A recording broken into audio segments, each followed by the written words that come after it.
Part 2 Autobiography of a Yogi. Chapter 24. I become a monk of the Swami order.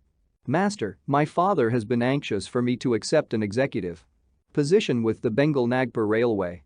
But I have definitely refused it.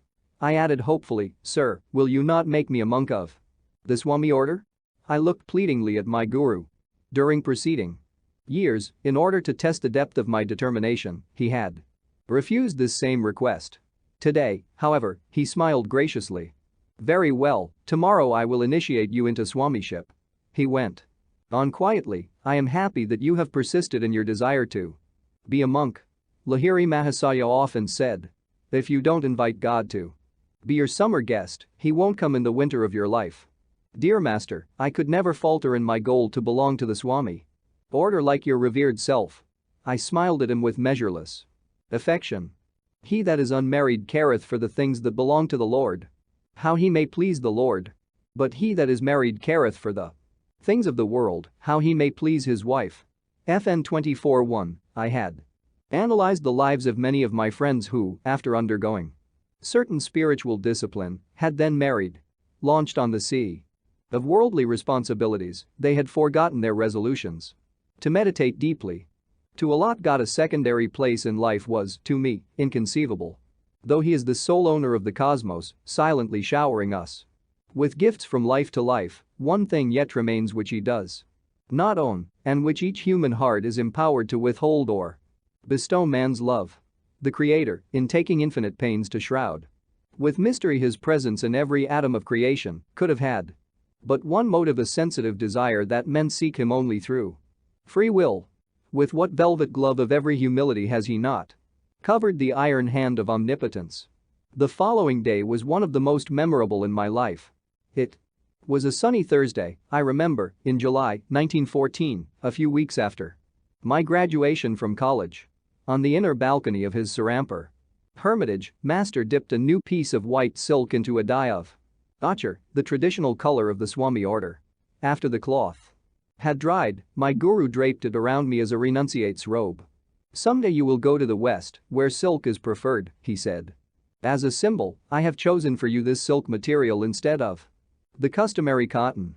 In India, where monks embrace the ideal of poverty, a silk-clad Swami is an unusual sight. Many yogis, however, wear garments of silk, which preserves certain subtle bodily currents better than cotton. I am averse to ceremonies, Sri Yukteswar remarked. I will make you a Swami in the Bidwat, non-ceremonious manner. The Bibadisa or elaborate initiation into Swamiship includes a fire ceremony, during which symbolical funeral rites are performed.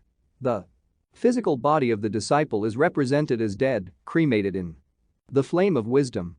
The newly made Swami is then given a chant such as, this Atma is Brahma FN 24:2, or thou art that or I am. He, Sri Yukteswar, however, with his love of simplicity, dispensed with all formal rites and merely asked me to select a new name. I will give you the privilege of choosing it yourself, he said. Smiling.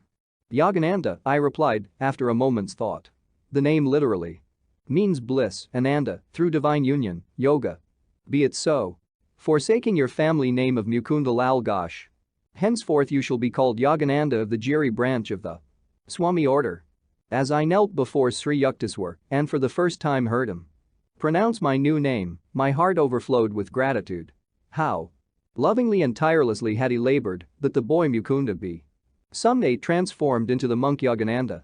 I joyfully sang a few verses from the long Sanskrit chant of Lord Shankara. Mind, nor intellect, nor ego, feeling, sky nor earth nor metals am I. I am he, blessed spirit, I am he. No birth, no death, no caste have I. Father, mother, have I none. I am he, blessed spirit, I am he. Beyond the flights of fancy, formless am I. Permeating the limbs of all life. Bondage I do not fear, I am free, ever free. I am he, blessed spirit, I am he. Every Swami belongs to the ancient monastic order which was organized in its present form by Shankara. FN 24:3 because it is a formal order with an unbroken line of saintly representatives serving as active leaders. No man can give himself the title of Swami. He rightfully receives it only from another Swami. All monks thus trace their spiritual lineage to one common guru, Lord Shankara. By vows of poverty, chastity, and obedience to the spiritual teacher. Many Catholic Christian monastic orders resemble the order of Swamis. In addition to his new name, usually ending in Ananda, the Swami takes a title which indicates his formal connection with one of the 10 subdivisions of the Swami order. These Dasanamas are 10. The nomens include the Giri, mountain, to which Sri Yukteswar and hence myself belong. Among the other branches are the Sagar, sea, Bharati, land, Aranya, forest, Puri, tract, Tirtha, place of pilgrimage, and Saraswati, wisdom of nature. The new name received by a Swami thus has a twofold significance and represents the attainment of supreme bliss, Ananda, through some divine quality or state, love, wisdom, devotion, service, yoga, and through a harmony with nature as expressed in her infinite vastness of oceans, mountains, skies. The ideal of selfless service to all mankind and of renunciation of personal ties and ambitions leads the majority of Swamis to engage actively in humanitarian and educational work in India or occasionally in foreign lands, ignoring all prejudices of caste, creed, class, color, sex, or race. A Swami follows the precepts of human brotherhood. His goal is absolute unity with spirit, imbuing his waking and sleeping consciousness with the thought, I am he. He roams contentedly in the world but not of it. Thus only may he justify his title of Swami, one who seeks to achieve union with the Swa or self. It is needless to add that not all formally titled Swamis are equally successful in reaching their high goal. Sri Yukteswar was both a Swami and a yogi. A Swami, formally a monk, by virtue of his connection with the ancient order, is not always a yogi. Anyone who practices a scientific technique of God contact is a yogi. He may be either married or unmarried, either a worldly man or one of formal religious ties. A Swami may conceivably follow only the path of dry reasoning, of cold renunciation, but a yogi engages himself in a definite step-by-step procedure by which the body and mind are disciplined and the soul liberated. Taking nothing for granted on emotional grounds or by faith, a yogi practices a thoroughly tested series of exercises which were first mapped out by the early rishis. Yoga has produced, in every age of India, men who became truly free, truly yogi Christs. Like any other science, yoga is applicable to people of every clime and time. The theory advanced by certain ignorant writers that yoga is unsuitable for Westerners is wholly false and has lamentably prevented many sincere students from seeking its manifold blessings. Yoga is a method for restraining the natural turbulence of thoughts, which otherwise impartially prevent all men, of all lands, from glimpsing their true nature of spirit. Yoga cannot know a barrier of east and west any more than does the healing and equitable light of the sun. So long as man possesses a mind with its restless thoughts, so long will there be a universal need for yoga or control. Illustration: the Lord in his aspect is Shiva, not a historical personage like Krishna. Shiva is the name given to God in the last aspect of his threefold nature, creator, preserver, destroyer. Shiva, the annihilator of Maya or delusion, is symbolically represented in the scriptures as the Lord of renunciates, the king of yogis. In Hindu art he is always shown with the new moon in his hair and wearing a garland of hooded snakes, ancient emblem of evil overcome and perfect wisdom. The single eye of omniscience is open on his forehead. See Shiva.jpg. The ancient Rishi Patanjali defines yoga as control of the fluctuations of the mind stuff. FN 24:4. His very short and masterly expositions, the Yoga Sutras, form one of the 6 systems of Hindu philosophy.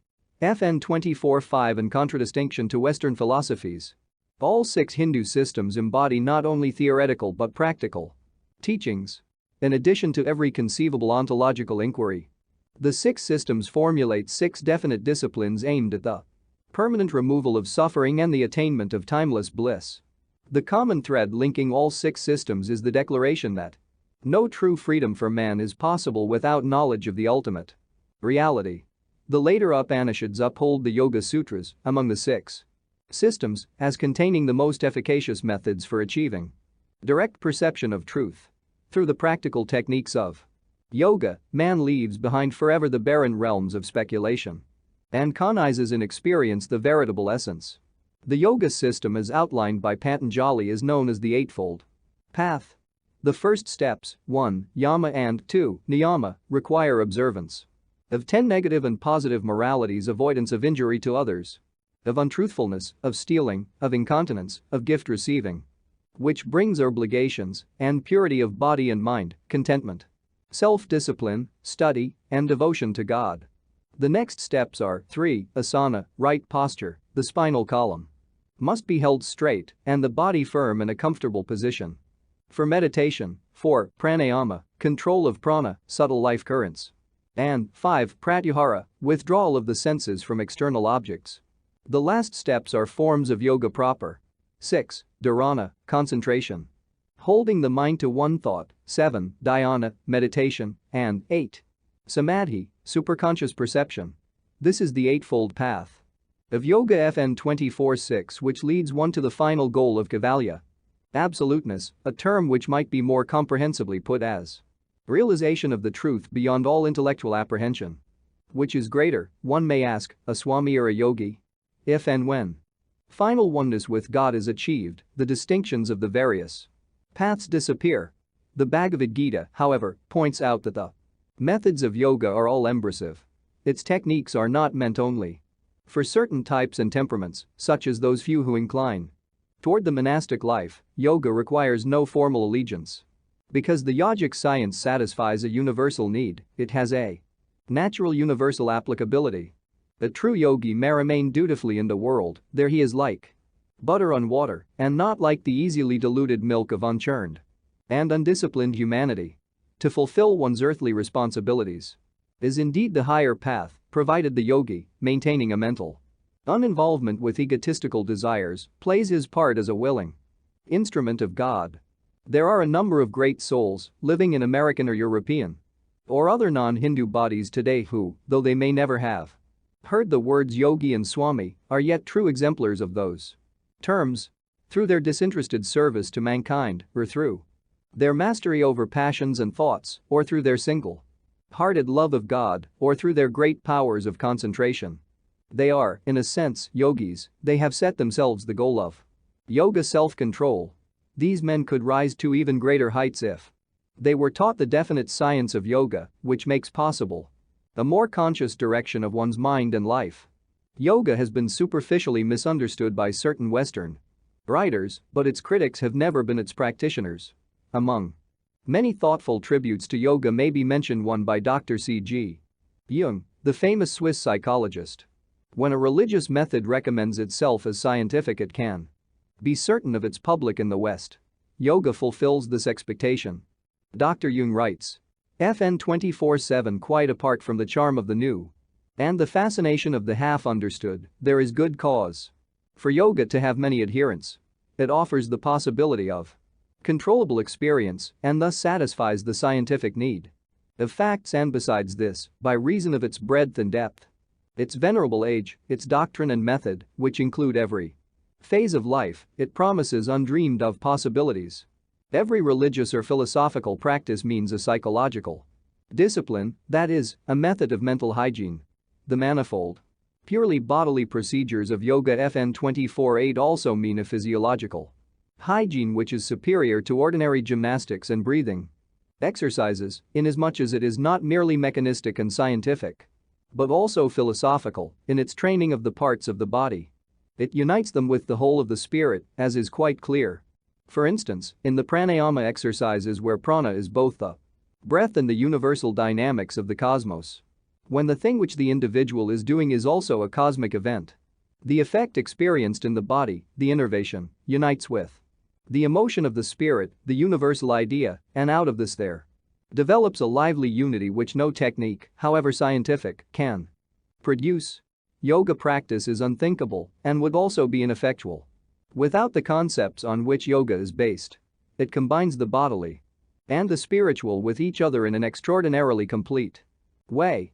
In the East, where these ideas and practices have developed and where for several thousand years an unbroken tradition has created the necessary spiritual foundations, yoga is, as I can readily believe, the perfect and appropriate method of fusing body and mind together so that they form a unity which is scarcely to be questioned.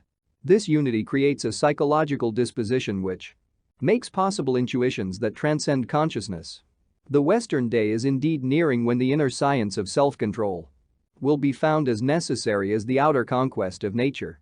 This new atomic age will see men's minds sobered and broadened by the now scientifically indisputable truth that matter is in reality a concentrate of energy. Finer forces of the human mind can and must liberate energies greater than those within stones and metals, lest the material atomic giant, newly unleashed, turn on the world in mindless destruction. FN 24:9. FN 24:1 I Corinthians 7:32-33. FN 24:2 Literally, this soul is spirit. The supreme spirit. The uncreated is wholly unconditioned, needy, not this, not that, but is often referred to in Vedanta as Sat Chidananda, that is, being intelligence bliss. FN 24:3 Sometimes called Shankaracharya. Acharya means religious teacher. Shankara's date is a center of the usual scholastic dispute. A few records indicate that the peerless monist lived from 510 to 478 BC. Western historians assign him to the late 8th century. AD readers who are interested in Shankara's famous exposition of the Brahma Sutras will find a careful English translation in Drive. Paul Deusson's System of the Vedanta, Chicago. Open Court Publishing Company, 1912. Short extracts from his writings will be found in Selected Works of Sri Shankaracharya, Nadesan and Company, Madras. FN 24:4 Chittavritti Narada Yoga Sutra I2. Patanjali's date is unknown, though a number of scholars place him in the 2nd century BC. The Rishis gave forth treatises on all subjects with such insight that ages have been powerless to outmode them, yet, to the subsequent consternation of historians, the sages made no effort to attach their own dates and personalities to their literary works. They knew their lives were only temporarily important as flashes of the great infinite life, and that truth is timeless, impossible to trademark, and no private possession of their own. FN 24:5 The 6 orthodox systems, Sadarsana, are Sankhya, Yoga, Vedanta, Mimamsa, Nyaya, and Vaisesika. Readers of a scholarly bent will delight in the subtleties and broad scope of these ancient formulations as summarized in English in History of Indian Philosophy, Vol. I. by Prof. Surendranath Dasgupta, Cambridge University Press, 1922. FN 24:6 Not to be confused with the Noble Eightfold Path of Buddhism, a guide to man's conduct of life, as follows: 1. Right ideals, 2. Right motive, 3. Right speech, 4. Right action, 5. Right means of livelihood, 6. Right effort, 7. Right remembrance of the self, 8. Right realization, samadhi. FN 24:7 Dr. Jung attended the Indian Science Congress in 1937 and received an honorary degree from the University of Calcutta. FN 24:8 Dr. Jung is here referring to Hatha Yoga, a specialized branch of bodily postures and techniques for health and longevity. Hatha is useful and produces spectacular physical results, but this branch of yoga is little used by yogis bent on spiritual liberation. FN 24:9 In Plato's Timaeus story of Atlantis, he tells of the inhabitants' advanced state of scientific knowledge. The lost continent is believed to have vanished about 9500 BC through a cataclysm of nature. Certain metaphysical writers, however, state that the Atlanteans were destroyed as a result of their misuse of atomic power.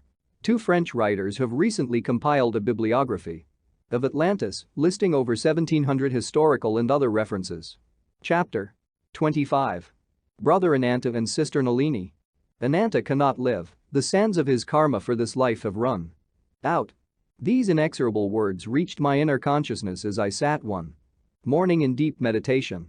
Shortly after I had entered the Swami order, I paid a visit to my birthplace, Gorakhpur, as a guest of my elder brother Ananta.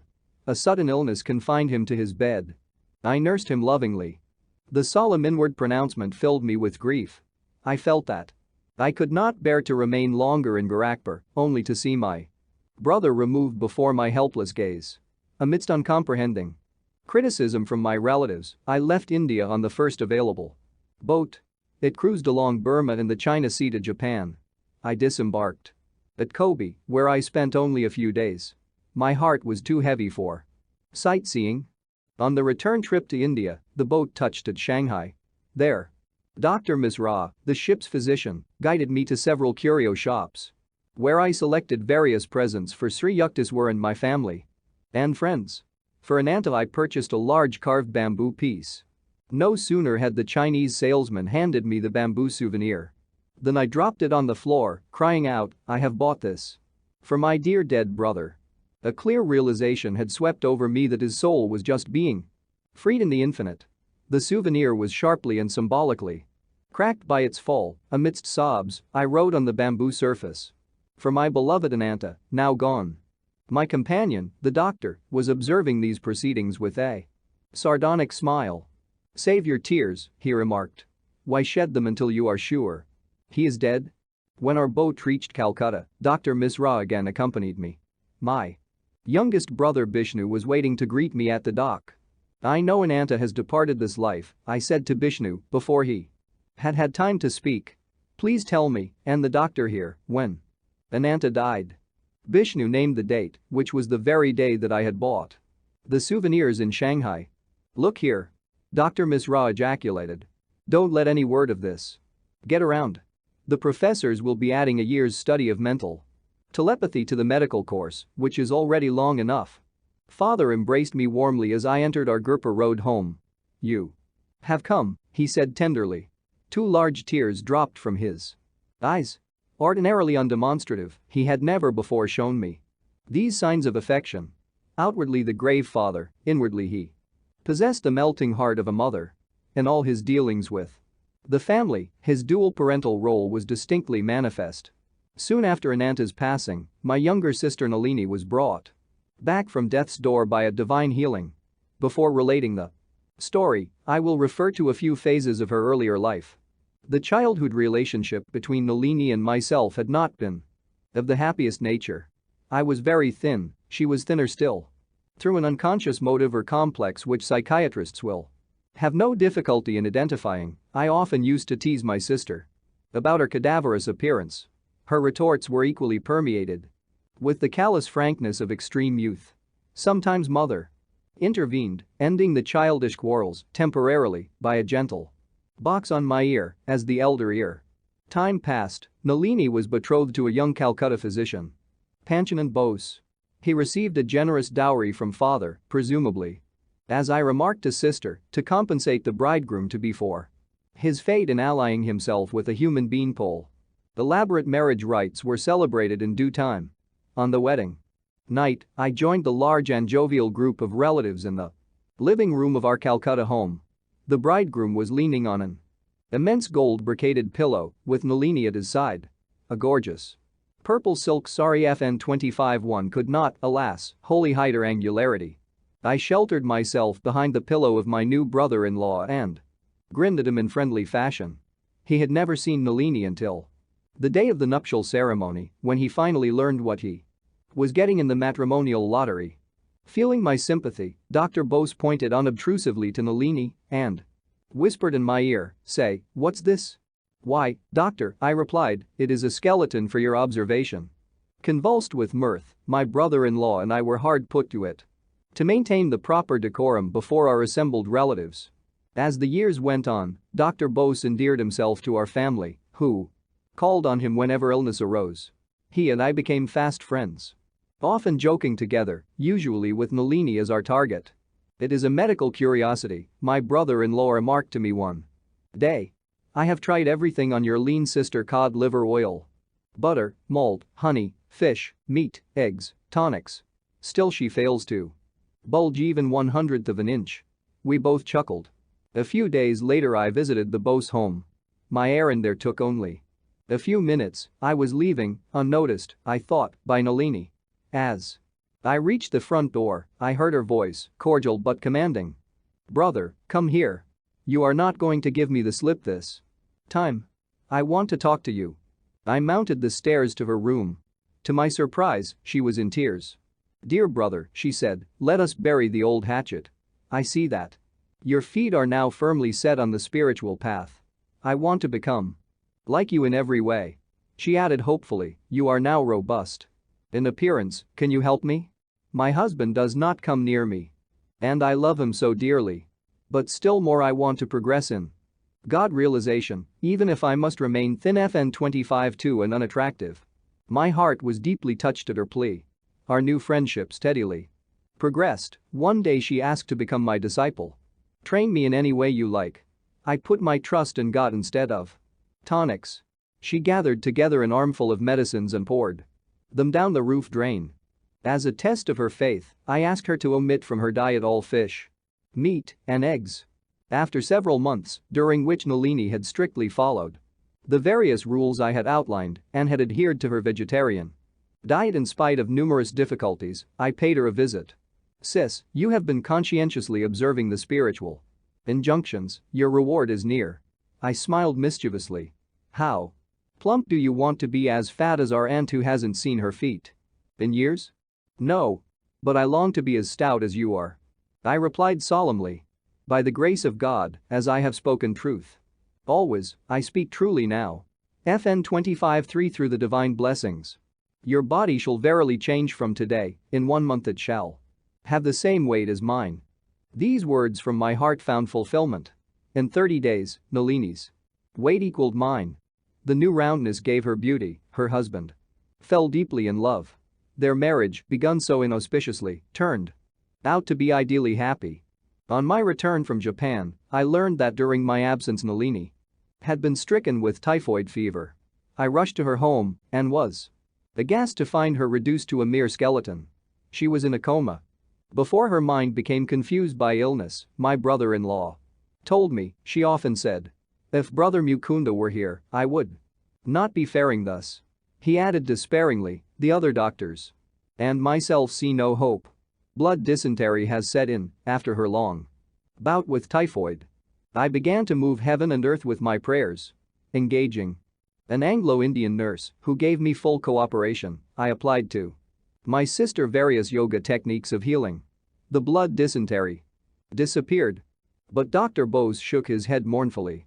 "She simply has no more blood left to shed." "She will recover," I replied stoutly. "In 7 days her fever will be gone." A week later I was thrilled to see Nalini open her eyes and gaze at me with loving recognition. From that day her recovery was swift. Although she regained her usual weight, she bore one sad scar of her nearly fatal illness. Her legs were paralyzed. Indian and English specialists pronounced her a hopeless cripple. The incessant war for her life which I had waged by prayer had exhausted me. I went to Sarampur to ask Sri Yukteswar's help. His eyes expressed deep sympathy as I told him of Nalini's plight. "Your sister's legs will be normal at the end of 1 month."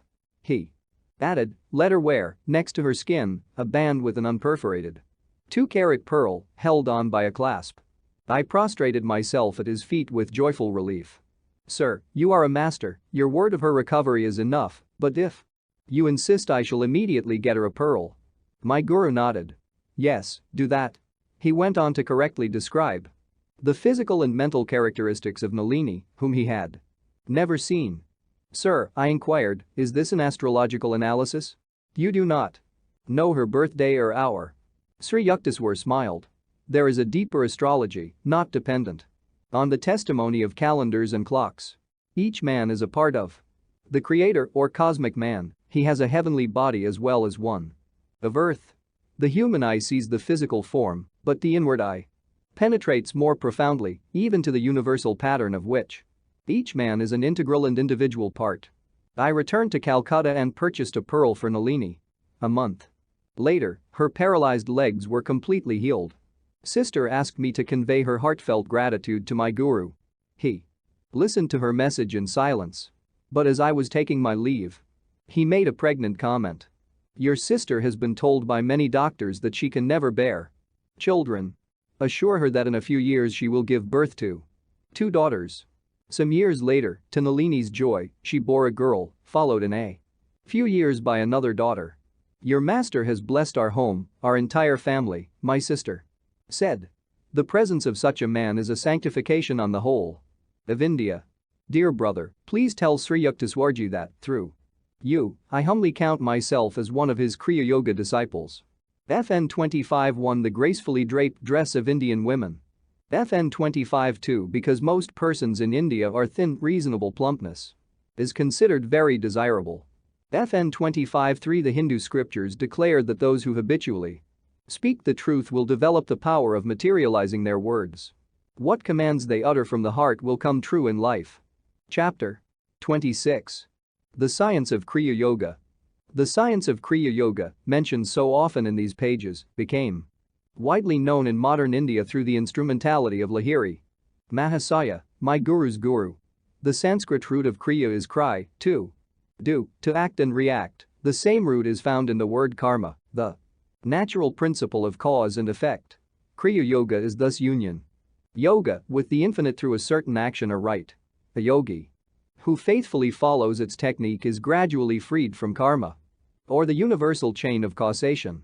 Because of certain ancient yogic injunctions, I cannot give a full explanation of Kriya Yoga in the pages of a book intended for the general public. The actual technique must be learned from a Kriyaban or Kriya Yogi. Here a broad reference must suffice. Kriya Yoga is a simple psychophysiological method by which the human blood is decarbonized and recharged with oxygen. The atoms of this extra oxygen are transmuted into life current to rejuvenate the brain and spinal centers.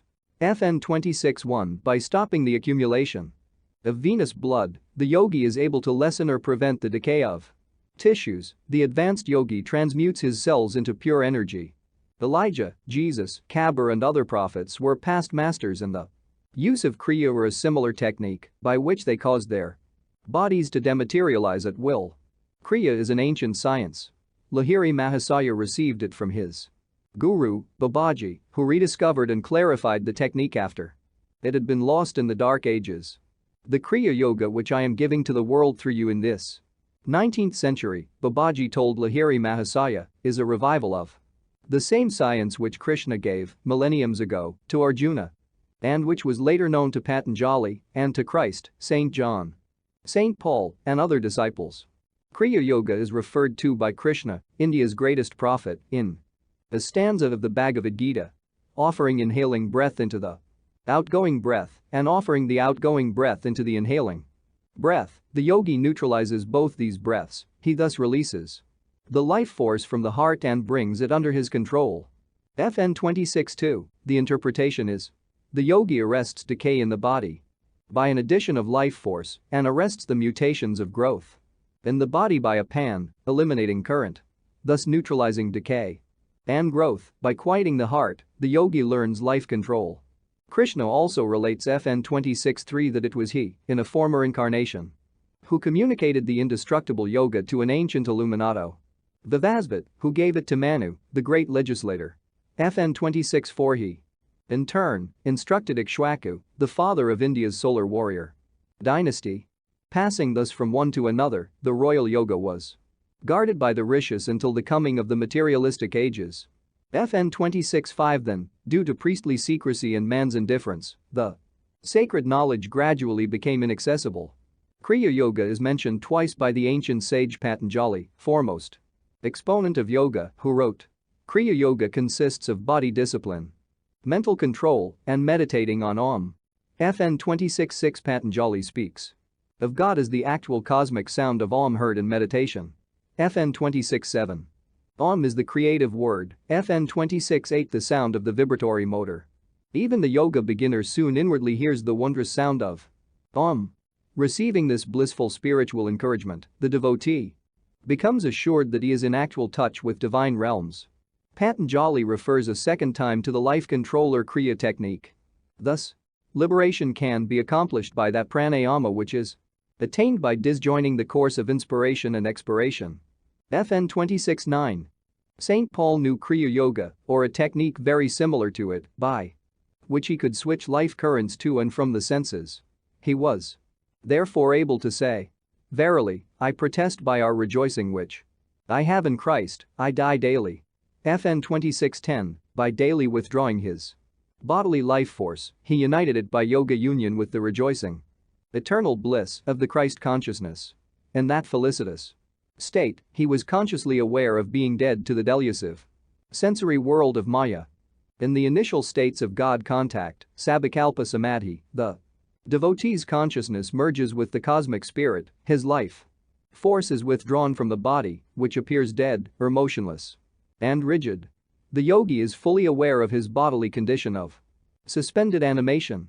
As he progresses to higher spiritual states, Nirvikalpa Samadhi, however, he communes with God without bodily fixation and in his ordinary waking consciousness, even in the midst of exacting worldly duties. FN 2611. Kriya Yoga is an instrument through which human evolution can be quickened, Sri Yukteswar explained to his students. The ancient yogis discovered that the secret of cosmic consciousness is intimately linked with breath mastery.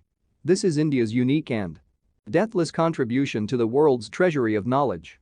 The life force, which is ordinarily absorbed in maintaining the heart pump, must be freed for higher activities by a method of calming and stilling the ceaseless demands of the breath. The Kriya Yogi mentally directs his life energy to revolve upward and downward around the 6 spinal centers, medullary, cervical, dorsal, lumbar, sacral, and coccygeal plexuses, which correspond to the 12 astral signs of the zodiac, the symbolic cosmic man. 1/2 minute of revolution of energy around the sensitive spinal cord of man affects subtle progress in his evolution. That half minute of Kriya equals 1 year of natural spiritual unfoldment. The astral system of a human being, with 6/12 bipolarity, inner constellations revolving around the sun of the omniscient spiritual eye, is interrelated with the physical sun in the 12 zodiacal signs. All men are thus affected by an inner and an outer universe. The ancient rishis discovered that man's earthly and heavenly environment in 12-year cycles push him forward on his natural path. The scriptures aver that man requires 1,000,000 years of normal, diseaseless evolution to perfect his human brain sufficiently to express cosmic consciousness. 1,000 Kriya practiced in 8 hours gives the yogi, in 1 day, the equivalent of 1,000 years of natural evolution. 365,000 years of evolution in 1 year. In 3 years, a Kriya yogi can thus accomplish by intelligent self-effort the same result which nature brings to pass in 1,000,000 years. The Kriya short cut, of course, can be taken only by deeply developed yogis. With the guidance of a guru, such yogis have carefully prepared their bodies and brains to receive the power created by intensive practice. The Kriya beginner employs his yogic exercise only 14 to 28 times, twice daily. A number of yogis achieve emancipation in 6 or 12 or 24 or 48 years. A yogi who dies before achieving full realization carries with him the good karma of his past Kriya effort. In his new life he is harmoniously propelled toward his infinite goal. The body of the average man is like a 50-watt lamp which cannot accommodate the billion watts of power roused by an excessive practice of Kriya. Through gradual and regular increase of the simple and foolproof methods of Kriya, man's body becomes astrally transformed day by day and is finally fitted to express the infinite potentials of cosmic energy, the first materially active expression of spirit. Kriya Yoga has nothing in common with the unscientific breathing exercises taught by a number of misguided zealots. Their attempts to forcibly hold breath in the lungs is not only unnatural but decidedly unpleasant. Kriya, on the other hand, is accompanied from the very beginning by an accession of peace and by soothing sensations of regenerative effect in the spine. The ancient yogic technique converts the breath into mind. By spiritual advancement, one is able to cognize the breath as an act of mind, a dream breath. Many illustrations could be given of the mathematical relationship between man's respiratory rate and the variations in his states of consciousness. A person whose attention is wholly engrossed, as in following some closely knit intellectual argument or in attempting some delicate or difficult physical feat, automatically breathes very slowly. Fixity of attention depends on slow breathing. Quick or uneven breaths are an inevitable accompaniment of harmful emotional states. Fear, lust, anger. The restless monkey breathes at the rate of 32 times a minute, in contrast to man's average of 18 times.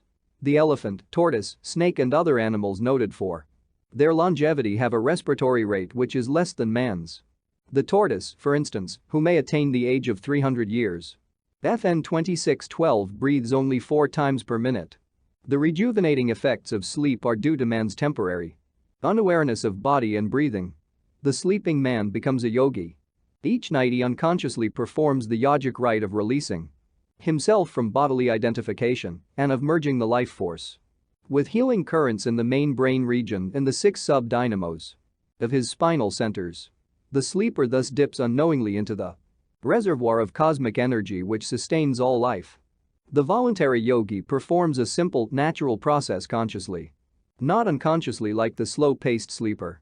The Kriya yogi uses his technique to saturate and feed all his physical cells with undecaying light and keep them in a magnetized state.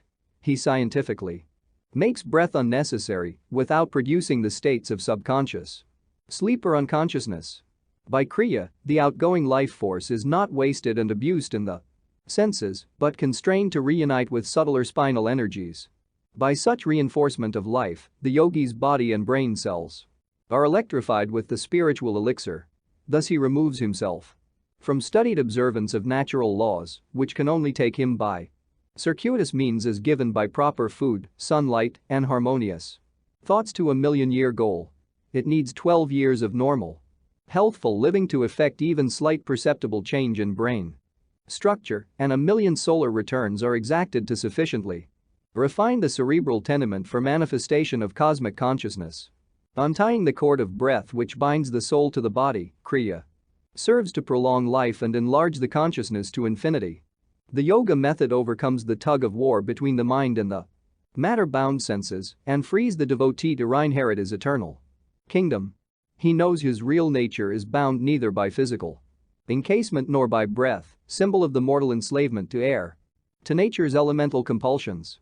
Introspection, or sitting in the silence, is an unscientific way of trying to force apart the mind and senses, tied together by the life force. The contemplative mind, attempting its return to divinity, is constantly dragged back toward the senses by the life currents. Kriya, controlling the mind directly through the life force, is the easiest, most effective, and most scientific avenue of approach to the infinite.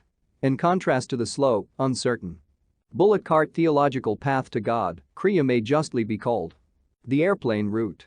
The yogic science is based on an empirical consideration of all forms of concentration and meditation exercises.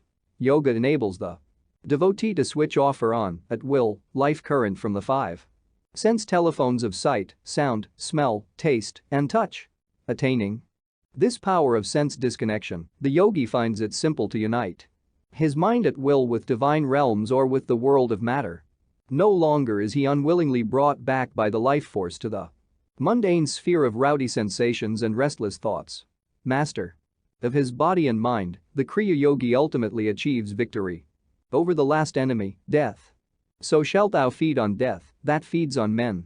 And death once dead, there's no more dying then. FN 2613.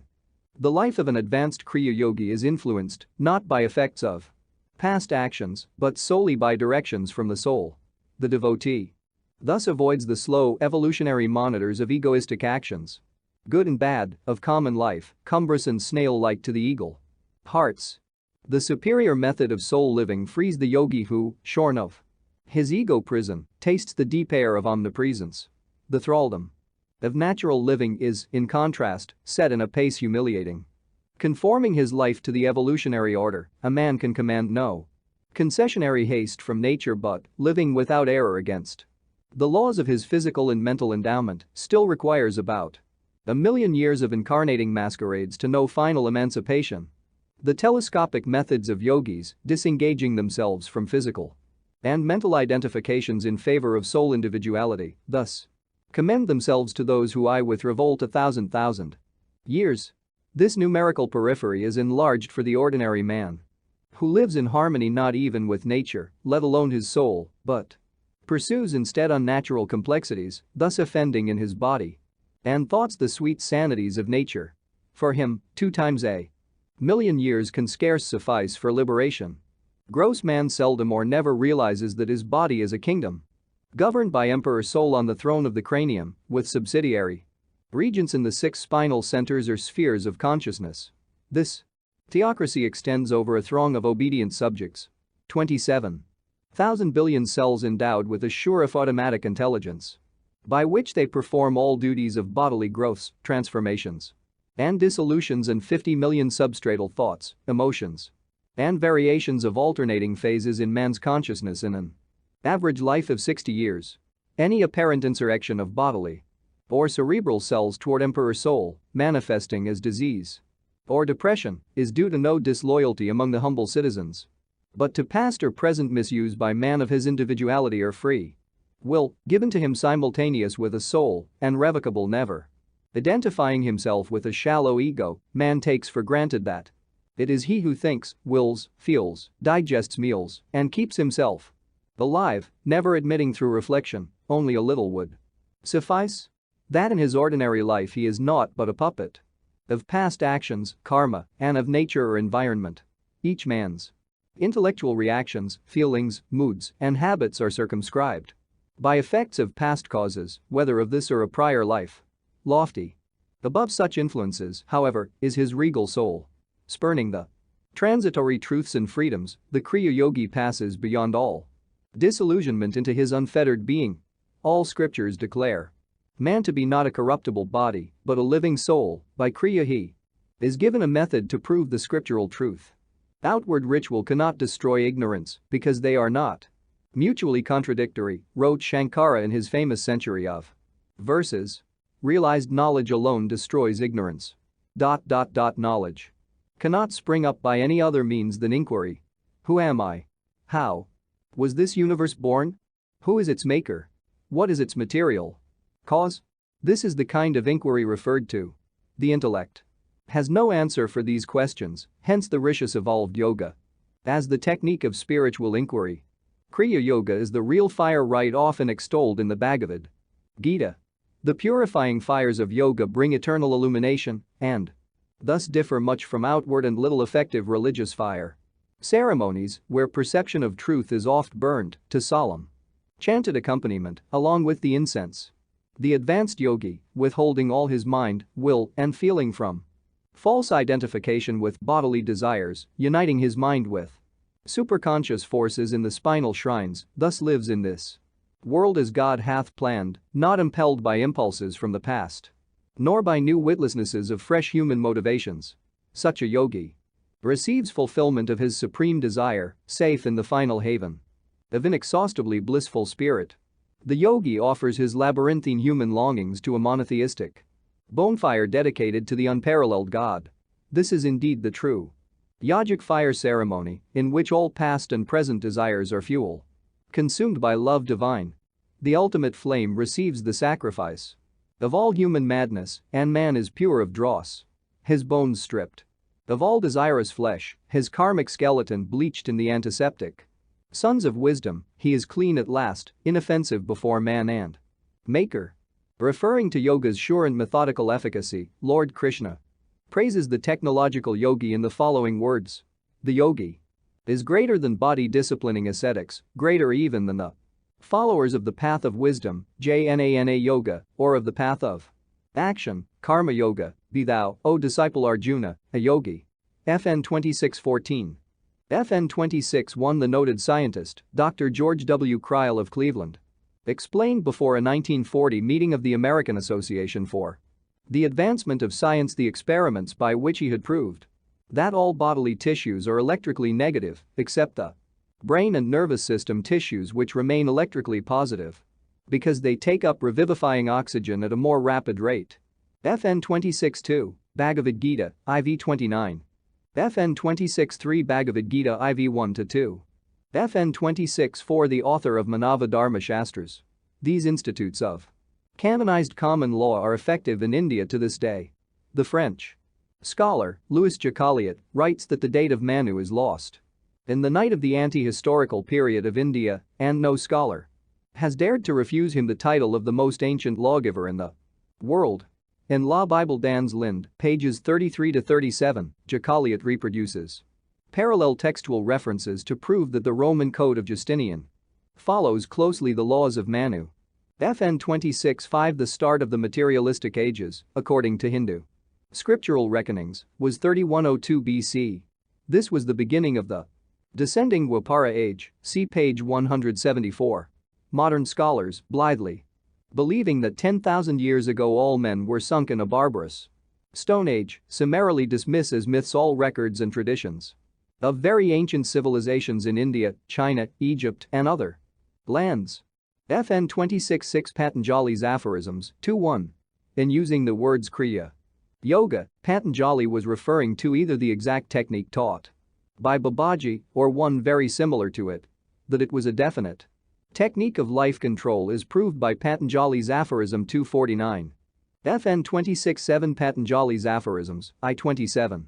FN 26-8 In the beginning was the Word, and the Word was with God, and the Word was God. All things were made by him, and without him was not anything made that was made. John 1:1-3.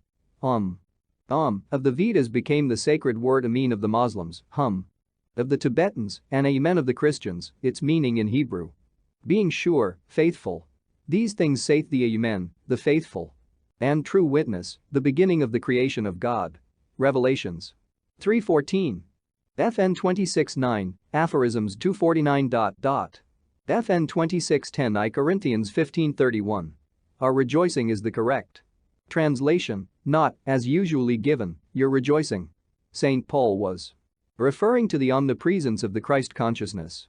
FN 26:11 Kalpa means time or eon. Sabakalpa means subject to time or change, some link with prakriti or matter remains. Nirvikalpa means timeless, changeless, this is the highest state of samadhi. FN 26:12 According to the Lincoln Library of Essential Information. Page 1030, the giant tortoise lives between 200 and 300 years. FN 26:13, Shakespeare. Sonnet number 146.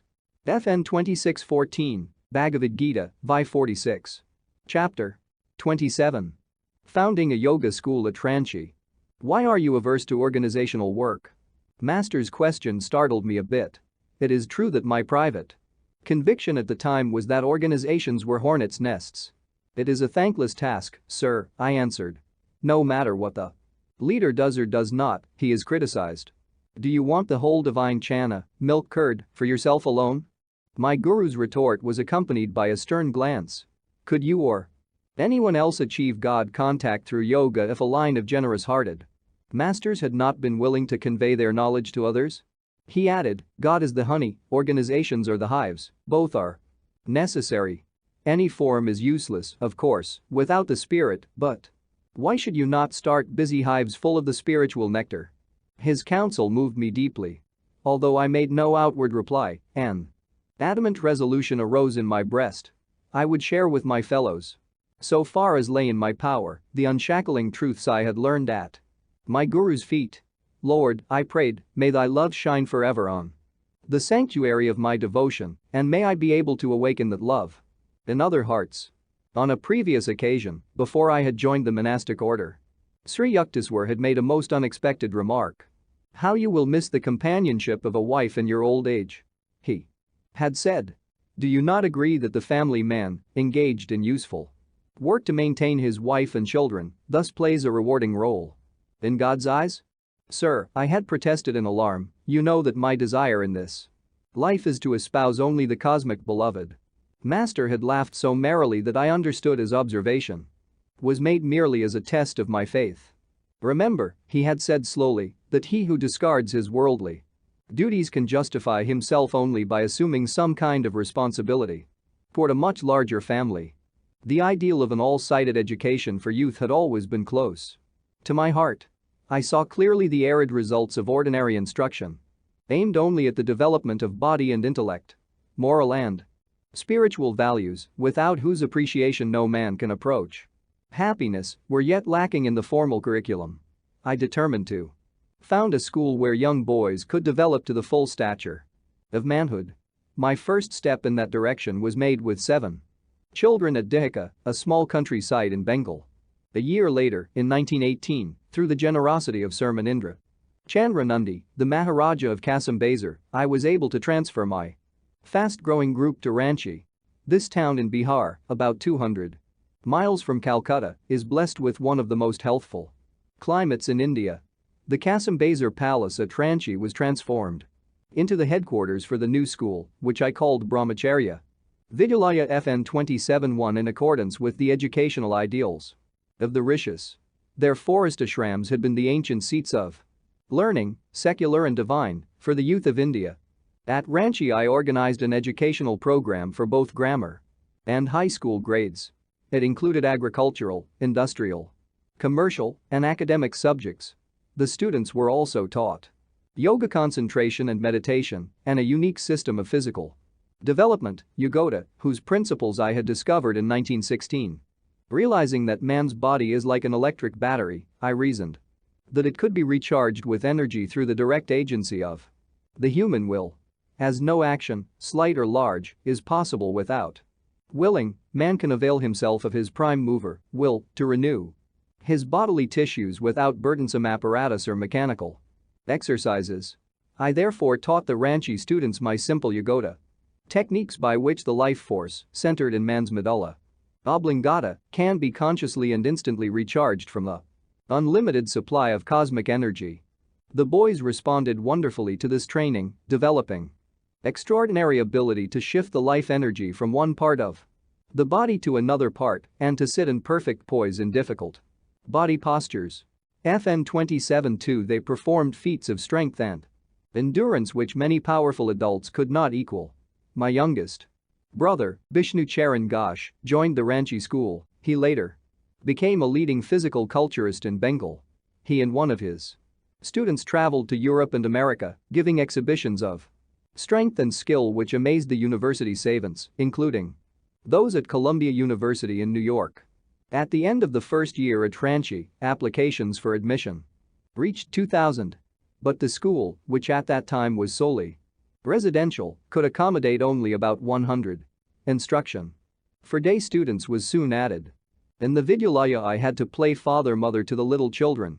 And to cope with many organizational difficulties, I often remembered Christ's words, "Verily I say unto you, there is no man that hath left house, or brethren or sisters, or father, or mother, or wife, or children, or lands, for my sake and the gospel's, but he shall receive an hundredfold now in this time, houses and brethren, and sisters and mothers and children and lands, with persecutions, and in the world to come eternal life."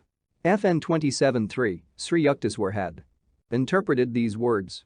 The devotee who forgoes the life experiences of marriage and family and exchanges the problems of a small household and limited activities for the larger responsibilities of service to society in general is undertaking a task which is often accompanied by persecution from a misunderstanding world, but also by a divine inner contentment.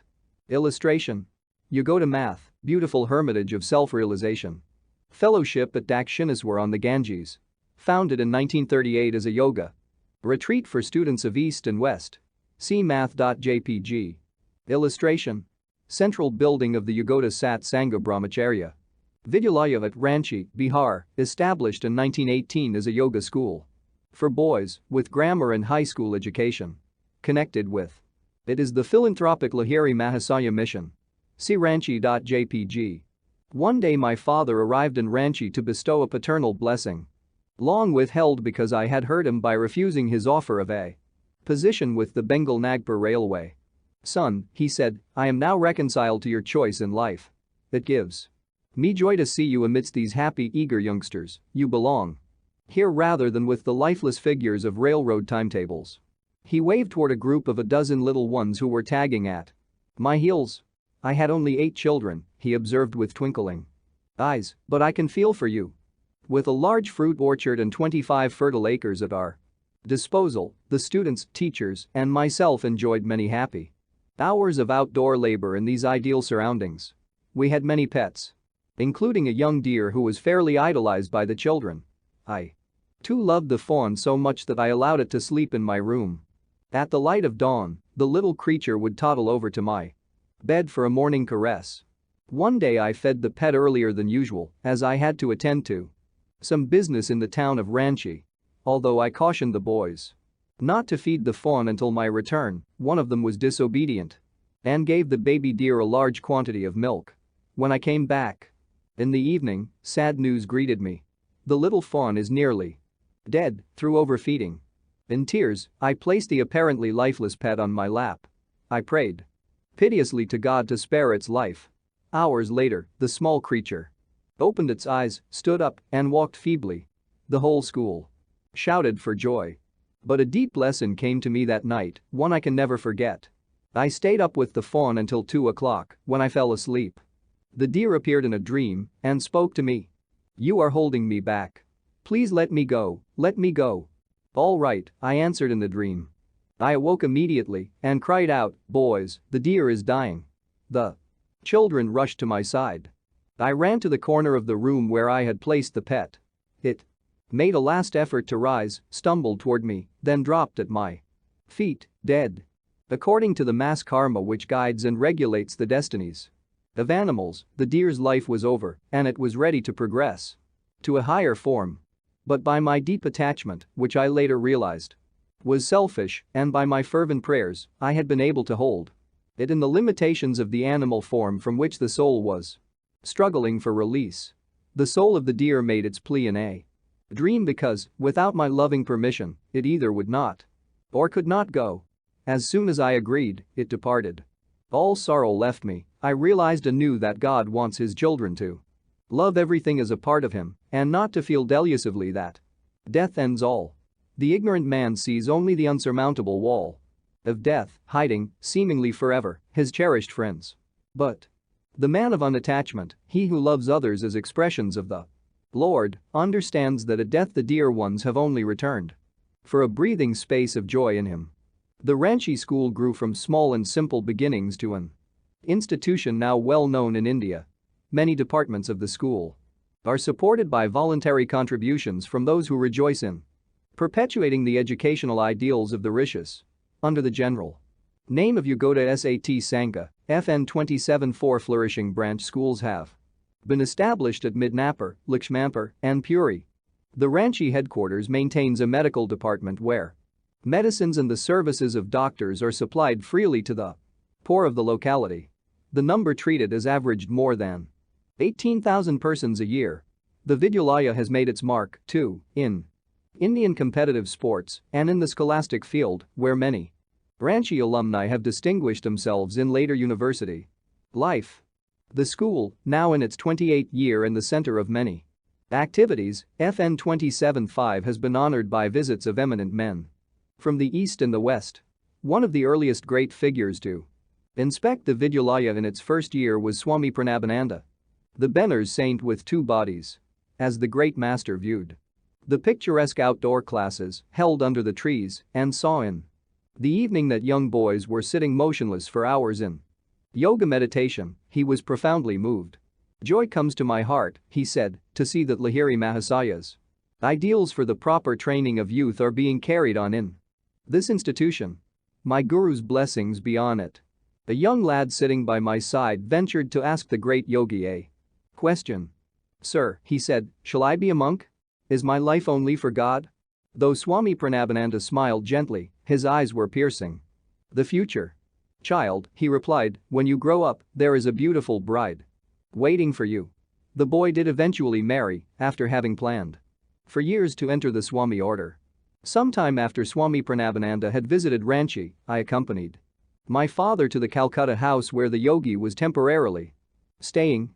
Paramahansa's prediction, made to me so many years before, came rushing to my mind. "I shall see you with your father later on." As father entered the Swami's room, the great yogi rose from his seat and embraced my parent with loving respect. "Bhagavati," he said, "what are you doing about yourself? Don't you see your son racing to the infinite?" I blushed to hear his praise. "Before my father," the Swami went on, "you recall how often our blessed Guru used to say, 'Ban it, ban jai.' FN 26-6, so keep up Kriya Yoga ceaselessly and reach the divine portals quickly." The body of Paramahansa, which had appeared so well and strong during my amazing first visit to him in Benares, now showed definite aging, though his posture was still admirably erect. "Swamiji," I inquired, looking straight into his eyes, "please tell me the truth. Aren't you feeling the advance of age? As the body is weakening, are your perceptions of God suffering any diminution?" He smiled angelically. The beloved is more than ever with me now. His complete conviction overwhelmed my mind and soul. He went on. I am still enjoying the 2 pensions, one from Bhagavati here and one from above. Pointing his finger heavenward, the saint fell into an ecstasy, his face lit with a divine glow in ample answer to my question. Noticing that Pranabananda's room contained many plants and packages of seed, I asked their purpose. I have left Benners permanently, he said, and am now on my way to the Himalayas. There I shall open an ashram for my disciples. These seeds will produce spinach and a few other vegetables.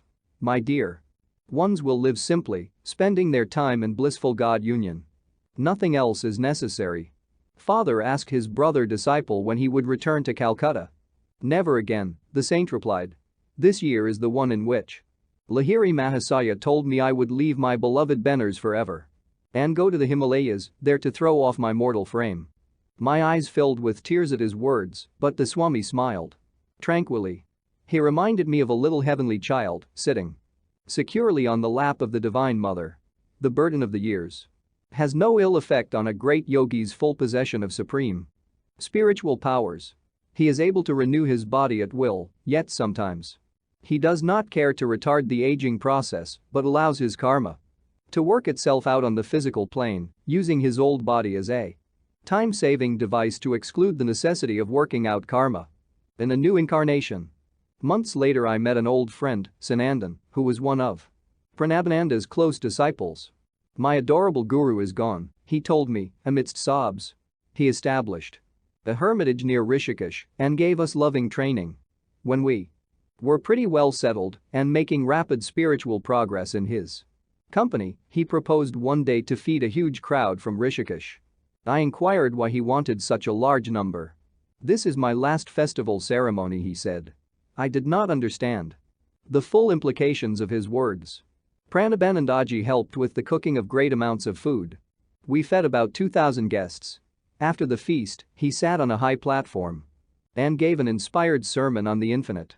At the end, before the gaze of thousands, he turned to me as I sat beside him on the dais and spoke with unusual force.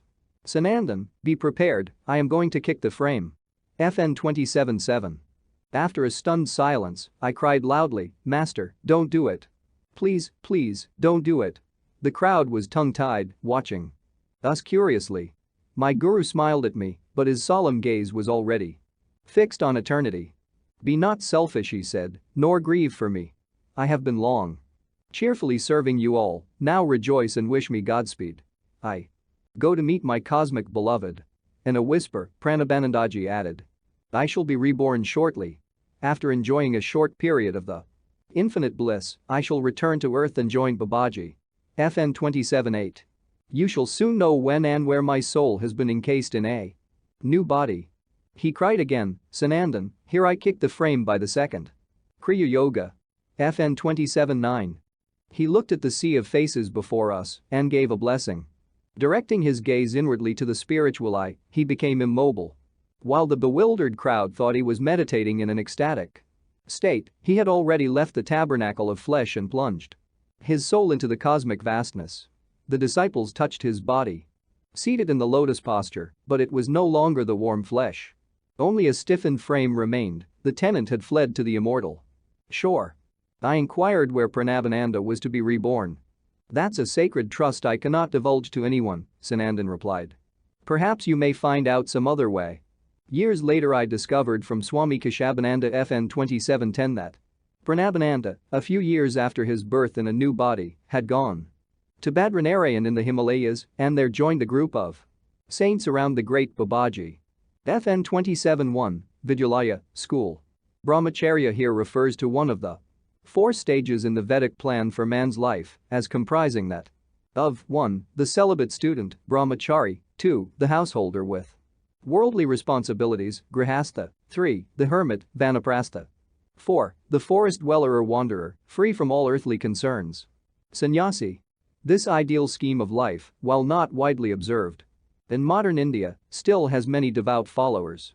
The 4 stages are carried out religiously under the lifelong direction of a guru.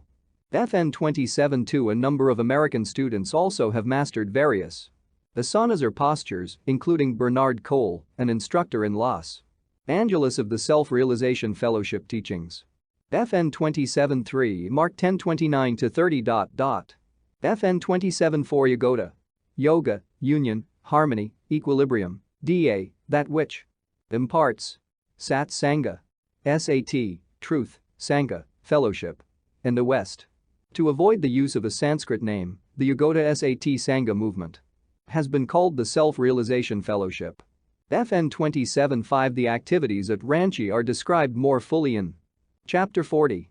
The Lakshmampur School is in the capable charge of Mr. G.C. Day, B.A. The medical department is ably supervised by Drive S.N. Pal and Sasi Bhusan Mullik. FN 27.6 One of Lahiri Mahasaya's favorite remarks, given as encouragement for his students' perseverance. A free translation is striving, one day behold the divine goal. FN 27.7, i.e., give up the body. FN 27.8 Lahiri Mahasaya's guru, who is still living. See Chapter 33. FN 27.9 The second Kriya, as taught by Lahiri Mahasaya, enables the devotee that has mastered it to leave and return to the body consciously at any time. Advanced yogis use the second Kriya technique during the last exit of death, a moment they invariably know beforehand. FN 27.10 My meeting with Keshavananda is described in Chapter 42. Chapter 28. Kashi, reborn and rediscovered. Please do not go into the water. Let us bathe by dipping our buckets. I was addressing the young Ranchi students who were accompanying me on an 8-mile hike to a neighboring hill. The pond before us was inviting, but a distaste for it had arisen in my mind. The group around me followed my example of dipping buckets, but a few lads yielded to the temptation of the cool waters. No sooner had they dived than large water snakes wiggled around them. The boys came out of the pond with comical alacrity. We enjoyed a picnic lunch after we reached our destination. I sat under a tree, surrounded by a group of students. Finding me in an inspirational mood, they plied me with questions. Please tell me, sir, one youth inquired, if I shall always stay with you in the path of renunciation. Ah, no, I replied, you will be forcibly taken away to your home. And later you will marry. Incredulous, he made a vehement protest. Only if I am dead can I be carried home. But in a few months, his parents arrived to take him away. In spite of his tearful resistance, some years later, he did marry. After answering many questions, I was addressed by a lad named Kashi. He was about 12 years old, a brilliant student, and beloved by all. Sir, he said, what will be my fate? You shall soon be dead. The reply came from my lips with an irresistible force. This unexpected disclosure shocked and grieved me as well as everyone present. Silently rebuking myself as an enfant terrible, I refused to answer further questions. On our return to the school, Kashi came to my room. If I die, will you find me when I am reborn and bring me again to the spiritual path? He sobbed. I felt constrained to refuse this difficult occult responsibility. But for weeks afterward, Kashi pressed me doggedly. Seeing him unnerved to the breaking point, I finally consoled him. Yes, I promised. If the Heavenly Father lends his aid, I will try to find you. During the summer vacation, I started on a short trip. Regretting that I could not take Kashi with me, I called him to my room before leaving and carefully instructed him to remain, against all persuasion, in the spiritual vibrations of the school. Somehow, I felt that if he did not go home, he might avoid the impending calamity. No sooner had I left than Kashi's father arrived in Ranchi.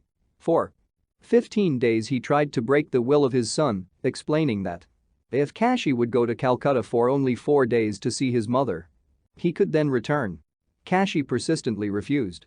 The father finally said he would take the boy away with the help of the police. The threat disturbed Kashi, who was unwilling to be the cause of any unfavorable publicity to the school. He saw no choice but to go. I returned to Ranchi a few days later. When I heard how Kashi had been removed, I entrained at once for Calcutta. There I engaged a horse cab. Very strangely, as the vehicle passed beyond the Howrah bridge over the Ganges, I beheld Kashi's father and other relatives in mourning clothes. Shouting to my driver to stop, I rushed out and glared at the unfortunate father. "Mr. Murderer," I cried somewhat unreasonably, "you have killed my boy." The father had already realized the wrong he had done in forcibly bringing Kashi to Calcutta. During the few days the boy had been there, he had eaten contaminated food, contracted cholera, and passed on. My love for Kashi and the pledge to find him after death, night and day haunted me. No matter where I went, his face loomed up before me. I began a memorable search for him, even as long ago I had searched for my lost mother. Illustration: Kashi, lost and rediscovered, see Kashi.jpg. Illustration: my brother Bishnu, Model Mukherjee of Serampur, a highly advanced disciple of Sri Yukteswar, my father, Mr. Right. Myself, Tulsi Narayan Bose, Swami Satyananda of Ranchi, c. Bishnu.jpg. Illustration: a group of delegates to the 1920 International Congress of Religious Liberals at Boston, where I gave my maiden speech in America. Left to right, Rev. Clay Macaulay, Rev. T. Rhonda Williams, Prof. S. Shigasaki, Rev. Jabez T. Sunderland. Myself, Rev. Chaz. W. Wendt, Rev. Samuel A. Elliott, Rev. Basil Martin, Rev. Christopher J. Street, Rev. Samuel M. Crothers. C. Congress.jpg. I felt that inasmuch as God had given me the faculty of reason, I must utilize it and tax my powers to the utmost in order to discover the subtle laws by which I could know the boy's astral whereabouts. He was a soul vibrating with unfulfilled desires, I realized, a mass of light floating somewhere amidst millions of luminous souls in the astral regions. How was I to tune in with him among so many vibrating lights of other souls? Using a secret yoga technique, I broadcasted my love to Kashi's soul through the microphone of the spiritual eye, the inner point between the eyebrows. With the antenna of upraised hands and fingers, I often turned myself round and round, trying to locate the direction in which he had been reborn as an embryo. I hoped to receive response from him in the concentration-tuned radio of my heart. FN 28-1. I intuitively felt that Kashi would soon return to the earth and that if I kept unceasingly broadcasting my call to him, his soul would reply. I knew that the slightest impulse sent by Kashi would be felt in my fingers, hands, arms, spine, and nerves. With undiminished zeal, I practiced a yoga method steadily for about 6 months after Kashi's death. Walking with a few friends one morning in the crowded Bowbazar section of Calcutta, I lifted my hands in the usual manner. For the first time, there was response. I thrilled to detect electrical impulses trickling down my fingers and palms. These currents translated themselves into one overpowering thought from a deep recess of my consciousness. I am Kashi, I am Kashi, come to me. The thought became almost audible as I concentrated on my heart radio. In the characteristic, slightly hoarse whisper of Kashi. FN 28-2, I heard his summons again and again. I seized the arm of one of my companions, Prakash Das, FN 28-3, and smiled at him joyfully. It looks as though I have located Kashi. I began to turn round and round, to the undisguised amusement of my friends and the passing throng. The electrical impulses tingled through my fingers only when I faced toward a nearby path, aptly named Serpentine Lane. The astral currents disappeared when I turned in other directions. Ah, I exclaimed, Kashi's soul must be living in the womb of some mother whose home is in this lane. My companions and I approached closer to Serpentine Lane. The vibrations in my upraised hands grew stronger, more pronounced. As if by a magnet, I was pulled toward the right side of the road. Reaching the entrance of a certain house, I was astounded to find myself transfixed. I knocked at the door in a state of intense excitement, holding my very breath. I felt that the successful end had come for my long, arduous, and certainly unusual quest. The door was opened by a servant who told me her master was at home. He descended the stairway from the second floor and smiled at me inquiringly. I hardly knew how to frame my question, at once pertinent and impertinent. Please tell me, sir, if you and your wife have been expecting a child for about 6 months? Yes, it is so. Seeing that I was a Swami, a renunciate attired in the traditional orange cloth, he added politely, pray inform Me how you know my affairs. When he heard about Kashi and the promise I had given, the astonished man believed my story. A male child of fair complexion will be born to you, I told him. He will have a broad face, with a cowlick atop his forehead. His disposition will be notably spiritual. I felt certain that the coming child would bear these resemblances to Kashi. Later I visited the child, whose parents had given him his old name of Kashi. Even in infancy he was strikingly similar in appearance to my dear Ranchi student. The child showed me an instantaneous affection. The attraction of the past awoke with redoubled intensity. Years later the teenage boy wrote me during my stay in America. He explained his deep longing to follow the path of a renunciate. I directed him to a Himalayan master who, to this day, guides the reborn Kashi. FN 28-1 The will, projected from the point between the eyebrows, is known by yogis as the broadcasting apparatus of thought. When the feeling is calmly concentrated on the heart, it acts as a mental radio and can receive the messages of others from far or near. In telepathy, the fine vibrations of thoughts in one person's mind are transmitted through the subtle vibrations of astral ether and then through the grosser earthly ether, creating electrical waves, which, in turn, translate themselves into thought waves in the mind of the other person. FN 28-2 Every soul in its pure state is omniscient. Kashi's soul remembered all the characteristics of Kashi, the boy, and therefore mimicked his hoarse voice in order to stir my recognition. FN 28-3 Prakash Das is the present director of our Yagoda Math Hermitage at Dakshineswar in Bengal. Chapter 29. Rabindranath Tagore and I compare schools. Rabindranath Tagore taught us to sing as a natural form of self-expression, like the birds. Bolanath, a bright 14-year-old lad at my Ranchi school, gave me this explanation after I had complimented him one morning on his melodious outbursts. With or without provocation, the boy poured forth a tuneful stream. He had previously attended the famous Tagore School of Santiniketan, Haven of Peace, at Bolpur. The songs of Rabindranath have been on my lips since early youth. I told my companion. All Bengal, even the unlettered peasants, delights in his lofty verse.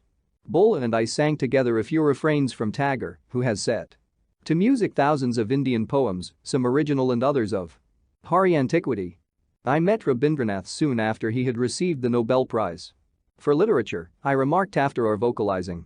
I was drawn to visit him because I admired his undiplomatic courage in disposing of his literary critics. I chuckled. Bola curiously inquired the story. The scholars severely flayed Tagore for introducing a new style into Bengali poetry, I began. He mixed colloquial and classical expressions, ignoring all the prescribed limitations dear to the pundits' hearts. His songs embody deep philosophic truth in emotionally appealing terms, with little regard for the accepted literary forms. One influential critic slightingly referred to Rabindranath as a pigeon poet who sold his cooings in print for a rupee. But Tagore's revenge was at hand. The whole Western world paid homage at his feet soon after he had translated into English his Gitanjali song offerings. A trainload of pundits, including his one-time critics, went to Santiniketan to offer their congratulations. Rabindranath received his guests only after an intentionally long delay and then heard their praise in stoic silence. Finally he turned against them their own habitual weapons of criticism. Gentlemen, he said, the fragrant honors you here bestow are incongruously mingled with the putrid odors of your past contempt. Is there possibly any connection between my award of the Nobel Prize and your suddenly acute powers of appreciation? I am still the same poet who displeased you when I first offered my humble flowers at the shrine of Bengal. The newspapers published an account of the bold chastisement given by Tagore. I admired the outspoken words of a man unhypnotized by flattery. I went on. I was introduced to Rabindranath in Calcutta by his secretary, Mr. C.F. Andrews, FN 29-1, who was simply attired in a Bengali dhoti. He referred lovingly to Tagore as his Gurudeva. Rabindranath received me graciously. He emanated a soothing aura of charm, culture, and courtliness. Replying to my question about his literary background, Tagore told me that one ancient source of his inspiration, besides our religious epics, had been the classical poet, Vidyapati. Inspired by these memories, I began to sing Tagore's version of an Old Bengali song, light the lamp of thy love. Bola and I chanted joyously as we strolled over the Vidyalaya grounds.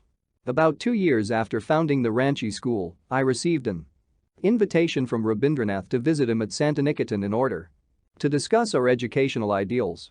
I went gladly. The poet was seated in his study when I entered. I thought then, as at our first meeting, that he was as striking a model of superb manhood as any painter could desire. His beautifully chiseled face, nobly patrician, was framed in long hair and flowing beard, large, melting eyes, an angelic smile, and a voice of flute-like quality which was literally enchanting. Stalwart, tall, and grave, he combined an almost womanly tenderness with the delightful spontaneity of a child. No idealized conception of a poet could find more suitable embodiment than in this gentle singer. Tagore and I were soon deep in a comparative study of our schools, both founded along unorthodox lines. We discovered many identical features: outdoor instruction, simplicity, ample scope for the child's creative spirit. Rabindranath, however, laid considerable stress on the study of literature and poetry and the self-expression through music and song, which I had already noted in the case of Bola. The Santiniketan children observed periods of silence but were given no special yoga training.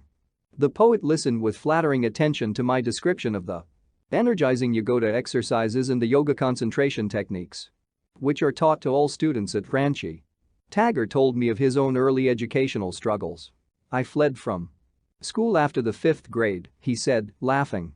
I could readily understand how his innate poetic delicacy had been affronted by the dreary, disciplinary atmosphere of a schoolroom. That is why I opened Santiniketan under the shady trees and the glories of the sky. He motioned eloquently to a little group studying in the beautiful garden. A child is in his natural setting, amidst the flowers and songbirds. Only thus may he fully express the hidden wealth of his individual endowment. True education can never be crammed and pumped from without, rather it must aid in bringing spontaneously to the surface the infinite hordes of wisdom within. FN 29-2. I agreed. The idealistic and hero-worshipping instincts of the young are starved on an exclusive diet of statistics and chronological eras. The poet spoke lovingly of his father, Devendranath, who had inspired the Santiniketan beginnings. Father presented me with this fertile land where he had already built a guest house and temple, Rabindranath told me. I started my educational experiment here in 1901 with only 10 boys. The £8,000 which came with the Nobel Prize all went for the upkeep of the school. The elder Tagore, Devendranath, known far and wide as Maharishi, was a very remarkable man, as one may discover from his autobiography. 2 years of his manhood were spent in meditation in the Himalayas. In turn, his father, Dwarkanath Tagore, had been celebrated throughout Bengal for his munificent public benefactions. From this illustrious tree has sprung a family of geniuses. Not Rabindranath alone, all his relatives have distinguished themselves in creative expression. His brothers, Goganendra and Abhinindra, are among the foremost artists. FN 29-3 of India, another brother, Vijendra, is a deep-seeing philosopher at whose gentle call the birds and woodland creatures respond. Rabindranath invited me to stay overnight in the guest house. It was indeed a charming spectacle, in the evening, to see the poet seated with a group in the patio. Time unfolded backward. The scene before me was like that of an ancient hermitage, the joyous singer encircled by his devotees, all aureoled in divine love. Tagore knitted each tie with the cords of harmony. Never assertive, he drew and captured the heart by an irresistible magnetism. Rare blossom of poesy blooming in the garden of the Lord, attracting others by a natural fragrance. In his melodious voice, Rabindranath read to us a few of his exquisite poems, newly created. Most of his songs and plays, written for the delectation of his students, have been composed at Santiniketan. The beauty of his lines, to me, lies in his art of referring to God in nearly every stanza, yet seldom mentioning the sacred name. Drunk with the bliss of singing, he wrote, I forget myself and call thee friend who art my Lord. The following day, after lunch, I bade the poet a reluctant farewell. I rejoice that his little school has now grown to an international university, Viswa Bharati, where scholars of all lands have found an ideal setting. Where the mind is without fear and the head is held high. Where knowledge is free. Where the world has not been broken up into fragments by narrow domestic walls. Where words come out from the depth of truth. Where tireless striving stretches its arms toward perfection. Where the clear stream of reason has not lost its way into the dreary desert sand of dead habit. Where the mind is led forward by the into ever-widening thought and action. Into that heaven of freedom, my father, let my country awake. FN 29-4. Rabindranath Tagore. FN 29-1. The English writer and publicist, close friend of Mahatma Gandhi. Mr. Andrews is honored in India for his many services to his adopted land. FN 29-2. The soul having been often born, or, as the Hindus say, traveling the path of existence through thousands of births. There is nothing of which she has not gained the knowledge, no wonder that she is able to recollect what formerly she knew. For inquiry and learning is reminiscence all. Emerson. FN 29-3. Rabindranath, too, in his 60s, engaged in a serious study of painting. Exhibitions of his futuristic work were given some years ago in European capitals and New York. FN 29-4. Gitanjali, New York. Macmillan Company.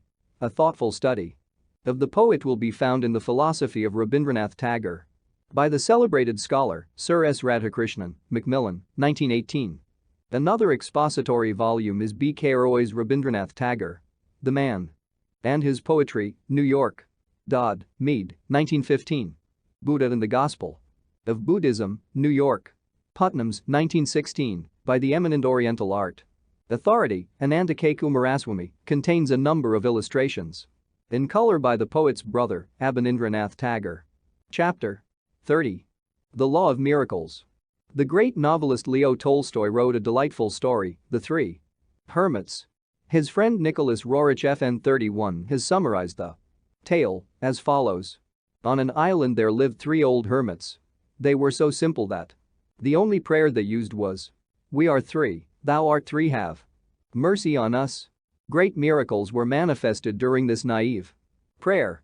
The local bishop FN 32 came to hear about the three hermits and their inadmissible prayer and decided to visit them in order to teach them the canonical invocations. He arrived on the island, told the hermits that their heavenly petition was undignified, and taught them many of the customary prayers. The bishop then left. On a boat, he saw, following the ship, a radiant light. As it approached, he discerned the three hermits who were holding hands and running upon the waves in an effort to overtake the vessel. "We have forgotten the prayers you taught us," they cried as they reached the bishop, "and have hastened to ask you to repeat them." The awed bishop shook his head. "Dear ones," he replied humbly, "continue to live with your old prayer. How did the three saints walk on the water? How did Christ resurrect his crucified body? How did Lahiri Mahasaya and Sri Yukteswar perform their miracles? Modern science has, as yet, no answer, though with the advent of the atomic bomb and the wonders of radar, the scope of the world mind has been abruptly enlarged. The word impossible is becoming less prominent in the scientific vocabulary.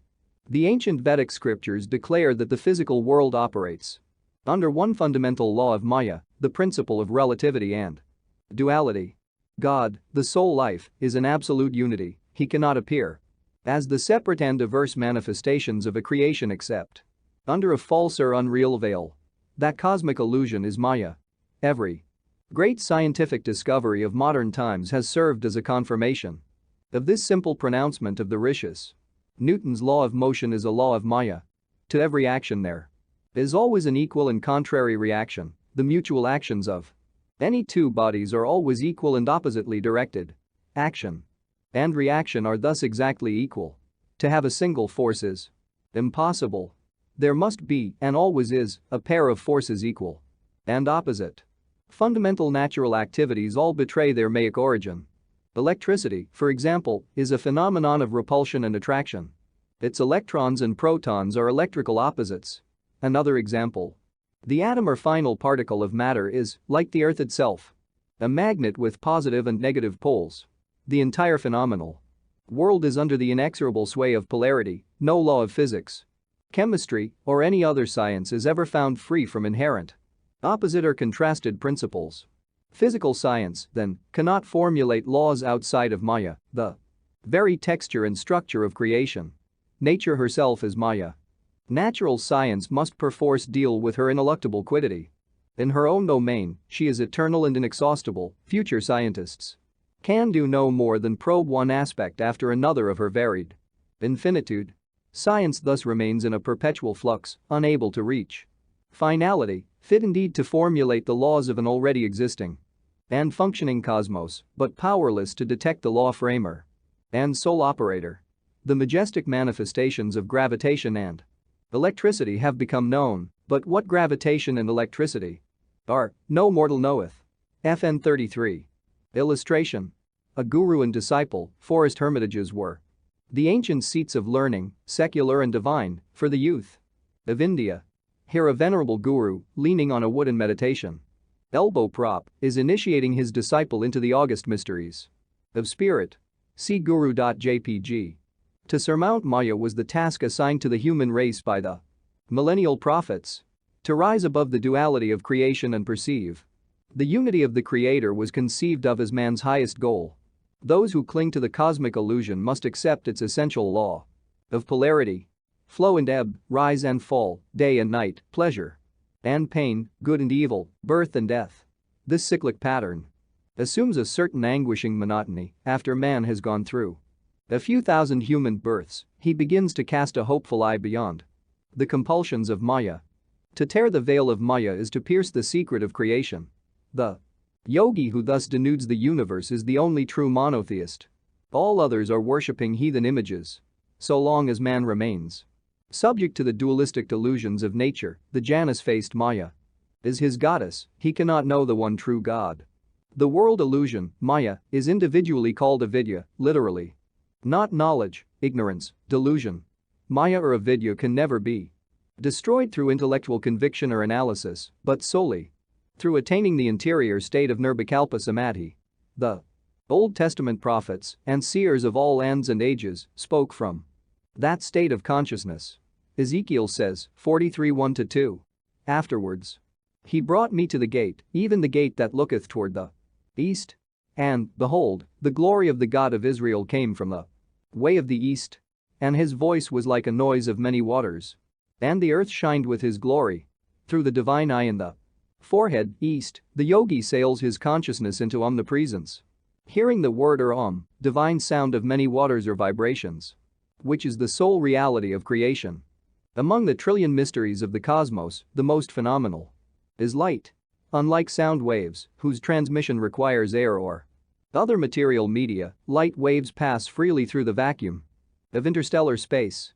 Even the hypothetical ether, held as the interplanetary medium of light in the undulatory theory, can be discarded on the Einsteinian grounds that the geometrical properties of space render the theory of ether unnecessary. Under either hypothesis, light remains the most subtle, the freest from material dependence of any natural manifestation. In the gigantic conceptions of Einstein, the velocity of light 186,000 miles per second dominates the whole theory of relativity. He proves mathematically that the velocity of light is, so far as man's finite mind is concerned, the only constant in a universe of unstable flux. On the sole absolute of light velocity depend all human standards of time and space. Not abstractly eternal as hitherto considered, time and space are relative and finite factors, deriving their measurement validity only in reference to the yardstick of light velocity. Enjoining space as a dimensional relativity, time has surrendered age-old claims to a changeless value. Time is now stripped to its rightful nature, a simple essence of ambiguity. With a few equational strokes of his pen, Einstein has banished from the cosmos every fixed reality except that of light. In a later development, his unified field theory, the great physicist embodies in one mathematical formula the laws of gravitation and of electromagnetism, reducing the cosmical structure to variations on a single law. Einstein FN 34 reaches across the ages to the rishis who proclaimed a sole texture of creation, that of a protean Maya. On the epochal theory of relativity have arisen the mathematical possibilities of exploring the ultimate atom. Great scientists are now boldly asserting not only that the atom is energy rather than matter, but that atomic energy is essentially mind stuff. The frank realization that physical science is concerned with a world of shadows is one of the most significant advances, Sir. Arthur Stanley Eddington writes in The Nature of the Physical World. In the world of physics we watch a shadowgraph performance of the drama of familiar life. The shadow of my elbow rests on the shadow table as the shadow ink flows over the shadow paper. It is all symbolic, and as a symbol the physicist leaves it. Then comes the alchemist mind who transmutes the symbols. To put the conclusion crudely, the stuff of the world is mind stuff. The realistic matter and fields of force of former physical theory are altogether irrelevant except in so far as the mind stuff has itself spun these imaginings. The external world has thus become a world of shadows. In removing our illusions we have removed the substance. For indeed we have seen that substance is one of the greatest of our illusions. With the recent discovery of the electron microscope came definite proof of the light essence of atoms and of the inescapable duality of nature. The New York Times gave the following report of a 1937 demonstration of the electron microscope before a meeting of the American Association for the Advancement of Science. The crystalline structure of tungsten, hitherto known only indirectly by means of X-rays, stood outlined boldly on a fluorescent screen, showing 9 atoms in their correct positions in the space lattice. A cube, with 1 atom in each corner and 1 in the center. The atoms in the crystal lattice of the tungsten appeared on the fluorescent screen as points of light arranged in geometric pattern. Against this crystal cube of light the bombarding molecules of air could be observed as dancing points of light, similar to points of sunlight shimmering on moving waters. The principle of the electron microscope was first discovered in 1927 by Drs. Clinton J. Davison and Lester H. Germer of the Bell Telephone Laboratories, New York City, who found that the electron had a dual personality partaking of the characteristic of both a particle and a wave. The wave quality gave the electron the characteristic of light, and a search was begun to devise means for focusing electrons in a manner similar to the focusing of light by means of a lens. For his discovery of the Jekyll-Hyde quality of the electron, which corroborated the prediction made in 1924 by de Broglie, French Nobel Prize-winning physicist, and showed that the entire realm of physical nature had a dual personality, Dr. Davison also received the Nobel Prize in Physics. The stream of knowledge, Sir James Jeans writes in The Mysterious Universe, is heading towards a non-mechanical reality. The universe begins to look more like a great thought than like a great machine. 20th century science is thus sounding like a page from the Hari Vedas. From science, then, if it must be so, let man learn the philosophic truth that there is no material universe, its warp and woof is Maya. Illusion. Its mirages of reality all break down under analysis. As one by one the reassuring props of a physical cosmos crash. Beneath him, man dimly perceives his idolatrous reliance, his past transgression of the divine command. Thou shalt have no other gods before me. In his famous equation outlining the equivalence of mass and energy, Einstein proved that the energy in any particle of matter is equal to its mass or weight multiplied by the square of the velocity of light. The release of the atomic energies is brought about through the annihilation of the material particles. The death of matter has been the birth of an atomic age. Light velocity is a mathematical standard or constant not because there is an absolute value in 186,000 miles a second, but because no material body, whose mass increases with its velocity, can ever attain the velocity of light. Stated another way, only a material body whose mass is infinite could equal the velocity of light. This conception brings us to the law of miracles. The masters who are able to materialize and dematerialize their bodies or any other object, and to move with the velocity of light, and to utilize the creative light rays in bringing into instant visibility any physical manifestation, have fulfilled the necessary instantaneous condition. Their mass is infinite.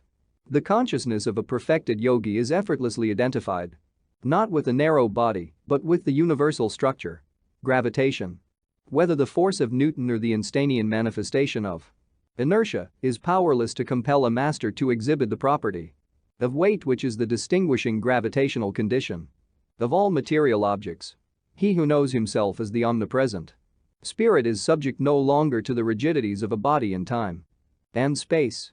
Their imprisoning rings pass not if yielded to the solvent. I am he. Fiat lux. And there was light. God's first command to his ordered creation, Genesis 1:3, brought into being the only atomic reality. Light. On the beams of this immaterial medium occur all divine manifestations. Devotees of every age testify to the appearance of God as flame and light, the King of kings and Lord of lords, who only hath immortality, dwelling in the light which no man can approach unto. FN 35. A yogi who through perfect meditation has merged his consciousness with the Creator perceives the cosmical essence as light. To him, there is no difference between the light rays compassing water and the light rays compassing land.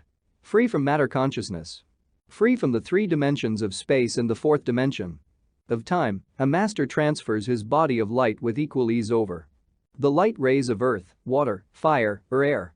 Long concentration on the liberating spiritual eye has enabled the yogi to destroy all delusions concerning matter and its gravitational weight. Thenceforth he sees the universe as an essentially undifferentiated mass of light.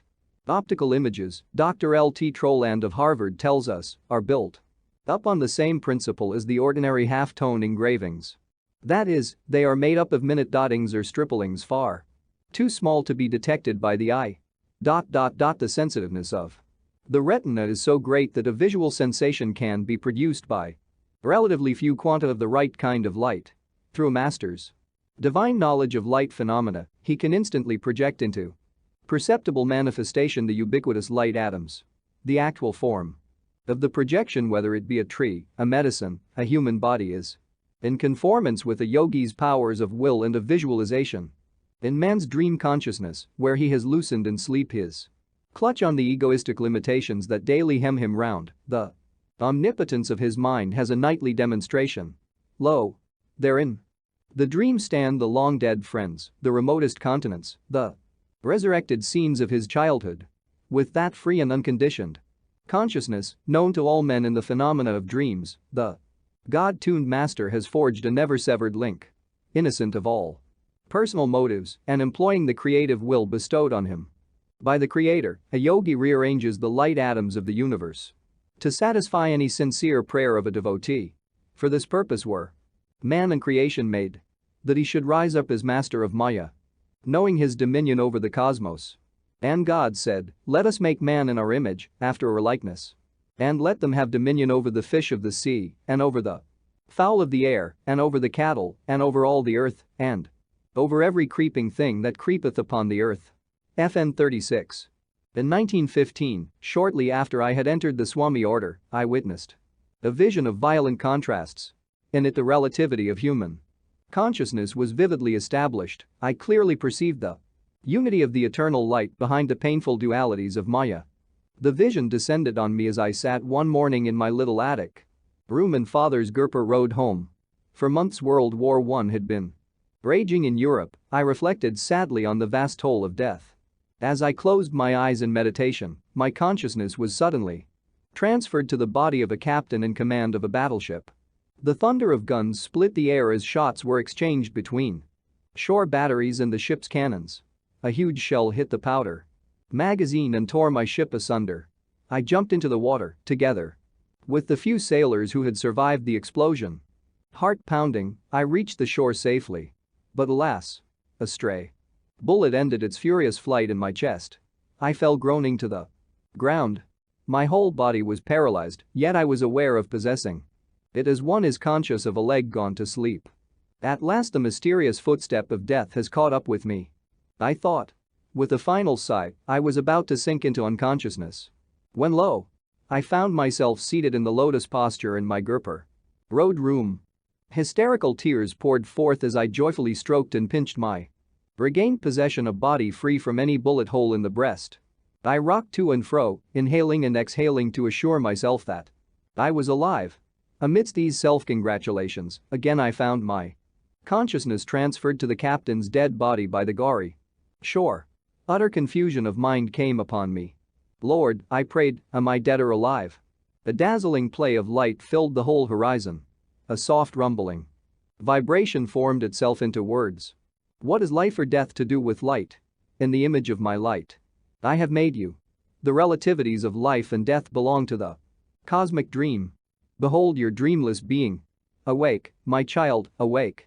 As steps in man's awakening, the Lord inspires scientists to discover, at the right time and place, the secrets of his creation. Many modern discoveries help men to apprehend the cosmos as a varied expression of one power light, guided by divine intelligence. The wonders of the motion picture, of radio, of television, of radar, of the photoelectric cell, the all-seeing electric eye, of atomic energies, are all based on the electromagnetic phenomenon of light. The motion picture art can portray any miracle. From the impressive visual standpoint, no marvel is barred to trick photography. A man's transparent astral body can be seen rising from his gross physical form. He can walk on the water, resurrect the dead, reverse the natural sequence of developments, and play havoc with time and space. Assembling the light images as he pleases, the photographer achieves optical wonders which a true master produces with actual light rays. The lifelike images of the motion picture illustrate many truths concerning creation. The cosmic director has written his own plays and assembled the tremendous casts for the pageant of the centuries. From the dark booth of eternity, he pours his creative beam through the films of successive ages, and the pictures are thrown on the screen of space. Just as the motion picture images appear to be real but are only combinations of light and shade, so is the universal variety a delusive seeming. The planetary spheres, with their countless forms of life, are naught but figures in a cosmic motion picture, temporarily true to five-sense perceptions as the scenes are cast on the screen of man's consciousness by the infinite creative beam. A cinema audience can look up and see that all screen images are appearing through the instrumentality of one imageless beam of light. The colorful universal drama is similarly issuing from the single white light of a cosmic source. With inconceivable ingenuity, God is staging an entertainment for his human children, making them actors as well as audience in his planetary theater. One day I entered a motion picture house to view a newsreel of the European battlefields. World War I was still being waged in the West. The newsreel recorded the carnage with such realism that I left the theater with a troubled heart. Lord, I prayed, why dost thou permit such suffering? To my intense surprise, an instant answer came in the form of a vision of the actual European battlefields. The horror of the struggle, filled with the dead and dying, far surpassed in ferocity any representation of the newsreel. Look intently. A gentle voice spoke to my inner consciousness. You will see that these scenes now being enacted in France are nothing but a play of chiaroscuro. They are the cosmic motion picture, as real and as unreal as the theater newsreel you have just seen, a play within a play. My heart was still not comforted. The divine voice went on. Creation is light and shadow both, else no picture is possible. The good and evil of Maya must ever alternate in supremacy. If joy were ceaseless here in this world, would man ever seek another? Without suffering, he scarcely cares to recall that he has forsaken his eternal home. Pain is a prod to remembrance. The way of escape is through wisdom. The tragedy of death is unreal. Those who shudder at it are like an ignorant actor who dies of fright on the stage when nothing more is fired at him than a blank cartridge. My sons are the children of light, they will not sleep forever in delusion. Although I had read scriptural accounts of Maya, they had not given me the deep insight that came with the personal visions and their accompanying words of consolation. One's values are profoundly changed when he is finally convinced that creation is only a vast motion picture and that not in it, but beyond it, lies his own reality. As I finished writing this chapter, I sat on my bed in the lotus posture. My room was dimly lit by two shaded lamps. Lifting my gaze, I noticed that the ceiling was dotted with small mustard-colored lights, scintillating and quivering with a radium-like luster. Myriads of penciled rays, like sheets of rain, gathered into a transparent shaft and poured silently upon me. At once my physical body lost its grossness and became metamorphosed into astral texture. I felt a floating sensation as, barely touching the bed, the weightless body shifted slightly and alternately to left and right. I looked around the room, the furniture and walls were as usual, but the little mass of light had so multiplied that the ceiling was invisible. I was wonderstruck. "This is the cosmic motion picture mechanism," a voice spoke. "As though from within the light, shedding its beam on the white screen of your bed sheets, it is producing the picture of your body. Behold, your form is nothing but light." I gazed at my arms and moved them back and forth, yet could not feel their weight. An ecstatic joy overwhelmed me. This cosmic stem of light, blossoming as my body, seemed a divine replica of the light beams streaming out of the projection booth in a cinema house and manifesting as pictures on the screen. For a long time I experienced this motion picture of my body in the dimly lighted theater of my own bedroom. Despite the many visions I have had, none was ever more singular. As my illusion of a solid body was completely dissipated and my realization deepened that the essence of all objects is light, I looked up to the throbbing stream of lifetrons and spoke entreatingly. "Divine light, please withdraw this, my humble bodily picture, into thyself, even as Elijah was drawn up to heaven by a flame." This prayer was evidently startling. The beam disappeared. My body resumed its normal weight and sank on the bed. The swarm of dazzling ceiling lights flickered and vanished. My time to leave this earth had apparently not arrived. Besides, I thought philosophically, the prophet Elijah might well be displeased at my presumption. FN 31 This famous Russian artist and philosopher has been living for many years in India near the Himalayas. "From the peaks comes revelation," he has written. "In caves and upon the summits lived the rishis. Over the snowy peaks of the Himalayas burns a bright glow, brighter than stars and the fantastic flashes of lightning." FN 32 The story may have a historical basis. An editorial note informs us that the bishop met the three monks while he was sailing from Archangel to the Slavetsky monastery at the mouth of the Dvina River. FN 33 Marconi, the great inventor, made the following admission of scientific inadequacy before the finalities. The inability of science to solve life is absolute. This fact would be truly frightening were it not for faith. The mystery of life is certainly the most persistent problem ever placed before the thought of man. FN 34 A clue to the direction taken by Einstein's genius is given by the fact that he is a lifelong disciple of the great philosopher Spinoza, whose best-known work is Ethics Demonstrated in Geometrical Order. FN 35 I Timothy 6:15-16. FN 36, Genesis 1:26. Chapter 31. An interview with the Sacred Mother. Reverend Mother, I was baptized in infancy by your prophet husband. He was the guru of my parents and of my own guru Sri Yukteswarji. Will you therefore give me the privilege of hearing a few incidents in your sacred life? I was addressing Srimati Kashi Moni, the life companion of Lahiri Mahasaya. Finding myself in Benares for a short period, I was fulfilling a long-felt desire to visit the venerable lady. She received me graciously at the old Lahiri homestead in the Garudaswar Mahalla section of Benares. Although aged, she was blooming like a lotus, silently emanating a spiritual fragrance. She was of medium build, with a slender neck and fair skin. Large, lustrous eyes softened her motherly face. "Son, you are welcome here. Come upstairs." Kashi Moni led the way to a very small room where, for a time, she had lived with her husband.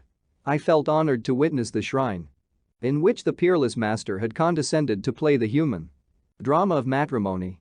The gentle lady motioned me to a pillow seat by her side. It was years before I came to realize the divine stature of my husband, she began. One night, in this very room, I had a vivid dream.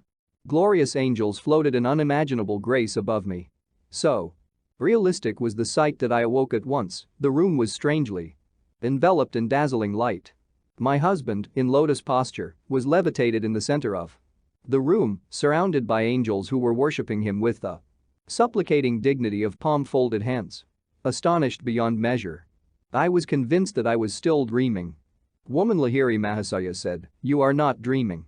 Forsake your sleep forever and forever." As he slowly descended to the floor, I prostrated myself at his feet. "Master," I cried, "again and again I bow before you. Will you pardon me for having considered you as my husband? I die with shame to realize that I have remained asleep in ignorance by the sight of one who is divinely awakened. From this night, you are no longer my husband, but my guru. Will you accept my insignificant self as your disciple? FN 31:1. The master touched me gently. Sacred soul, arise. You are accepted.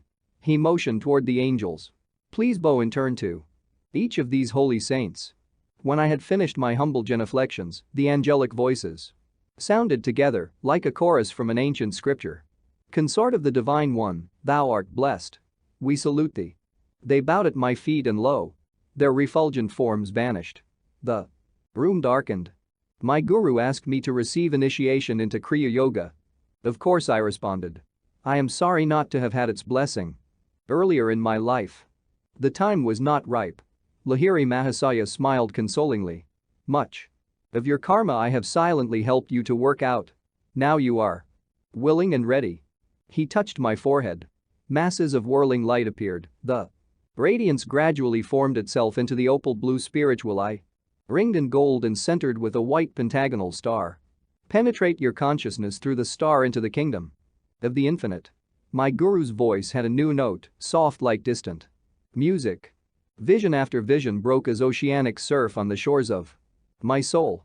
The panoramic spheres finally melted in a sea of bliss. I lost myself in ever-surging blessedness. When I returned hours later to awareness of this world, the master gave me the technique of Kriya Yoga. From that night on, Lahiri Mahasaya never slept in my room again. Nor, thereafter, did he ever sleep. He remained in the front room.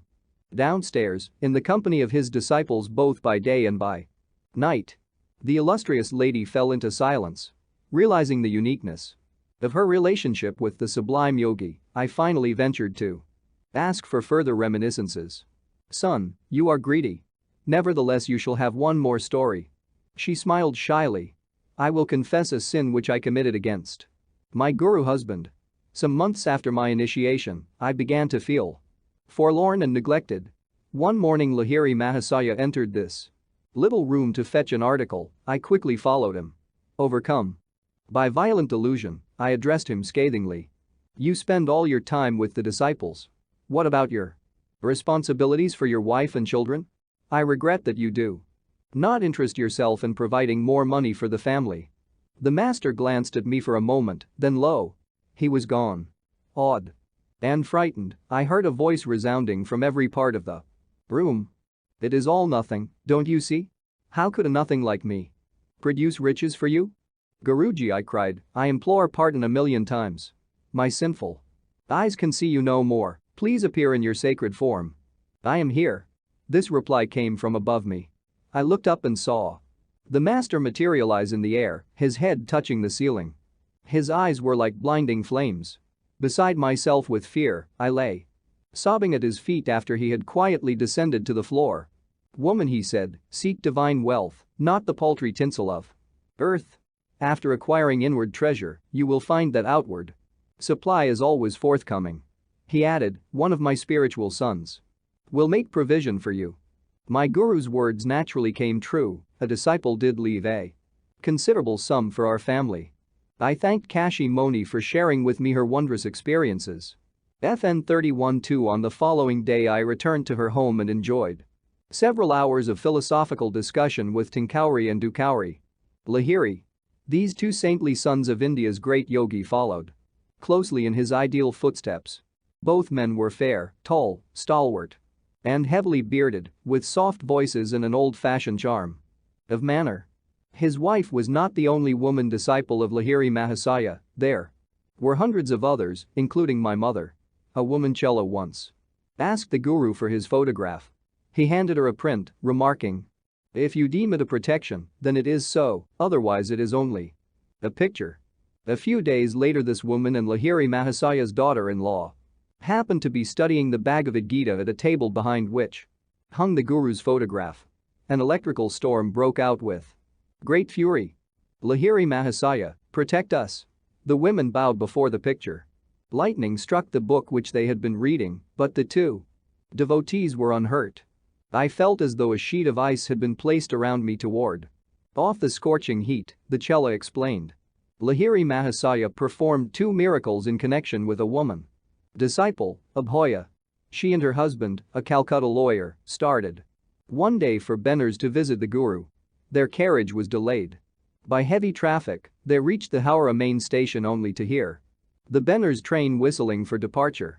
Abhoya, near the ticket office, stood quietly. Lahiri Mahasaya, I beseech thee to stop the train. She silently prayed. I cannot suffer the pangs of delay in waiting another day to see thee. The wheels of the snorting train continued to move round and round, but there was no onward progress. The engineer and passengers descended to the platform to view the phenomenon. An English railroad guard approached Abhoya and her husband.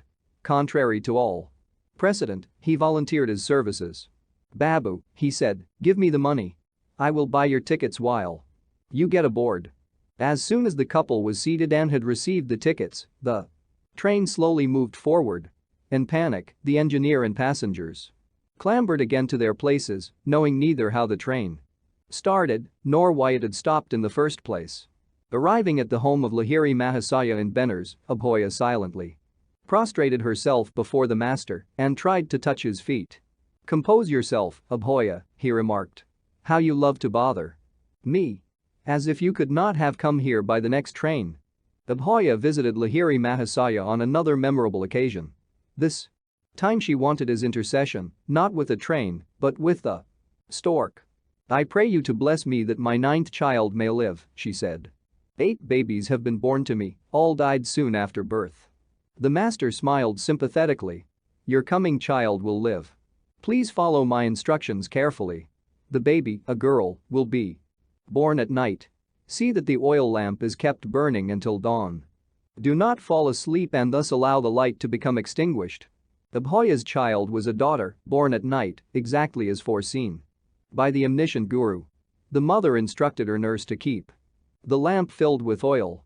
Both women kept the urgent vigil far into the early morning hours, but finally fell asleep. The lamp oil was almost gone, the light flickered feebly. The bedroom door unlatched and flew open with a violent sound. The startled women awoke. Their astonished eyes beheld the form of Lahiri Mahasaya. Abhoya, behold, the light is almost gone. He pointed to the lamp, which the nurse hastened to refill. As soon as it burned again brightly, the master vanished. The door closed, the latch was affixed without visible agency. Abhoya's 9th child survived. In 1935, when I made inquiry, she was still living.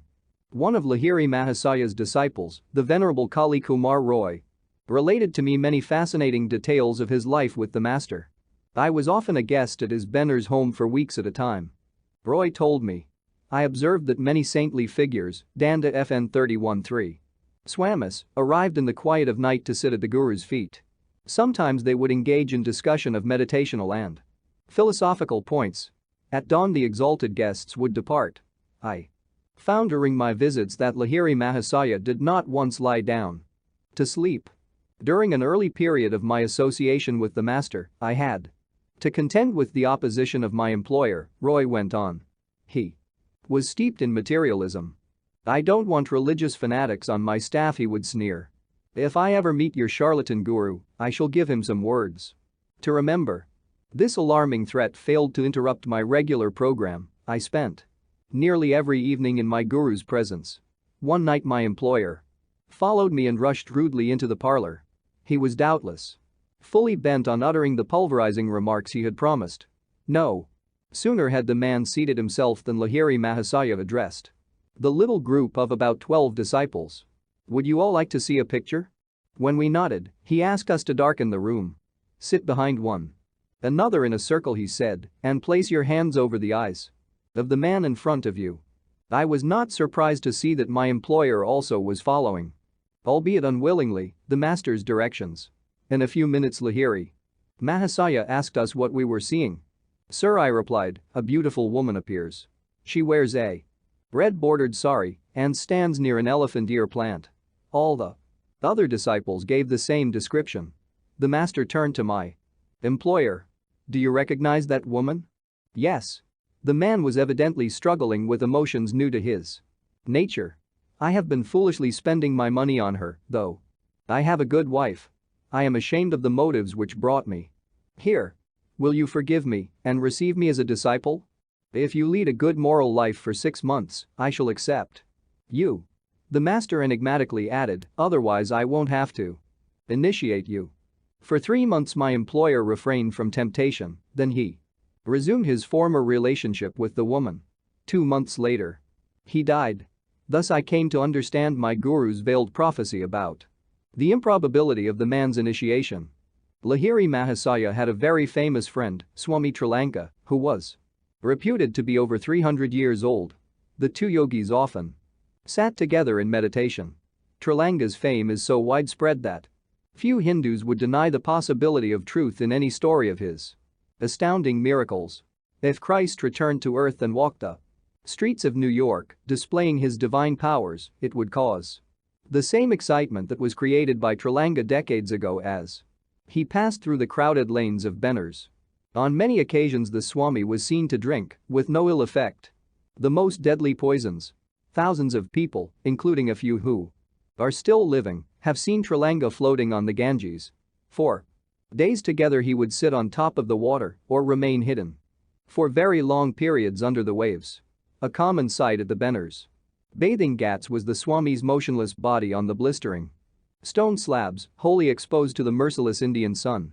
By these feats Trilanka sought to teach men that a yogi's life does not depend upon oxygen or ordinary conditions and precautions, whether he were above water or under it, and whether or not his body lay exposed to the fierce solar rays. The master proved that he lived by divine consciousness.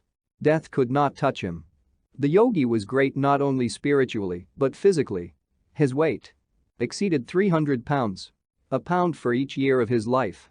As he ate very seldom, the mystery is increased. A master, however, easily ignores all usual rules of health when he desires to do so. For some special reason, often a subtle one known only to himself.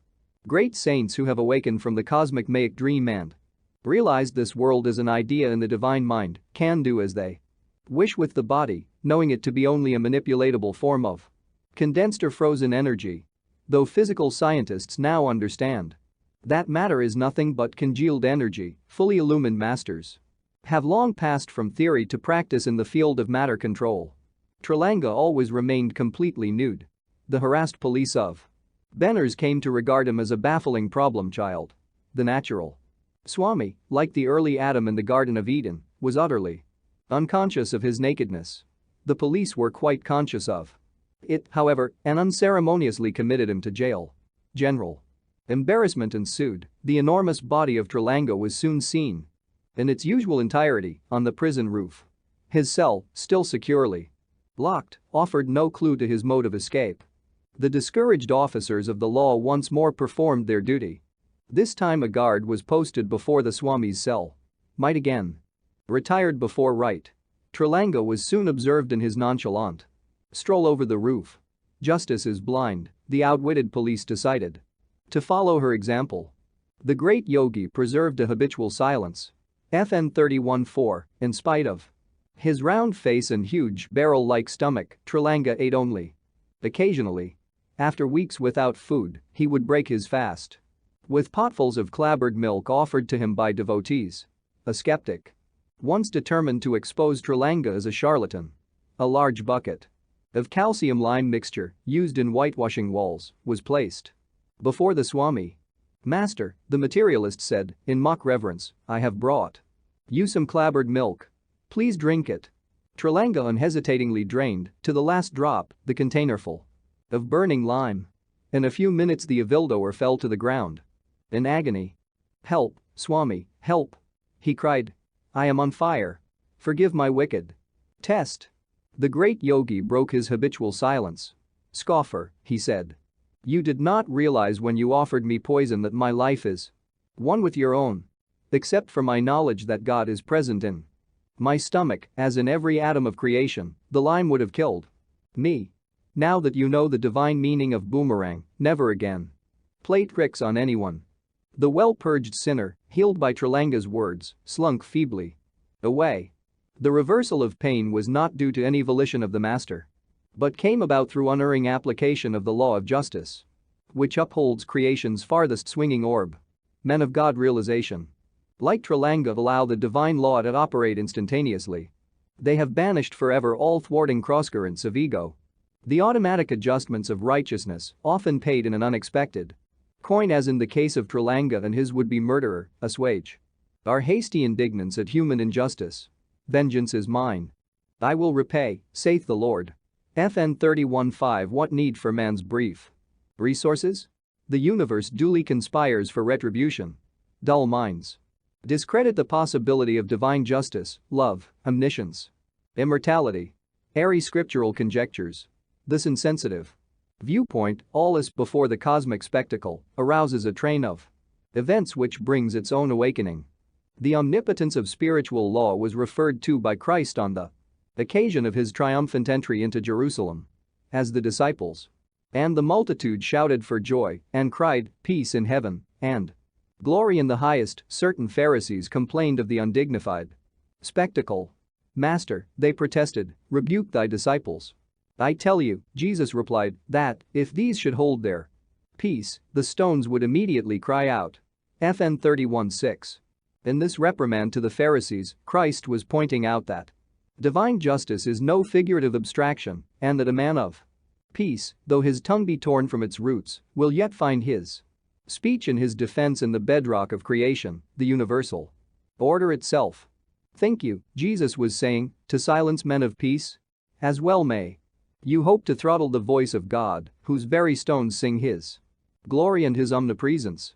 Will you demand that men not celebrate in honor of the peace in heaven, but should only gather together in multitudes to shout for war on earth? Then make your preparations, O Pharisees, to overtopple the foundations of the world, for it is not gentle men alone, but stones or earth, and water and fire and air that will rise up against you, to bear witness of his ordered harmony. The grace of the Christ-like Yogi, Tralanga, was once bestowed on my Sajo Mama, maternal uncle. One morning uncle saw the master surrounded by a crowd of devotees at a Benner's Ghat. He managed to edge his way close to Tralanga, whose feet he touched humbly. Uncle was astonished to find himself instantly freed from a painful chronic disease. FN 31:7. The only known living disciple of the great yogi is a woman, Shankari. My Jew. Daughter of one of Tralanga's disciples, she received the Swami's training from her early childhood. She lived for 40 years in a series of lonely Himalayan caves near Badranath, Kedarnath, Amarnath, and Pasupatinath. The Brahmacharini, woman, ascetic, born in 1826, is now well over the century mark. Not aged. In appearance, however, she has retained her black hair, sparkling teeth, and amazing energy. She comes out of her seclusion every few years to attend the periodical melas or religious fairs. This woman saint often visited Lahiri Mahasaya. She has related that one day, in the Barakpur section near Calcutta, while she was sitting by Lahiri Mahasaya's side, his great guru Babaji quietly entered the room and held converse with them both.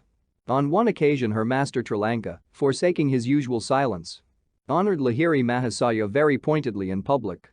A Benner's disciple objected. "Sir," he said, "why do you, a Swami and a renunciate, show such respect to a householder?" "My son," Tralanga replied, "Lahiri Mahasaya is like a divine kitten, remaining wherever the cosmic mother has placed him. While dutifully playing the part of a worldly man, he has received that perfect self-realization for which I have renounced even my loincloth." FN 31:11 is reminded here of Milton's line, "He forgot only, she forgot in him." FN 31:2 The Venerable Mother passed on at Benner's in 1930. FN 31:3 Staff, symbolizing the spinal cord, carried ritually by certain orders of monks. FN 31:4 He was a muni, a monk who observes mauna, spiritual silence. The Sanskrit root muni is akin to Greek monos, alone, single, from which are derived the English words monk, monism, etc. FN 31:5 Romans 12:19. FN 31:6 Luke 19:37-40. FN 31:7 The lives of Tralanga and other great masters remind us of Jesus' words. "And these signs shall follow them that believe. In my name, the Christ consciousness, they shall cast out devils. They shall speak with new tongues, they shall take up serpents. And if they drink any deadly thing, it shall not hurt them, they shall lay hands on the sick, and they shall recover. Mark 16:17-18. Chapter 32. Rama is raised from the dead. Now a certain man was sick, named Lazarus. When Jesus heard that, he said, "This sickness is not unto death, but for the glory of God, that the Son of God might be glorified thereby." FN 32:1. Sri Yukteswar was expounding the Christian scriptures one sunny morning on the balcony of his Serampur hermitage. Besides a few of Master's other disciples, I was present with a small group of my Ranchi students. In this passage, Jesus calls himself the Son of God. Though he was truly united with God, his reference here has a deep impersonal significance, my guru explained. The Son of God is the Christ or divine consciousness in man. No mortal can glorify God. The only honor that man can pay his creator is to seek him. Man cannot glorify an abstraction that he does not know. The glory or nimbus around the head of the saints is a symbolic witness of their capacity to render divine homage. Sri Yukteswar went on to read the marvelous story of Lazarus's resurrection. At its conclusion, Master fell into a long silence. The sacred book open on his knee. I too was privileged to behold a similar miracle. My guru finally spoke with solemn unction.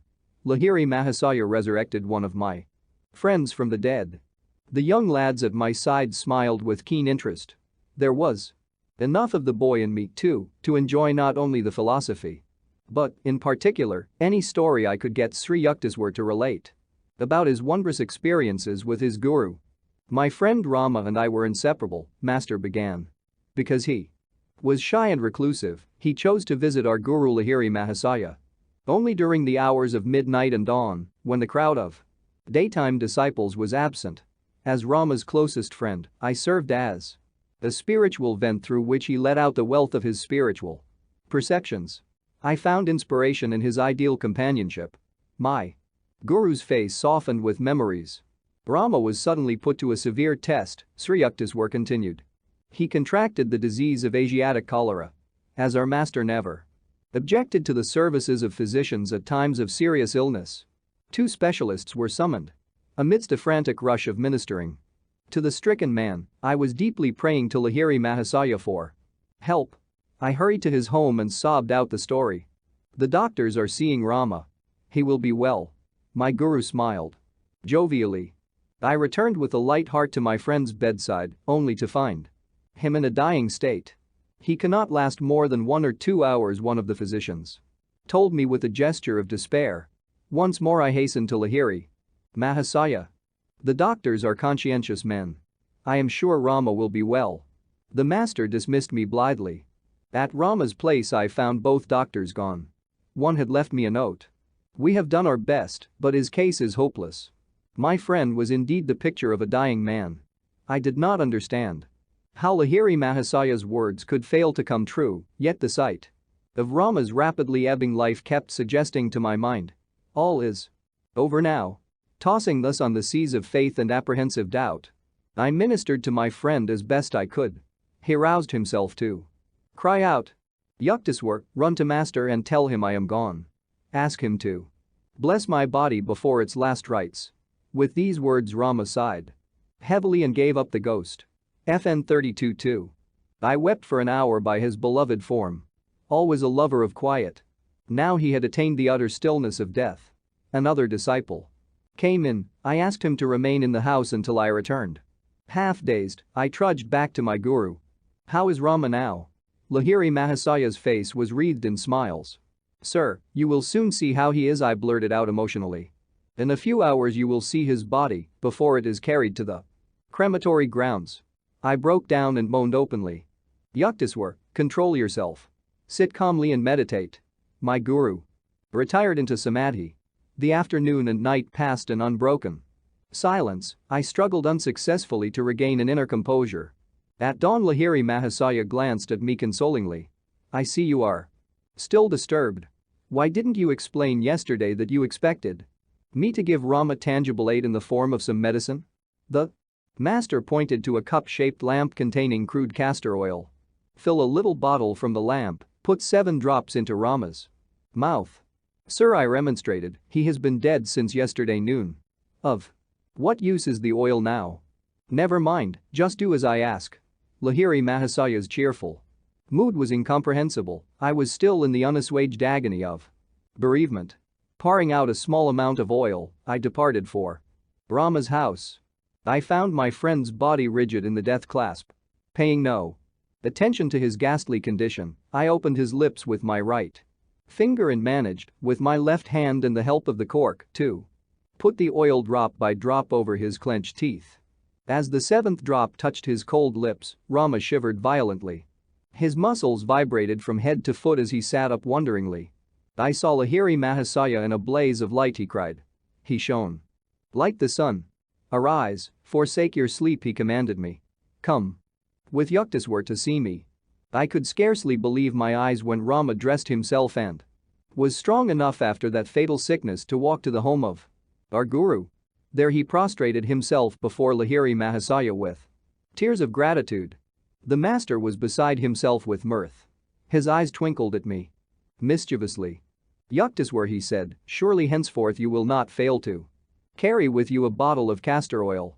Whenever you see a corpse, just administer the oil. Why, 7 drops of lamp oil must surely foil the power of Yama.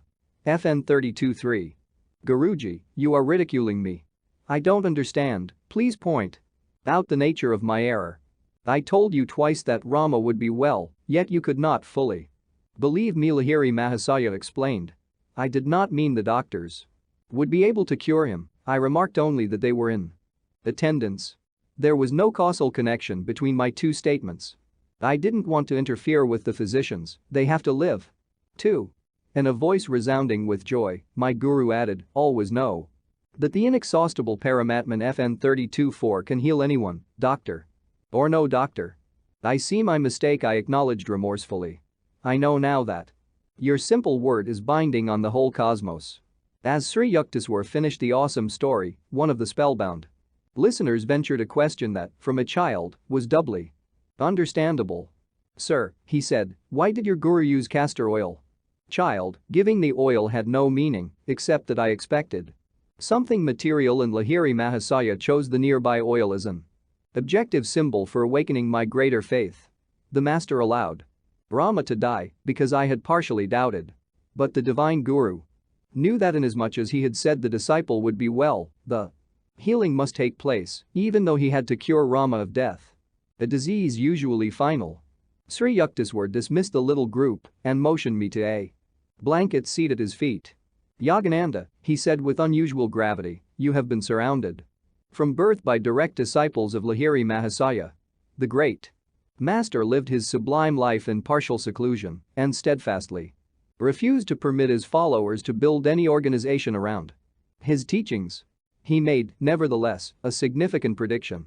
About 50 years after my passing, he said, my life will be written because of a deep interest in yoga which the West will manifest. The yogic message will encircle the globe and aid in establishing that brotherhood of man which results from direct perception of the one Father. My son Yogananda, Sri Yuktaswar went on, you must do your part in spreading that message and in writing that sacred life. 50 years after Lahiri Mahasaya's passing in 1895 culminated in 1945, the year of completion of this present book. I cannot but be struck by the coincidence that the year 1945 has also ushered in a new age, the era of revolutionary atomic energies. All thoughtful minds turn as never before to the urgent problems of peace and brotherhood, lest the continued use of physical force banish all men along with the problems. Though the human race and its works disappear tracelessly by time or bomb, the sun does not falter in its course, the stars keep their invariable vigil. Cosmic law cannot be stayed or changed, and man would do well to put himself in harmony with it.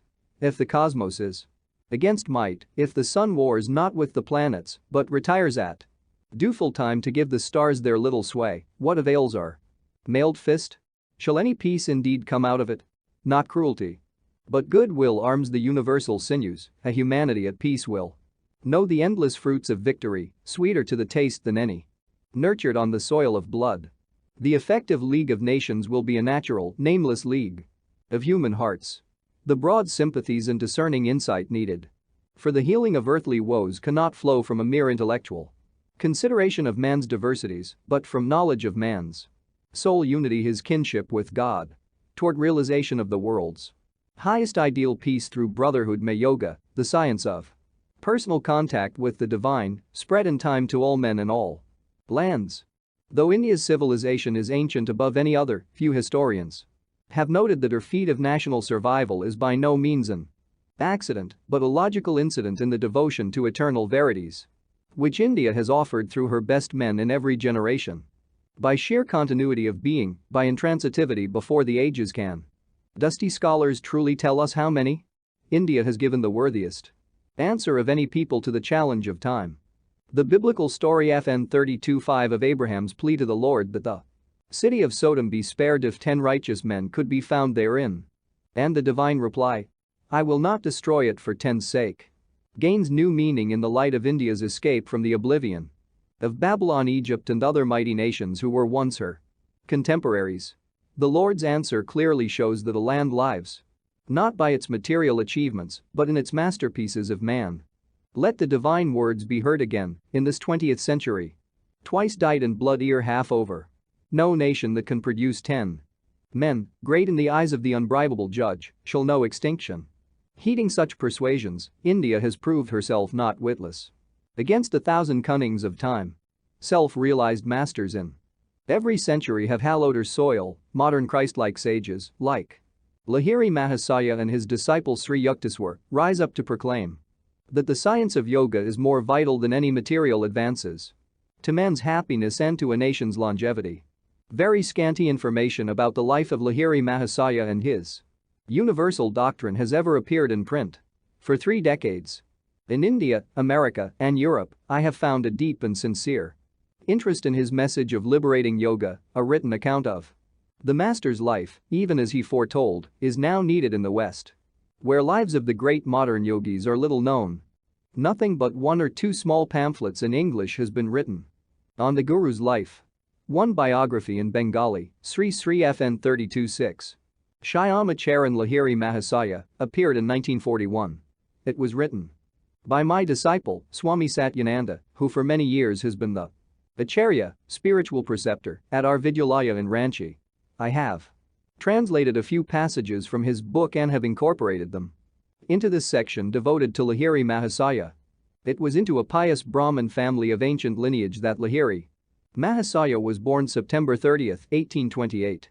His birthplace was the village of Gurni in the Nadia district near Krishnagar, Bengal. He was the youngest son of Mukta Kashi, the second wife of the esteemed Gaur Mohan Lahiri. His first wife, after the birth of 3 sons, had died during a pilgrimage. The boy's mother passed away during his childhood. Little about her is known except the revealing fact that she was an ardent devotee of Lord Shiva, FN 32:7 scripturally designated as the king of yogis. The boy Lahiri, whose given name was Shyama Charan, spent his early years in the ancestral home at Nadia.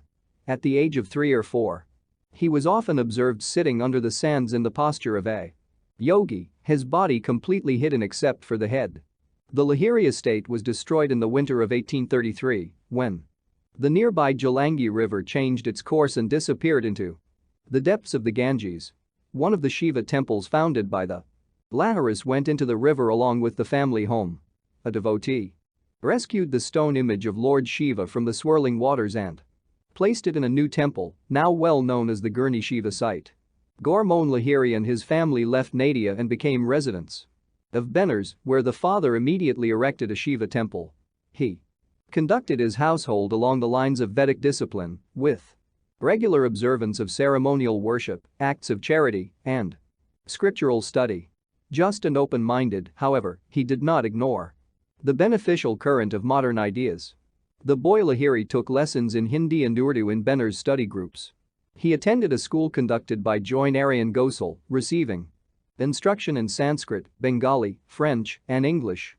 Applying himself to a close study of the Vedas, the young yogi listened eagerly to scriptural discussions by learned Brahmins, including a Marhata Pundit named Nag Bhatta. Shyama Charan was a kind, gentle, and courageous youth, beloved by all his companions. With a well-proportioned, bright, and powerful Body, he excelled in swimming and in many skillful activities. In 1846 Shyama Charan Lahiri was married to Srimati Kashi Moni, daughter of Sri Debnarayan Sanyal, a model Indian housewife. Kashi Moni cheerfully carried on her home duties in the traditional householder's obligation to serve guests and the poor. Two saintly sons, Tinkauri and Dukauri, blessed the union. At the age of 23, in 1851, Lahiri Mahasaya took the post of accountant in the military engineering department of the English government. He received many promotions during the time of his service. Thus, not only was he a master before God's eyes, but also a success in the little human drama where he played his given role as an office worker in the world. As the offices of the army department were shifted, Lahiri Mahasaya was transferred to Gazipur, Mirzapur, Danapur, Nainital, Benners, and other localities. After the death of his father, Lahiri had to assume the entire responsibility of his family, for whom he bought a quiet residence in the Garudaswar Mahalla neighborhood of Benners. It was in his 33rd year that Lahiri Mahasaya saw fulfillment of the purpose for which he had been reincarnated on earth. The ash-hidden flame, long smoldering, received its opportunity to burst into flame. A divine decree, resting beyond the gaze of human beings, works mysteriously to bring all things into outer manifestation at the proper time. He met his great guru, Babaji, near Ranikat and was initiated by him into Kriya Yoga. This auspicious event did not happen to him alone, it was a fortunate moment for all the human race, many of whom were later privileged to receive the soul awakening gift of Kriya. The lost or long vanished highest art of yoga was again being brought to light. Many spiritually thirsty men and women eventually found their way to the cool waters of Kriya Yoga. Just as in the Hindu legend, where Mother Ganges offers her divine draught to the parched devotee Bajarath, so the celestial flood of Kriya rolled from the secret fastnesses of the Himalayas into the dusty haunts of men. FN 32 1 John 11 1-4. FN 32-2 A cholera victim is often rational and fully conscious right up to the moment of death. FN 32-3 The God of Death. FN 32-4 Literally, Supreme Soul. FN 32-5 Genesis 18:23-32. FN 32-6-3 A prefix meaning holy is attached, generally twice or thrice, to names of great Indian teachers. FN 32-7 One of the Trinity of Godhead Brahma, Vishnu, Shiva whose universal work is, respectively, that of creation, preservation, and dissolution restoration.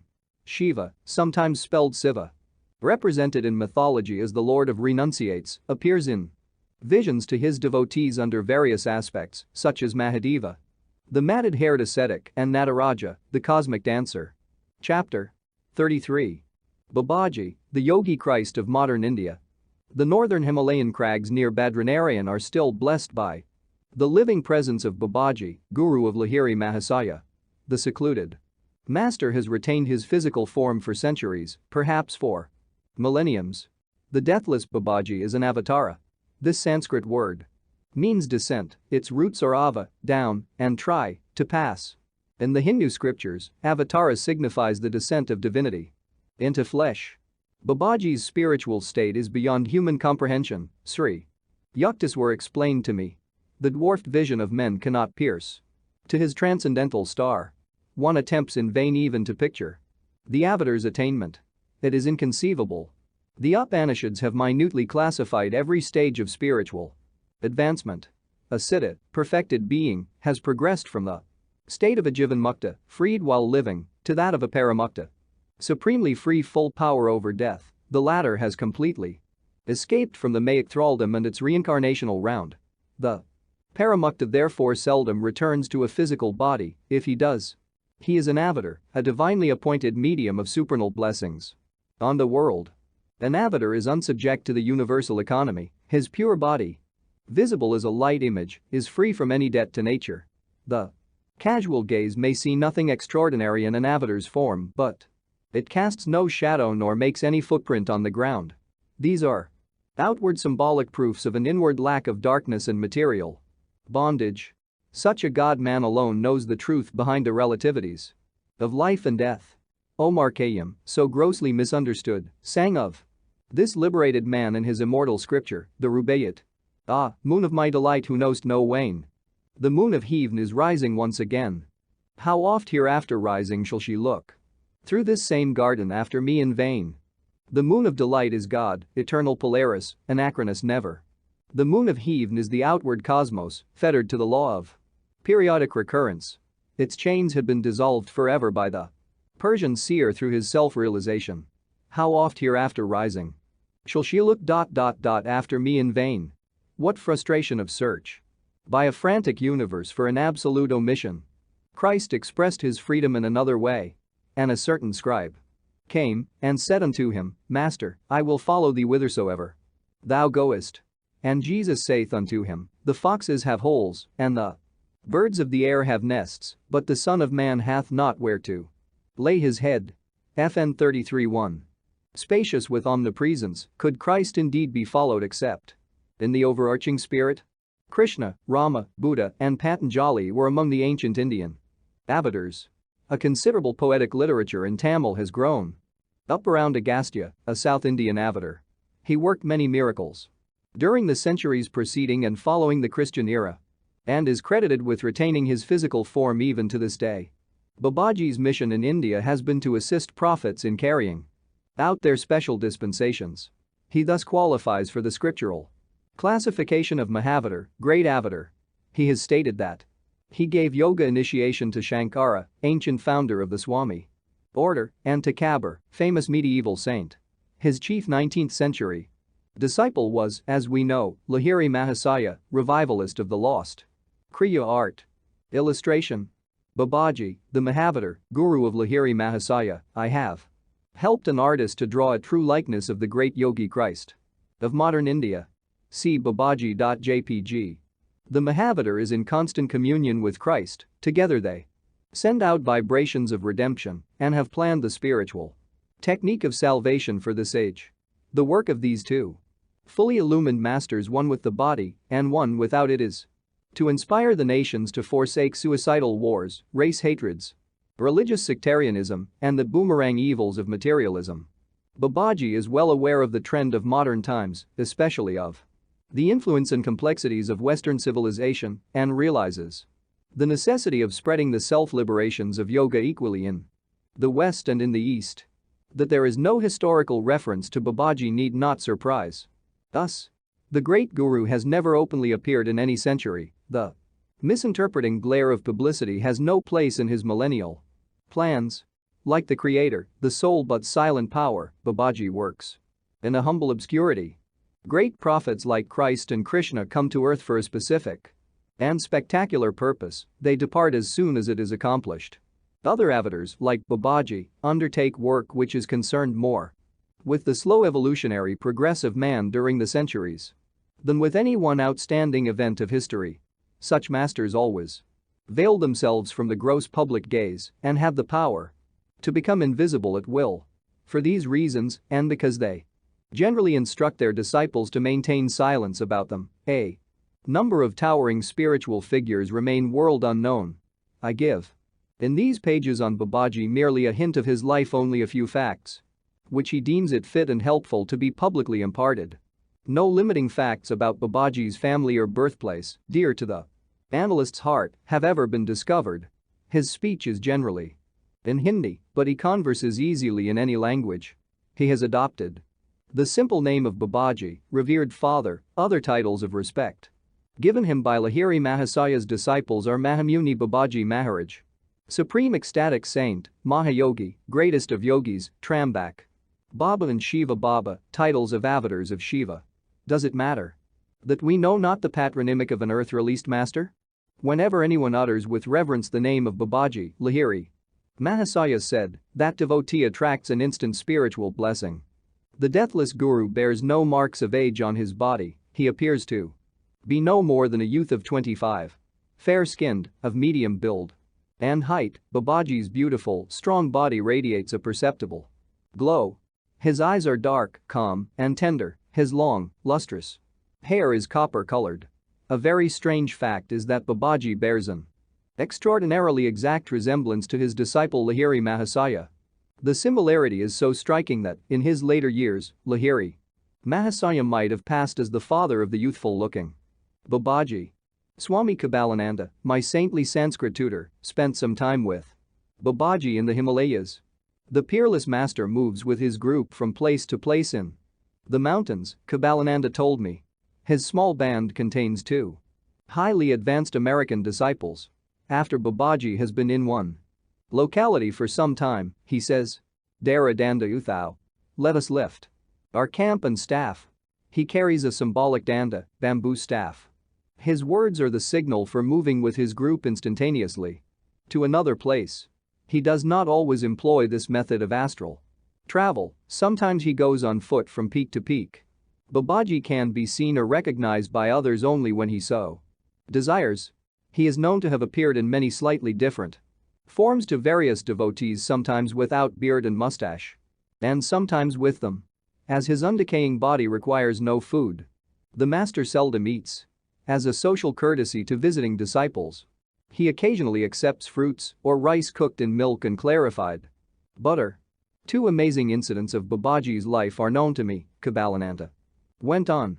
His disciples were sitting one night around a huge fire, which was blazing for a sacred Vedic ceremony. The master suddenly seized a burning log and lightly struck the bare shoulder of a chela who was close to the fire. Sir, how cruel! Lahiri Mahasaya, who was present, made this remonstrance. Would you rather have seen him burned to ashes before your eyes? According to the decree of his past karma? With these words, Babaji placed his healing hand on the chela's disfigured shoulder. I have freed you tonight from painful death. The karmic law has been satisfied through your slight suffering by fire. On another occasion, Babaji's sacred circle was disturbed by the arrival of a stranger. He had climbed with astonishing skill to the nearly inaccessible ledge near the camp of the master. Sir, you must be the great Babaji. The man's face was lit with inexpressible reverence. For months I have pursued a ceaseless search for you among these forbidding crags. I implore you to accept me as a disciple. When the great guru made no response, the man pointed to the rocky chasm at his feet. If you refuse me, I will jump from this mountain. Life has no further value if I cannot win your guidance to the divine. Jump then, Babaji said unemotionally. I cannot accept you in your present state of development. The man immediately hurled himself over the cliff. Babaji instructed the shocked disciples to fetch the stranger's body. When they returned with the mangled form, the master placed his divine hand on the dead man. Lo! He opened his eyes and prostrated himself humbly before the omnipotent one. You are now ready for discipleship. Babaji beamed lovingly on his resurrected chela. You have courageously passed a difficult test. Death shall not touch you again, now you are one of our immortal flock. Then he spoke his usual words of departure, Dara Danda Uthau. The whole group vanished from the mountain. An avatar lives in the omnipresent spirit, for him there is no distance inverse to the square. Only one reason, therefore, can motivate Babaji in maintaining his physical form from century to century. The desire to furnish humanity with a concrete example of its own possibilities. Were man never vouchsafed a glimpse of divinity in the flesh, he would remain oppressed by the heavy Maic delusion that he cannot transcend his mortality. Jesus knew from the beginning the sequence of his life. He passed through each event not for himself, not from any karmic compulsion, but solely for the upliftment of reflective human beings.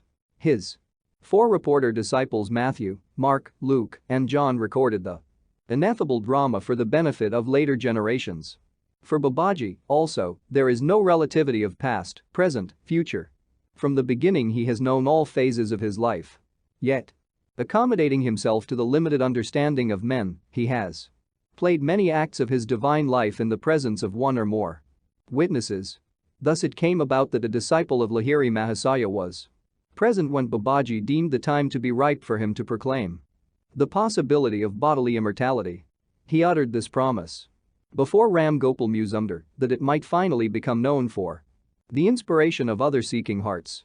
The great ones speak their words and participate in the seemingly natural course of events solely for the good of man, even as Christ said, Father. I knew that thou hearest me always.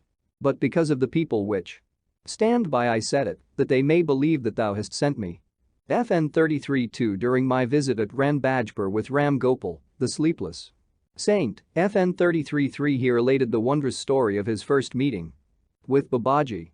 I sometimes left my isolated cave to sit at Lahiri Mahasaya's feet. In Benners, Ram Gopal told me. One midnight as I was silently meditating in a group of his disciples, the master made a surprising request. Ram Gopal, he said, go at once to the Dasasamid bathing ghat. I soon reached the secluded spot. The night was bright with moonlight and the glittering stars. After I had sat in patient silence for a while, my attention was drawn to a huge stone slab near my feet. It rose gradually, revealing an underground cave. As the stone remained balanced in some unknown manner, the draped form of a young and surpassingly lovely woman was levitated from the cave. High into the air, surrounded by a soft halo, she slowly descended in front of me and stood motionless, steeped in an inner state of ecstasy. She finally stirred and spoke gently. I am Mataji, FN 33-4, the sister of Babaji.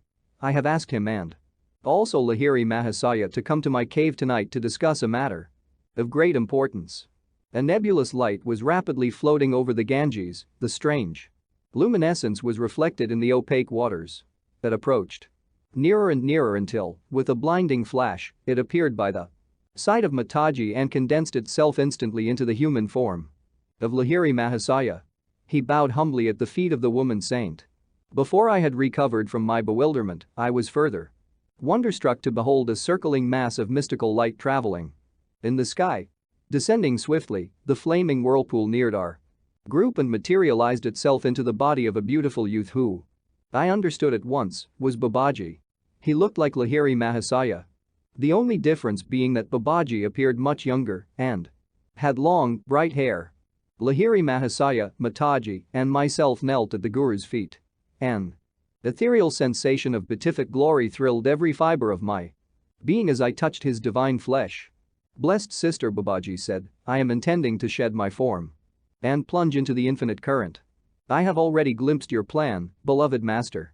I wanted to discuss it with you tonight. Why should you leave your body? The glorious woman looked at him beseechingly. What is the difference if I wear a visible or invisible wave on the ocean of my spirit? Mataji replied with a quaint flash of wit. Deathless Guru, if it makes no difference, then please do not ever relinquish your form. FN 33-5. Be it so, Babaji said solemnly. I will never leave my physical body. It will always remain visible to at least a small number of people on this earth. The Lord has spoken his own wish through your lips.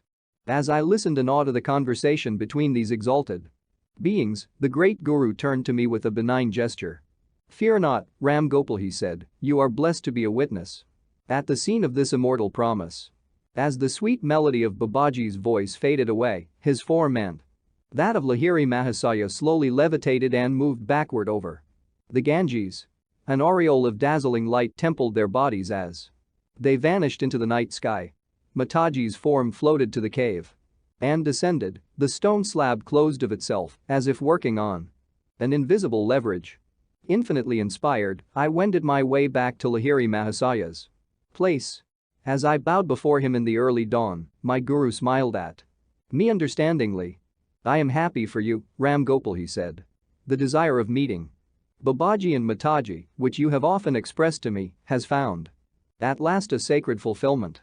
My fellow disciples informed me that Lahiri Mahasaya had not moved from his days since early the preceding evening. He gave a wonderful discourse on immortality after you had left. For the Dasasamid Ghat, one of the Chelas told me. For the first time I fully realized the truth in the scriptural verses which state that a man of self-realization can appear at different places in 2 or more bodies at the same time.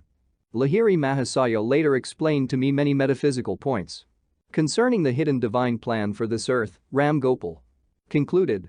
Babaji has been chosen by God to remain in his body for the duration of this particular world cycle. Ages shall come and go, still the deathless master, FN 33-6, beholding the drama of the centuries, shall be present on this stage terrestrial. Chapter 33 Footnotes. FN 33-1, Matthew 8:19-20. FN 33-2, John 11:41-42. FN 33-3 The omnipresent yogi who observed that I failed to bow before the Tarakaswar shrine.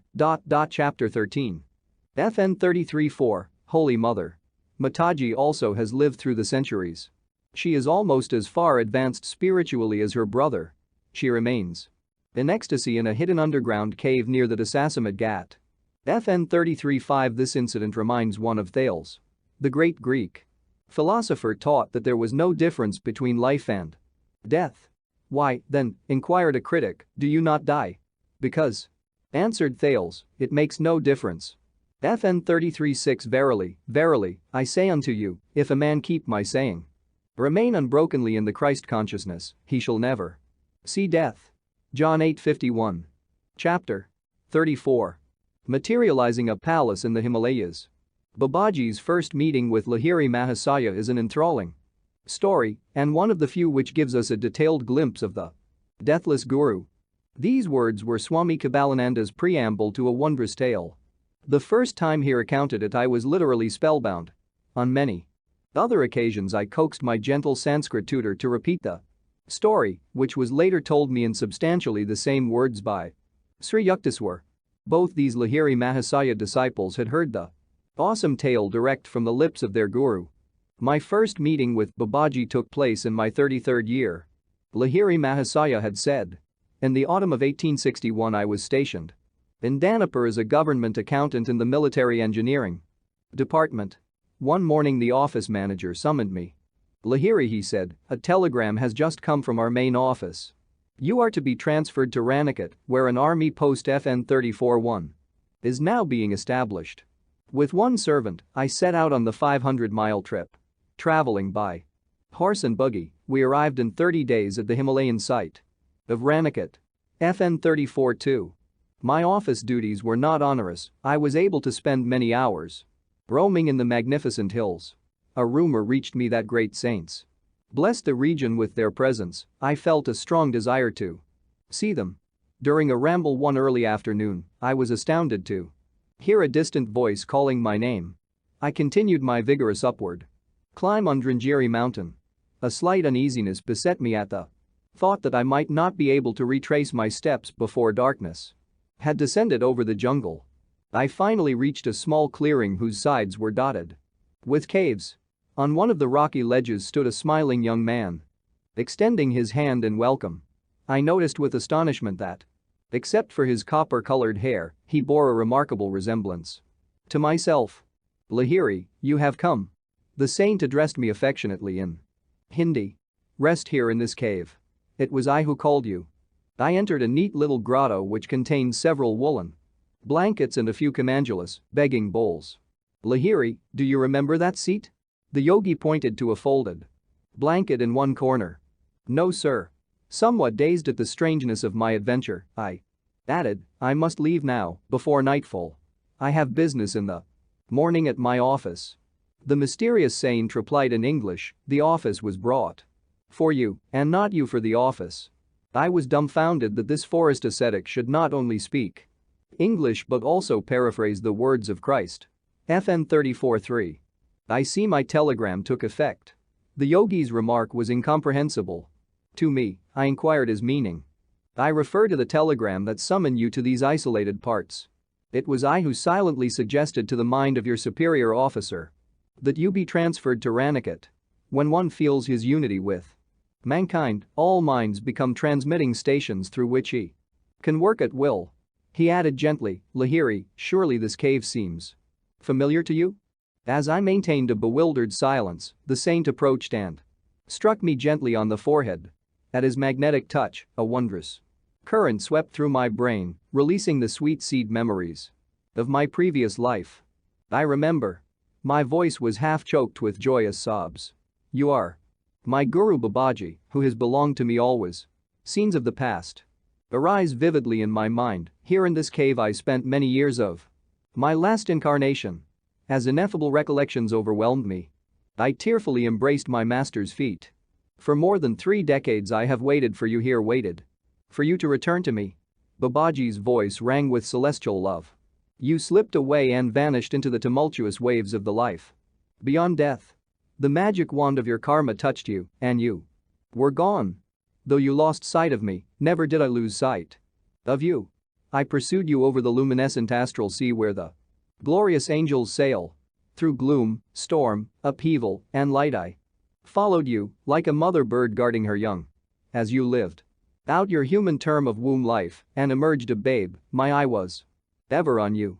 When you covered your tiny form in the lotus posture under the nadia sands in your childhood, I was invisibly present. Patiently, month after month, year after year, I have watched over you, waiting for this perfect day. Now you are with me. Lo, here is your cave, loved of yore. I have kept it ever clean and ready for you.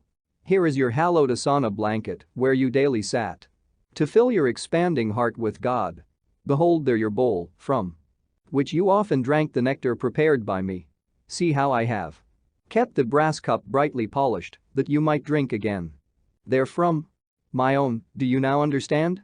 My guru, what can I say? I murmured brokenly. Where has one ever heard of such deathless love? I gazed long and ecstatically on my eternal treasure, my guru in life and death. Lahiri, you need purification. Drink the oil in this bowl and lie down by the river. Babaji's practical wisdom, I reflected with a quick, reminiscent smile, was ever to the fore. I obeyed his directions. Though the icy Himalayan night was descending, a comforting warmth, an inner radiation, began to pulsate in every cell of my body. I marveled. Was the unknown oil endued with a cosmical heat? Bitter winds whipped around me in the darkness, shrieking a fierce challenge. The chill wavelets of the Gagash River lapped now and then over my body, outstretched on the rocky bank.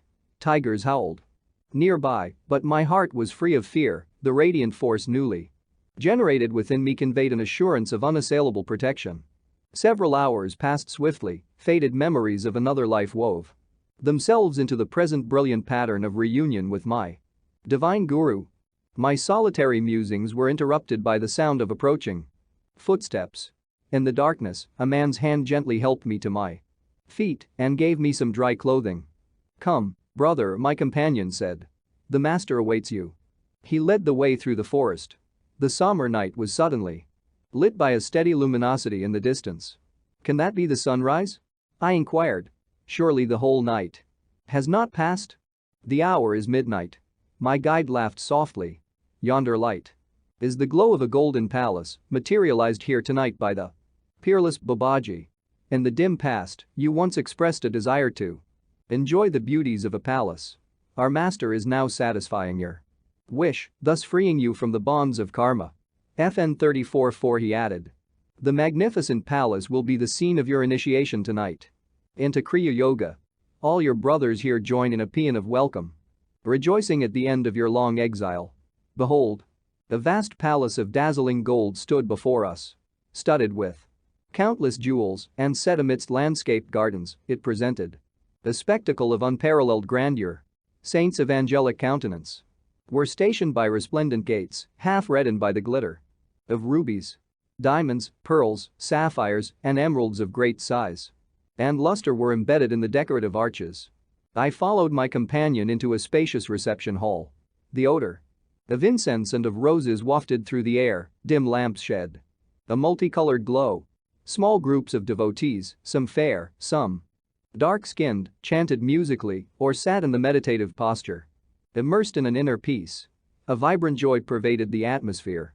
Feast your eyes, enjoy the artistic splendors of this palace, for it has been brought into being solely in your honor. My guide smiled sympathetically as I uttered a few ejaculations of wonderment. Brother, I said, the beauty of this structure surpasses the bounds of human imagination. Please tell me the mystery of its origin. I will gladly enlighten you. My companion's dark eyes sparkled with wisdom. In reality, there is nothing inexplicable about this materialization. The whole cosmos is a materialized thought of the Creator. This heavy earthly clod, floating in space, is a dream of God. He made all things out of his consciousness, even as man. In his dream, consciousness reproduces and vivifies a creation with its creatures. God first created the earth as an idea. Then he quickened it. Energy atoms came into being. He coordinated the atoms into this solid sphere. All its molecules are held together by the will of God. When he withdraws his will, the earth again will disintegrate into energy. Energy will dissolve into consciousness, the earth idea will disappear from objectivity. The substance of a dream is held in materialization by the subconscious thought of the dreamer. When that cohesive thought is withdrawn in wakefulness, the dream and its elements dissolve. A man closes his eyes and directs a dream creation which, on awakening, he effortlessly dematerializes. He follows the divine archetypal pattern. Similarly, when he awakens in cosmic consciousness, he will effortlessly dematerialize the illusions of the cosmic dream. Being one with the infinite all-accomplishing will, Babaji can summon the elemental atoms to combine and manifest themselves in any form. This golden palace, instantaneously created, is real. Even as this earth is real. Babaji created this palatial mansion out of his mind and is holding its atoms together by the power of his will, even as God created this earth and is maintaining it intact. He added, when this structure has served its purpose, Babaji will dematerialize it. As I remained silent in awe, my guide made a sweeping gesture. This shimmering palace, superbly embellished with jewels, has not been built by human effort or with laboriously mined gold and gems. It stands solidly, a monumental challenge to man. FN 34:5, whoever realizes himself as a son of God, even as Babaji has done, can reach any goal by the infinite powers hidden within him. A common stone locks within itself the secret of stupendous atomic energy. FN 34:6 even so, a mortal is yet a powerhouse of divinity. The sage picked up from a nearby table a graceful vase whose handle was blazing with diamonds. Our great guru created this palace by solidifying myriads of free cosmic rays. He went on. Touch this vase and its diamonds, they will satisfy all the tests of sensory experience. I examined the vase and passed my hand over the smooth room walls. Thick with glistening gold. Each of the jewels scattered lavishly about was worthy of a king's collection. Deep satisfaction spread over my mind. A submerged desire, hidden in my subconsciousness from lives now gone, seemed simultaneously gratified and extinguished. My stately companion led me through ornate arches and corridors into a series of chambers richly furnished in the style of an emperor's palace. We entered an immense hall. In the center stood a golden throne, encrusted with jewels shedding a dazzling medley of colors. There, in lotus posture, sat the supreme Babaji. I knelt on the shining floor at his feet. Lahiri, are you still feasting on your dream desires for a golden palace? My guru's eyes were twinkling like his own sapphires. Wake. All your earthly thirsts are about to be quenched forever. He murmured some mystic words of blessing. My son, arise. Receive your initiation into the kingdom of God through Kriya Yoga. Babaji stretched out his hand, a homa, sacrificial, fire appeared. Surrounded by fruits and flowers. I received the liberating yogic technique before this flaming altar. The rites were completed in the early dawn. I felt no need for sleep in my ecstatic state and wandered around the palace, filled on all sides with treasures and priceless objects. Descending to the gorgeous gardens, I noticed, nearby, the same caves and barren mountain ledges which yesterday had boasted no adjacency to palace or flowered terrace. Re-entering the palace, fabulously glistening in the cold Himalayan sunlight, I sought the presence of my master. He was still enthroned, surrounded by many quiet disciples. Lahiri, you are hungry. Babaji added, close your eyes. When I reopened them, the enchanting palace and its picturesque gardens had disappeared. My own body and the forms of Babaji and the cluster of chelas were all now seated on the bare ground. At the exact site of the vanished palace, not far from the sunlit entrances of the rocky grottos. I recalled that my guide had remarked that the palace would be dematerialized, its captive atoms released into the thought essence from which it had sprung. Although stunned, I looked trustingly at my guru. I knew not what to expect next on this day of miracles. The purpose for which the palace was created has now been served. Babaji explained. He lifted an earthen vessel from the ground. Put your hand there and receive whatever food you desire. As soon as I touched the broad, empty bowl, it became heaped with hot butter fried luscious, curry, and rare sweetmeats. I helped myself, observing that the vessel was ever filled. At the end of my meal I looked around for water. My guru pointed to the bowl before me. Lo! The food had vanished, in its place was water, clear as from a mountain stream. Few mortals know that the kingdom of God includes the kingdom of mundane fulfillments, Babaji observed. The divine realm extends to the earthly, but the latter, being illusory, cannot include the essence of reality. Beloved Guru, last night you demonstrated for me the link of beauty in heaven and earth. I smiled at memories of the vanished palace. Surely no simple yogi had ever received initiation into the august mysteries of spirit amidst surroundings of more impressive luxury. I gazed tranquilly at the stark contrast of the present scene. The gaunt ground, the sky roof, the caves offering primitive shelter, all seemed a gracious natural setting for the seraphic saints around me. I sat that afternoon on my blanket, hallowed by associations of past life realizations. My divine guru approached and passed his hand over my head. I entered the Nirvikalpa Samadhi state, remaining unbrokenly in its bliss for 7 days. Crossing the successive strata of self-knowledge, I penetrated the deathless realms of reality. All delusive limitations dropped away, my soul was fully established on the eternal altar of the cosmic spirit. On the 8th day I fell at my guru's feet and implored him to keep me always near him in this sacred wilderness. My son, Babaji said, embracing me, your role in this incarnation must be played on an outward stage. Prenatally blessed by many lives of lonely meditation, you must now mingle in the world of men.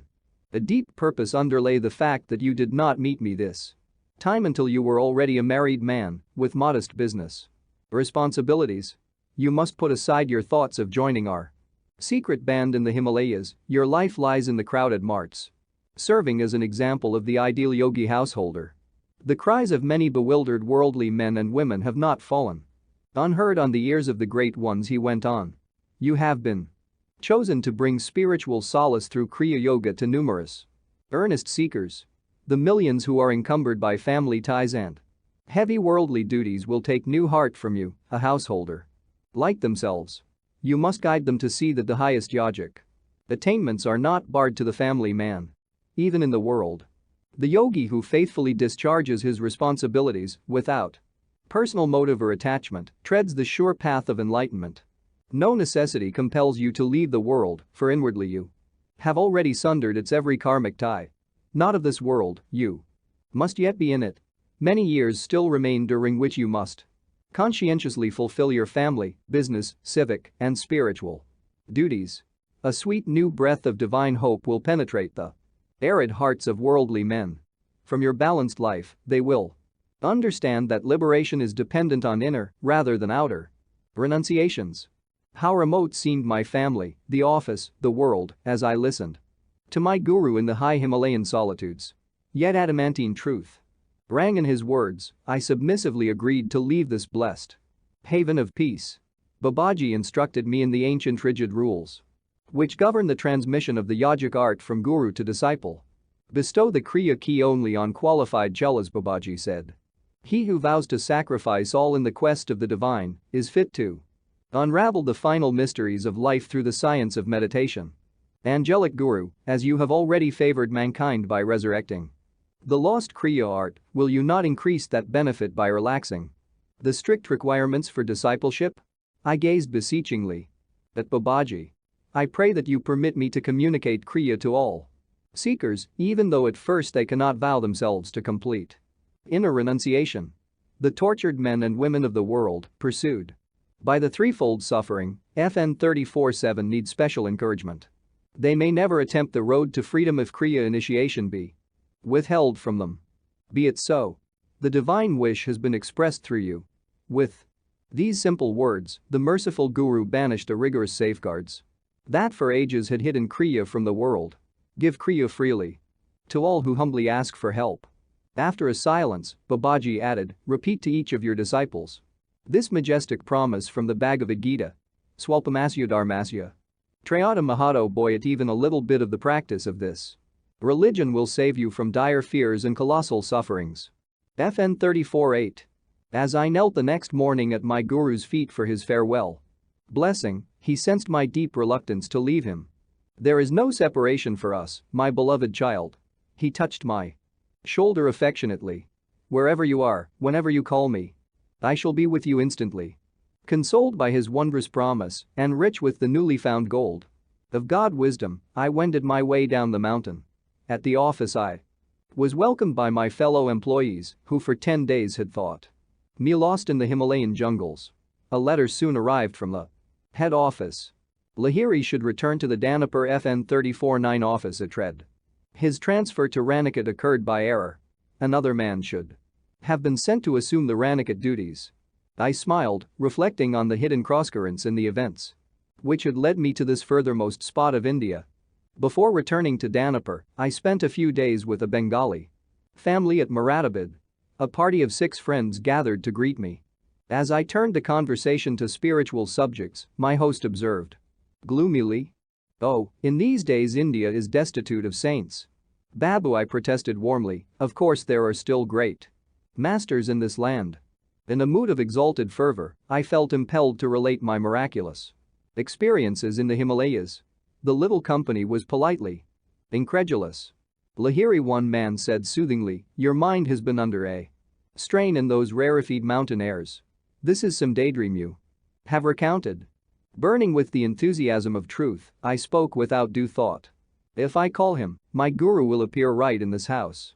Interest gleamed in every eye. It was no wonder that the group was eager to behold a saint materialized in such a strange way. Half reluctantly, I asked for a quiet room and 2 new woolen blankets. "The master will materialize from the ether," I said. "Remain silently outside the door, I shall soon call you." I sank into the meditative state, humbly summoning my guru. The darkened room soon filled with a dim aural moonlight. The luminous figure of Babaji emerged. "Lahiri, do you call me for a trifle?" The master's gaze was stern. "Truth is for earnest seekers, not for those of idle curiosity. It is easy to believe when one sees, there is nothing then to deny. Supersensual truth is deserved and discovered by those who overcome their natural materialistic skepticism."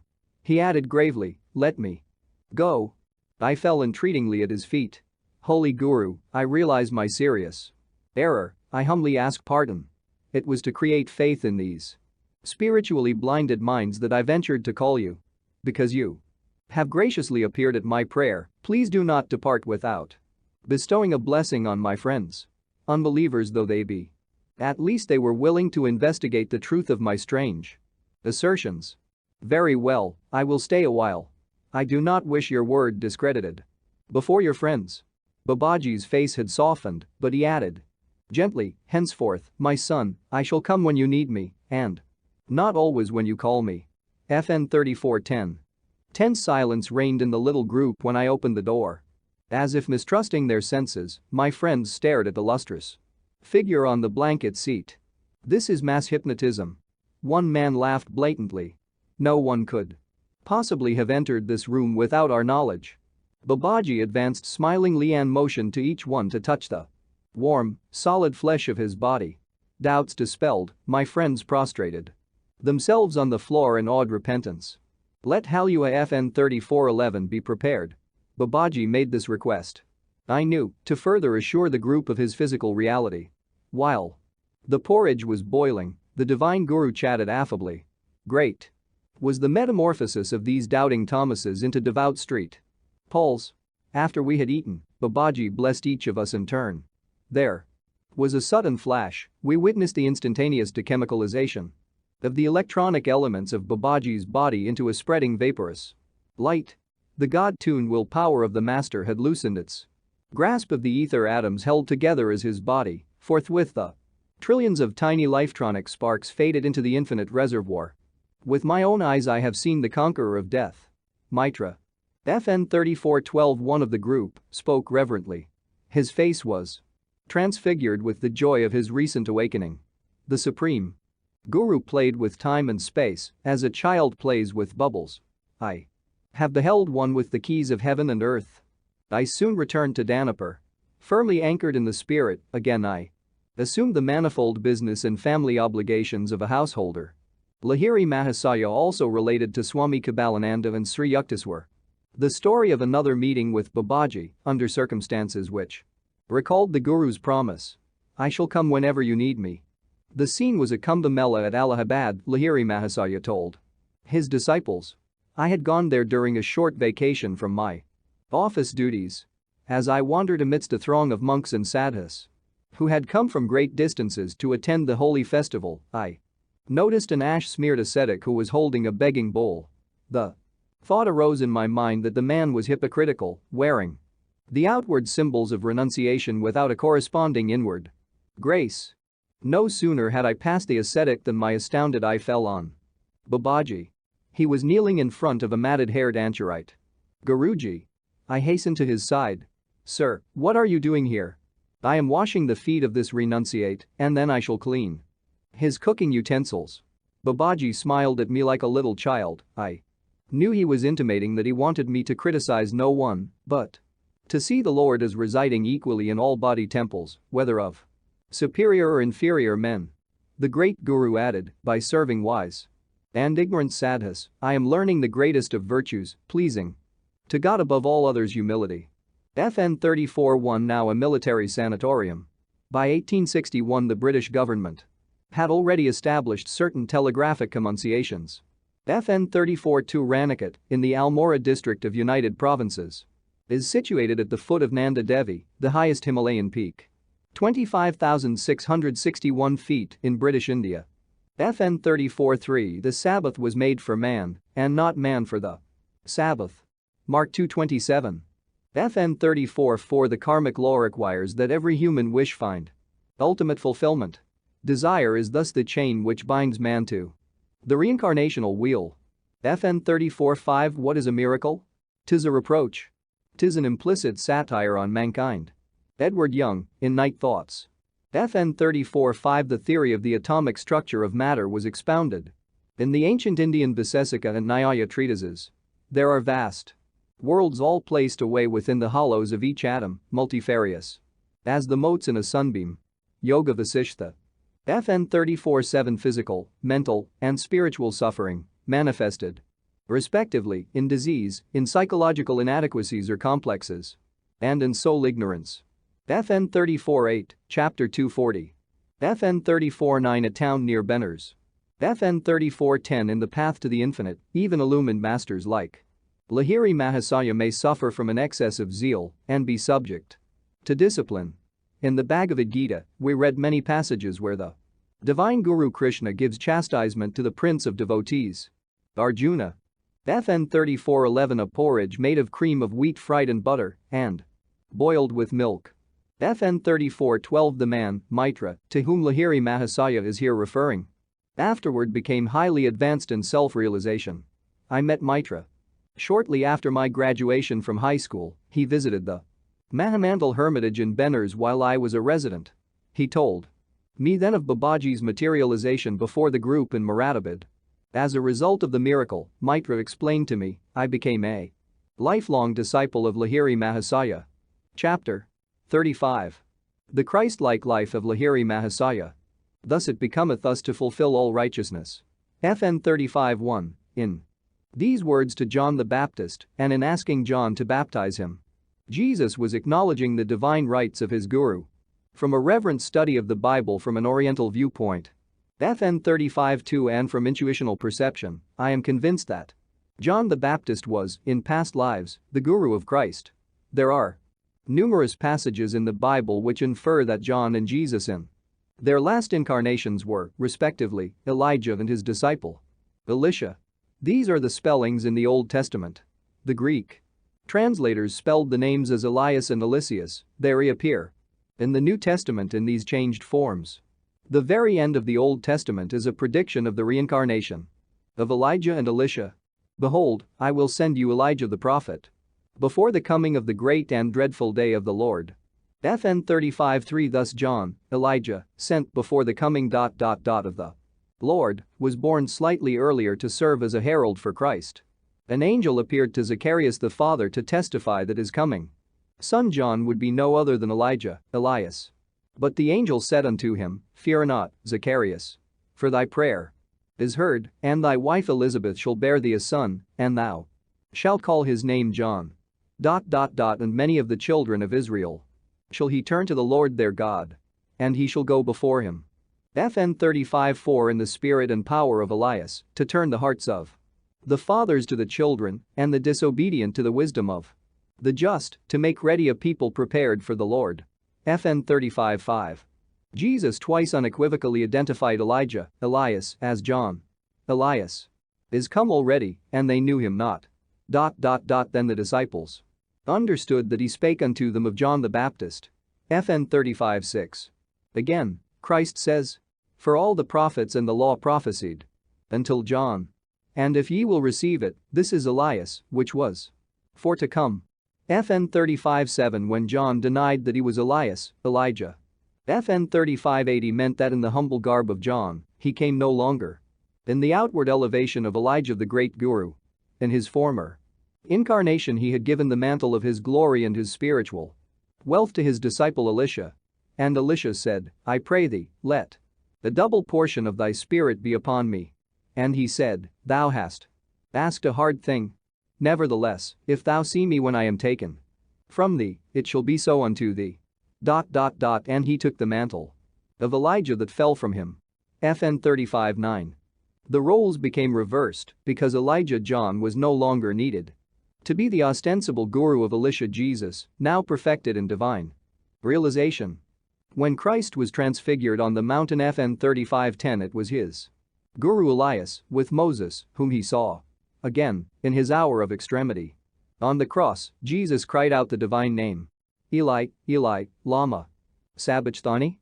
That is to say, my God, why hast thou forsaken me?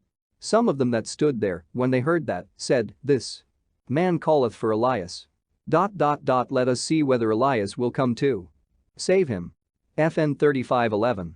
The eternal bond of guru and disciple that existed between John and Jesus was present also for Babaji and Lahiri Mahasaya.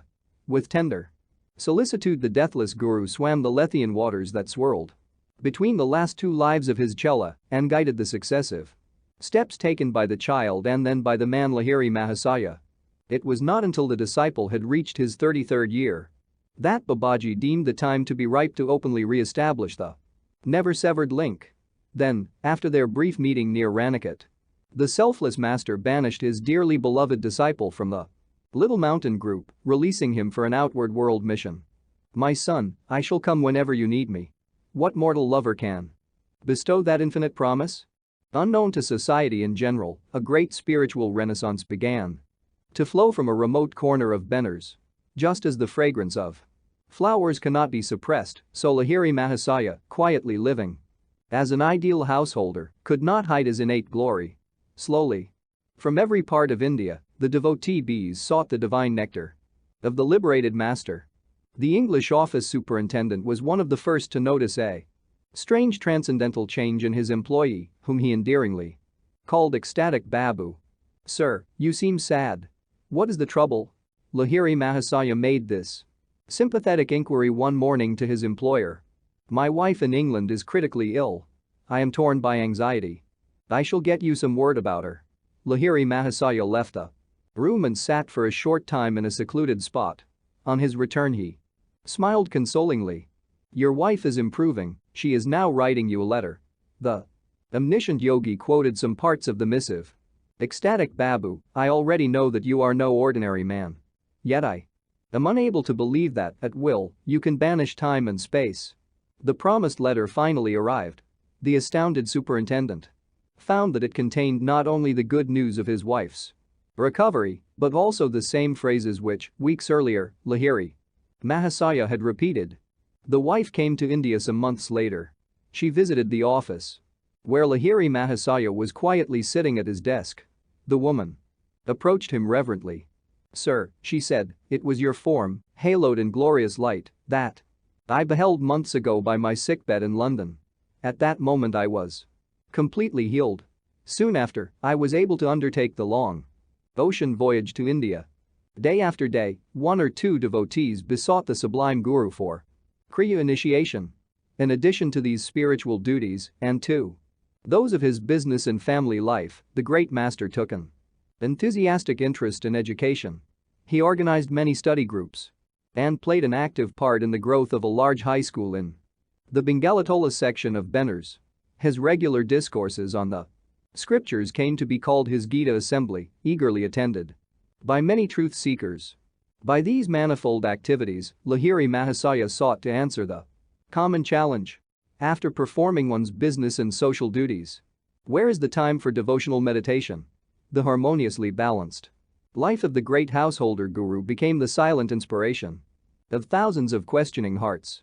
Earning only a modest salary, thrifty, unostentatious, accessible to all, the master carried on naturally and happily in the path of worldly life. Though ensconced in the seat of the Supreme One, Lahiri Mahasaya showed reverence to all men, irrespective of their differing merits. When his devotees saluted him, he bowed and turned to them. With a childlike humility, the master often touched the feet of others but seldom allowed them to pay him similar honor, even though such obeisance toward the guru is an ancient oriental custom. A significant feature of Lahiri Mahasaya's life was his gift of Kriya initiation to those of every faith. Not Hindus only, but Muslims and Christians were among his foremost disciples. Monists and dualists, those of all faiths or of no established faith, were impartially received and instructed by the universal guru. One of his highly advanced chelas was Abdul Ghaffur Khan, a Mohammedan. It shows great courage on the part of Lahiri Mahasaya that, although a high caste Brahmin, he tried his utmost to dissolve the rigid caste bigotry of his time. Those from every walk of life found shelter under the master's omnipresent wings. Like all God-inspired prophets, Lahiri Mahasaya gave new hope to the outcasts and downtrodden of society. Always remember that you belong to no one and no one belongs to you. Reflect that someday you will suddenly have to leave everything in this world, so make the acquaintanceship of God now, the great guru told his disciples. Prepare yourself for the coming astral journey of death by daily riding in the balloon of God perception. Through delusion you are perceiving yourself as a bundle of flesh and bones, which at best is a nest of troubles. FN 35:12, meditate unceasingly, that you may quickly behold yourself as the infinite essence, free from every form of misery. Cease being a prisoner of the body, using the secret key of Kriya, learn to escape into spirit. The great guru encouraged his various students to adhere to the good traditional discipline of their own faith, stressing the all-inclusive nature of Kriya as a practical technique of liberation. Lahiri Mahasaya then gave his chelas liberty to express their lives in conformance with environment and upbringing. A Muslim should perform his Namaj FN 35:13 worship 4 times daily, the master pointed out. 4 times daily a Hindu should sit in meditation. A Christian should go down on his knees 4 times daily, praying to God and then reading the Bible. With wise discernment the guru guided his followers into the paths of bhakti, devotion, karma, action, jnana, wisdom, or raja, royal, or complete yogas, according to each man's natural tendencies. The master, who was slow to give his permission to devotees wishing to enter the formal path of monkhood, always cautioned them to first reflect well on the austerities of the monastic life. The great guru taught his disciples to avoid theoretical discussion of the scriptures. He only is wise who devotes himself to realizing, not reading only, the ancient revelations, he said. Solve all your problems through meditation. FN 35:14 exchange unprofitable religious speculations for actual God contact. Clear your mind of dogmatic theological debris, let in the fresh healing waters of direct perception. Attune yourself to the active inner guidance. The divine voice has the answer to every dilemma of life. Though man's ingenuity for getting himself into trouble appears to be endless, the infinite succor is no less resourceful. Illustration: Lahiri Mahasaya, disciple of Babaji and guru of Sri Yukteswar Lahiri.jpg. The master's omnipresence was demonstrated one day before a group of disciples who were listening to his exposition of the Bhagavad Gita. As he was explaining the meaning of Kutastha Chaitanya, or the Christ consciousness in all vibratory creation, Lahiri Mahasaya suddenly gasped and cried out, "I am drowning in the bodies of many souls off the coast of Japan." The next morning the chelas read a newspaper account of the death of many people whose ship had foundered the preceding day near Japan. The distant disciples of Lahiri Mahasaya were often made aware of his enfolding presence. "I am ever with those who practice Kriya," He said consolingly to Chelas who could not remain near him. I will guide you to the cosmic home through your enlarging perceptions. Swami Satyananda was told by a devotee that, unable to go to Benner's, the man had nevertheless received precise Kriya initiation in a dream. Lahiri Mahasaya had appeared to instruct the Chela in answer to his prayers. If a disciple neglected any of his worldly obligations, the master would gently correct and discipline him. Lahiri Mahasaya's words were mild and healing, even when he was forced to speak openly of a Chela's faults. Sri Yukteswar once told me. He added ruefully, no disciple ever fled from our masters barbs.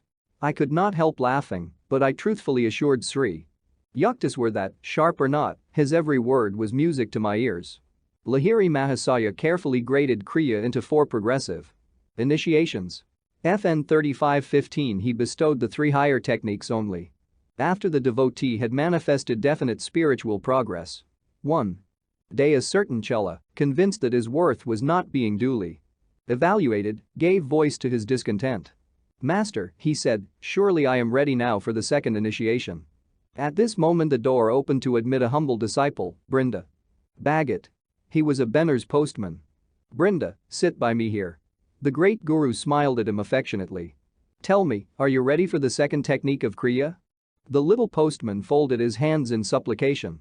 Gurudeva, he said in alarm, no more initiations, please.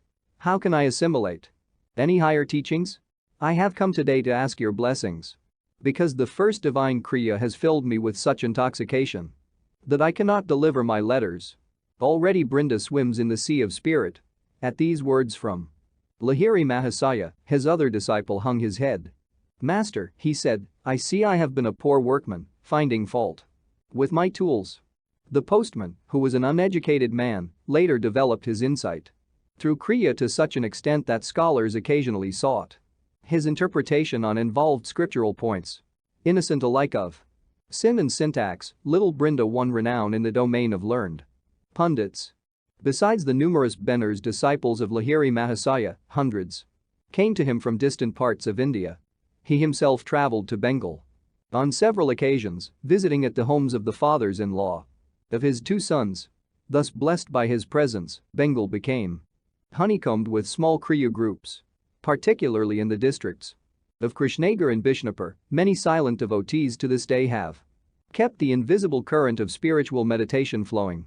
Among many saints who received Kriya from Lahiri Mahasaya may be mentioned the illustrious Swami Viskarananda Saraswati of Benner's and the Diagur ascetic of high stature, Balananda Brahmachari. For a time Lahiri Mahasaya served as private tutor to the son of Maharaja Aswari Narayan Sinha Bahadur of Benner's. Recognizing the master's spiritual attainment, the Maharaja, as well as his son, sought Kriya initiation, as did the Maharaja Jatindra Mohan Thakur. A number of Lahiri Mahasaya's disciples with influential worldly position were desirous of expanding the Kriya circle by publicity. The Guru refused his permission. One Chela, the royal physician to the Lord of Benner's, started an organized effort to spread the master's name as Kashi Baba, exalted one of Benner's. FN 3516. Again the Guru forbade it. Let the fragrance of the Kriya flower be wafted naturally, without any display, he said. Its seeds will take root in the soil of spiritually fertile hearts. Although the great master did not adopt the system of preaching through the modern medium of an organization or through the printing press, he knew that the power of his message would rise like a resistless flood, inundating by its own force the banks of human minds. The changed and purified lives of devotees were the simple guarantees of the deathless vitality of Kriya. In 1886, 25 years after his Ranikat initiation, Lahiri Mahasaya was retired on a pension. FN 3517 with his availability. In the daytime, disciples sought him out in ever-increasing numbers. The great Guru now sat in silence most of the time, locked in the tranquil lotus posture. He seldom left his little parlor, even for a walk or to visit other parts of the house. A quiet stream of Chelas arrived almost ceaselessly for a darshan, holy sight, of the Guru. To the awe of all beholders, Lahiri Mahasaya's habitual physiological state exhibited the superhuman features of breathlessness, sleeplessness, cessation of pulse and heartbeat, calm eyes unblinking for hours. and a profound aura of peace. No visitors departed without upliftment of spirit, all knew they had received the silent blessing of a true man of God. The master now permitted his disciple, Panchanan Bhattacharya, to open an area mission institution in Calcutta. Here the saintly disciple spread the message of Kriya Yoga and prepared for public benefits certain yogic herbal FN 3518 medicines. In accordance with ancient custom, the master gave to people in general a neem FN 3519 oil for the cure of various diseases. When the guru requested a disciple to distill the oil, he could easily accomplish the task. If anyone else tried, he would encounter strange difficulties, finding that the medicinal oil had almost evaporated after going through the required distilling processes. Evidently, the master's blessing was a necessary ingredient. Illustration: lmwriting.jpg. Lahiri Mahasaya's handwriting and signature, in Bengali script, are shown above. The lines occur in a letter to Achela, the great master interprets a Sanskrit verse as follows: "He who has attained a state of calmness wherein his eyelids do not blink has achieved Sambhavi Mudra." Signed, Sri Shyama Charan Deva Sharman. The Area Mission Institution undertook the publication of many of the Guru's scriptural commentaries. Like Jesus and other great prophets, Lahiri Mahasaya himself wrote no books, but his penetrating interpretations were recorded and arranged by various disciples. Some of these voluntary amanuenses were more discerning than others in correctly conveying the profound insight of the Guru, yet, on the whole, their efforts were successful. Through their zeal, the world possesses unparalleled commentaries by Lahiri Mahasaya on 26 ancient scriptures. Sri Ananda Mohan Lahiri, a grandson of the master, has written an interesting booklet on Kriya. The text of the Bhagavad Gita is a part of the great epic, the Mahabharata, which possesses several knot points. Vyas Kutas, Sri Ananda wrote, "Keep those knot points unquestioned, and we find nothing but mythical stories of a peculiar and easily misunderstood type. Keep those knot points unexplained, and we have lost a science which the East has preserved with superhuman patience after a quest of thousands of years of experiment." FN 3520. It was the commentaries of Lahiri Mahasaya which brought to light, clear of allegories, the very science of religion that had been so cleverly put out of sight in the riddle of scriptural letters and imagery. No longer a mere unintelligible jugglery of words, the otherwise unmeaning formulas of Vedic worship have been proved by the master to be full of scientific significance. We know that man is usually helpless against the insurgent sway of evil passions, but these are rendered powerless and man finds no motive in their indulgence when there dawns on him a consciousness of superior and lasting bliss through Kriya. Here the give-up, the negation of the lower passions, synchronizes with a take-up, the assertion of a beatitude. Without such a course, hundreds of moral maxims which run in mere negatives are useless to us. Our eagerness for worldly activity kills in us the sense of spiritual awe. We cannot comprehend the great life behind all names and forms just because science brings home to us how we can use the powers of nature. This familiarity has bred a contempt for her ultimate secrets. Our relation with nature is one of practical business. We tease her, so to speak, to know how she can be used to serve our purposes. We make use of her energies, whose source yet remains unknown. In science, our relation with nature is one that exists between a man and his servant, or in a philosophical sense she is like a captive in the witness box. We cross-examine her, challenge her, and minutely weigh her evidence in human scales, which cannot measure her hidden values. On the other hand, when the self is in communion with a higher power, nature automatically obeys, without stress or strain, the will of man. This effortless command over nature is called miraculous by the uncomprehending materialist. The life of Lahiri Mahasaya set an example which changed the erroneous notion that yoga is a mysterious practice. Every man may find a way through Kriya to understand his proper relation with nature and to feel spiritual reverence for all phenomena, whether mystical or of everyday occurrence, in spite of the matter-of-factness of physical science. FN 3521. We must bear in mind that what was mystical 1,000 years ago is no longer so, and what is mysterious now may become lawfully intelligible 100 years hence. It is the Infinite, the ocean of power that is at the back of all manifestations. The law of Kriya Yoga is eternal. It is true like mathematics. Like the simple rules of addition and subtraction, the law of Kriya can never be destroyed. Burn to ashes all the books on mathematics. The logically minded will always rediscover such truths. Destroy all the sacred books on yoga, its fundamental laws will come out. Whenever there appears a true yogi who comprises within himself pure devotion and consequently pure knowledge. Just as Babaji is among the greatest of avatars, a Mahavatar, and Sri Yukteswar an avatar or incarnation of wisdom, so Lahiri Mahasaya may justly be called Yogavatar or incarnation of yoga. By the standards of both qualitative and quantitative good, he elevated the spiritual level of society. In his power to raise his close disciples to Christ-like stature and in his wide dissemination of truth among the masses, Lahiri Mahasaya ranks among the saviors of mankind. His uniqueness as a prophet lies in his practical stress on a definite method, Kriya, opening for the first time the doors of yoga freedom to all men. Apart from the miracles of his own life, surely the Yogavatar reached the zenith of all wonders in reducing the ancient complexities of yoga to an effective simplicity not beyond the ordinary grasp.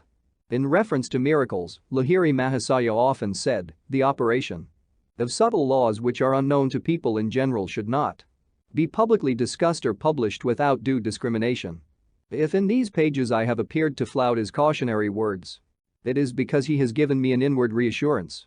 Also, in recording the lives of Babaji, Lahiri Mahasaya, and Sri Yukteswar, I have thought it advisable to omit many true miraculous stories which could hardly have been included without writing, also, an explanatory volume of abstruse philosophy. New hope for new men. Divine union, the Yogavatar proclaimed, is possible through self-effort and is not dependent on theological beliefs or on the arbitrary will of a cosmic dictator. Through use of the Kriya key, persons who cannot bring themselves to believe in the divinity of any man will behold at last the full divinity of their own selves. FN 35:1, Matthew 3:15. FN 35:2 Many biblical passages revealed that the law of reincarnation was understood and accepted. Reincarnational cycles are a more reasonable explanation for the different states of evolution in which mankind is found than the common Western theory which assumes that something, consciousness of egoity, came out of nothing, existed with varying degrees of lustihood for 30 or 90 years and then returned to the original void. The inconceivable nature of such a void is a problem to delight the heart of a medieval schoolman. FN 35:3, Malachi 4:5. FN 35:4 Before him, i.e., before the Lord. FN 35:5, Luke 1:13-17. FN 35:6, Matthew 17:12-13. FN 35:7, Matthew 11:13-14. FN 35:8 John 1:21. FN 35:9 2 Kings 2:9-14. FN 35:10, Matthew 17:3. FN 35:11 Matthew 27:46-49. FN 35:12 How many sorts of death are in our bodies? Nothing is therein but death. Martin Luther, in Table Talk. FN 35:13 The chief prayer of the Mohammedans, usually repeated 4 or 5 times daily. FN 35:14 Seek truth in meditation, not in moldy books. Look in the sky to find the moon, not in the pond. Persian proverb. FN 35:15 As Kriya Yoga is capable of many subdivisions, Lahiri Mahasaya wisely sifted out 4 steps which he discerned to be those which contained the essential marrow and which were of the highest value in actual practice. FN 35:16 Other titles bestowed on Lahiri Mahasaya by his disciples were Yajibar, greatest of yogis, Yajaraj, king of yogis, and Munibar, greatest of saints, to which I have added Yogavatar, incarnation of yoga. FN 35:17 He had given, altogether, 35 years of service in one department of the government. FN 35:18 Vast herbal knowledge is found in ancient Sanskrit treatises. Himalayan herbs were employed in a rejuvenation treatment which aroused the attention of the world in 1938 when the method was used on Pundit Madan Mohan Malaviya, 77-year-old vice-chancellor of Benares Hindu University. To a remarkable extent, the noted scholar regained in 45 days his health, strength, memory, normal Eyesight, indications of a third set of teeth appeared, while all wrinkles vanished. The herbal treatment, known as Kaya Kalpa, is one of 80 rejuvenation methods outlined in Hindu Ayurveda or medical science. Pundit Malaviya underwent the treatment at the hands of Sri Kalpacharya Swami Beshandasji, who claims 1766 as his birth year. He possesses documents proving him to be more than 100 years old. Associated Press reporters remarked that he looked about 40. Ancient Hindu treatises divided medical science into 8 branches: Salya, surgery; Salakya, diseases above the neck; Kayachikitsa, medicine proper; Buddhavidya, mental diseases; Kaumara, care of infancy; Agata, toxicology; Rasayana, longevity; Vijakarana, tonics. Vedic physicians used delicate surgical instruments, employed plastic surgery, understood medical methods to counteract the effects of poison gas, performed caesarean sections and brain operations, were skilled in dynamization of drugs. Hippocrates, famous physician of the 5th century BC, borrowed much of his materia medica from Hindu sources. FN 3519. The East Indian margosa tree. Its medicinal values have now become recognized in the West, where the bitter neem bark is used as a tonic and the oil from seeds and fruit has been found of utmost worth in the treatment of leprosy and other diseases. FN 3520. A number of seals recently excavated from archaeological sites of the Indus Valley, datable in the 3rd millennium BC, show figures seated in meditative postures now used in the system of yoga and warrant the inference that even at that time some of the rudiments of yoga were already known. We may not unreasonably draw the conclusion that systematic introspection with the aid of studied methods has been practiced in India for 5,000 years. India has developed certain valuable religious attitudes of mind and ethical notions which are unique, at least in the wideness of their application to life. One of these has been a tolerance in questions of intellectual belief doctrine that is amazing to the West, where for many centuries heresy hunting was common and bloody wars between nations over sectarian rivalries were frequent. Extracts from an article by Professor W. Norman Brown in the May 1939 issue of the Bulletin of the American Council of Learned Societies, Washington, D.C. FN 3521. One thinks here of Carlyle's observation in Sartor Resartus. The man who cannot wonder, who does not habitually wonder, and worship, were he president of innumerable royal societies and carried. The epitome of all laboratories and observatories, with their results, in his single head is but a pair of spectacles, behind which there is no eye. Chapter 36. Babaji's interest in the West. Master, did you ever meet Babaji? It was a calm summer night in Serampur. The large stars of the tropics gleamed over our heads as I sat by Sri Yukteswar's side on the second-story balcony of the hermitage. Yes. Master smiled at my direct question, his eyes lit with reverence. 3 times I have been blessed by the sight of the deathless Guru. Our first meeting was in Allahabad at a Kumbh Mela. The religious fairs held in India since time immemorial are known as Kumbh Melas. They have kept spiritual goals in constant sight of the multitude. Devout Hindus gather by the millions every 6 years to meet thousands of sadhus, yogis, swamis, and ascetics of all kinds. Many are hermits who never leave their secluded haunts except to attend the melas and bestow their blessings on worldly men and women. I was not a Swami at the time I met Babaji, Sri Yukteswar went on. But I had already received Kriya initiation from Lahiri Mahasaya. He encouraged me to attend the Mela which was convening in January 1894 at Allahabad. It was my first experience of a Kumbh. I felt slightly dazed by the clamor and surge of the crowd. In my searching gazes around I saw no illumined face of a master passing a bridge. On the bank of the Ganges, I noticed an acquaintance standing nearby, his begging bowl extended. Oh, this fair is nothing but a chaos of noise and beggars, I thought in disillusionment.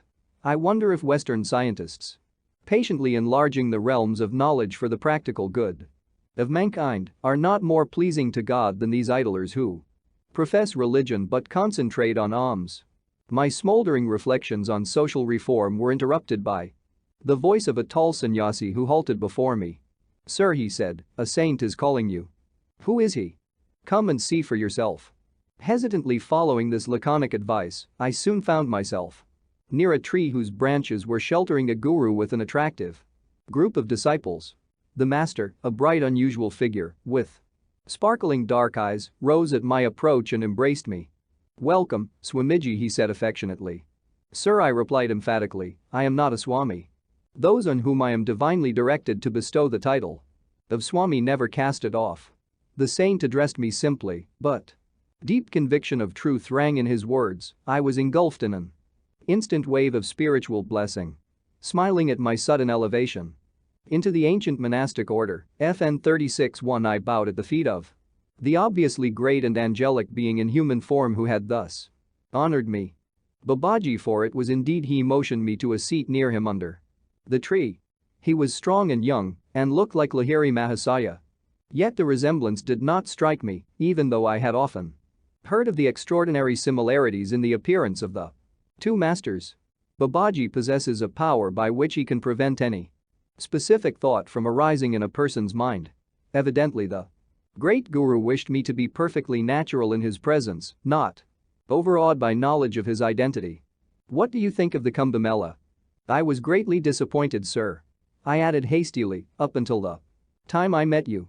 Somehow saints and this commotion don't seem to belong together." "Child," the master said, though apparently I was nearly twice his own age, "for the faults of the many, judge not the whole. Everything on earth is of mixed character, like a mingling of sand and sugar. Be like the wise ant which seizes only the sugar and leaves the sand untouched." Though many sadhus here still wander in delusion, yet the Mela is blessed by a few men of God realization. In view of my own meeting with this exalted master, I quickly agreed with his observation. "Sir," I commented, "I have been thinking of the scientific men of the West, greater by far in intelligence than most people congregated here, living in distant Europe and America, professing different creeds and ignorant of the real values of such melas as the present one. They are the men who could benefit greatly by meetings with India's masters. But, although high in intellectual attainments, many Westerners are wedded to rank materialism. Others, famous in science and philosophy, do not recognize the essential unity in religion. Their creeds serve as insurmountable barriers that threaten to separate them from us forever. I saw that you are interested in the West as well as the East." Babaji's face beamed with approval. "I felt the pangs of your heart. Broad enough for all men, whether Oriental or Occidental. That is why I summon you here. East and West must establish a golden middle path of activity and spirituality combined," he continued. "India has much to learn from the West in material development. In return, India can teach the universal methods by which the West will be able to base its religious beliefs on the unshakable foundations of yogic science. You, Swamiji, have a part to play in the coming harmonious exchange between Orient and Occident. Some years hence I shall send you a disciple whom you can train for yoga dissemination in the West. The vibrations there of many spiritually seeking souls come flood-like to me. I perceive potential saints in America and Europe waiting to be awakened." At this point in his story, Sri Yukteswar turned his gaze fully on mine. "My son," he said, smiling in the moonlight, "you are the disciple that, years ago, Babaji promised to send me." I was happy to learn that Babaji had directed my steps to Sri Yukteswar, yet it was hard for me to visualize myself in the remote West, away from my beloved guru in the simple hermitage peace. Babaji then spoke of the Bhagavad Gita, Sri Yukteswar went on. To my astonishment, he indicated by a few words of praise that he was aware of the fact that I had written interpretations on various Gita chapters. "At my request, Swamiji, please undertake another task," the great master said. "Will you not write a short book on the underlying basic unity between the Christian and Hindu scriptures? Show by parallel references that the inspired sons of God have spoken the same truths, now obscured by men's sectarian differences." Maharaj FN 36-2, I answered diffidently, "What a command. Shall I be able to fulfill it?" Babaji laughed softly. "My son, why do you doubt?" he said reassuringly. "Indeed, whose work is all this, and who is the doer of all actions? Whatever the Lord has made me say is bound to materialize as truth." I deemed myself empowered by the blessings of the saint and agreed. To write the book. Feeling reluctantly that the parting hour had arrived, I rose from my leafy seat. Do you know Lahiri? FN 36-3, the master inquired. He is a great soul, isn't he? Tell him of our meeting. He then gave me a message for Lahiri Mahasaya. After I had bowed humbly in farewell, the saint smiled benignly. When your book is finished, I shall pay you a visit, he promised. Goodbye for the present. I left Allahabad the following day and entrained for Benares. Reaching my guru's home, I poured out the story of the wonderful saint at the Kumbh Mela. Oh, didn't you recognize him? Lahiri Mahasaya's eyes were dancing with laughter. I see you couldn't, for he prevented you. He is my incomparable guru, the celestial Babaji. Babaji. I repeated, awestruck. The Yogi Christ Babaji. The invisible visible savior Babaji.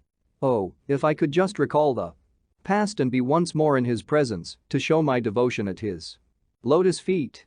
Never mind, Lahiri Mahasaya said consolingly. He has promised to see you again. Gurudeva, the divine master, asked me to give you a message.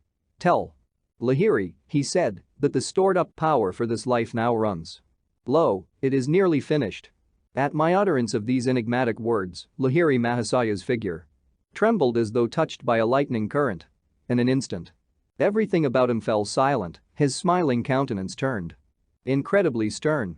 Like a wooden statue, somber and immovable in its seat, his body became colorless. I was alarmed and bewildered. Never in my life had I seen this joyous soul manifest such awful gravity. The other disciples present stared apprehensively. 3 hours passed in utter silence. Then Lahiri Mahasaya resumed his natural cheerful demeanor and spoke affectionately to each of the chelas. Everyone sighed in relief. I realized by my master's reaction that Babaji's message had been an unmistakable signal by which Lahiri Mahasaya understood that his body would soon be untenanted. His awesome silence proved that my guru had instantly controlled his being, cut his last cord of attachment to the material world, and fled to his ever-living identity in spirit. Babaji's remark had been his way of saying, I shall be ever with you. Though Babaji and Lahiri Mahasaya were omniscient and had no need of communicating with each other through me or any other intermediary, the great ones often condescend to play a part in the human drama. Occasionally they transmit their prophecies through messengers in an ordinary way, that the final fulfillment of their words may infuse greater divine faith in a wide circle of men who later learn the story. I soon left Benares and set to work in Serampur on the scriptural writings requested by Babaji. Sri Yuktas were continued. No sooner had I begun my task than I was able to compose a poem dedicated to the deathless Guru. The melodious lines flowed effortlessly from my pen, though never before had I attempted Sanskrit poetry. In the quiet of night I busied myself over a comparison of the Bible and the scriptures of Sanatan Dharma. FN 36-4, quoting the words of the blessed Lord Jesus, I showed that his teachings were in essence one with the revelations of the Vedas. To my relief, my book was finished in a short time. I realized that this speedy blessing was due to the grace of my Param Guru Maharaj. FN 36-5. The chapters first appeared in the Sadhu Sambad journal, later they were privately printed as a book by one of my Kitterpur disciples. The morning after I had concluded my literary efforts, Master continued, I went to the Rai Ghat here to bathe in the Ganges. The Ghat was deserted. I stood still for a while, enjoying the sunny peace. After a dip in the sparkling waters, I started for home. The only sound in the silence was that of my Ganges-drenched cloth swish-swashing with every step. As I passed beyond the sight of the large banyan tree near the river bank, a strong impulse urged me to look back. There, under the shade of the banyan and surrounded by a few disciples, sat the great Babaji. Greetings, Swamiji. The beautiful voice of the master rang out to assure me I was not dreaming. I see you have successfully completed your book. As I promised, I am here to thank you. With a fast-beating heart, I prostrated myself fully at his feet. Param Guruji, I said imploringly, will you and your chelas not honor my nearby home with your presence? The Supreme Guru smilingly declined. No, child, he said, we are people who like the shelter of trees. This spot is quite comfortable. Please tarry a while, master. I gazed entreatingly at him. I She'll be back at once with some special sweetmeats. When I returned in a few minutes with a dish of delicacies, lo! The lordly banyan no longer sheltered the celestial troop. I searched all around the ghat, but in my heart I knew the little band had already fled on etheric wings. I was deeply hurt. Even if we meet again, I would not care to talk to him, I assured myself. He was unkind to leave me so suddenly. This was a wrath of love, of course, and nothing more. A few months later I visited Lahiri Mahasaya in Benners. As I entered his little parlor, my guru smiled in greeting. "Welcome, Yukteswar," he said. "Did you just meet Babaji at the threshold of my room?" "Why, no," I answered in surprise. "Come here." Lahiri Mahasaya touched me gently on the forehead. At once I beheld, near the door, the form of Babaji, blooming like a perfect lotus. I remembered my old hurt and did not bow.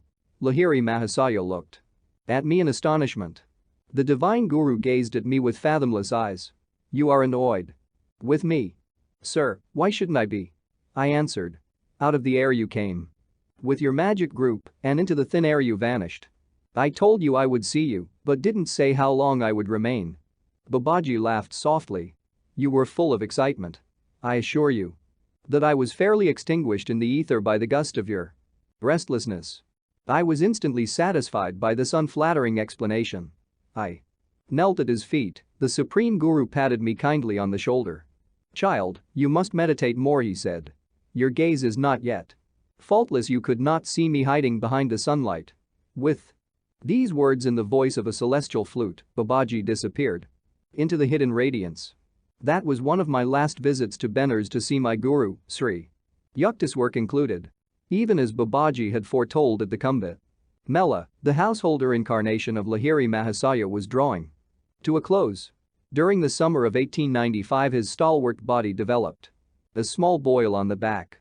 He protested against lancing. He was working out in his own flesh the evil karma of some of his disciples.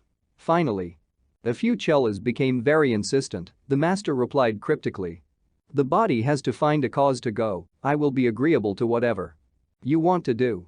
A short time later the incomparable guru gave up his body in Benners. No longer need I seek him out in his little parlor. I find every day of my life blessed by his omnipresent guidance. Years later, from the lips of Swami Keshavananda, FN 36-6, advanced disciple, I heard many wonderful details about the passing of Lahiri Mahasaya.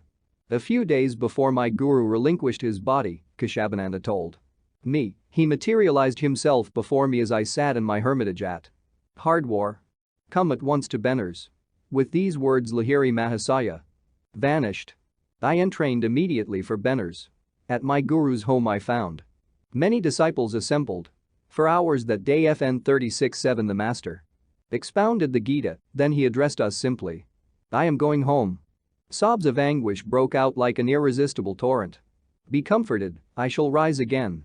After this utterance Lahiri Mahasaya thrice turned his body around in a circle, faced the north in his lotus posture, and gloriously entered the final Mahasamadhi.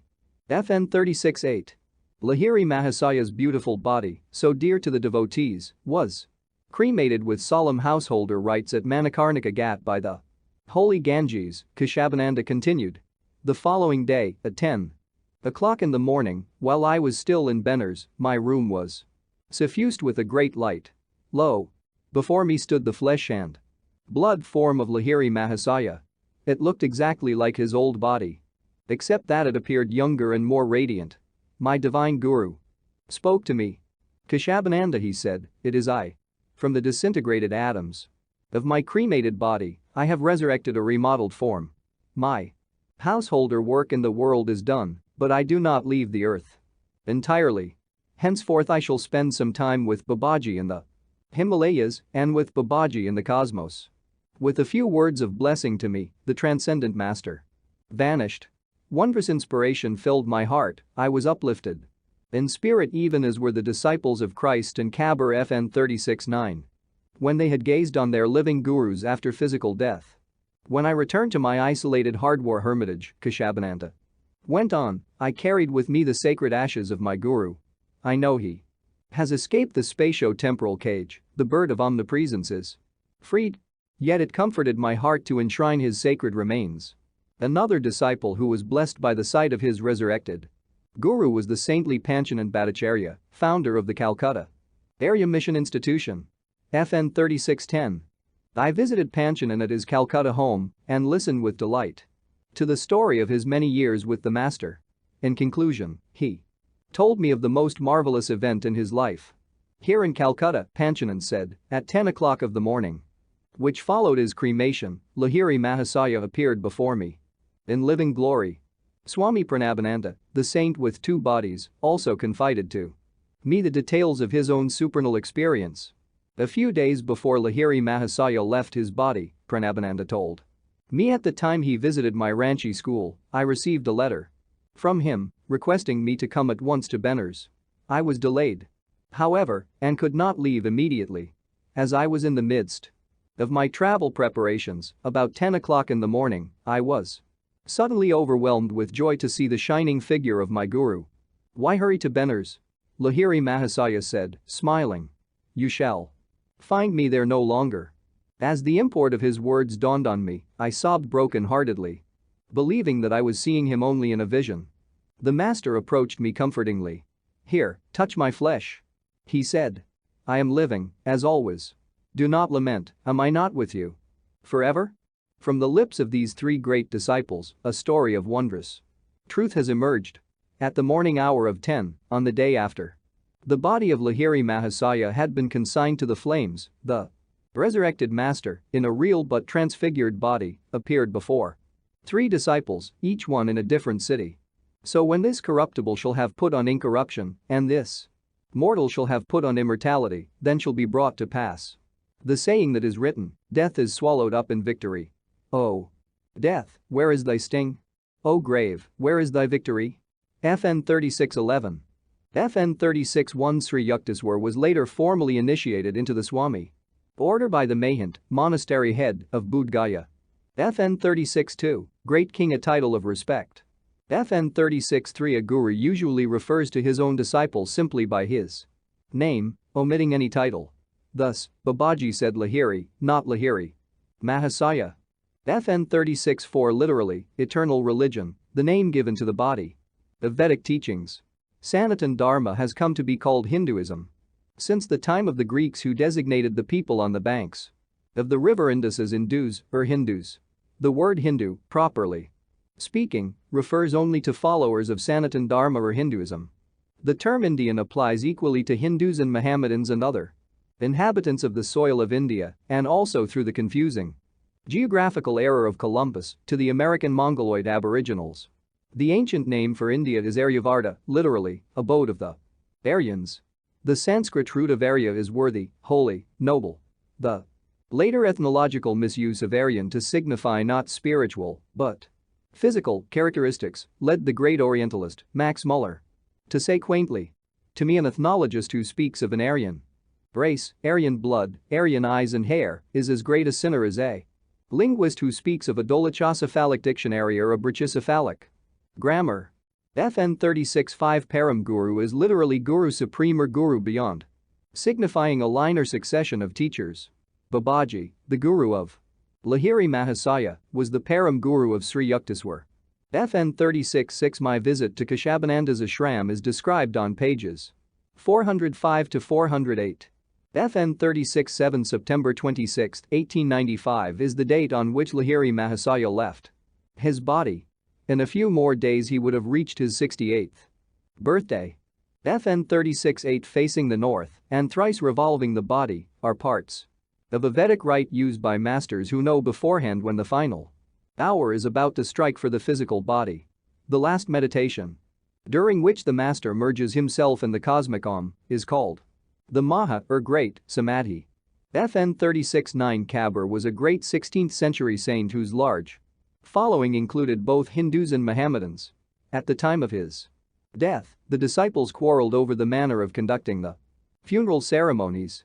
The exasperated master rose from his final sleep and gave his instructions. Half of my remains shall be buried by the Muslim rites, he said, let the other half be cremated with a Hindu sacrament. He then vanished. When the disciples opened The coffin which had contained his body, nothing was found but a dazzling array of gold-colored champak flowers. Half of these were obediently buried by the Muslims who revere his shrine to this day. In his youth, Kabir was approached by two disciples who wanted intellectual guidance along the mystic path. The master responded simply, "Path presupposes distance. If he be near, no path needest thou at all. Verily it maketh me smile to hear of a fish and water athirst." FN 3610 Panchanan established in a 17-acre garden at Deoghar in Bihar, a temple containing a stone statue of Lahiri Mahasaya. Another statue of the great master has been set by disciples in the little parlor of his Benner's home. FN 3611 I Corinthians 15:54-55. Chapter 37. I go to America. America. Surely these people are Americans. This was my thought as a panoramic vision of Western faces passed before my inward view. Immersed in meditation, I was sitting behind some dusty boxes in the storeroom of the Ranchi school. A private spot was difficult to find during those busy years with the youngsters. The vision continued, a vast multitude, FN 37-1 gazing at me intently, swept actor-like across the stage of consciousness. The storeroom door opened, as usual, one of the young lads had discovered my hiding place. "Come here, Bimal," I cried gaily. "I have news for you. The Lord is calling me to America." "To America?" The boy echoed my words in a tone that implied I had said to the moon. "Yes. I am going forth to discover America, like Columbus. He thought he had found India, surely there is a karmic link between those two lands."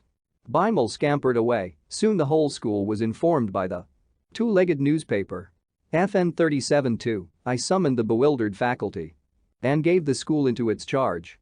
"I know you will keep Lahiri Mahasaya's yoga ideals of education ever to the fore," I said. "I shall write you frequently, God willing. Someday I shall be back." Tears stood in my eyes as I cast a last look at the little boys and the sunny acres of Ranchi. A definite epoch in my life had now closed, I knew, henceforth I would dwell in far lands. I entrained for Calcutta a few hours after my vision. The following day I received an invitation to serve as the delegate from India to an International Congress of Religious Liberals in America. It was to convene that year in Boston under the auspices of the American Unitarian Association. My head in a whirl, I sought out Sri Yukteswar in Serampur. "Guruji, I have just been invited to address a religious congress in America. Shall I go?"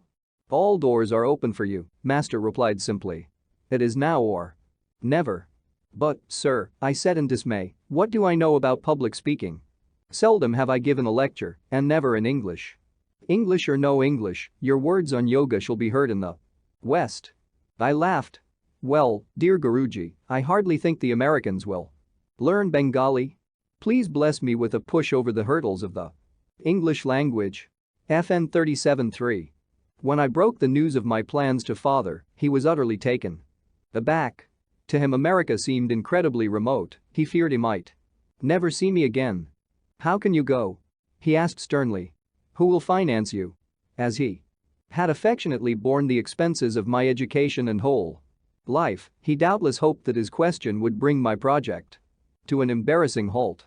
"The Lord will surely finance me." As I made this reply, I thought of the similar one I had given long ago to my brother and aunt in Agra. Without very much guile, I added, "Father, perhaps God will put it into your mind to help me." "No, never." He glanced at me piteously. I was astounded, therefore, when father handed me, the following day, a check made out for a large amount. "I give you this money," he said, "not in my capacity as a father, but as a faithful disciple of Lahiri Mahasaya. Go then to that far Western land, spread there the creedless teachings of Kriya Yoga." I was immensely touched at the selfless spirit in which father had been able to quickly put aside his personal desires. The just realization had come to him during the preceding night that no ordinary desire for foreign travel was motivating my voyage. "Perhaps we shall not meet again in this life." Father, who was 67 at this time, spoke sadly. An intuitive conviction prompted me to reply, "Surely the Lord will bring us together once more." As I went about my preparations to leave Master and my native land for the unknown shores of America, I experienced not a little trepidation. I had heard many stories about the materialistic Western atmosphere, one very different from the spiritual background of India, pervaded with the centuried aura of saints. An Oriental teacher who will dare the Western airs, I thought, must be hardy beyond the trials of any Himalayan cold. One early morning I began to pray with an adamant determination to continue, to even die praying, until I heard the voice of God. I wanted His blessing and assurance that I would not lose myself in the fogs of modern utilitarianism. My heart was set to go to America, but even more strongly was it resolved to hear the solace of divine permission. I prayed and prayed, muffling my sobs. No answer came. My silent petition increased in excruciating crescendo until, at noon, I had reached a zenith. My brain could no longer withstand the pressure of my agonies. If I cried once more with an increased depth of my inner passion, I felt as though my brain would split. At that moment, there came a knock outside the vestibule adjoining the Gurpur Road room in which I was sitting. Opening the door, I saw a young man in the scanty garb of a renunciate. He came in, closed the door behind him and, refusing my request to sit down, indicated with a gesture that he wished to talk to me while standing. He must be Babaji. I thought, dazed, because the man before me had the features of a younger Lahiri Mahasaya. He answered my thought. Yes, I am Babaji. He spoke melodiously in Hindi. Our Heavenly Father has heard your prayer. He commands me to tell you, follow the behests of your Guru and go to America. Fear not, you will be protected. After a vibrant pause, Babaji addressed me again. You are the one. I have chosen to spread the message of Kriya Yoga in the West. Long ago I met your Guru Yuktaswar at a Kumbh Mela. I told him then I would send you to him for training. I was speechless, choked with devotional awe at his presence, and deeply touched to hear from his own lips that he had guided me to Sri Yuktaswar. I lay prostrate before the deathless Guru. He graciously lifted me from the floor, telling me many things about my life. He then gave me some personal instruction and uttered a few secret prophecies. Kriya Yoga, the scientific technique of God realization, he finally said with solemnity, will ultimately spread in all lands and aid in harmonizing the nations through man's personal, transcendental perception of the infinite Father. With a gaze of majestic power, the Master electrified me by a glimpse of his cosmic consciousness. In a short while he started toward the door. Do not try to follow me, he said. You will not be able to do so. Please, Babaji, don't go away. I cried repeatedly. Take me with you. Looking back, he replied, not now. Some other time. Overcome by emotion, I disregarded his warning. As I tried to pursue him, I discovered that my feet were firmly rooted to the floor. From the door, Babaji gave me a last affectionate glance. He raised his hand by way of benediction and walked away, my eyes fixed on him longingly. After a few minutes my feet were free. I sat down and went into a deep meditation, unceasingly thanking God not only for answering my prayer but for blessing me by a meeting with Babaji. My whole body seemed sanctified through the touch of the ancient, ever-youthful Master. Long had it been my burning desire to behold him. Until now, I have never recounted to anyone this story of my meeting with Babaji. Holding it as the most sacred of my human experiences, I have hidden it in my heart. But the thought occurred to me that readers of this autobiography may be more inclined to believe in the reality of the secluded Babaji and his world interests if I relate that I saw him with my own eyes. I have helped an artist to draw a true picture of the great Yogi Christ of modern India. It appears in this book. The eve of my departure for the United States found me in Sri Yuktaswar's holy presence. Forget you were born a Hindu and don't be an American. Take the best of them both, Master said in his calm way of wisdom. Be your true self, a child of God. Seek and incorporate into your being the best qualities of all your brothers scattered over the earth in various races. Then he blessed me. All those who come to you with faith, seeking God, will be helped. As you look at them, the spiritual current emanating from your eyes will enter into their brains and change their material habits, making them more God-conscious. He went on, "Your lot to attract sincere souls is very good. Everywhere you go, even in a wilderness, you will find friends. Both of his blessings have been amply demonstrated. I came alone to America, into a wilderness without a single friend, but there I found thousands ready to receive the time-tested soul teachings. I left India in August 1920 on the city of Sparta, the first passenger boat sailing for America after the close of World War. I had been able to book passage only after the removal, in ways fairly miraculous, of many red tape difficulties concerned with the granting of my passport. During the 2 months voyage, a fellow passenger found out that I was the Indian delegate to the Boston Congress. Swami Yogananda, he said, with the first of many quaint pronunciations by which I was later to hear my name spoken by the Americans, please favor the passengers with a lecture next Thursday night. I think we would all benefit by a talk on the battle of life and how to fight it. Alas, I had to fight the battle of my own life, I discovered on Wednesday. Desperately trying to organize my ideas into a lecture in English, I finally abandoned all preparations. My thoughts, like a wild colt eyeing a saddle, refused any cooperation with the laws of English grammar, fully trusting in master's past assurances. However, I appeared before my Thursday audience in the saloon of the steamer. No eloquence rose to my lips, speechlessly I stood before the assemblage. After an endurance contest lasting 10 minutes, the audience realized my predicament and began to laugh. Illustration. I stand on the dais before one of my classes. In America, this class of 1,000 yoga students was held in Washington, D.C. CDC.jpg. The situation was not funny to me at the moment. Indignantly I sent a silent prayer to Master. "You can speak." His voice sounded instantly within my consciousness. My thoughts fell at once into a friendly relation with the English language. 45 minutes later the audience was still attentive. The talk won me a number of invitations to lecture later before various groups in America. I never could remember, afterward, a word that I had spoken. By discreet inquiry I learned from a number of passengers. "You gave an inspiring lecture in stirring and correct English." At this delightful news I humbly thanked my guru for his timely help. Realizing anew that he was ever with me, setting at naught all barriers of time and space. Once in a while, during the remainder of the ocean trip, I experienced a few apprehensive twinges about the coming English lecture ordeal at the Boston Congress. "Lord," I prayed, "please let my inspiration be thyself, and not." Again the laughter bombs of the audience. The city of Sparta docked near Boston in late September. On the 6th of October I addressed a Congress with my maiden speech in America. It was well received, I cite in relief.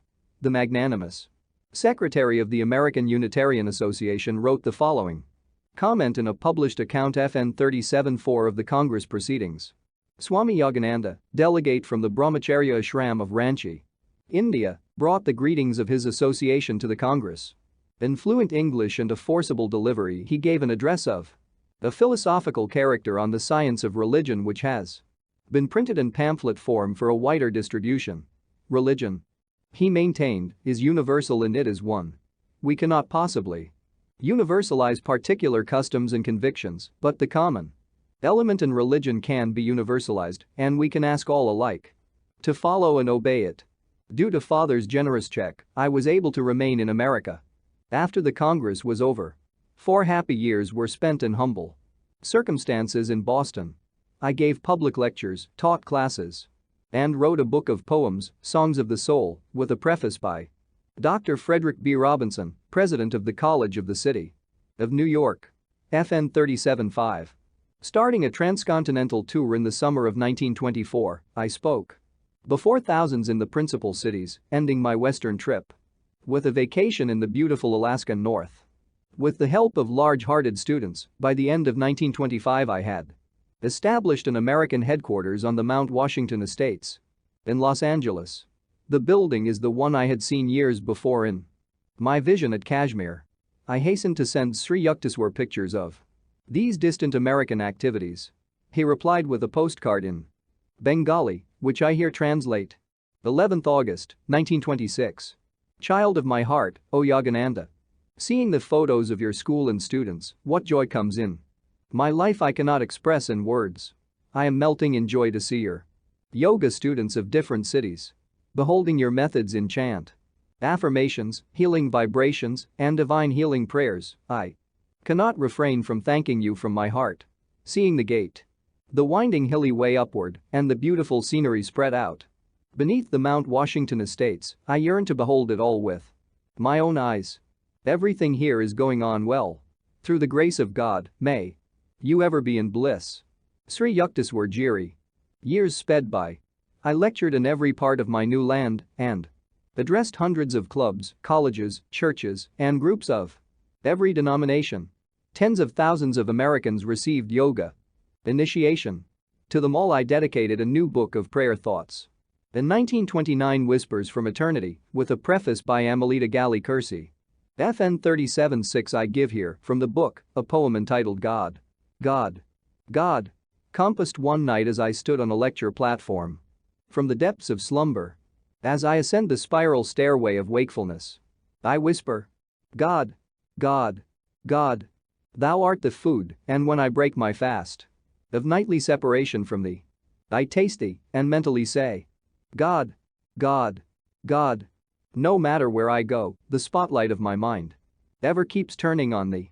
And in the battle din of activity, my silent war cry is ever, God. God. God. When boisterous storms of trials shriek, and when worries howl at me, I drown their clamor, loudly chanting, God. God. God. When my mind weaves dreams with threads of memories, then on that magic cloth I find embossed, God. God. God. Every night, in time of deepest sleep, my peace dreams and calls joy. Joy. Joy. And my joy comes singing evermore. God. God. God.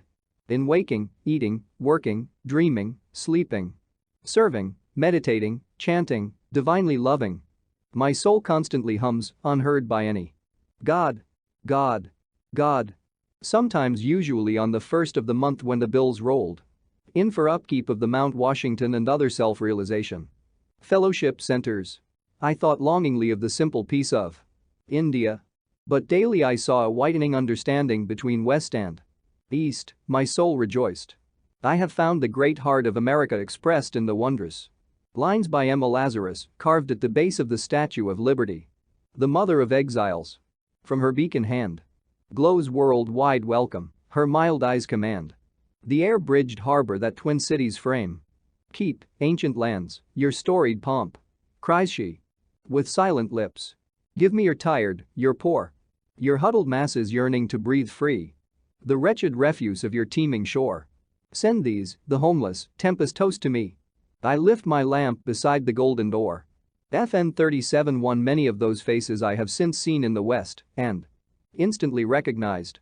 FN 37-2 Swami Premananda, now the leader of the Self-Realization Church of All Religions in Washington, D.C., was one of the students at the Ranchi school at the time I left there for America. He was then Brahmachari Jyotin. FN 37-3 Sri Yukteswar and I ordinarily conversed in Bengali. FN 37-4 New Pilgrimages of the Spirit, Boston. Beacon Press, 1921. FN 37-5 Dr. and Mrs. Robinson visited India in 1939 and were honored guests at the Ranchi school. FN 37-6, me. Gali Kersey and her husband, Homer Samuels, the pianist, have been Kriya Yoga students for 20 years. The inspiring story of the famous prima donna's years of music has been recently published, Gali Kersey's Life of Song, by C. E. Lamasina. Peeber Company, New York, 1945. Chapter 38. Luther Burbank as Saint Amidst The Roses. The secret of improved plant breeding, apart from scientific knowledge, is love. Luther Burbank uttered this wisdom as I walked beside him in his Santa Rosa garden. We halted near a bed of edible cacti. While I was conducting experiments to make spineless cacti, he continued, I often talk to the plants to create a vibration of love. You have nothing to fear, I would tell them. You don't need your defensive thorns. I will protect you. Gradually the useful plant of the desert emerged in a thornless variety. I was charmed at this miracle. Please, dear Luther, give me a few cacti leaves to plant in my garden at Mount Washington. A workman standing nearby started to strip off some leaves. Burbank prevented him. I myself will pluck them for the Swami. He handed me 3 leaves, which later I planted, rejoicing as they grew to huge estate. The great horticulturist told me that his first notable triumph was the large potato, now known by his name. With the indefatigability of genius, he went on to present the world with hundreds of crossed improvements on nature, his new Burbank varieties of tomato, corn, squash, cherries, plums, nectarines, berries, poppies, lilies, roses. I focused my camera as Luther led me before the famous walnut tree, by which he had proved that natural evolution can be telescopically hastened. In only 16 years, he said, this walnut tree reached a state of abundant nut production to which an unaided nature would have brought the tree in twice that time. Illustration. Luther Burbank, beloved friend, poses with me in his Santa Rosa garden. See burbank.jpg. Illustration. Luther Burbank CBURBANK2.jpg. Burbank's little adopted daughter came romping with her dog into the garden. She is my human plant. Luther waved to her affectionately. I see humanity now as one vast plant, needing for its highest fulfillments only love, the natural blessings of the great outdoors, and intelligent crossing and selection. In the span of my own lifetime, I have observed such wondrous progress in plant evolution that I look forward optimistically to a healthy, happy world as soon as its children are taught the principles of simple and rational living. We must return to nature and nature's God. Luther, you would delight in my ranchy school, with its outdoor classes, an atmosphere of joy and simplicity. My words touched the chord closest to Burbank's heart. Child education. He plied me with questions, interest gleaming from his deep, serene eyes. Swamiji, he said finally, schools like yours are the only hope of a future millennium. I am in revolt against the educational systems of our time, severed from nature and stifling of all individuality. I am with you heart and soul in your practical ideals of education. As I was taking leave of the gentle sage, he autographed a small volume and presented it to me. FN 38-1. Here is my book on the training of the human plant. FN 38-2. He said. New types of training are needed. Fearless experiments. At times the most daring trials have succeeded in bringing out the best in fruits and flowers. Educational innovations for children should likewise become more numerous, more courageous. I read his little book that night with intense interest. His eye envisioning a glorious future for the race, he wrote. The most stubborn living thing in this world, the most difficult to swerve, is a plant once fixed in certain habits. Remember that this plant has preserved its individuality all through the ages, perhaps. It is one which can be traced backward through eons of time in the very rocks themselves, never having varied to any great extent in all these vast periods. Do you suppose, after all these ages of repetition, the plant does not become possessed of a will, if you so choose to call it, of unparalleled tenacity? Indeed, there are plants, like certain of the palms, so persistent that no human power has yet been able to change them. The human will is a weak thing beside the will of a plant. But see how this whole plant's lifelong stubbornness is broken simply by blending a new life with it, making, by crossing, a complete and powerful change in its life. Then when the break comes, fix it by these generations of patient supervision and selection, and the new plant sets out upon its new way, never again to return to the old. Its tenacious will broken and changed at last. When it comes to so sensitive and pliable a thing as the nature of a child, the problem becomes vastly easier. Magnetically drawn to this great American, I visited him again and again. One morning I arrived at the same time as the postman, who deposited in Burbank's study about 1,000 letters. Horticulturists wrote him from all parts of the world. Swamiji, your presence is just the excuse I need to get out into the garden, Luther said gaily. He opened a large desk drawer containing hundreds of travel folders. See, he said, this is how I do my traveling. Tied down by my plants and correspondence, I satisfy my desire for foreign lands by a glance now and then at these pictures. My car was standing before his gate. Luther and I drove along the streets of the little town, its gardens bright with his own varieties of Santa Rosa, peach blow, and Burbank roses. My friend Henry Ford and I both believe in the ancient theory of reincarnation, Luther told me. It sheds light on aspects of life otherwise inexplicable. Memory is not a test of truth, just because man fails to remember his past lives does not prove he never had them. Memory is blank concerning his womb life and infancy, too. But he probably passed through them. He chuckled. The great scientist had received Kriya initiation during one of my earlier visits. I practiced the technique devoutly, Swamiji, he said. After many thoughtful questions to me about various aspects of yoga, Luther remarked slowly.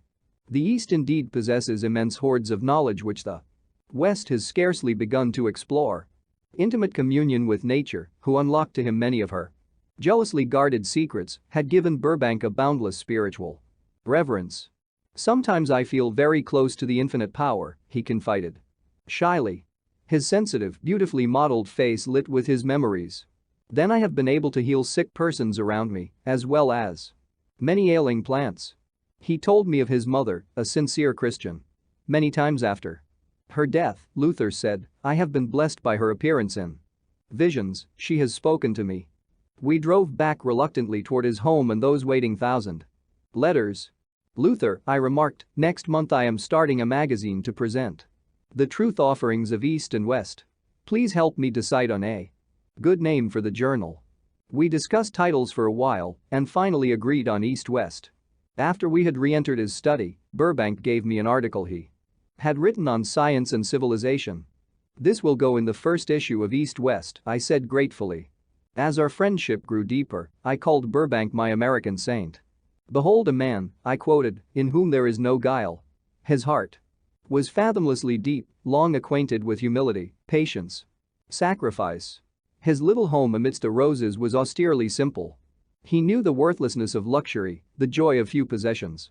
The modesty with which he wore his scientific fame repeatedly reminded me of the trees that bend low with the burden of ripening fruits. It is the barren tree that lifts its head high in an empty boast. I was in New York when, in 1926, my dear friend passed away. In tears I thought, oh, I would gladly walk all the way from here to Santa Rosa for one more glimpse of him. Locking myself away from secretaries and visitors, I spent the next 24 hours in seclusion. The following day I conducted a Vedic memorial rite around a large picture of Luther. A group of my American students, garbed in Hindu ceremonial clothes, chanted the ancient hymns as an offering was made of flowers, water, and fire, symbols of the bodily elements and their release in the infinite source. Though the form of Burbank lies in Santa Rosa under a Lebanon cedar that he planted years ago in his garden, his soul is enshrined for me in every white-eyed flower that blooms by the wayside. Withdrawn for a time into the spacious spirit of nature, is that not Luther? Whispering in her winds, walking her dawns? His name has now passed into the heritage of common speech. Listing Burbank as a transitive verb, Webster's New International Dictionary defines it to cross or graft a plant. Hence, figuratively, to improve anything as a process or institution by selecting good features and rejecting bad, or by adding good features. Beloved Burbank, I cried after reading the definition, your very name is now a synonym for goodness. Luther Burbank. Santa Rosa, California, USA. December 22, 1924. I have examined the Yogoda system of Swami Yogananda and in my opinion it is ideal for training and harmonizing man's physical, mental, and spiritual natures. Swami's aim is to establish how to live schools throughout the world wherein education will not confine itself to intellectual development alone, but also training of the body, will, and feelings. Through the Yogoda system of physical, mental, and spiritual unfoldment by simple and scientific methods of concentration and meditation, most of the complex problems of life may be solved. And peace and good will come upon earth. The Swami's idea of right education is plain common sense, free from all mysticism and non-parasiticality, otherwise it would not have my approval. I am glad to have this opportunity of heartily joining with the Swami in his appeal for international schools on the art of living, which, if established, will come as near to bringing the millennium as anything with which I am acquainted. FN 38-1 Burbank also gave me an autographed picture of himself. I treasure it even as a Hindu merchant once treasured a picture of Lincoln. The Hindu, who was in America during the Civil War years, conceived such an admiration for Lincoln that he was unwilling to return to India until he had obtained a portrait of the great emancipator. Planting himself adamantly on Lincoln's doorstep, the merchant refused to leave until the astonished president permitted him to engage the services of Daniel Huntington, the famous New York artist. When the portrait was finished, the Hindu carried it in triumph to Calcutta. Illustration: Luther Burbank's signature signature.jpg. FN 38-2 New York. Century Company, 1922. Chapter 39. Therese Newman, the Catholic stigmatist. Return to India. I have waited for you patiently for 15 years. Soon I shall swim out of the body and on to the shining abode. Yogananda, come. Sri Yukteswar's voice sounded startlingly in my inner ear as I sat in meditation at my Mount Washington headquarters. Traversing 10,000 miles in the twinkling of an eye, his message penetrated my being like a flash of lightning. 15 years. Yes, I realized, now it is 1935, I have spent 15 years in spreading my guru's teachings in America. Now he recalls me.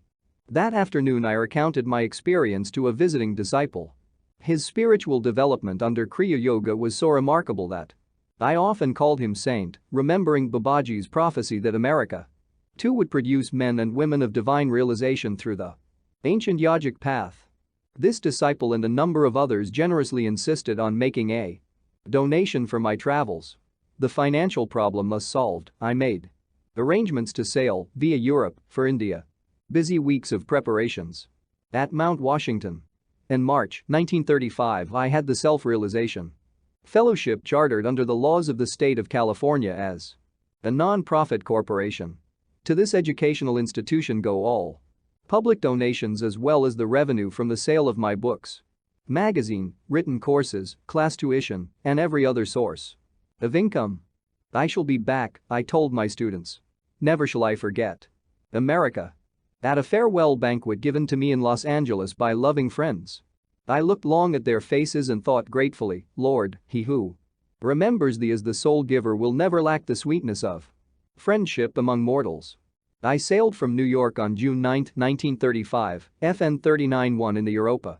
2 students accompanied me. My secretary, Mr. C. Richard Wright, and an elderly lady from Cincinnati, Miss Etty Blech. We enjoyed the days of ocean peace, a welcome contrast to the past hurried weeks. Our period of leisure was short-lived. The speed of modern boats has some regrettable features. Like any other group of inquisitive tourists, we walked around the huge and ancient city of London.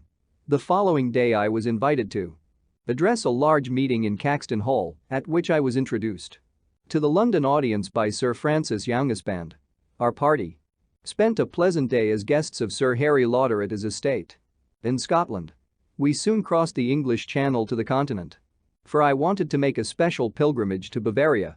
This would be my only chance, I felt, to visit the great Catholic mystic Therese Newman of Knersreuth. Years earlier I had read an amazing account of Therese.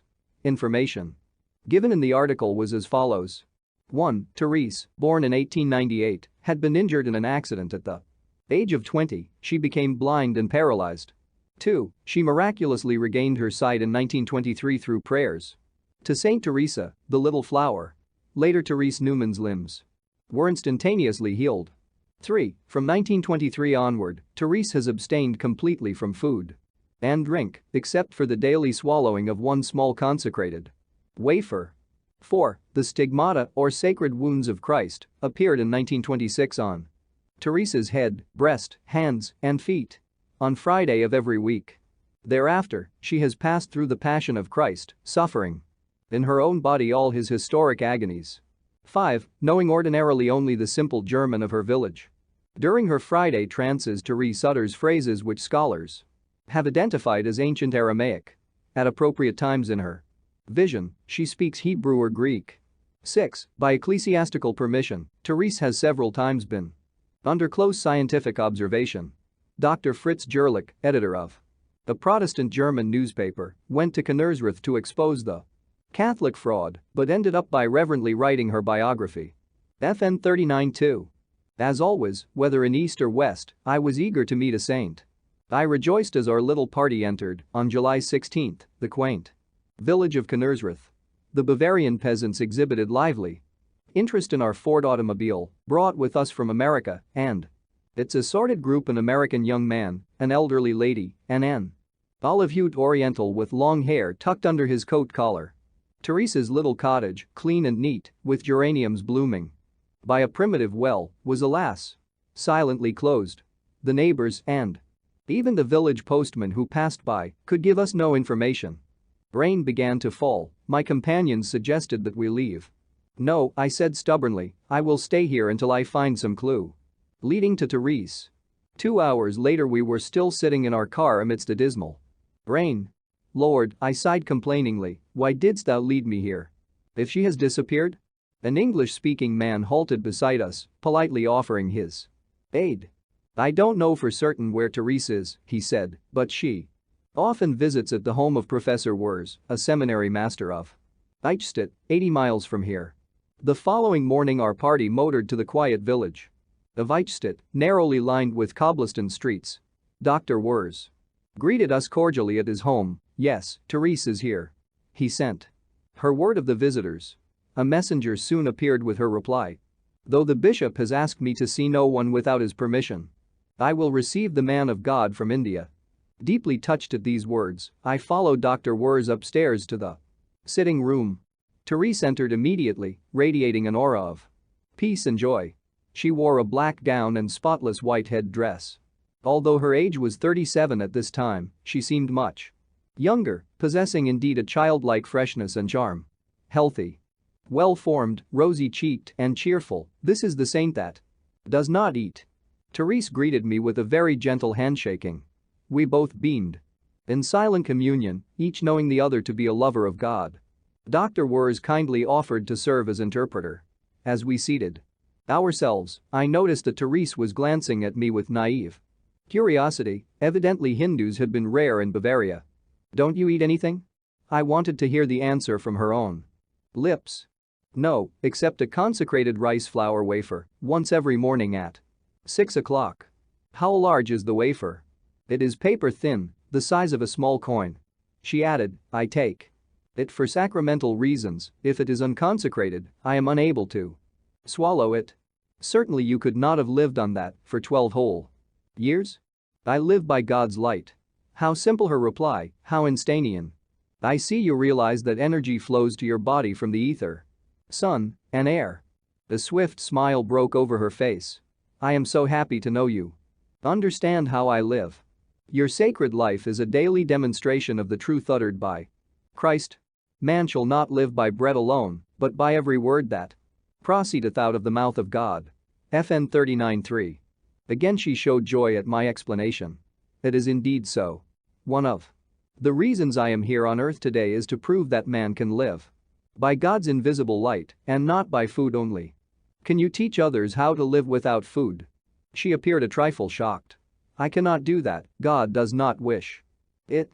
As my gaze fell on her strong, graceful hands, Therese showed me a little, square, freshly healed wound on each of her palms. On the back of each hand, she pointed out a smaller, crescent-shaped wound, freshly healed. Each wound went straight through the hand.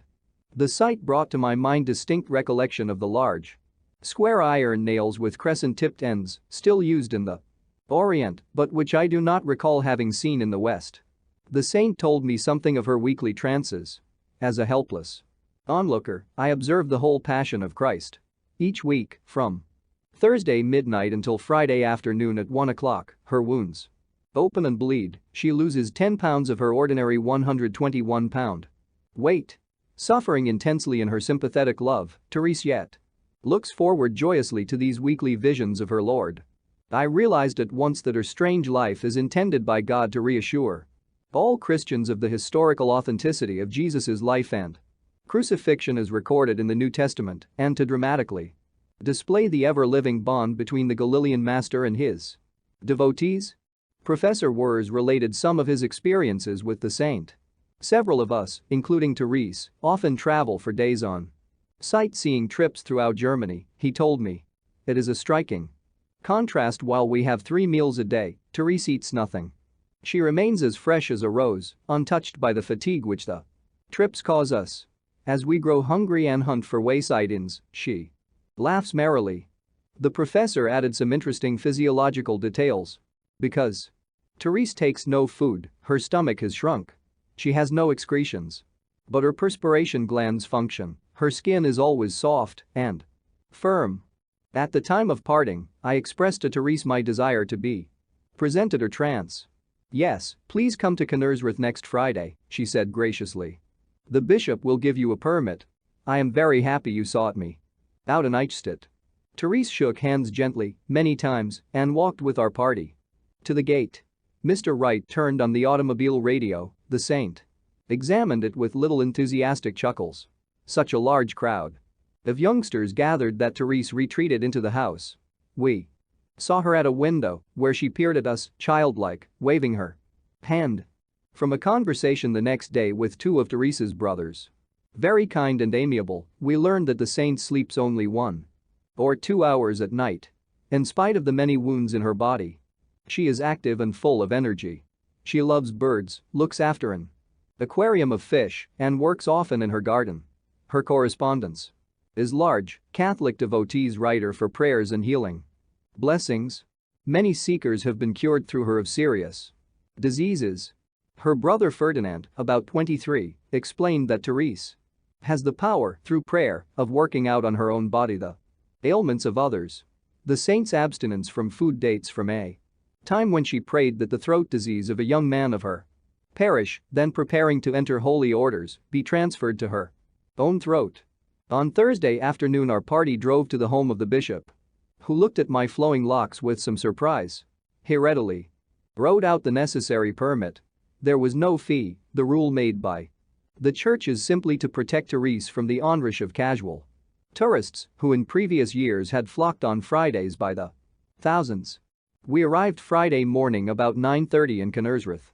I noticed that Therese's little cottage possesses a special glass-roofed section to afford her plenty of light. We were glad to see the doors no longer closed, but wide open in hospitable cheer.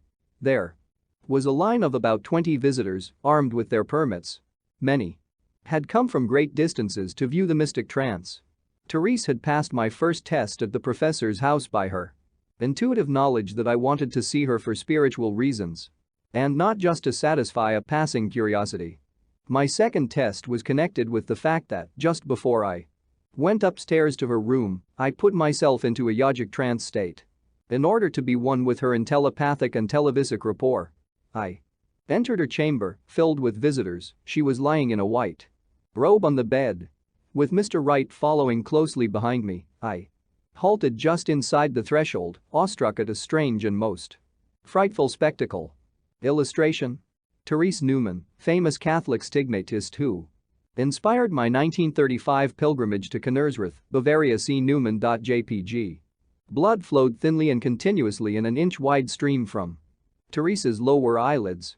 Her gaze was focused upward on the spiritual eye within the central forehead. The cloth wrapped around her head was drenched in blood from the stigmata wounds of the crown of thorns. The white garment was redly splotched over her heart from the wound in her side at the spot where Christ's body, long ages ago, had suffered the final indignity of the soldier's spear thrust. Therese's hands were extended in a gesture maternal, pleading. Her face wore an expression both tortured and divine. She appeared thinner, changed in many subtle as well as outward ways. Murmuring words in a foreign tongue, she spoke with slightly quivering lips to persons visible before her inner sight. As I was in attunement with her, I began to see the scenes of her vision. She was watching Jesus as he carried the cross amidst the jeering multitude. FN 39:4. Suddenly she lifted her head in consternation. The Lord had fallen under the cruel weight. The vision disappeared. In the exhaustion of fervid pity, Therese sank heavily against her pillow. At this moment I heard a loud thud behind me.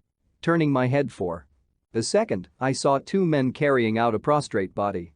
But because I was coming out of the deep superconscious state, I did not immediately recognize the fallen person. Again I fixed my eyes on Therese's face, deathly pale under the rivulets of blood, but now calm, radiating purity and holiness. I glanced behind me later and saw Mr. Wright standing with his hand against his cheek, from which blood was trickling. "Dick," I inquired anxiously, "were you the one who fell?" "Yes, I fainted at the terrifying spectacle." "Well," I said consolingly, "you are brave to return and look upon the sight again." Remembering the patiently waiting line of pilgrims, Mr. Wright and I silently bade farewell to Therese and left her sacred presence. FN 39-5. The following day our little group motored south, thankful that we were not dependent on trains but could stop the Ford wherever we chose throughout the countryside. We enjoyed every minute of a tour through Germany, Holland, France, and the Swiss Alps. In Italy we made a special trip to Assisi to honor the apostle of humility, Saint Francis. The European tour ended in Greece, where we viewed the Athenian temples and saw the prison in which the gentle Socrates FN 39-6 had drunk his death potion. One is filled with admiration for the artistry with which the Greeks have everywhere wrought their very fancies in alabaster. We took ship over the sunny Mediterranean, disembarking at Palestine. Wandering day after day over the Holy Land, I was more than ever convinced of the value of pilgrimage. The Spirit of Christ is all-pervasive in Palestine. I walked reverently by his side at Bethlehem, Gethsemane, Calvary, the Holy Mount of Olives, and by the River Jordan and the Sea of Galilee. Our little party visited the birth manger, Joseph's carpenter shop, the tomb of Lazarus, the house of Martha and Mary, the hall of the Last Supper. Antiquity unfolded, scene by scene, I saw the divine drama that Christ once played for the ages. On to Egypt, with its modern Cairo and ancient pyramids. Then a boat down the narrow Red Sea, over the vasty Arabian Sea, lo, India. FN 39-1. The remarkable inclusion here of a complete date is due to the fact that my secretary, Mr. Wright, kept a travel diary. FN 39-2. Other books on her life are Therese Newman, a stigmatist of our day, and further chronicles of Therese Newman, both by Friedrich Ritter von Lama, Milwaukee. Bruce Pub. Company.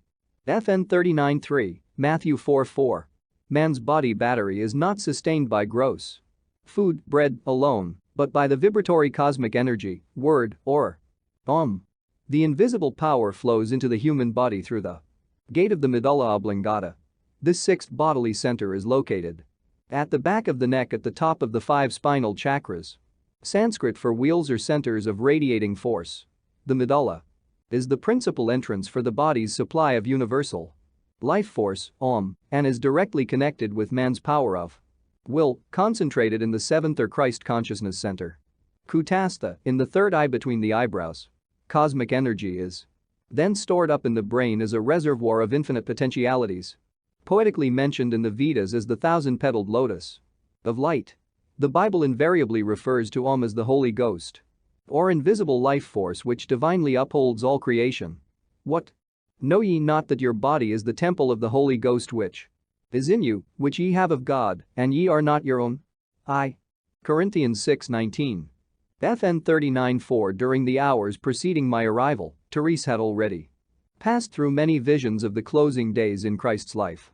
Her entrancement usually starts with scenes of the events which followed the Last Supper. Her visions end with Jesus' death on the cross or, occasionally, with his entombment. FN 39-5. Therese has survived the Nazi persecution and is still present in Knurrsreuth, according to 1945 American news dispatches. From Germany. FN 39-6. A passage in Eusebius relates an interesting encounter between Socrates and a Hindu sage. The passage runs. Aristoxenus, the musician, tells the following story about the Indians.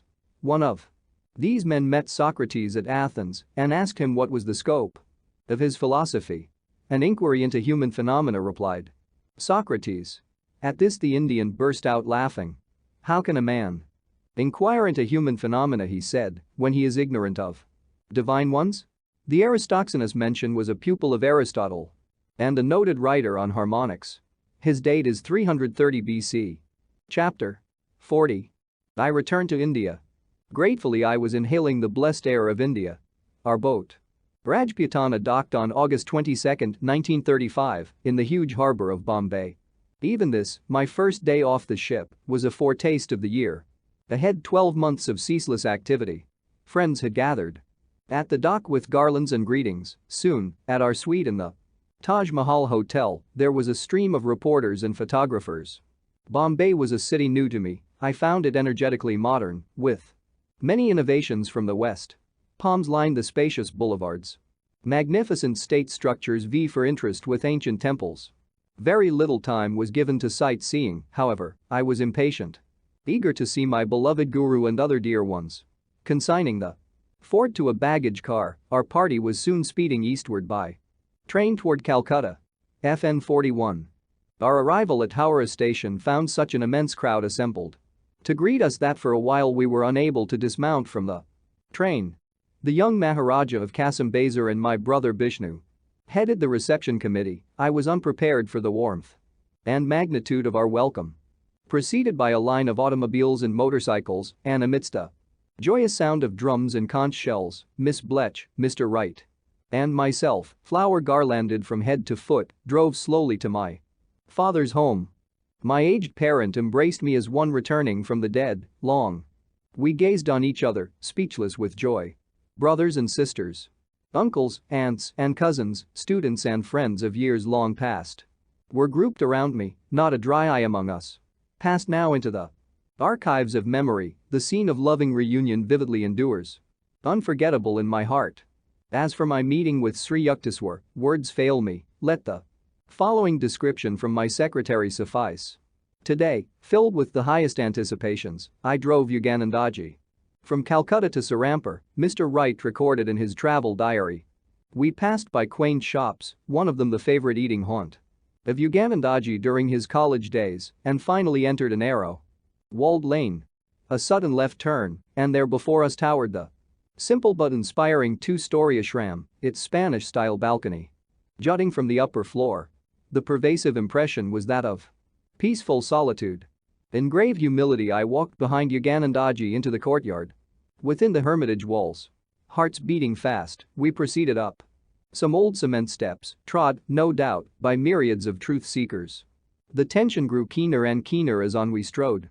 Before us, near the head of the stairs, quietly appeared the Great One, Swami Sri Yukteswarji, standing in the noble pose of a sage. My heart heaved and swelled as I felt myself blessed by the privilege of being in his sublime presence.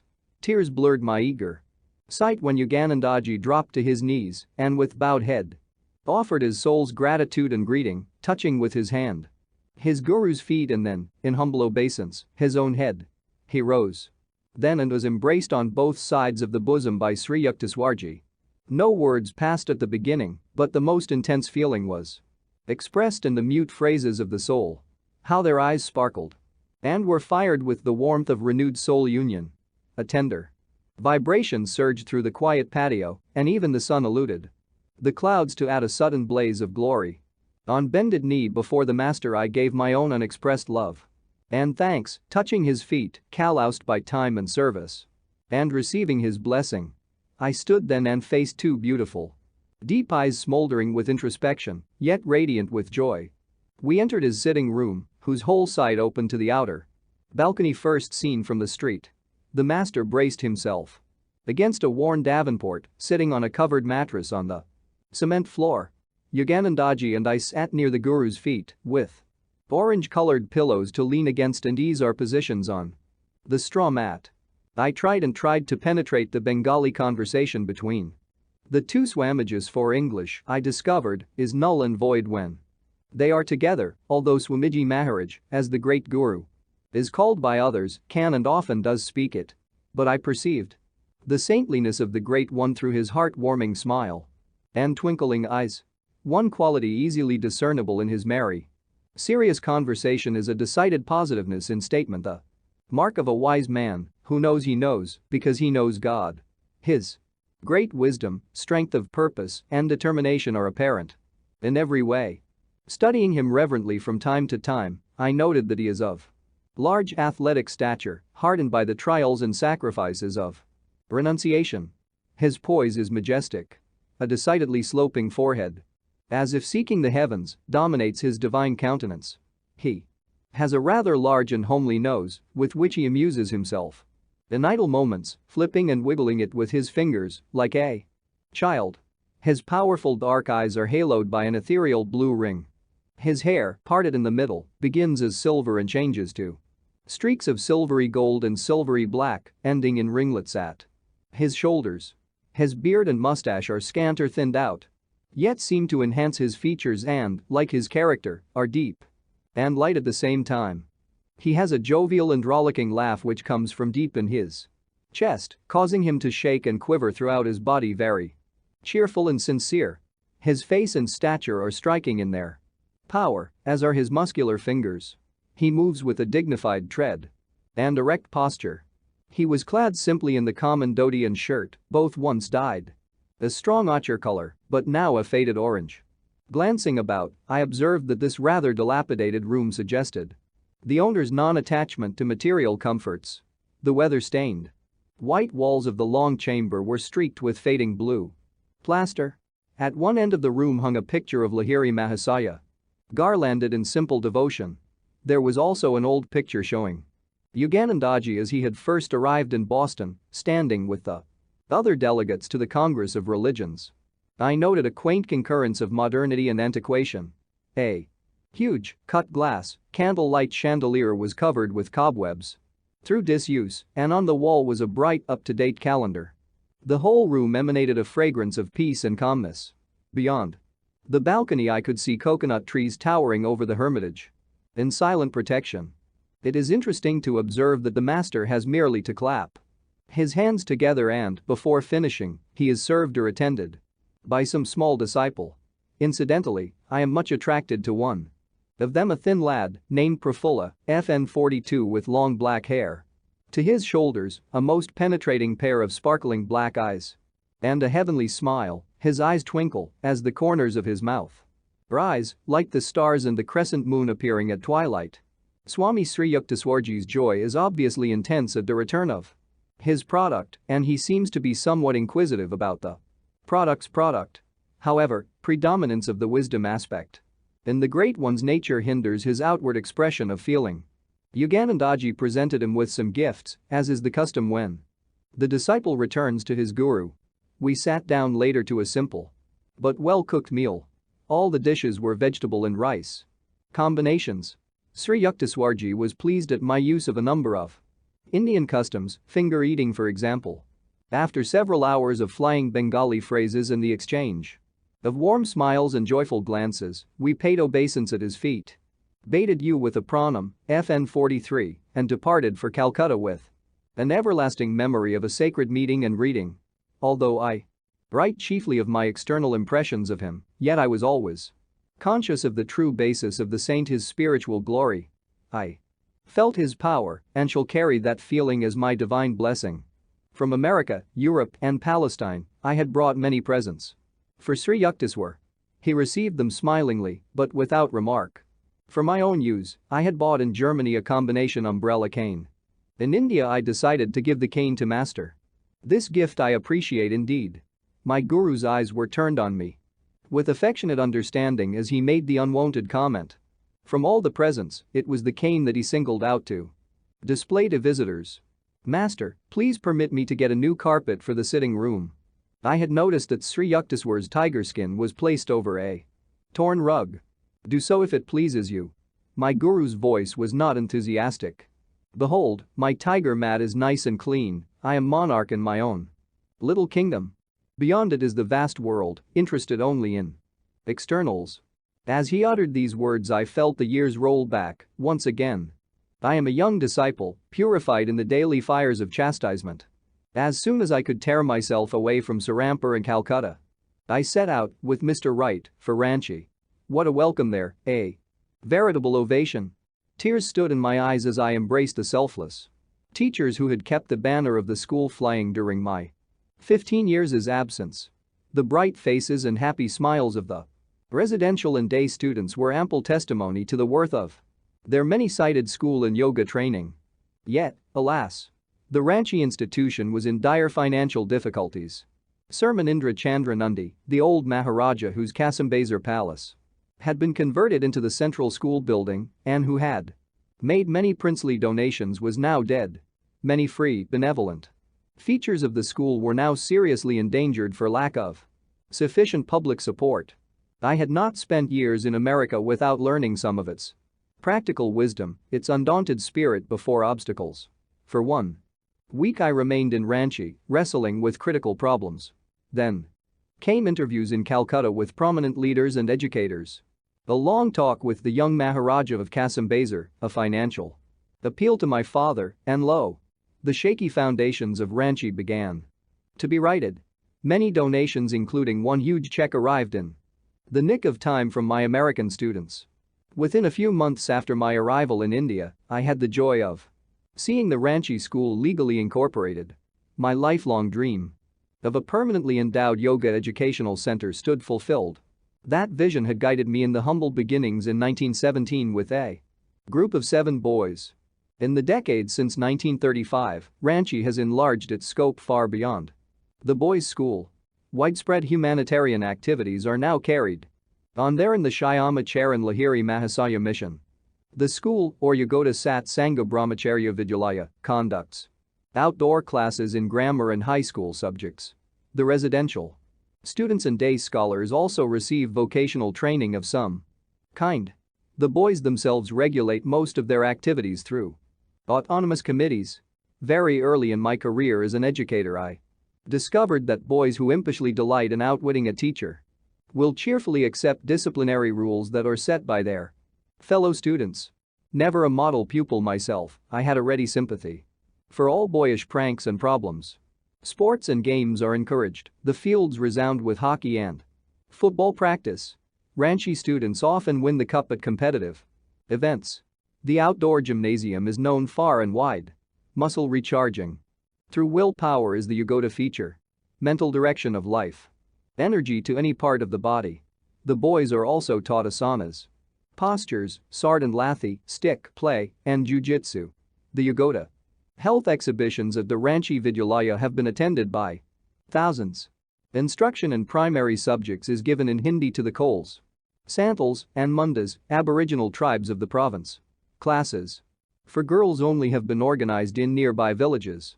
The unique feature at Ranchi is the initiation into Kriya Yoga.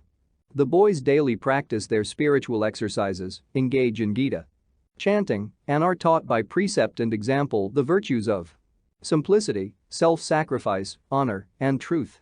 Evil is pointed out to them as being that which produces misery, good as those actions which result in true happiness.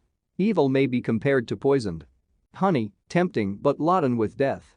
Overcoming restlessness of body and mind by concentration techniques has achieved astonishing results. It is no novelty at Ranchi to see an appealing little figure, aged 9 or 10 years, sitting for an hour or more in unbroken poise, the unwinking gaze directed to the spiritual eye. Often the picture of these Ranchi students has returned to my mind as I observe collegians over the world who are hardly able to sit still through one class period. FN 44. Ranchi lies 2,000 feet above sea level, the climate is mild and equable. The 25-acre site, by a large bathing pond, includes one of the finest orchards in India, 500 fruit trees, mango, guava, lychee, jackfruit, date. The boys grow their own vegetables and spin at their charkas. The guest house is hospitably open for Western visitors. The Ranchi library contains numerous magazines and about 1,000 volumes in English and Bengali, donations from the West and the East. There is a collection of the scriptures of the world. A well-classified museum displays archaeological, geological, and anthropological exhibits, trophies, to a great extent, of my wanderings over the Lord's varied earth. The charitable hospital and dispensary of the Lahiri Mahasaya mission, with many outdoor branches in distant villages, have already ministered to 150,000 of India's poor. The Ranchi students are trained in first aid and have given praiseworthy service to their province at tragic times of flood or famine. In the orchard stands a Shiva temple with a statue of the blessed Master, Lahiri Mahasaya. Daily prayers and scripture classes are held in the garden under the mango bowers. Branch high schools, with the residential and yoga features of Ranchi, have been opened and are now flourishing. These are the Yagoda Sat Sangha Vidyapath School for Boys at Lakshmanpur in Bihar. And the Yagoda Sat Sangha High School and Hermitage at Ajmalachak in Midnapur. A stately Yagoda math was dedicated in 1939 at Dakshineswar, directly on the Ganges. Only a few miles north of Calcutta, the new hermitage affords a haven of peace for city dwellers. Suitable accommodations are available for Western guests and particularly for those seekers who are intensely dedicating their lives to spiritual realization. The activities of the Yagoda Math include a fortnightly mailing of self-realization fellowship teachings to students in various parts of India.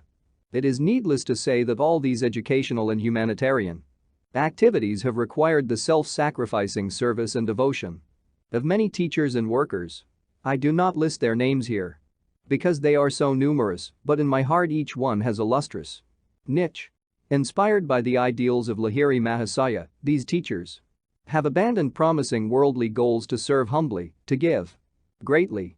Mr. Wright formed many fast friendships with Ranchi boys, clad in a simple dhoti. He lived for a while among them at Ranchi, Calcutta, Serampur. Everywhere he went, my secretary, who has a vivid gift of description, hauled out his travel diary to record his adventures.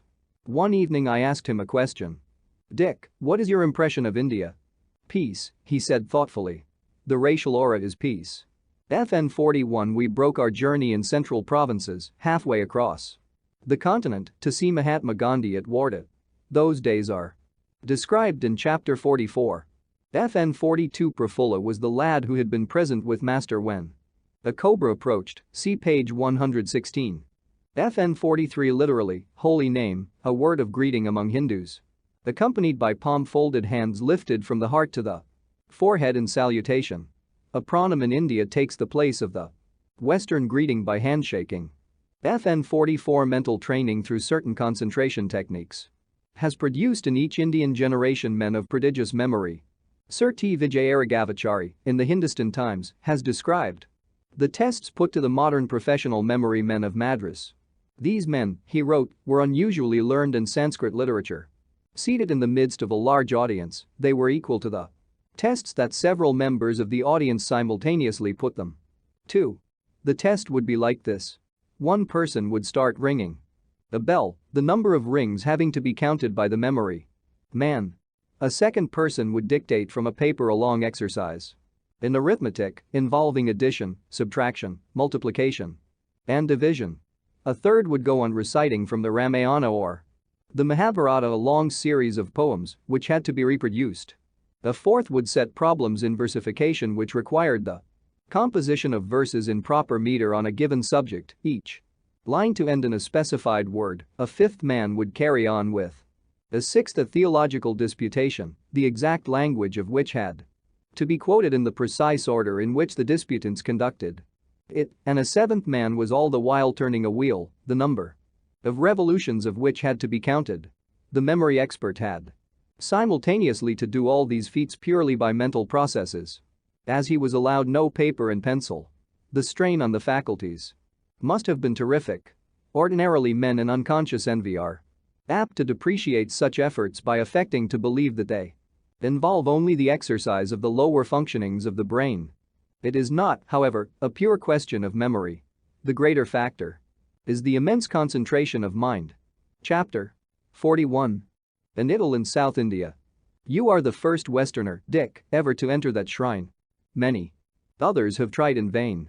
At my words Mr. Wright looked startled, then pleased. We had just left the beautiful Chamundi temple in the hills overlooking Mysore in southern India. There we had bowed before the gold and silver altars of the goddess Chamundi, patron deity of the family of the reigning Maharaja. As a souvenir of the unique honor, Mr. Wright said, carefully stowing away a few blessed rose petals, I will always preserve this flower, sprinkled by the priest with rose water. My companion and I FN 41 were spending the month of November 1935 as guests of the state of Mysore. The Maharaja, H.H. Sri Krishnaraja Wadiyar IV, is a model prince with intelligent devotion to his people. A pious Hindu, the Maharaja has empowered a Mohammedan, the able Mirza Ismail, as his douaner premier. Popular representation is given to the 7 million inhabitants of Mysore in both an assembly and a legislative council. The heir to the Maharaja, H.H. the Yuvaraja, Sir Sri Krishna Narasingaraj Wadiyar, had invited my secretary and me to visit his enlightened and progressive realm. During the past fortnight, I had addressed thousands of Mysore citizens and students at the Town Hall, the Maharaja's College, the University Medical School, and 3 mass meetings in Bangalore at the National High School, the Intermediate College, and the Chetty Town Hall, where over 3,000 persons had assembled. Whether the eager listeners had been able to credit the glowing picture I drew of America, I know not, but the applause had always been loudest when I spoke of the mutual benefits that could flow from exchange of the best features in East and West. Mr. Wright and I were now relaxing in the tropical peace. His travel diary gives the following account of his impressions of Mysore. Brilliantly green rice fields, varied by tasseled sugarcane patches, nestle at the protective foot of rocky hills dotting the emerald panorama like excrescences of black stone, and the play of colors is enhanced by the sudden and dramatic disappearance of the sun as it seeks rest behind the solemn hills. Many rapturous moments have been spent in gazing, almost absent-mindedly, at the ever-changing canvas of God stretched across the firmament. For his touch alone is able to produce colors that vibrate with the freshness of life. That youth of colors is lost when man tries to imitate with mere pigments, for the Lord resorts to a more simple and effective medium, oils that are neither oils nor pigments, but mere rays of light. He tosses a splash of light here, and it reflects red. He waves the brush again, and it blends gradually into orange and gold. Then with a piercing thrust he stabs the clouds with a streak of purple that leaves a ringlet or fringe of red oozing out of the wound in the clouds, and so on and on. He plays, night and morning alike, ever changing, ever new, ever fresh, no patterns, no duplicates, no colors, just the same. The beauty of the Indian change in day to night is beyond compare elsewhere. Often the sky looks as if God had taken all the colors in his kit and given them one mighty kaleidoscopic toss into the heavens. I must relate the splendor of a twilight visit to the huge Krishnaraja Sagar Dam, FN 41-2, constructed 12 miles outside of Mysore. Yoganandaji and I boarded a small bus and, with a small boy as official cranker or battery substitute, started off over a smooth dirt road just as the sun was setting on the horizon and squashing like an overripe tomato. Our journey led past the omnipresent square rice fields, through a line of comforting banyan trees, in between a grove of towering coconut palms, with vegetation nearly as thick as in a jungle. And finally, approaching the crest of a hill, we came face to face with an immense artificial lake, reflecting the stars and fringe of palms and other trees, surrounded by lovely terraced gardens and a row of electric lights on the brink of the dam and below it. Our eyes met a dazzling spectacle of colored beams playing on geyser-like fountains, like so many streams of brilliant ink pouring forth gorgeously blue waterfalls, arresting red cataracts, green and yellow sprays, elephants spouting water, a miniature of the Chicago World's Fair, and yet modernly outstanding in this ancient land of paddy fields and simple people who have given us such a loving welcome that I fear it will take more than my strength to bring Yoganandaji back to America. Another rare privilege, my first elephant ride. Yesterday the Yuvaraja invited us to his summer palace to enjoy a ride on one of his elephants, an enormous beast. I mounted a ladder provided to climb aloft to the howdah saddle, which is silk cushioned and box-like, and then for a rolling, tossing, swaying, and heaving down into a gully, too much thrilled to worry or exclaim, but hanging on for dear life. Southern India, rich with historical and archaeological remains, is a land of definite and yet indefinable charm. To the north of Mysore is the largest native state in India, Hyderabad, a picturesque plateau cut by the mighty Godavari River. Broad fertile plains. The lovely Nilgiris or Blue Mountains, other regions with barren hills of limestone or granite. Hyderabad history is a long, colorful story, starting 3,000 years ago under the Andhra kings and continuing under Hindu dynasties until AD 1294, when it passed to a line of Muslim rulers who reign to this day.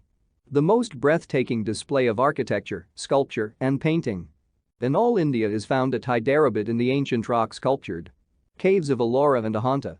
The Colossus at Ellora, a huge monolithic Temple possesses carved figures of gods, men, and beasts in the stupendous proportions of a Michelangelo.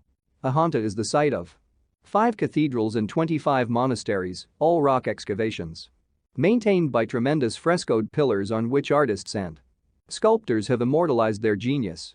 Hyderabad city is graced by the Osmania University and by the imposing Mecca Masjid Mosque, where 10,000 Mohammedans may assemble for prayer.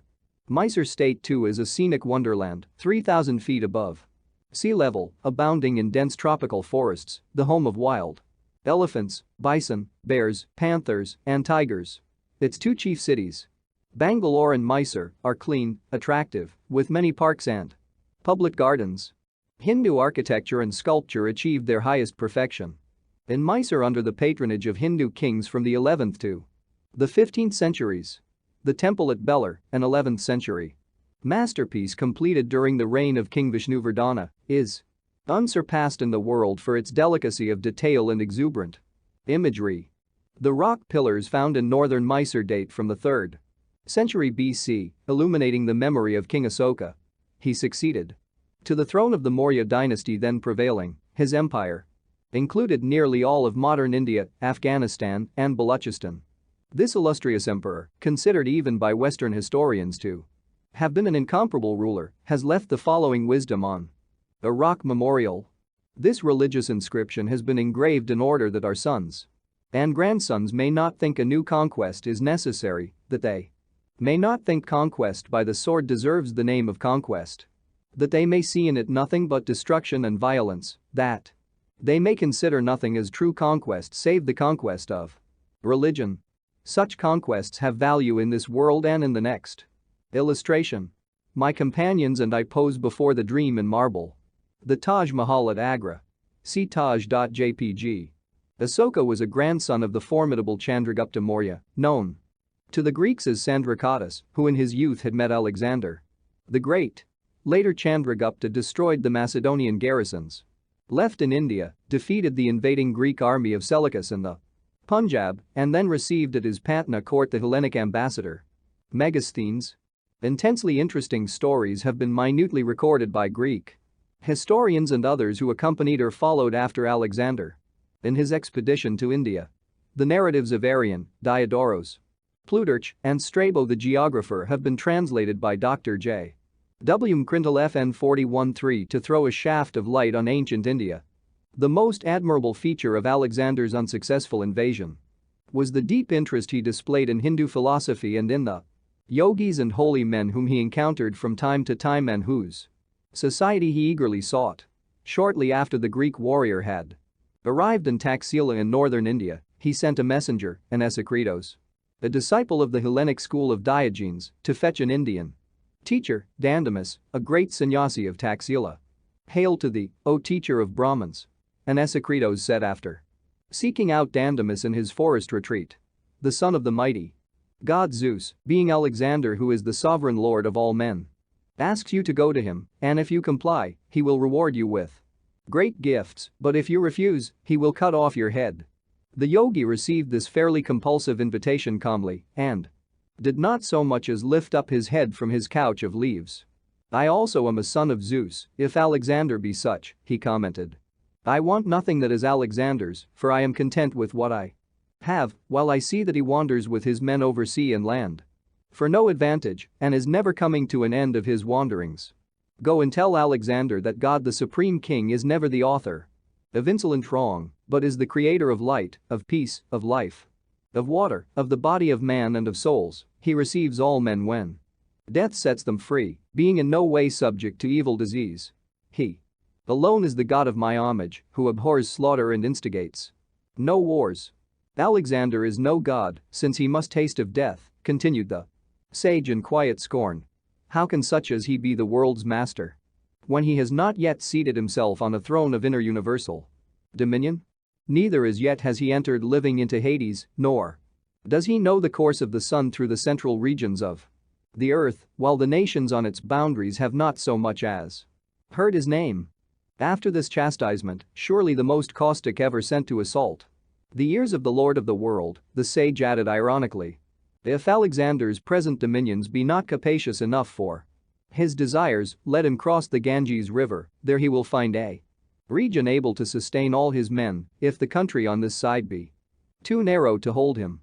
FN 41:4. Know this, however, that what Alexander offers and the gifts he promises are things to me utterly useless, the things I prize and find of real use and worth are these leaves which are my house, these blooming plants which supply me with daily food, and the water which is my drink, while all other possessions which are amassed with anxious care are wont to prove ruinous to those who gather them and cause only sorrow and vexation, with which every poor mortal is fully fraught. As for me, I lie upon the forest leaves and having nothing which requires guarding, close my eyes in tranquil slumber, whereas had I anything to guard, that would banish sleep. The earth supplies me with everything, even as a mother her child with milk. I go wherever I please, and there are no cares with which I am forced to cumber myself. Should Alexander cut off my head, he cannot also destroy my soul. My head alone, then silent, will remain, leaving the body like a torn garment upon the earth, whence also it was taken. I then, becoming spirit, shall ascend to my God, who enclosed us all in flesh and left us upon earth to prove whether, when here below, we shall live obedient to his ordinances, and who also will require of us all, when we depart hence to his presence, an account of our life, since he is judge of all proud wrongdoing, for the groans of the oppressed become the punishment of the oppressor. Let Alexander then terrify with these threats those who wish for wealth and who dread death, for against us these weapons are both alike powerless, the Brahmins neither love gold nor fear death. Go. Then and tell Alexander this. Dandamas has no need of aught that is yours, and therefore will not go to you, and if you want anything from Dandamas, come you to him. With close attention Alexander received through an Esekritos the message from the Yogi and felt a stronger desire than ever to see Dandamas who, though old and naked, was the only antagonist in whom he, the conqueror of many nations, had met more than his match. Alexander invited to Taxila a number of Brahmin ascetics noted for their skill in answering philosophical questions with pithy wisdom. An account of the verbal skirmish is given by Plutarch. Alexander himself framed all the questions. Which be the more numerous, the living or the dead? The living, for the dead are not. Which breeds the larger animals, the sea or the land? The land, for the sea is only a part of land. Which is the cleverest of beasts? That one with which man is not yet acquainted. Man fears the unknown. Which existed first, the day or the night? The day was first by one day. This reply caused Alexander to betray surprise. The Brahmin added, impossible questions require impossible answers. How best may a man make himself beloved? A man will be beloved if, possessed with great power, he still does not make himself feared. How may a man become a god? FN 41:5. By doing that which it is impossible for a man to do. Which is stronger, life or death? Life, because it bears so many evils. Alexander succeeded in taking out of India, as his teacher, a true yogi. This man was Swami Sphines, called Kalanos by the Greeks. Because the saint, a devotee of God in the form of Kali, greeted everyone by pronouncing her auspicious name. Kalanos accompanied Alexander to Persia. On a stated day, at Susa. In Persia, Kalanos gave up his aged body by entering a funeral pyre in view of the whole Macedonian army. The historians record the astonishment of the soldiers who observed that the yogi had no fear of pain or death and who never once moved from his position as he was consumed in the flames. Before leaving for his cremation, Kalanos had embraced all his close companions but refrained from bidding farewell to Alexander, to whom the Hindu sage had merely remarked, I shall see you shortly in Babylon. Alexander left Persia and died a year later in Babylon. His Indian guru's words had been his way of saying he would be present with Alexander in life and death. The Greek historians have left us many vivid and inspiring pictures of Indian society. Hindu law, Aryan tells us, protects the people and ordains that no one among them shall, under any circumstances, be a slave, but that, enjoying freedom themselves, they shall respect the equal right to it which all possess. For those, they thought, who have learned neither to domineer over nor cringe to others will attain the life best adapted for all vicissitudes of lot. FN 41:6. The Indians, runs another text, neither put out money at usury nor know how to borrow.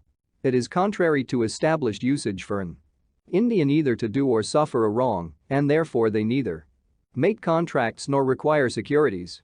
Healing, we are told, was by simple and natural means. Cures are effected rather by regulating diet than by the use of medicines. The remedies most esteemed are ointments and plasters. All others are considered to be in great measure pernicious. Engagement in war was restricted to the Kshatriyas or warrior caste. Nor would an enemy coming upon a husbandman at his work on his land do him any harm, for men of this class being regarded as public benefactors are protected from all injury.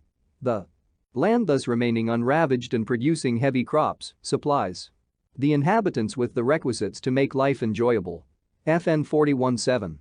The Emperor Chandragupta, who in 305 BC had defeated Alexander's general, Seleucus, decided 7 years later to hand over the reins of India's government to his son.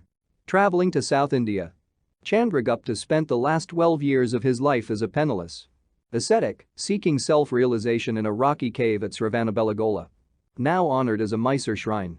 Nearby stands the world's largest statue, carved out of an immense boulder by the Jains in AD 983 to honor the saint Kamateswara. The ubiquitous religious shrines of Mysore are a constant reminder of the many great saints of South India. One of these masters, Thayumanavar, has left us the following challenging poem. You can control a mad elephant. You can shut the mouth of the bear and the tiger. You can ride a lion. You can play with the cobra. By alchemy you can eke out your livelihood. You can wander through the universe incognito. You can make vassals of the gods. You can be ever youthful. You can walk on water and live in fire. But control of the mind is better and more difficult. In the beautiful and fertile state of Travancore in the extreme south of India, where traffic is conveyed over rivers and canals, the Maharaja assumes every year a hereditary obligation to expiate the sin incurred by wars and the annexation in the distant past of several petty states to Travancore. For 56 days annually, the Maharaja visits the temple thrice daily to hear Vedic hymns and recitations. The expiation ceremony ends with the Lakshadipam, or illumination of the temple by 100,000 lights. The great Hindu lawgiver Manu FN 41:8 has outlined the duties of a king. He should shower amenities like Indra, lord of the gods. Collect taxes gently and imperceptibly as the sun obtains vapor from water, enter into the life of his subjects as the wind goes everywhere, mete out even justice to all like Yama, god of death. Bind transgressors in a noose like Varuna, Vedic deity of sky and wind, please all like the moon, burn up vicious enemies like the god of fire, and support all like the earth goddess. In war a king should not fight with poisonous or fiery weapons, nor kill weak or unready or weaponless foes or men who are in fear or who pray for protection or who run away. War should be resorted to only as a last resort. Results are always doubtful in war. Madras Presidency on the southeast coast of India contains the flat, spacious sea-girt city of Madras and Kanjivaram, the Golden City, capital site of the Pallava dynasty whose kings ruled during the early centuries of the Christian era. In modern Madras Presidency, the non-violent ideals of Mahatma Gandhi have made great headway. The white distinguishing Gandhi caps are seen everywhere. In the south generally the Mahatma has effected many important temple reforms for untouchables as well as caste system reforms.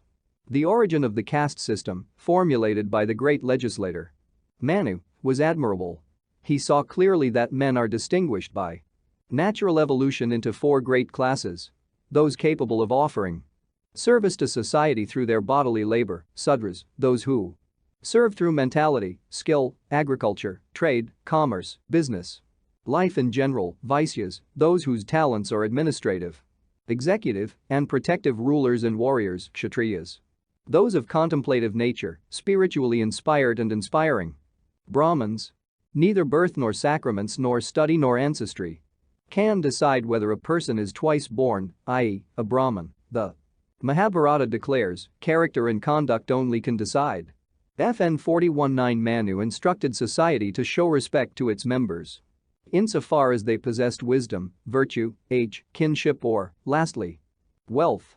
Riches in Vedic India were always despised if they were Hoarded or unavailable for charitable purposes.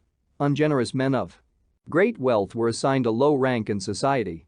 Serious evils arose when the caste system became hardened through the centuries into a hereditary halter. Social reformers like Gandhi and the members of very numerous societies in India today are making slow but sure progress in restoring the ancient values of caste, based solely on natural qualification and not on birth. Every nation on earth has its own distinctive misery-producing karma to deal with and remove. India, too, with her versatile and invulnerable spirit, shall prove herself equal to the task of caste reformation. So entrancing is southern India that Mr. Wright and I yearn to prolong or it'll. But time, in its immemorial rudeness, dealt us no courteous extensions. I was scheduled soon to address the concluding session of the Indian Philosophical Congress at Calcutta University. At the end of the visit to Mysore, I enjoyed a talk with Sir C.V. Raman, president of the Indian Academy of Sciences. This brilliant Hindu physicist was awarded the Nobel Prize in 1930 for his important discovery in the diffusion of light, the Raman effect, now known to every schoolboy. Waving a reluctant farewell to a crowd of Madras students and friends, Mr. Wright and I set out for the north. On the way we stopped before a little shrine sacred to the memory of Sadasiva Brahman, FN 4110, in whose 18th century life story miracles cluster thickly. A larger Sadasiva shrine at Narar, erected by the Raja of Pudukkottai, is a pilgrimage spot which has witnessed numerous divine healings. Many quaint stories of Sadasiva, a lovable and fully illumined master, are still current among the South Indian villagers. Immersed one day in samadhi on the bank of the Kaveri River, Sadasiva was seen to be carried away by a sudden flood. Weeks later he was found buried deep beneath a mound of earth. As the villagers' shovels struck his body, the saint rose and walked briskly away. Sadasiva never spoke a word or wore a cloth. One morning the nude Yogi unceremoniously entered the tent of a Mohammedan chieftain. His ladies screamed in alarm. The warrior dealt a savage sword thrust at Sadasiva, whose arm was severed. The master departed unconcernedly. Overcome by remorse, the Mohammedan picked up the arm from the floor and followed Sadasiva. The yogi quietly inserted his arm into the bleeding stump. When the warrior humbly asked for some spiritual instruction, Sadasiva wrote with his finger on the sands, "Do not do what you want, and then you may do what you like." The Mohammedan was uplifted to an exalted state of mind and understood the saint's paradoxical advice to be a guide to soul freedom through mastery of the ego. The village children once expressed a desire in Sadasiva's presence to see the Madura religious festival, 150 miles away. The yogi indicated to the little ones that they should touch his body. Lo! Instantly the whole group was transported to Madura. The children wandered happily among the thousands of pilgrims. In a few hours, the yogi brought his small charges home by his simple mode of transportation. The astonished parents heard the vivid tales of the procession of images and noted that several children were carrying bags of Madura sweets. An incredulous youth derided the saint in the story. The following morning he approached Sadasiva. "Master," he said scornfully, "why don't you take me to the festival? Even as you did yesterday for the other children?" Sadasiva complied. The boy immediately found himself among the distant city throng. But alas! Where was the saint when the youth wanted to leave? The weary boy reached his home by the ancient and prosaic method of foot locomotion. FN 41-1 Miss Bletch, unable to maintain the active pace set by Mr. Wright and myself, remained happily with my relatives in Calcutta. FN 41-2 This dam, a huge hydroelectric installation, lights Mysore city and gives power to factories for silks, soaps, and sandalwood oil.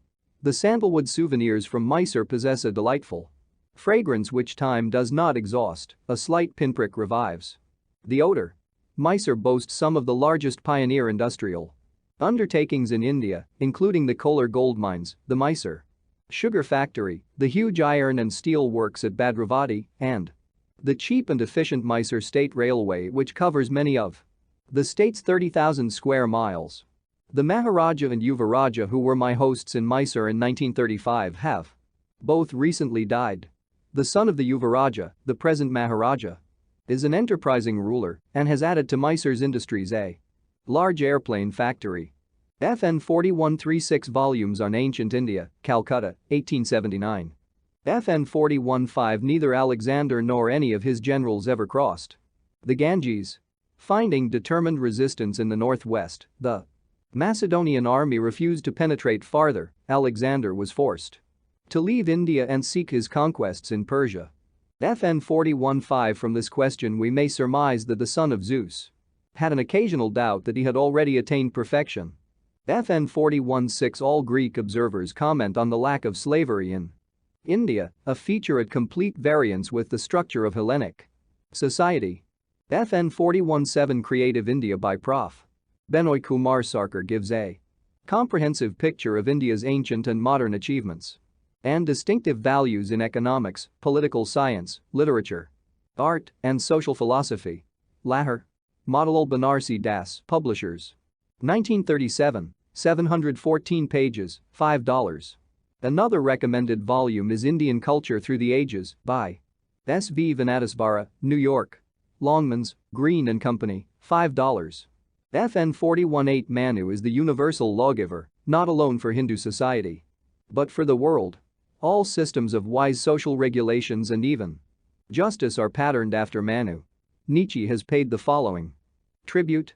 I know of no book in which so many delicate and kindly things are said to woman as in the law book of Manu. Those old graybeards and saints have a manner of being gallant to women which perhaps cannot be surpassed. An incomparably intellectual and superior work. Replete with noble values, it is filled with a feeling of perfection, with a saying of yea to life, and a triumphant sense of well-being in regard to itself and to life. The sun shines upon the whole book. FN 41-9 Inclusion in one of these four castes originally depended not on a man's birth but on his natural capacities as demonstrated by the goal in life he elected to achieve. An article in East West for January 1935 tells us this goal could be 1, desire, activity of the life of the senses, Sudra stage, 2, artha, gain, fulfilling but controlling the desires, Vaisya stage, 3, dharma, self-discipline, the life of responsibility and right action, Kshatriya stage, 4, moksha, liberation, the life of spirituality and religious teaching, Brahman stage. These four castes render service to humanity by 1, body, 2, mind, 3, willpower, 4, spirit. These four stages have their correspondence in the eternal gunas, or qualities of nature, tamas, rajas, and sattva. Obstruction, activity, and expansion, or mass, energy, and intelligence.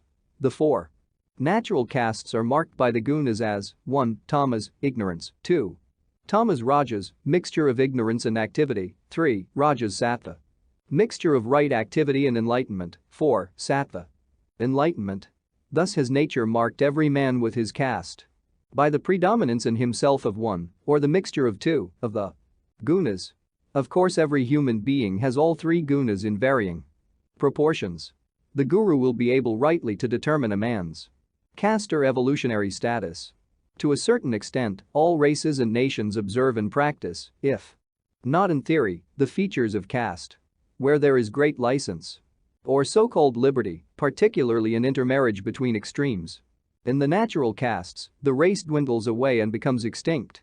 The Purana Samhita compares the offspring of such unions to barren hybrids, like the mule which is incapable of propagation of its own species. Artificial species are eventually exterminated. History offers abundant proof of numerous great races which no longer have any living representatives. The caste system of India is credited by her most profound thinkers with being the check or preventive against license which has preserved the purity of the race and brought it safely through millenniums of vicissitudes, while other races have vanished in oblivion. FN 4110 His full title was Sri Sadasivendra Saraswati Swami, the illustrious successor in the formal Shankara line, Jagadguru Sri Shankaracharya of Sringeri Math, wrote an inspiring ode dedicated to Sadasiva. East West for July 1942 carried an article on Sadasiva's life. Chapter 42. Last days with my Guru. Guruji, I am glad to find you alone this morning. I had just arrived at the Sarampur hermitage carrying a fragrant burden of fruit and roses. Sri Yukteswar glanced at me meekly. "What is your question?" Master looked about the room as though he were seeking escape. "Guruji, I came to you as a high school youth, now I am a grown man, even with a grey hair or two. Though you have showered me with silent affection from the first hour to this, do you realize that? Once only, on the day of meeting, have you ever said, 'I love you'?" I looked at him pleadingly. Master lowered his gaze. "Yogananda, must I bring out into the cold realms of speech the warm sentiments best guarded by the wordless heart? Guruji, I know you love me, but my mortal ears ache to hear you say so. Be it as you wish. During my married life I often yearned for a son to train in the yogic path. But when you came into my life, I was content, in you I have found my son." Two clear teardrops stood in Sri Yukteswar's eyes. "Yogananda, I love you always. Your answer is my passport to heaven." I felt a weight lift from my heart, dissolved forever at his words. Often had I wondered at his silence, realizing that he was unemotional and self-contained. Yet sometimes I feared I had been unsuccessful in fully satisfying him. His was a strange nature, never utterly to be known, a nature deep and still, unfathomable to the outer world, whose values he had long transcended. A few days later, when I spoke before a huge audience at Albert Hall in Calcutta, Sri Yukteswar consented to sit beside me on the platform with the Maharaja of Santosh and the Mayor of Calcutta. Though Master made no remark to me, I glanced at him from time to time during my address and thought I detected a pleased twinkle in his eyes. Then came a talk before the alumni of Serampore College. As I gazed upon my old classmates and as they gazed on their own mad monk, tears of joy showed unashamedly. My silver-tongued professor of philosophy, Dr. Ghoshal, came forward to greet me, all our past misunderstandings dissolved by the alchemist time. The winter solstice festival was celebrated at the end of December in the Serampore Hermitage. As always, Sri Yukteswar's disciples gathered from far and near.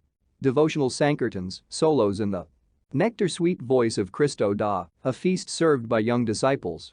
Master's profoundly moving discourse under the stars in the thronged courtyard of the ashram. Memories. Joyous festivals of years long past. Tonight, however, there was to be a new feature. "Yogananda, please address the assemblage in English." Master's eyes were twinkling as he made this doubly unusual request. Was he thinking of the shipboard predicament that had preceded my first lecture in English? I told the story to my audience of brother disciples, ending with a fervent tribute to our guru.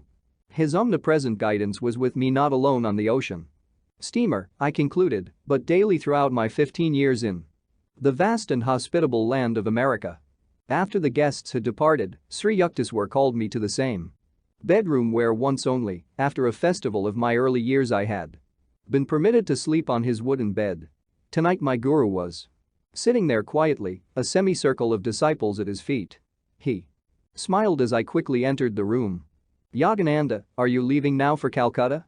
Please return here tomorrow. I have certain things to tell you." The next afternoon, with a few simple words of blessing, Sri Yukteswar bestowed on me the further monastic title of Paramahansa. FN 42:1. "It now formally supersedes your former title of Swami," he said as I knelt before him. With a silent chuckle I thought of the struggle which my American students would undergo over the pronunciation of Paramahansaji. FN 42:2. "My task on earth is now finished, you must carry on." Master spoke quietly, his eyes calm and gentle. My heart was palpitating in fear. "Please send someone to take charge of our ashram at Puri," Sri Yukteswar went on. "I leave everything in your hands. You will be able to successfully sail the boat of your life and that of the organization to the divine shores." In tears, I was embracing his feet. He rose and blessed me endearingly. The following day I summoned from Ranchi a disciple, Swami Sebananda, and sent him to Puri to assume the hermitage duties. FN 42:3. Later my guru discussed with me the legal details of settling his estate. He was anxious to prevent the possibility of litigation by relatives after his death for possession of his 2 hermitages and other properties which he wished to be deeded over solely for charitable purposes. Arrangements were recently made for Master to visit Kitterpur. FN 42:4, but he failed to go. Amulaya Babu, a brother disciple, made this remark to me one afternoon. I felt a cold wave of premonition. To my pressing inquiries, Sri Yukteswar only replied, "I shall go to Kitterpur no more." For a moment, Master trembled like a frightened child. Attachment to bodily residence, springing up of its own nature, i.e., arising from immemorial roots, past experiences of death. Patanjali wrote, FN 42.5 is present in slight degree even in great saints. In some of his discourses on death, my guru had been wont to add, just as a long-caged bird hesitates to leave its accustomed home when the door is opened. Guruji, I entreated him with a sob, don't say that. Never utter those words to me. Sri Yukteswar's face relaxed in a peaceful smile. Though nearing his 81st birthday, he looked well and strong. Basking day by day in the sunshine of my guru's love, unspoken but keenly felt, I banished from my conscious mind the various hints he had given of his approaching passing. Sir, the Kumbh Mela is convening this month at Allahabad. I showed Master the Mela dates in a Bengali almanac. FN 42.6. Do you really want to go? Not sensing Sri Yukteswar's reluctance to have me leave him, I went on. Once you beheld the blessed sight of Babaji at an Allahabad Kumbh. Perhaps this time I shall be fortunate enough to see him. I do not think you will meet him there. My guru then fell into silence, not wishing to obstruct my plans. When I set out for Allahabad the following day with a small group, Master blessed me quietly in his usual manner. Apparently I was remaining oblivious to implications in Sri Yukteswar's attitude. Because the Lord wished to spare me the experience of being forced helplessly to witness my guru's passing. It has always happened in my life that, at the death of those dearly beloved by me, God has compassionately arranged that I be distant from the scene. FN 42.7. Our party reached the Kumbh Mela on January 23, 1936.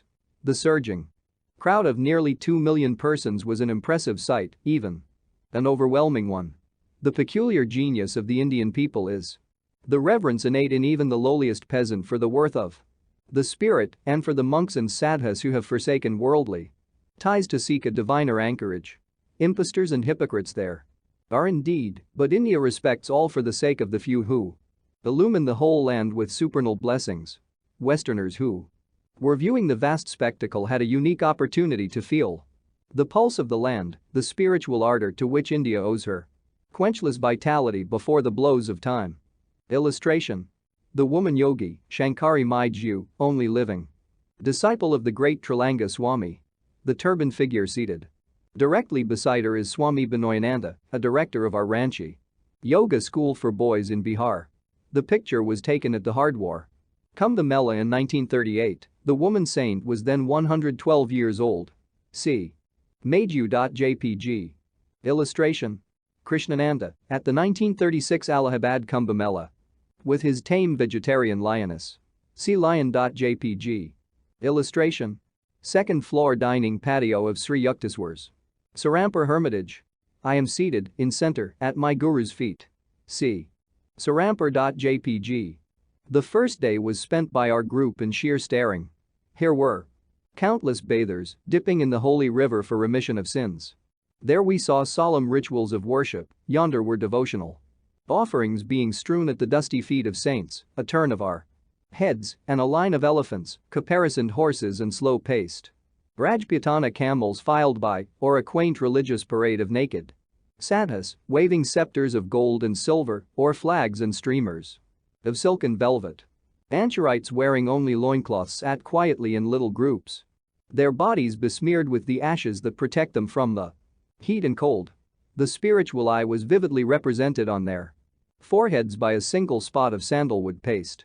Shaven-headed swamis appeared by the thousands, achar-robed and carrying their bamboo staff and begging bowl.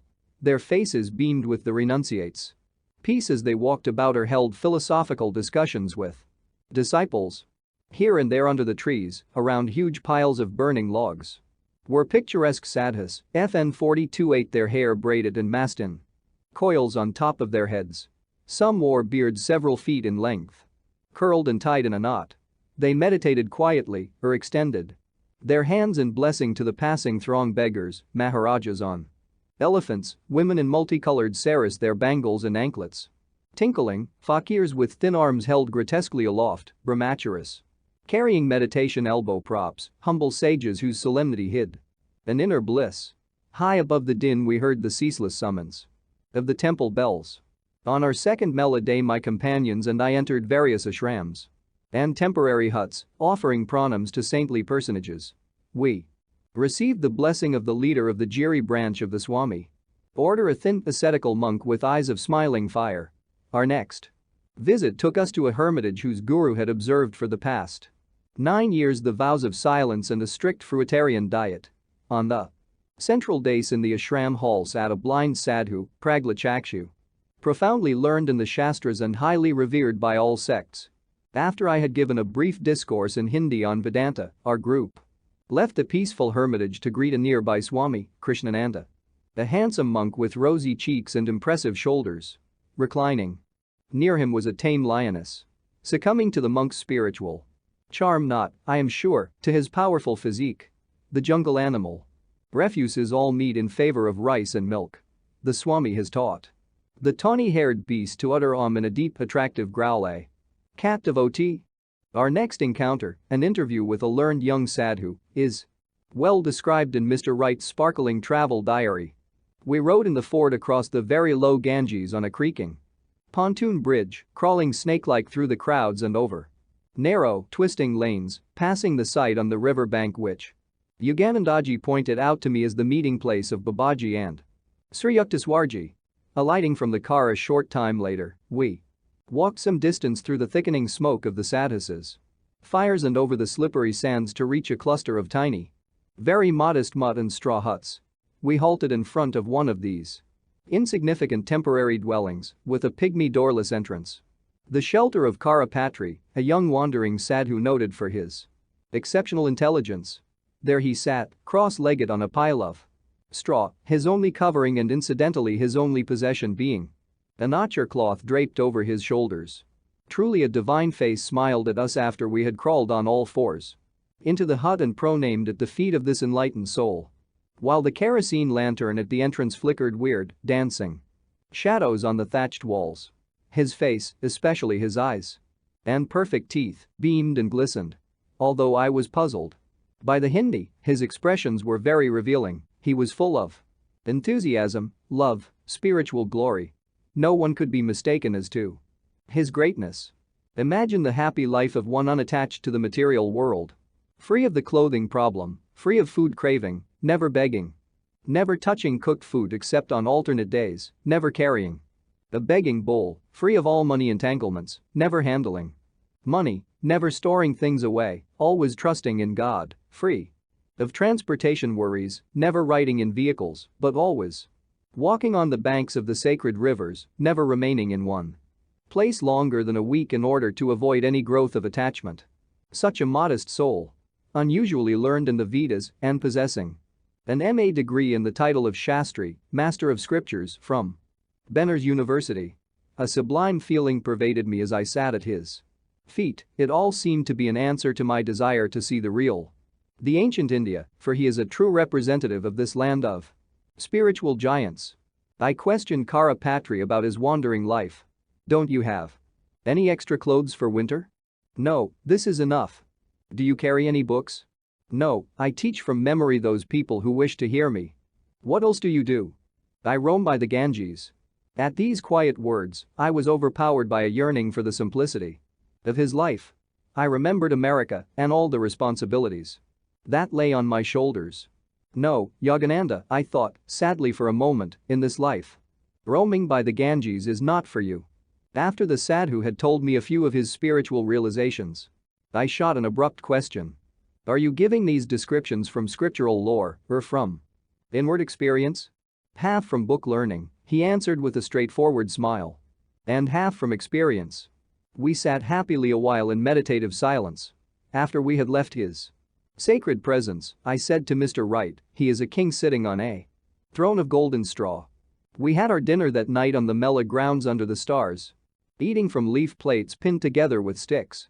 Dishwashings in India are reduced to a minimum. 2 more days of the fascinating Kumbh, then northwest along the Jamna banks to Agra. Once again I gazed on the Taj Mahal, in memory. Jitendra stood by my side, awed by the dream in marble. Then on to the Vrindavan ashram of Swami Keshavananda. My object in seeking out Keshavananda was connected with this book. I had never forgotten Sri Yukteswar's request that I write the life of Lahiri Mahasaya. During my stay in India I was taking every opportunity of contacting direct disciples and relatives of the Yogavatar. Recording their conversations in voluminous notes, I verified facts and dates and collected photographs, old letters, and documents. My Lahiri Mahasaya portfolio began to swell, I realized. With dismay that ahead of me lay arduous labors in authorship. I prayed that I might be equal to my role as biographer of the colossal guru. Several of his disciples feared that in a written account their master might be belittled or misinterpreted. One can hardly do justice in cold words to the life of a divine incarnation, Panchanan Bhattacharya had once remarked to me. Other close disciples were similarly satisfied to keep the Yogavatar hidden in their hearts as the deathless preceptor. Nevertheless, mindful of Lahiri Mahasaya's prediction about his biography, I spared no effort to secure and substantiate the facts of his outward life. Swami Keshavananda greeted our party warmly at Vrindavan in his Katayani Pitha Shram, an imposing brick building with massive black pillars set in a beautiful garden. He ushered us at once into a sitting room adorned with an enlargement of Lahiri Mahasaya's picture. The Swami was approaching the age of 90, but his muscular body radiated strength and health. With long hair and a snow-white beard, eyes twinkling with joy, he was a veritable patriarchal embodiment. I informed him that I wanted to mention his name in my book on India's masters. Please tell me about your earlier life. I smiled entreatingly. Great yogis are often uncommunicative. Keshavananda made a gesture of humility. There is little of external moment. Practically my whole life has been spent in the Himalayan solitudes, traveling on foot from one quiet cave to another. For a while I maintained a small ashram outside Hardwar, surrounded on all sides by a grove of tall trees. It was a peaceful spot little visited by travelers owing to the ubiquitous presence of cobras. Keshavananda chuckled. Later a Ganges flood washed away the hermitage and cobras alike. My disciples then helped me to build this Vrindavan ashram. One of our party asked the Swami how he had protected himself against the Himalayan tigers. FN 42-9. Keshavananda shook his head. In those high spiritual altitudes, he said, wild beasts seldom molest the yogis. Once in the jungle, I encountered a tiger face to face. At my sudden ejaculation, the animal was transfixed as though turned to stone. Again the Swami chuckled at his memories. Occasionally I left my seclusion to visit my guru in Benners. He used to joke with me over my ceaseless travels in the Himalayan wilderness. You have the mark of wanderlust on your foot, he told me once. I am glad that the sacred Himalayas are extensive enough to engross you. Many times, Keshavananda went on, both before and after his passing, Lahiri Mahasaya has appeared bodily before me. For him no Himalayan height is inaccessible.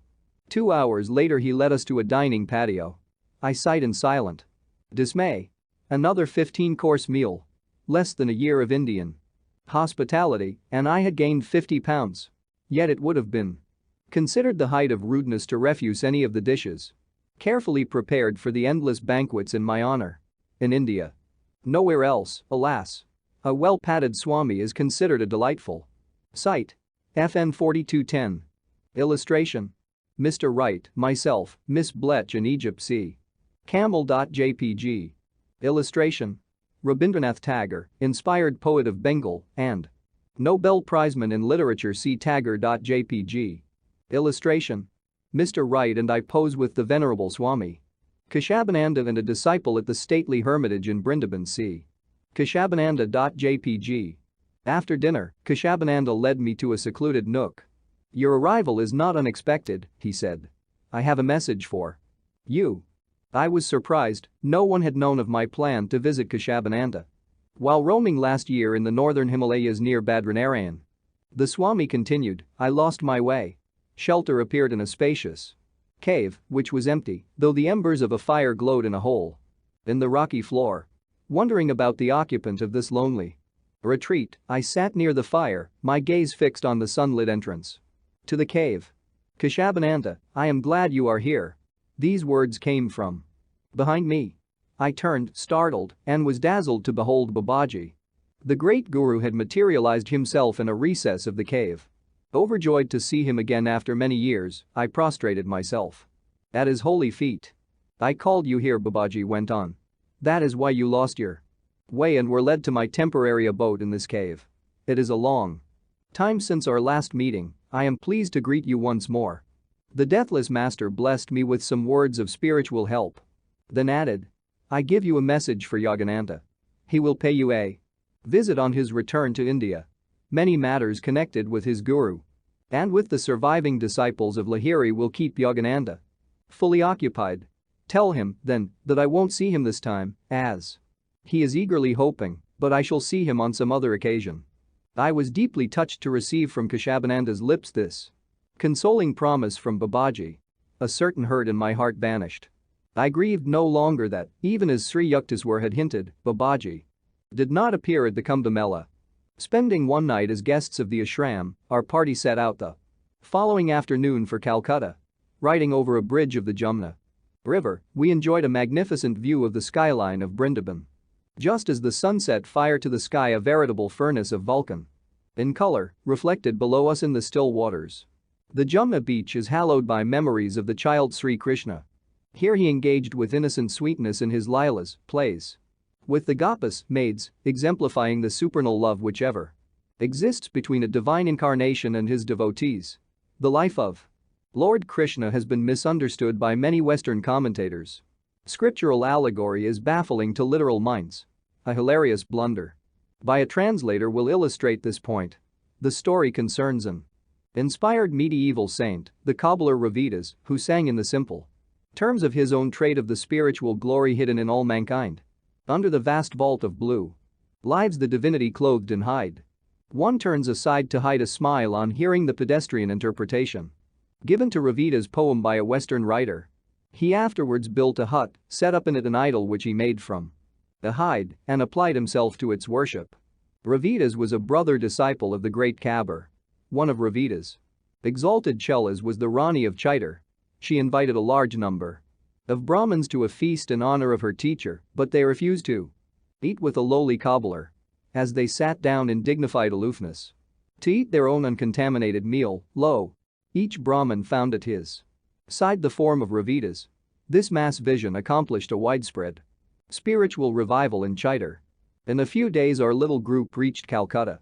Eager to see Sri Yukteswar, I was disappointed to hear that he had left Serampur and was now in Puri, about 300 miles to the south. Come to Puri Ashram at once. This telegram was sent on March 8 by a brother disciple to Atul Chandra Roy Chowdhury, one of Master's chelas in Calcutta. News of the message reached my ears, anguished at its implications. I dropped to my knees and implored God that my guru's life be spared. As I was about to leave father's home for the train, a divine voice spoke within. Do not go to Puri tonight. Thy prayer cannot be granted. Lord, I said, grief-stricken, thou dost not wish to engage with me in a tug of war at Puri, where thou wilt have to deny my incessant prayers for Master's life. Must he, then, depart for higher duties at thy behest? In obedience to the inward command, I did not leave that night for Puri. The following evening I set out for the train. On the way at 7 o'clock, a black astral cloud suddenly covered the sky. FN 4211 later, while the train roared toward Puri, a vision of Sri Yukteswar appeared before me. He was sitting, very grave of countenance, with a light on each side. Is it all over? I lifted my arms beseechingly. He nodded, then slowly vanished. As I stood on the Puri train platform the following morning, still hoping against hope, an unknown man approached me. Have you heard that your master is gone? He left me without another word. I never discovered who he was nor how he had known where to find me. Stunned, I swayed against a platform wall, realizing that in diverse ways my guru was trying to convey to me the devastating news. Seething with rebellion, my soul was like a volcano. By the time I reached the Puri hermitage I was nearing collapse. The inner voice was tenderly repeating, collect yourself. Be calm. I entered the ashram room where Master's body, unimaginably lifelike, was sitting in the lotus posture, a picture of health and loveliness. A short time before his passing, my guru had been slightly ill with fever, but before the day of his ascension into the infinite, his body had become completely well. No matter how often I looked at his dear form, I could not realize that its life had departed. His skin was smooth and soft, in his face was a beatific expression of tranquility. He had consciously relinquished his body at the hour of mystic summoning. The Lion of Bengal is gone. I cried in a daze. I conducted the solemn rites on March 10. Sri Yukteswar was buried. FN 4212 with the ancient rituals of the Swamis in the garden of his Puri ashram. His disciples later arrived from far and near to honor their guru at a vernal equinox memorial service. The Amrita Bazar Patrika, leading newspaper of Calcutta, carried his picture. And the following report. The death bandara ceremony for Srimat Swami Sri Yukteswar Giri Maharaj, aged 81, took place at Puri on March 21. Many disciples came down to Puri for the rites. One of the greatest expounders of the Bhagavad Gita, Swami Maharaj, was a great disciple of Yajuraj Sri Shyamacharan Lahiri Mahasaya of Benares. Swami Maharaj was the founder of several Yogoda Sat Sangha self-realization fellowship centers in India and was the great inspiration behind the yoga movement, which was carried to the West by Swami Yogananda, his principal disciple. It was Sri Yukteswarji's prophetic powers and deep realization that inspired Swami Yogananda to cross the oceans and spread in America the message of the masters of India. His interpretations of the Bhagavad Gita and other scriptures testify to the depth of Sri Yukteswarji's command of the philosophy, both Eastern and Western, and remain as an eye-opener for the unity between Orient and Occident.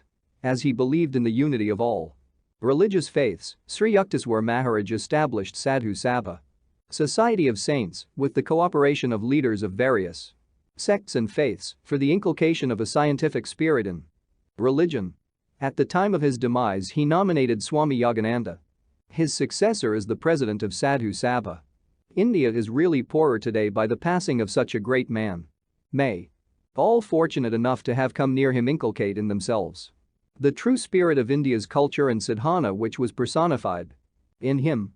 I returned to Calcutta, not trusting myself as yet to go to the Sarampur hermitage with its sacred memories. I summoned Prafulla, Sri Yukteswar's little disciple in Sarampur, and made arrangements for him to enter the Ranchi school.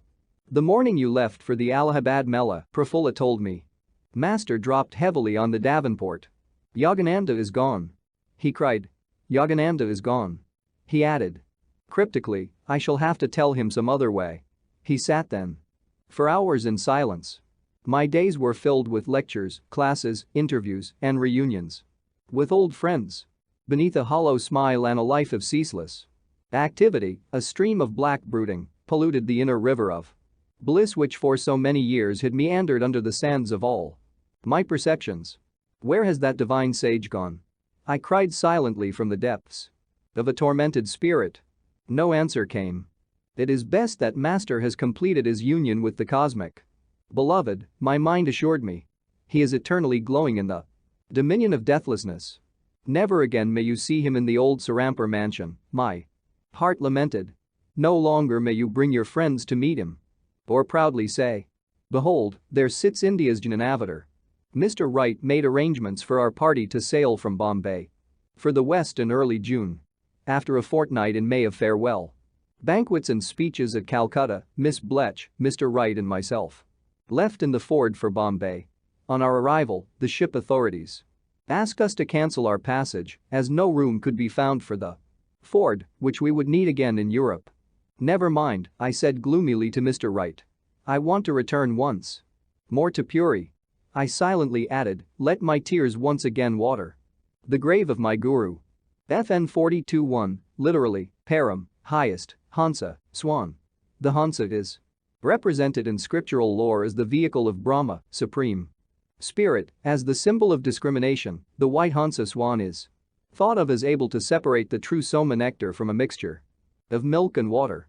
Ham sa, pronounced Hong Sa, are two sacred Sanskrit chant words possessing a vibratory connection with the Incoming and outgoing breath. A ham essay is literally I am he. FN 42-2 They have generally evaded the difficulty by addressing me as sir. FN 42-3 At the Puri Ashram, Swami Sebananda is still conducting a small flourishing yoga school for boys and meditation groups for adults. Meetings of saints and pundits convene there periodically. FN 42-4 A section of Calcutta. FN 42-5 Aphorisms.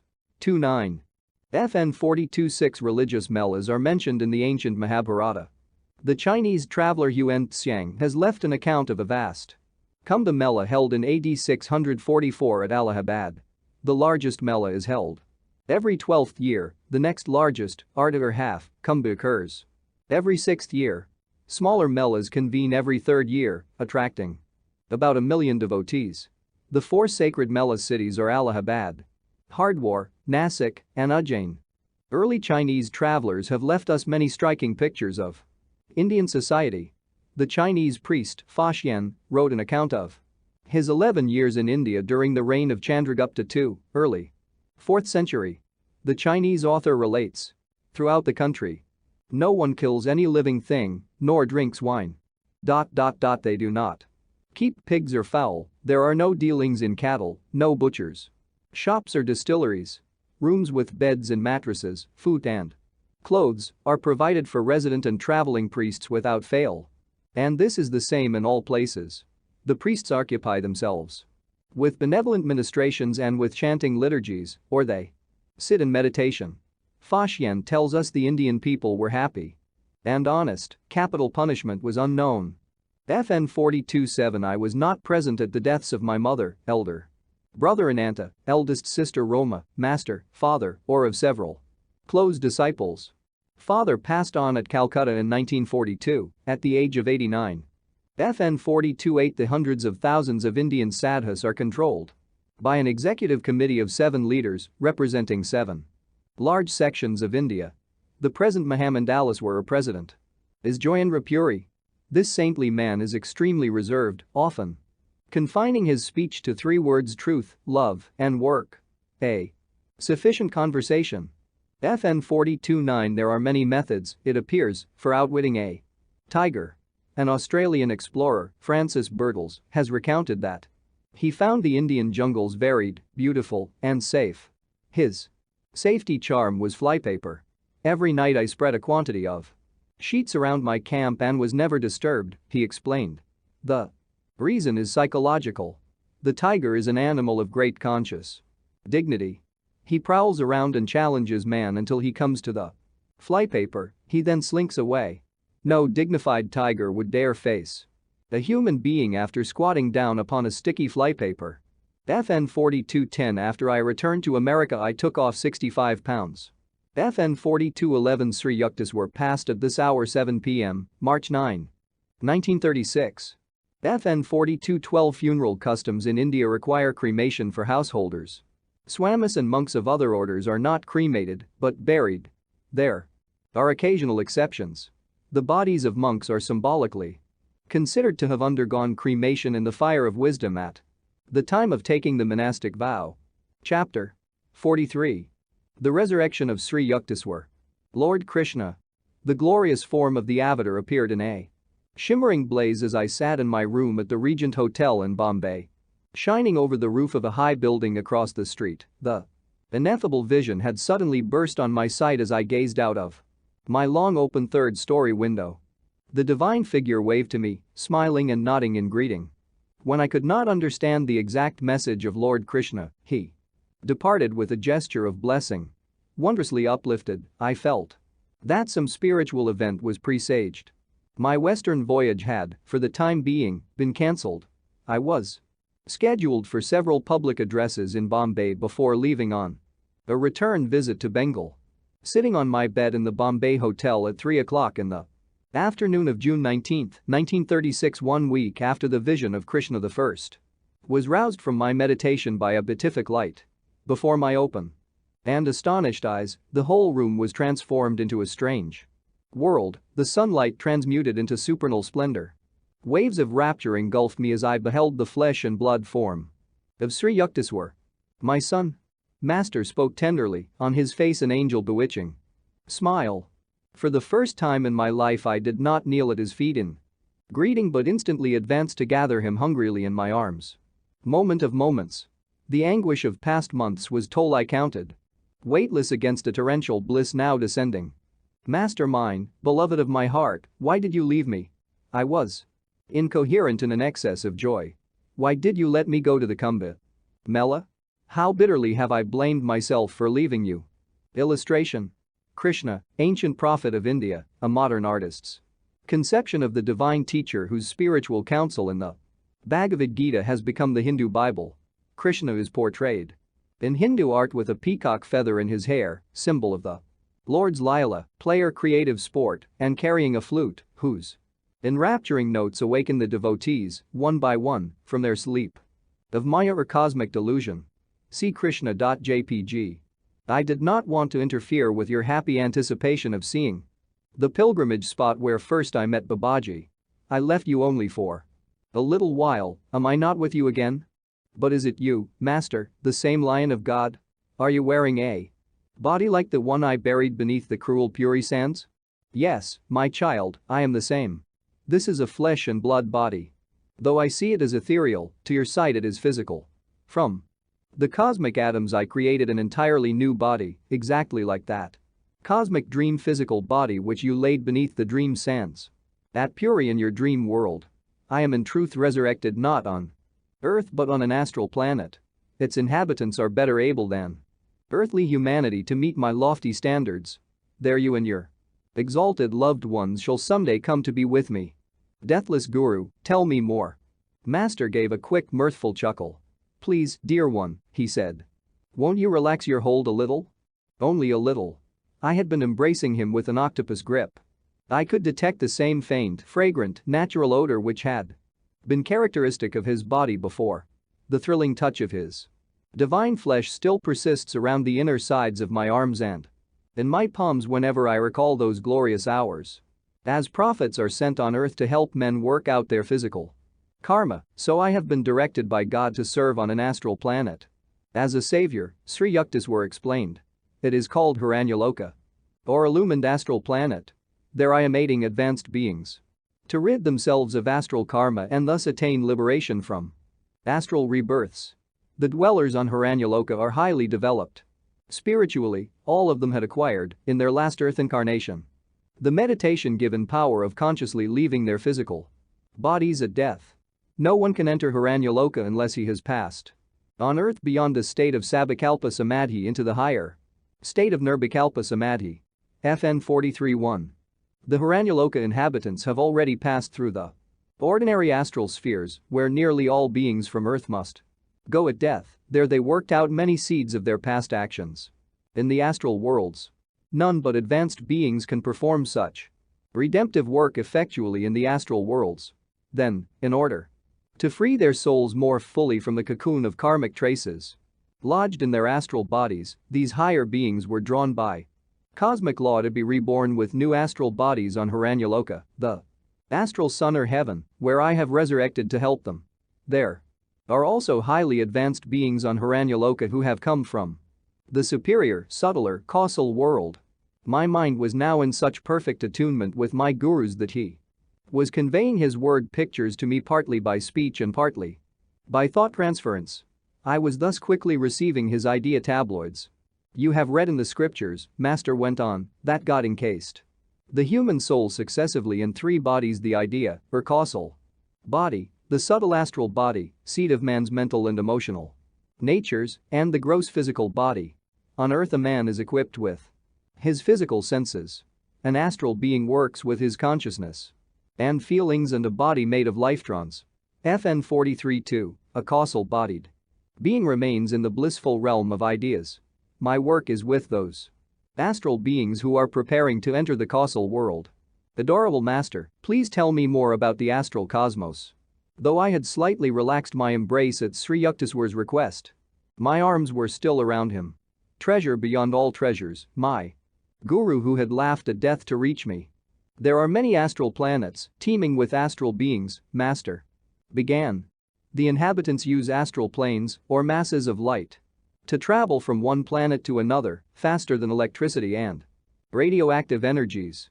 The astral universe, made of various subtle vibrations of light and color, is hundreds of times larger than the material cosmos. The entire physical creation hangs like a little solid basket under the huge luminous balloon of the astral sphere. Just as many physical suns and stars roam in space, so there are also countless astral solar and stellar systems. Their planets have astral suns and moons, more beautiful than the physical ones. The astral luminaries resemble the aurora borealis, the sunny astral aurora being more dazzling than the mild rayed moon aurora. The astral day and night are longer than those of Earth. The astral world is infinitely beautiful, clean, pure, and orderly. There are no dead planets or barren lands. The terrestrial blemishes, weeds, bacteria, insects, snakes are absent. Unlike the variable climates and seasons of the Earth, the astral planets maintain the even temperature of an eternal spring, with occasional luminous white snow and rain of many-colored lights. Astral planets abound in opal lakes and bright seas and rainbow rivers. The ordinary astral universe, not the subtler astral heaven of Haranyaloka, is peopled with millions of astral beings who have come, more or less recently, from the earth, and also with myriads of fairies, mermaids, fishes, animals, goblins, gnomes, demigods, and spirits, all residing on different astral planets in accordance with karmic qualifications. Various spheric mansions or vibratory regions are provided for good and evil spirits. Good ones can travel freely, but the evil spirits are confined to limited zones.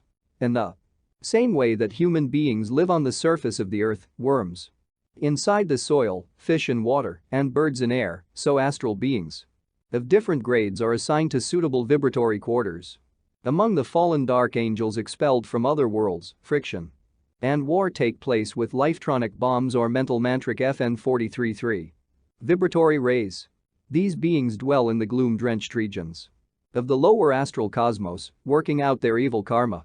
In the vast realms above the dark astral prison, all is shining and beautiful. The astral cosmos is more naturally attuned than the earth to the divine will and plan of perfection. Every astral object is manifested primarily by the will of God and partially by the will call of astral beings. They possess the power of modifying or enhancing the grace and form of anything already created by the Lord. He has given his astral children the freedom and privilege of changing or improving at will the astral cosmos.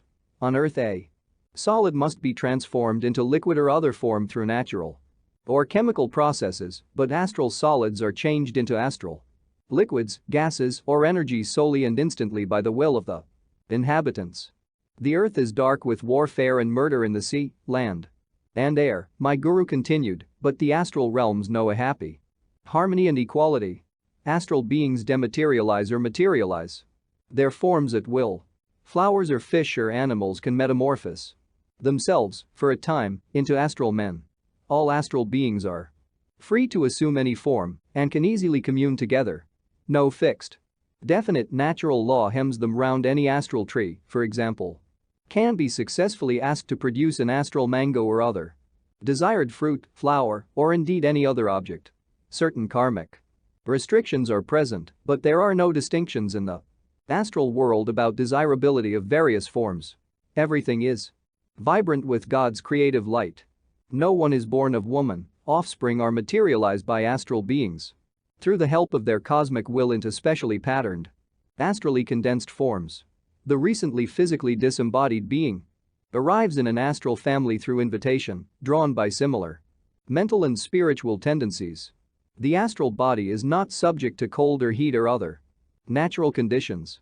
The anatomy includes an astral brain, or the thousand-petaled lotus of light, and 6 awakened centers in the sushumna, or astral cerebrospinal axis. The heart draws cosmic energy as well as light from the astral brain and pumps it to the astral nerves and body cells, or lifetrons. Astral beings can affect their bodies by lifetronic force or by mantric vibrations. The astral body is an exact counterpart of the last physical form. Astral beings retain the same appearance which they possessed in youth in their previous earthly sojourn. Occasionally an astral being chooses, like myself, to retain his old age appearance. Master, emanating the very essence of youth, chuckled merrily. Unlike the spatial, three-dimensional physical world cognized only by the five senses, the astral spheres are visible to the all-inclusive sixth sense intuition, Sri Yukteswar went on. By sheer intuitional feeling, all astral beings see, hear, smell, taste, and touch. They possess three eyes, two of which are partly closed.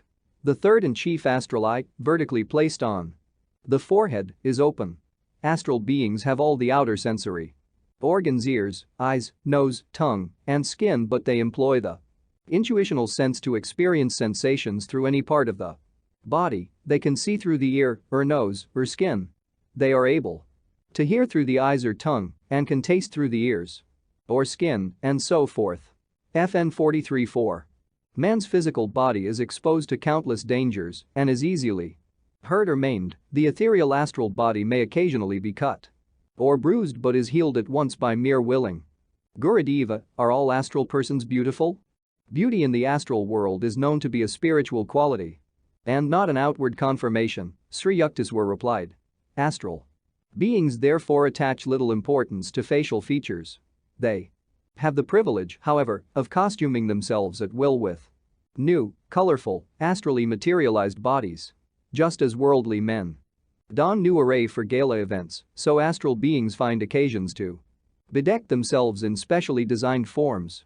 Joyous astral festivities on the higher astral planets like Paranyaloka take place when a being is liberated from the astral world through spiritual advancement and is therefore ready to enter the heaven of the causal world. On such occasions the invisible Heavenly Father and the saints who are merged in him materialize themselves into bodies of their own choice and join the astral celebration. In order to please his beloved devotee, the Lord takes any desired form. If the devotee worship through devotion, he sees God as the Divine Mother. To Jesus, the Father aspect of the Infinite One was appealing beyond other conceptions. The individuality with which the Creator has endowed each of his creatures makes every conceivable and inconceivable demand on the Lord's versatility. My guru and I laughed happily together.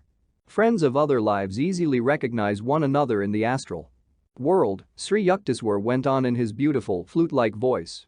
Rejoicing at the immortality of friendship, they realize the indestructibility of love, often doubted at the time of the sad, delusive partings of earthly life. The intuition of astral beings pierces through the veil and observes human activities on earth, but man cannot view the astral world unless his sixth sense is somewhat developed. Thousands of earth dwellers have momentarily glimpsed an astral being or an astral world. The advanced beings on Hiranyaloka remain mostly awake in ecstasy during the long astral day and night, helping to work out intricate problems of cosmic government and the redemption of prodigal sons, earthbound souls. When the Hiranyaloka beings sleep, they have occasional dreamlike astral visions. Their minds are usually engrossed in the conscious state of highest nirvikalpa bliss.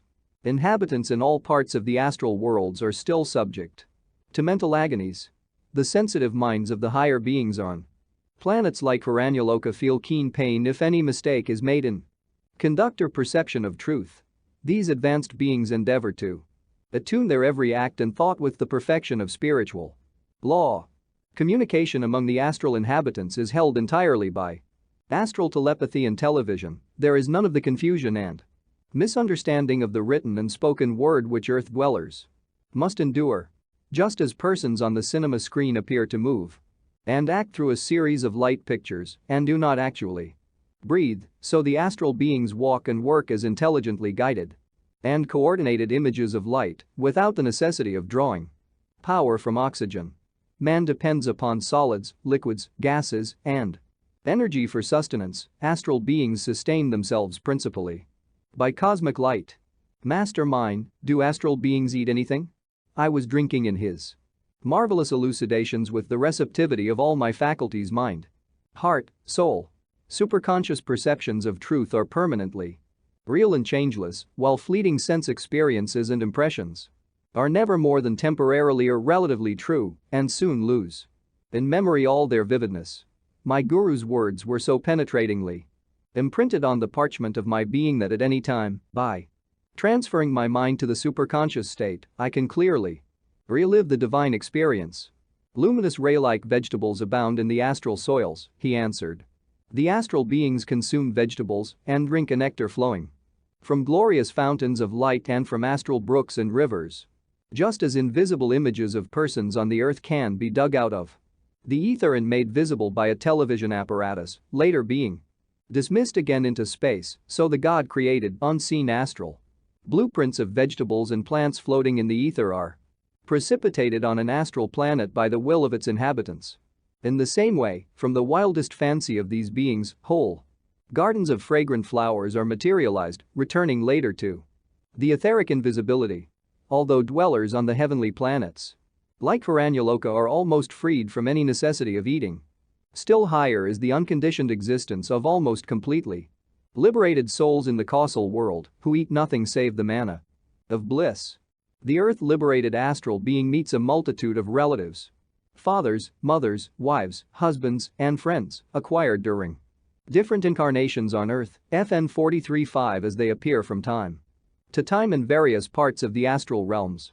He is therefore at a loss to understand whom to love, especially, he learns in this way to give a divine and equal love to all as children and individualized expressions of God, though the outward appearance of loved ones may have changed more or less according to the development of new qualities in the latest life of any particular soul. The astral being employs his unerring intuition to recognize all those once dear to him in other planes of existence and to welcome them to their new astral home. Because every atom in creation is inextinguishably dowered with individuality, FN 43:6 an astral friend will be recognized no matter what costume he may don, even as on earth an actor's identity is discoverable by close observation despite any disguise. The span of life in the astral world is much longer than on earth. A normal advanced astral being's average life period is from 500 to 1,000 years, measured in accordance with earthly standards of time. As certain redwood trees outlive most trees by millenniums, or as some yogis live several hundred years, though most men die before the age of 60, so some astral beings live much longer than the usual span of astral existence. Visitors to the astral world dwell there for a longer or shorter period in accordance with the weight of their physical karma, which draws them back to earth within a specified time. The astral being does not have to contend painfully with death at the time of shedding his luminous body. Many of these beings nevertheless feel slightly nervous at the thought of dropping their astral form for the subtler causal one. The astral world is free from unwilling death, disease, and old age. These three dreads are the curse of earth, where man has allowed his consciousness to identify itself almost wholly with a frail physical body requiring constant aid from air, food, and sleep in order to exist at all. Physical death is attended by the disappearance of breath and the disintegration of fleshly cells. Astral death consists of the disbursement of lifetrons, those manifest units of energy which constitute the life of astral beings. At physical death, a being loses his consciousness of flesh and becomes aware of his subtle body in the astral world. Experiencing astral death in due time, a being thus passes from the consciousness of astral birth and death to that of physical birth and death. These recurrent cycles of astral and physical encasement are the ineluctable destiny of all unenlightened beings. Scriptural definitions of heaven and hell sometimes stir man's deeper than subconscious memories of his long series of experiences in the blithesome astral and disappointing terrestrial worlds. Beloved Master, I asked, will you please describe more in detail the difference between rebirth on the earth and in the astral and causal spheres? Man as an individualized soul is essentially causal-bodied, my guru explained. That body is a matrix of the 35 ideas required by God as the basic or causal thought forces from which he later formed the subtle astral body of 19 elements and the gross physical body of 16 elements. The 19 elements of the astral body are mental, emotional, and lifetronic. The 19 components are intelligence, ego, feeling, mind, sense consciousness, 5 instruments of knowledge. The subtle counterparts of the senses of sight, hearing, smell, taste, touch, 5 instruments of action, the mental correspondence. For the executive abilities to procreate, excrete, talk, walk, and exercise manual skill, and 5 instruments of life force, those empowered to perform the crystallizing, assimilating, eliminating, metabolizing, and circulating functions of the body. The subtle astral encasement of 19 elements survives the death of the physical body, which is made of 16 gross metallic and non-metallic elements. God thought out different ideas within himself and projected them into dreams. Lady Cosmic Dream thus sprang out decorated in all her colossal endless ornaments of relativity. In 35 thought categories of the causal body, God elaborated all the complexities of man's 19 astral and 16 physical counterparts. By condensation of vibratory forces, first subtle, then gross, he produced man's astral body and finally his physical form. According to the law of relativity, by which the prime simplicity has become the bewildering manifold, the causal cosmos and causal body are different from the astral cosmos and astral body. The physical cosmos and physical body are likewise characteristically at variance with the other forms of creation. The fleshly body is made of the fixed, objectified dreams of the Creator. The dualities are ever present on earth. Disease and health, pain and pleasure, loss and gain. Human beings find limitation and resistance in three-dimensional matter. When man's desire to live is severely shaken by disease or other causes, death arrives. The heavy overcoat of the flesh is temporarily shed. The soul, however, remains encased in the astral and causal bodies. FN 43:7, the adhesive force by which all three bodies are held together is desire. The power of unfulfilled desires is the root of all man's slavery.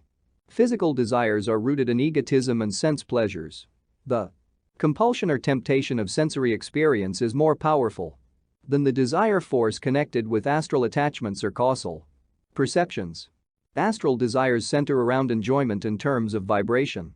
Astral beings enjoy the ethereal music of the spheres and are entranced by the sight of all creation as exhaustless expressions of changing light. The astral beings also smell, taste, and touch light. Astral desires are thus connected with an astral being's power to precipitate all objects and experiences as forms of light or as condensed thoughts or dreams. Causal desires are fulfilled by perception only. The nearly free beings who are encased only in the causal body see the whole universe as realizations of the dream ideas of God. They can materialize anything and everything in sheer thought. Causal beings, therefore, consider the enjoyment of physical sensations or astral delights as gross and suffocating to the soul's fine sensibilities. Causal beings work out their desires by materializing them instantly.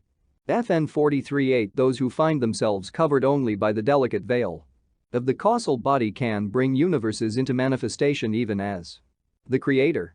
Because all creation is made of the cosmic dream texture. The soul thinly clothed in the causal has vast realizations of power. A soul, being invisible by nature, can be distinguished only by the presence of its body or bodies. The mere presence of a body signifies that its existence is made possible by unfulfilled desires. FN 43:9. So long as the soul of man is encased in 1, 2, or 3 body containers, sealed tightly with the corks of ignorance and desires, he cannot merge with the sea of spirit. When the gross physical receptacle is destroyed by the hammer of death, the other two coverings, astral and causal, still remain to prevent the soul from consciously joining the omnipresent life. When desirelessness is attained through wisdom, its power disintegrates the two remaining vessels.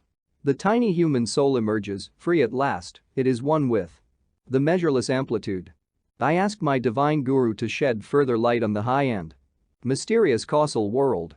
The causal world is indescribably subtle, he replied. In order to understand it, one would have to possess such tremendous powers of concentration that he could close his eyes and visualize the astral cosmos and the physical cosmos in all their vastness, the luminous balloon with the solid basket as existing in ideas only. If by this superhuman concentration one succeeded in converting or resolving the two cosmoses with all their complexities into sheer ideas, he would then reach the causal world and stand on the borderline of fusion between mind and matter. There one perceives all created things, solids, liquids, gases, electricity, energy. All beings, gods, men, animals, plants, bacteria as forms of Consciousness, just as a man can close his eyes and realize that he exists even though his body is invisible to his physical eyes and is present only as an idea. Whatever a human being can do in fancy, a causal being can do in reality. The most colossal imaginative human intelligence is able, in mind only, to range from one extreme of thought to another. To skip mentally from planet to planet or tumble endlessly down a pit of eternity or soar rocket-like into the galaxied canopy or scintillate like a searchlight over Milky Ways in the starry spaces. But beings in the causal world have a much greater freedom and can effortlessly manifest their thoughts into instant objectivity without any material or astral obstruction or karmic limitation.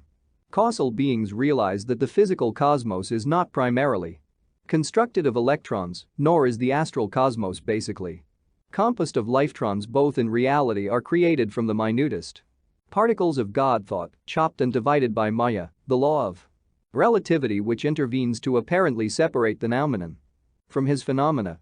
Souls in the causal world recognize one another as individualized points of joyous spirit. Their thought things are the only objects which surround them. Causal beings see the difference between their bodies and thoughts to be merely ideas. As a man, closing his eyes, can visualize a dazzling white light or a faint blue haze, so causal beings by thought alone are able to see, hear, feel, taste, and touch. They create anything or dissolve it by the power of cosmic mind. Both death and rebirth in the causal world are in thought. Causal-bodied beings feast only on the ambrosia of eternally new knowledge. They drink from the springs of peace, roam on the trackless soil of perceptions, swim in the ocean endlessness of bliss. Lo! See their bright thought bodies zoom past trillions of spirit-created planets, fresh bubbles of universes, wisdom stars, spectral dreams of golden nebulae, all over the sky-blue bosom of infinity. Many beings remain for thousands of years in the causal cosmos. By deeper ecstasies, the freed soul then withdraws itself from the little causal body and puts on the vastness of the causal cosmos all the separate eddies of ideas, particularized waves of power, love, will, joy, peace, intuition, calmness, self-control, and concentration melt into the ever-joyous sea of bliss. No longer does the soul have to experience its joy as an individualized wave of consciousness, but is merged in the one cosmic ocean, with all its waves' eternal laughter, thrills, throbs.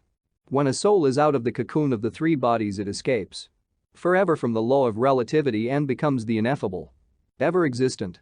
FN 4310. Behold the butterfly of omnipresence, its wings etched with stars and moons and suns.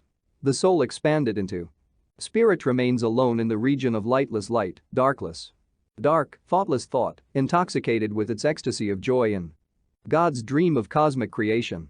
A free soul. I ejaculated in awe. When a soul finally gets out of the three jars of bodily delusions, Master continued, it becomes one with the infinite without any loss of individuality.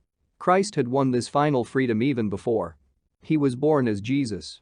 In 3 stages of his past, symbolized in his earth life as the 3 days of his experience of death and resurrection, he had attained the power to fully arise in spirit.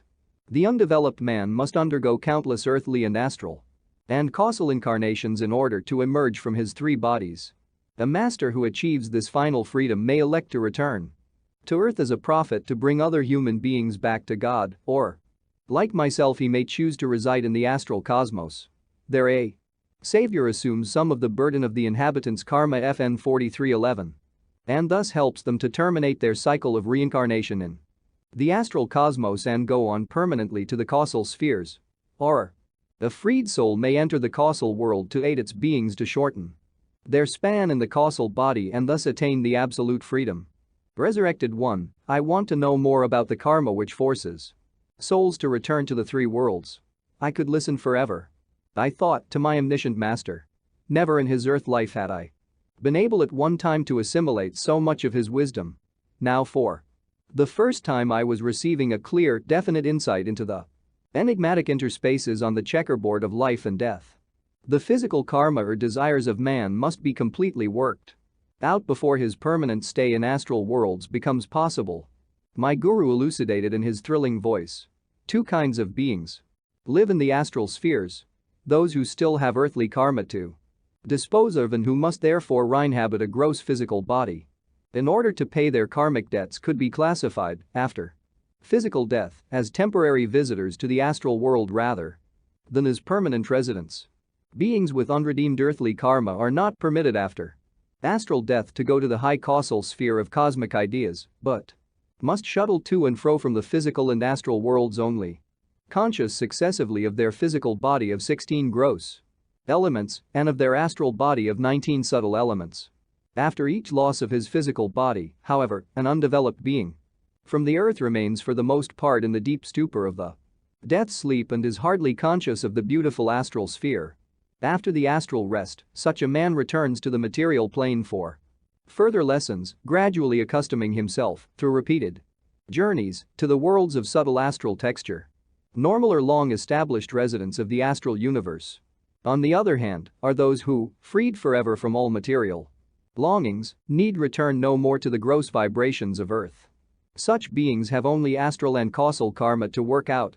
At astral death these beings pass to the infinitely finer and more delicate causal world, shedding the thought form of the causal body at the end of a certain span, determined by cosmic law. These advanced beings then return to Hiranyaloka or a similar high astral planet, reborn in a new astral body to work out their unredeemed astral karma. My son, you may now comprehend more fully that I am resurrected by divine decree, Sri Yukteswar continued, as a savior of astrally reincarnating souls coming back from the causal sphere, in particular, rather than of those astral beings who are coming up from the earth. Those from the earth, if they still retain vestiges of material karma, do not rise to the very high astral planets like Hiranyaloka.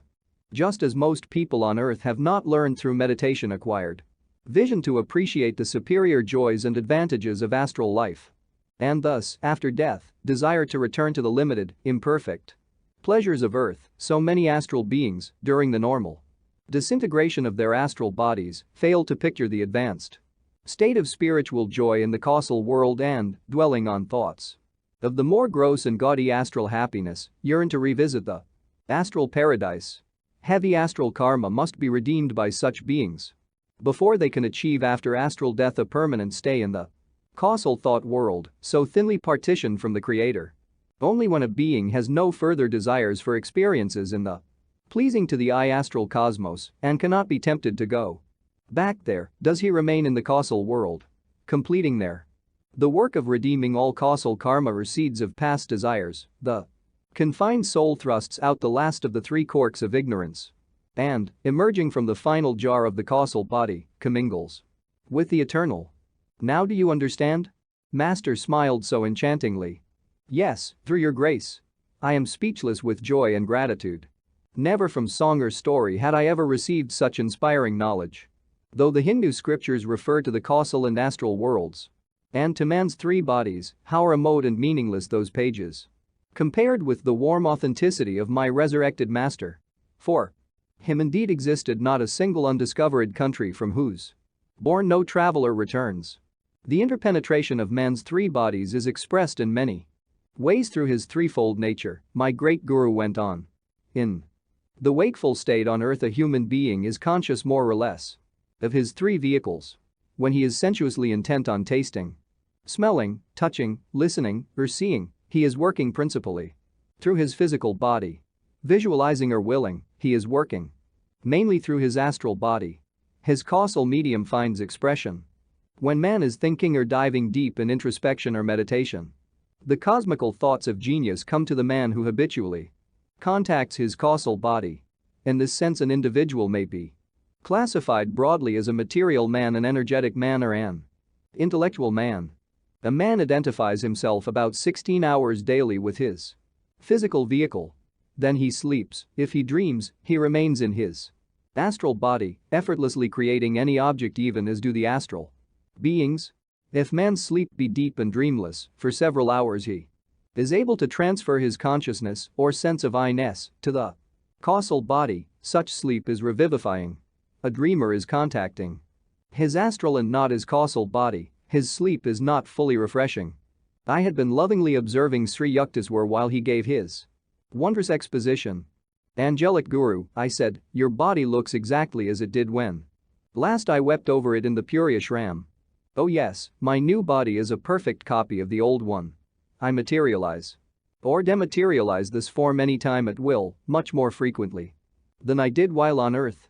By quick dematerialization, I now travel instantly by light express from planet to planet or, indeed, from astral to causal or to physical cosmos. My divine guru smiled. Though you move about so fast these days, I had no difficulty in finding you at Bombay. Oh master, I was grieving so deeply about your death. Ah, wherein did I die? Isn't there some contradiction? Sri Yukteswar's eyes were twinkling with love and amusement. You were only dreaming on that earth you saw my dream body, he went on. Later you buried that dream image. Now, my finer fleshly body which you behold and are even now embracing rather closely is resurrected on another finer dream planet of God. Someday that finer dream body and finer dream planet will pass away, they too are not forever. All dream bubbles must eventually burst at a final wakeful touch. Differentiate, my son Yogananda, between dreams and reality. This idea of Vedantic FN 4312 resurrection struck me with wonder. I was ashamed that I had pitied Master when I had seen his lifeless body at Puri. I comprehended at last that my guru had always been fully awake in God, perceiving his own life and passing on earth and his present resurrection as nothing more than relativities of divine ideas in the cosmic dream. I have now told you, Yogananda, the truths of my life, death, and resurrection. Grieve not for me, rather broadcast everywhere the story of my resurrection from the God-dreamed earth of men to another God-dreamed planet of astrally garbed souls. New hope will be infused into the hearts of misery-mad death-fearing dreamers of the world. Yes, Master. How willingly would I share with others my joy at his resurrection. On earth my standards were uncomfortably high, unsuited to the natures of most men. Often I scolded you more than I should have. You passed my test, your love shone through the clouds of all reprimands. He added tenderly, I have also come today to tell you. Never again shall I wear the stern gaze of censure. I shall scold you no more. How much I had missed the chastisements of my great guru. Each one had been a guardian angel of protection. Dearest Master, rebuke me a million times, do scold me now. I shall chide you no more. His divine voice was grave, yet with an undercurrent of laughter. You and I shall smile together, so long as our two forms appear different in the Maya dream of God. Finally we shall merge as one in the cosmic beloved, our smiles shall be his smile, our unified song of joy vibrating throughout eternity to be broadcast to God-tuned souls. Sri Yukteswar gave me light on certain matters which I cannot reveal here. During the 2 hours that he spent with me in the Bombay hotel room he answered my every question. A number of world prophecies uttered by him that June day in 1936 have already come to pass. I leave you now, beloved one. At these words I felt Master melting away within my encircling arms. My child, his voice rang out, vibrating into my very soul firmament. Whenever you enter the door of Nirvikalpa Samadhi and call on me, I shall come to you in flesh and blood, even as today. With this celestial promise Sri Yukteswar vanished from my sight. A cloud voice repeated in musical thunder. Tell all. Whosoever knows by Nirvikalpa realization that your earth is a dream of God can come to the finer dream-created planet of Hiranyaloka and there find me resurrected in a body exactly like my earthly one. Yogananda, tell all. Gone was the sorrow of parting, the pity and grief for his death. Long robber of my peace, now fled in stark shame. Bliss poured forth like a fountain through endless, newly opened soul pores. Anciently clogged with disuse, they now widened in purity at the driving flood of ecstasy. Subconscious thoughts and feelings of my past incarnations shed their karmic taints, lustrously renewed by Sri Yukteswar's divine visit. In this chapter of my autobiography I have obeyed my guru's behest and spread the glad tiding, though it confound once more an incurious generation. Groveling, man knows well, despair is seldom alien. Yet these are perversities, no part of man's true lot. The day he wills, he is set on the path to freedom. Too long has he hearkened to the dank pessimism of his dust thou art counselors, heedless of the unconquerable soul. I was not the only one privileged to behold the resurrected guru. One of Sri Yukteswar's chelas was an aged woman, affectionately known as Ma, mother, whose home was close to the Puri hermitage. Master had often stopped to chat with her during his morning walk. On the evening of March 16, 1936, Ma arrived at the ashram and asked to see her guru. Why, Master died a week ago. Swami Sivananda, now in charge of the Puri hermitage, looked at her sadly. That's impossible. She smiled a little. Perhaps you are just trying to protect the guru from insistent visitors? No. Sivananda recounted details of the burial. Come, he said. I will take you to the front garden to Sri Yukteswarji's grave. Ma shook her head. There is no grave for him. This morning at 10:00 he passed in his usual walk before my door. I talked to him for several minutes in the bright outdoors. Come this evening to the ashram, he said. I am here. Blessings pour on this old grey head. The deathless guru wanted me to understand in what transcendent body he had visited me this morning. The astounded Sivananda knelt before her. Ma, he said, what a weight of grief you lift from my heart. He is risen. FN 43:1 In Sabakalpa Samadhi, the devotee has spiritually progressed to a state of inward divine union but cannot maintain his cosmic consciousness except in the immobile trance state. By continuous meditation, he reaches the superior state of Nirvikalpa Samadhi, where he moves freely in the world and performs his outward duties without any loss of God realization. FN 43:2 Sri Yukteswar used the word prana, I have translated it as lifetrons. The Hindu scriptures refer not only to the anu, atom, and to the paramanu, beyond the atom, finer electronic energies, but also to prana, creative lifetronic force. Atoms and electrons are blind forces, prana is inherently intelligent. The pranic lifetrons in the spermatozoa and ova, for instance, guide the embryonic development according to a karmic design.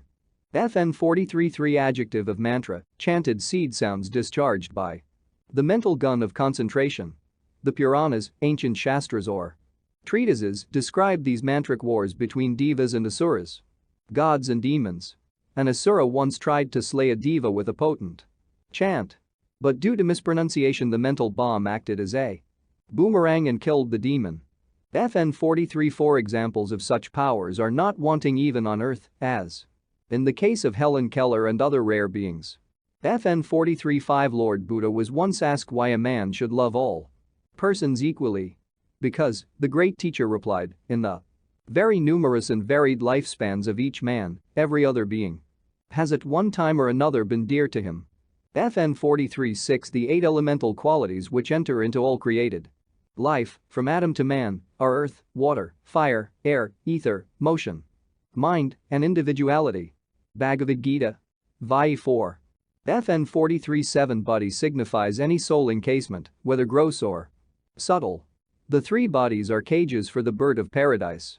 FN 43:8 Even as Babaji helped Lahiri Mahasaya to rid himself of a subconscious desire from some past life for a palace, as described in chapter 34. FN 43:9 And he said unto them, wheresoever the body is, thither will the eagles be gathered together. Luke 17:37. Wherever the soul is encased in the physical body or in the astral body or in the causal body, they're the eagles of desires which prey on human sense weaknesses or on astral and causal attachments will also gather to keep the soul a prisoner. FN 43:10 Him that overcometh will I make a pillar in the temple of my God, and he shall go no more out, i.e., shall reincarnate no more. To him that overcometh will I grant to sit with me in my throne, even as I also overcame and am set down with my Father in his throne. Revelation 3:12-21.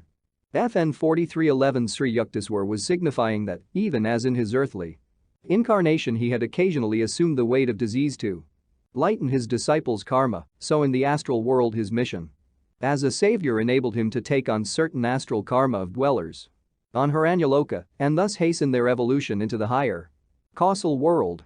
FN 43:12 Life and death as relativities of thought only. Vedanta points out that God is the only reality, all creation are separate. Existence is maya or illusion. This philosophy of monism received its highest expression in the Upanishad commentaries of Shankara. Chapter 44. With Mahatma Gandhi at Wardha. Welcome to Wardha. Mahadev Desai, secretary to Mahatma Gandhi, greeted Miss Blech, Mr. Wright, and myself with these cordial words. And the gift of wreaths of catter, homespun cotton. Our little group had just dismounted at the Wardha station on an early morning in August, glad to leave the dust and heat of the train. Consigning our luggage to a bullock cart, we entered an open motor car with Mr. Desai and his companions, Babasaheb Deshmukh and Dr. Pingale. A short drive over the muddy country roads brought us to Maganvadi, the ashram of India's political saint.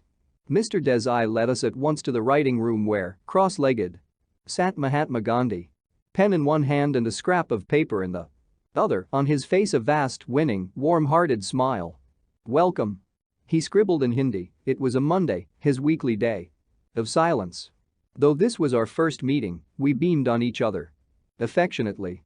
In 1925 Mahatma Gandhi had honored the Ranchi school by a visit and had inscribed in its guest book a gracious tribute. The tiny 100-pound saint radiated physical, mental, and spiritual health. His soft brown eyes shone with intelligence, sincerity, and discrimination. This statesman has matched wits and emerged the victor in 1,000 legal, social, and political battles.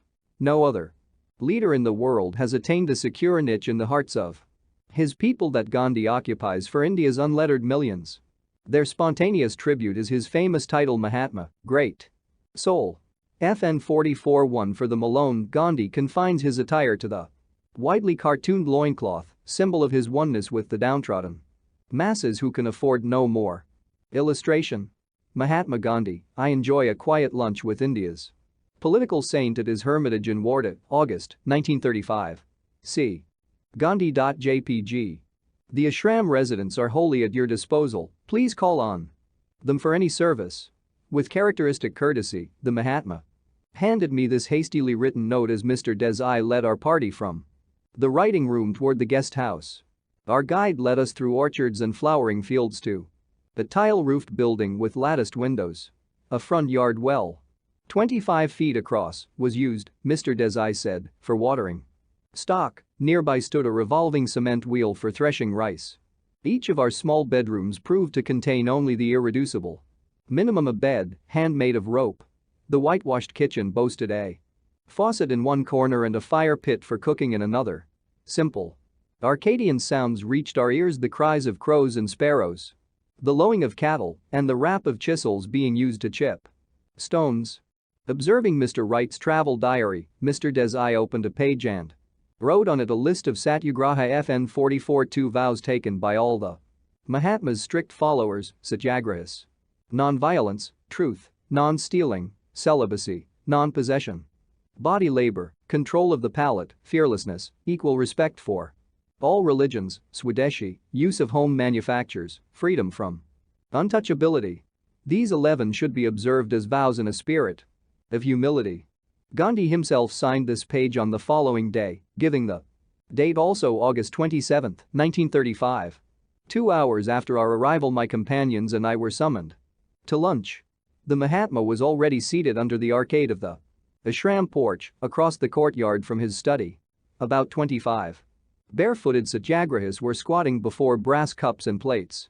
A community chorus of prayer, then a meal served from large brass pots containing chapatis, whole wheat unleavened bread, sprinkled with ghee, tulsari, boiled and diced vegetables, and a lemon jam. The Mahatma ate chapatis, boiled beets, some raw vegetables, and oranges. On the side of his plate was a large lump of very bitter neem leaves, a notable blood cleanser. With his spoon he separated a portion and placed it on my dish. I bolted it down with water, remembering childhood days when mother had forced me to swallow the disagreeable dose. Gandhi, however, bit by bit was eating the neem paste with as much relish as if it had been a delicious sweetmeat. In this trifling incident I noted the Mahatma's ability to detach his mind from the senses at will. I recalled the famous appendectomy performed on him some years ago. Refusing anesthetics, the saint had chatted cheerfully with his disciples throughout the operation, his infectious smile revealing his unawareness of pain. The afternoon brought an opportunity for a chat with Gandhi's noted disciple, daughter of an English admiral, Miss Madeline Slade, now called Mirabai. FN 44-3, her strong, calm face lit with enthusiasm. As she told me, in flawless Hindi, of her daily activities. Rural reconstruction work is rewarding. A group of us go every morning at 5 o'clock to serve the nearby villagers and teach them simple hygiene. We make it a point to clean their latrines and their mud-thatched huts. The villagers are illiterate, they cannot be educated except by example. She laughed gaily. I looked in admiration at this high-born Englishwoman whose true Christian humility enables her to do the scavengering work usually performed only by untouchables. I came to India in 1925, she told me. In this land I feel that I have come back home. Now I would never be willing to return to my old life and old interests. We discussed America for a while. I am always pleased and amazed, she said, to see the deep interest in spiritual subjects exhibited by the many Americans who visit India. FN 44-4. Mirabai's hands were soon busy at the charkha, spinning wheel. Omnipresent in all the ashram rooms and, indeed, due to the Mahatma, omnipresent throughout rural India. Gandhi has sound economic and cultural reasons for encouraging the revival of cottage industries, but he does not counsel a fanatical repudiation of all modern progress. Machinery, trains, automobiles. The telegraph have played important parts in his own colossal life. 50 years of public service, in prison and out, wrestling daily with practical details and harsh realities in the political world, have only increased his balance, open-mindedness, sanity, and humorous appreciation of the quaint human spectacle. Our trio enjoyed a 6 o'clock supper as guests of Babasaheb Deshmukh. The 7 p.m. prayer hour found us back at the Maganvadi ashram. Climbing to the roof where 30 satyagrahis were grouped in a semicircle around Gandhi. He was squatting on a straw mat, an ancient pocket watch propped up before him. The fading sun cast a last gleam over the palms and banyans, the hum of night and the crickets had started. The atmosphere was serenity itself. I was enraptured.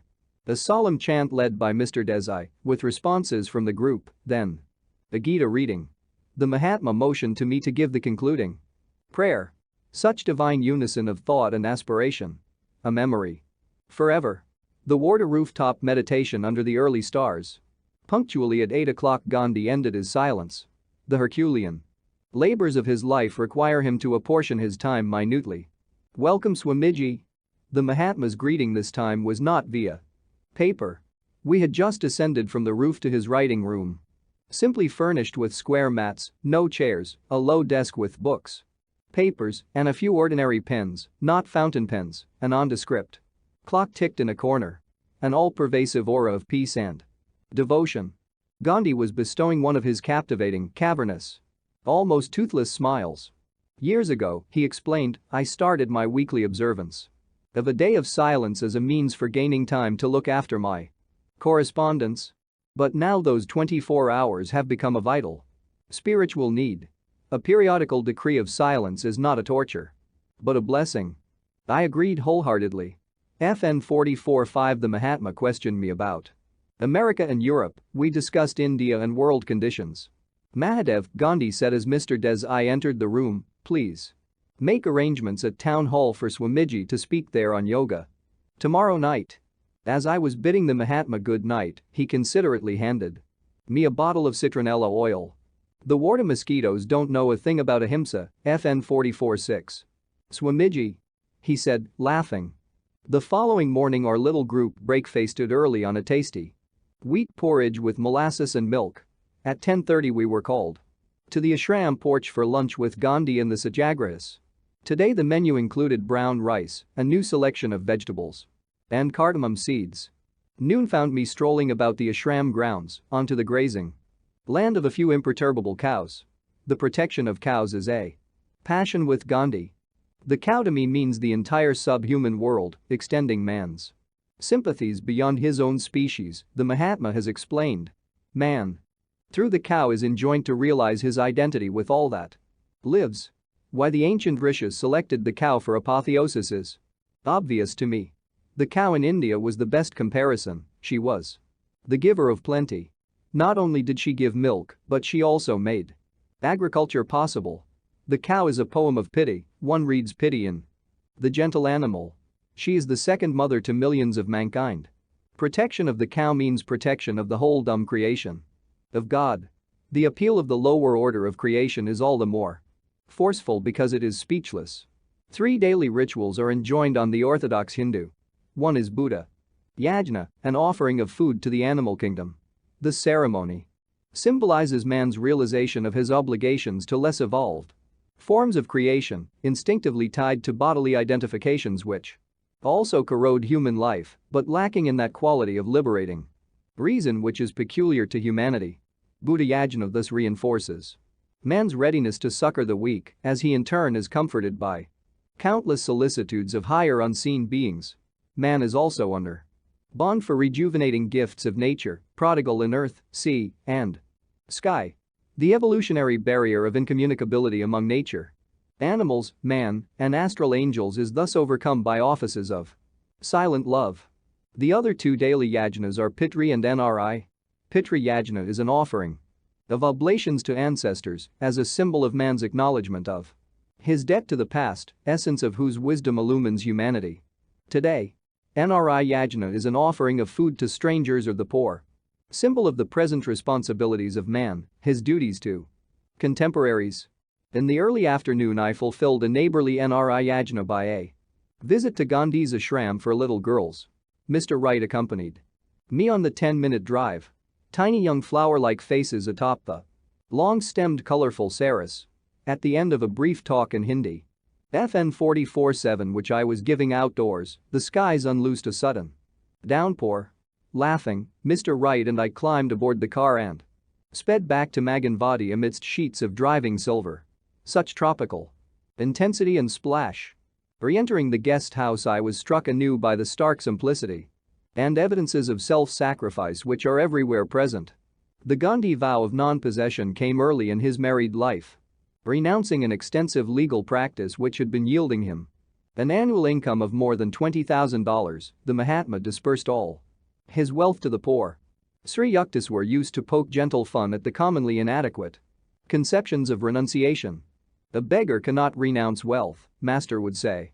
If a man laments, "My business has failed, my wife has left me, I will renounce all and enter a monastery," to what worldly sacrifice is he referring? He did not renounce wealth and love, they renounced him. Saints like Gandhi, on the other hand, have made not only tangible material sacrifices but also the more difficult renunciation of selfish motive and private goal, merging their inmost being in the stream of humanity as a whole. The Mahatma's remarkable wife, Kasturabai, did not object when he failed to set aside any part of his wealth for the use of herself and their children. Married in early youth, Gandhi and his wife took the vow of celibacy after the birth of several sons. FN 44/8. A tranquil heroine in the intense drama that has been their life. Together, Kasturabai has followed her husband to prison, shared his 3-week fasts, and fully borne her share of his endless responsibilities. She has paid Gandhi the following tribute. I thank you for having had the privilege of being your lifelong companion and helpmate. I thank you for the most perfect marriage in the world, based on brahmacharya, self-control, and not on sex. I thank you for having considered me your equal in your life work for India. I thank you for not being one of those husbands who spend their time in gambling, racing, women, wine, and song, tiring of their wives and children as the little boy quickly tires of his childhood toys. How thankful I am that you were not one of those husbands who devote their time to growing rich on the exploitation of the labor of others. How thankful I am that you put God and country before bribes, that you had the courage of your convictions and a complete and implicit faith in God. How thankful I am for a husband that put God and his country before me.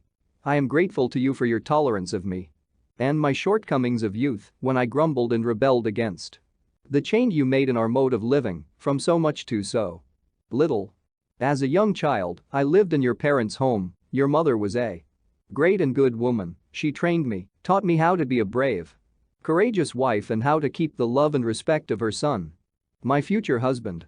As the years passed and you became India's most beloved leader, I had none of the fears that beset the wife who may be cast aside when her husband has climbed the ladder of success. As so often happens in other countries, I knew that death would still find us husband and wife. For years Kasturabai performed the duties of treasurer of the public funds which the idolized Mahatma is able to raise by the millions.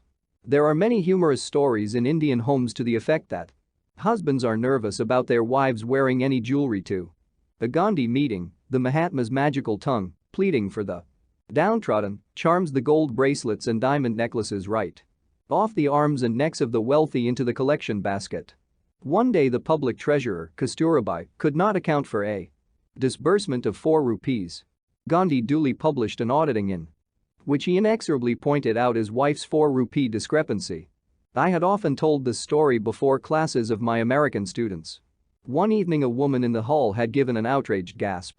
Mahatma or no Mahatma, she had cried, if he were my husband, I would have given him a black eye for such an unnecessary public insult.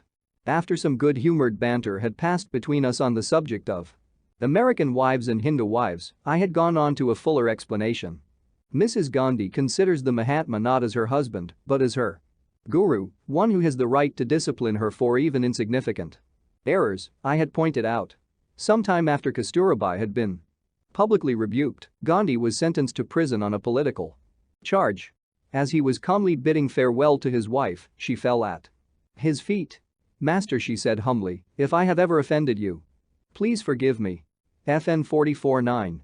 At 3 o'clock that afternoon in Warda, I betook myself by previous appointment to the writing room of the saint who had been able to make an unflinching disciple out of his own wife. Rare miracle.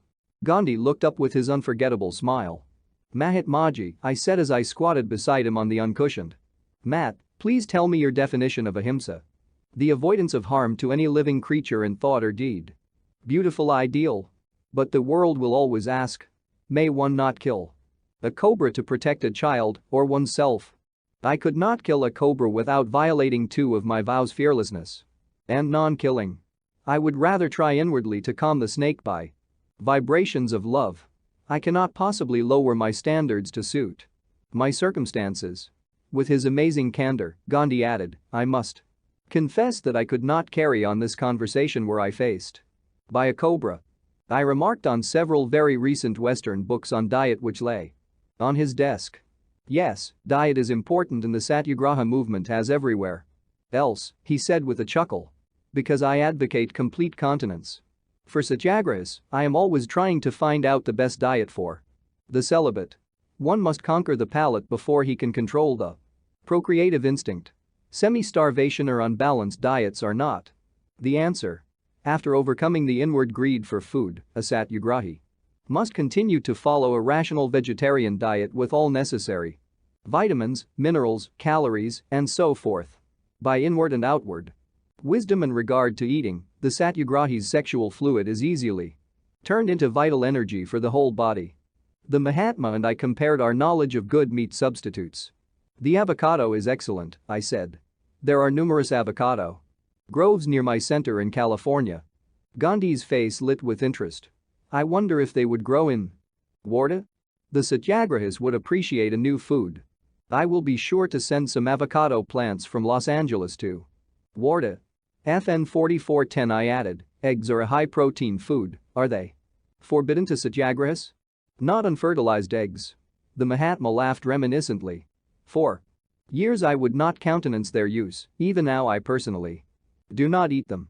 One of my daughters-in-law was once dying of malnutrition, her doctor insisted on eggs. I would not agree and advised him to give her some egg substitute. Gandhiji, the doctor said, unfertilized eggs contain no life. Sperm, no killing is involved.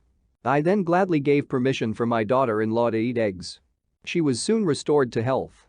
On the previous night Gandhi had expressed a wish to receive the Kriya Yoga of Lahiri Mahasaya.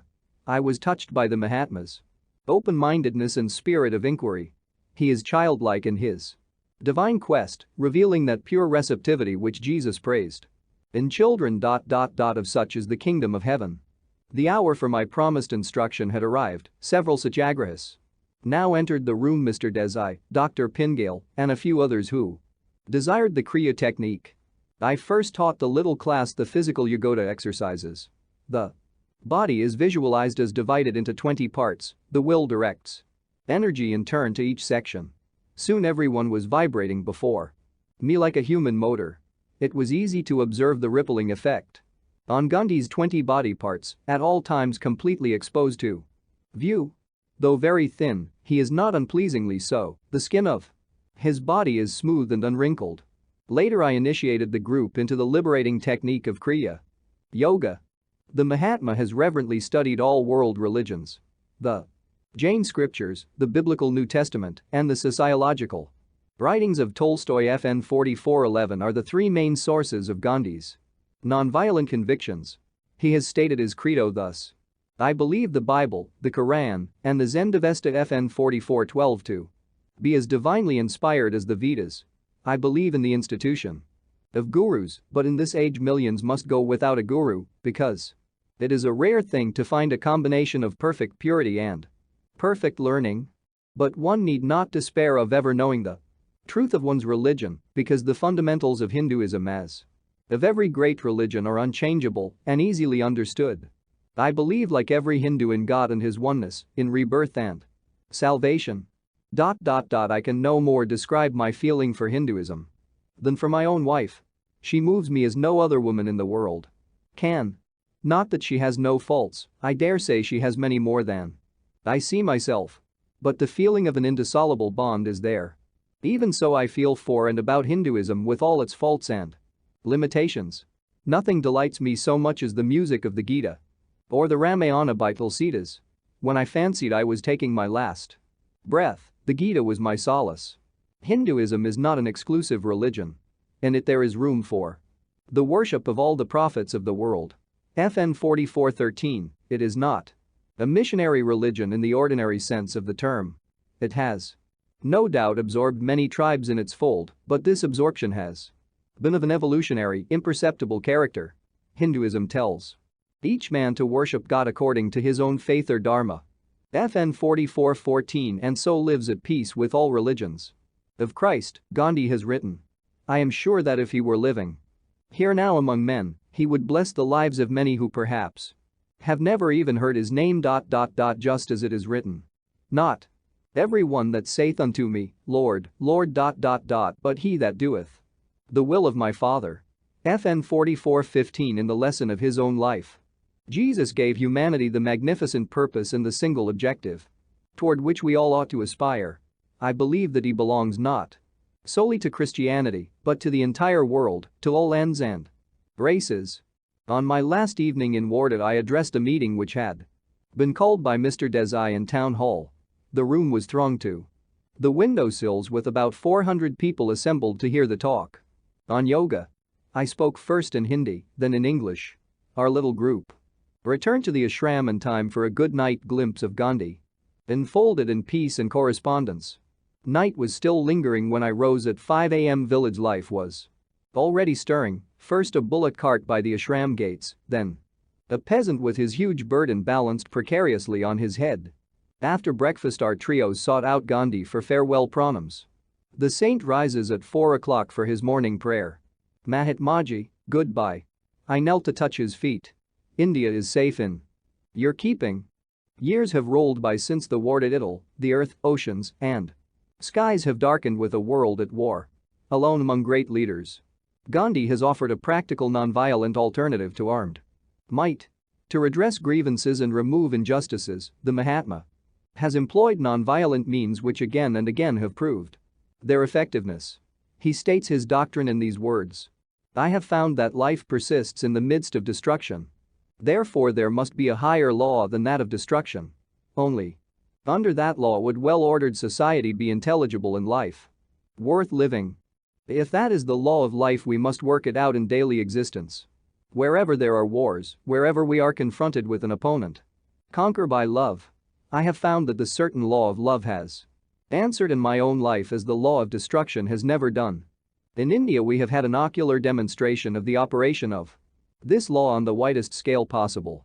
I don't claim that non-violence has penetrated the 360 million people in India, but I do claim it has penetrated deeper than any other doctrine in an incredibly short time. It takes a fairly strenuous course of training to attain a mental state of non-violence.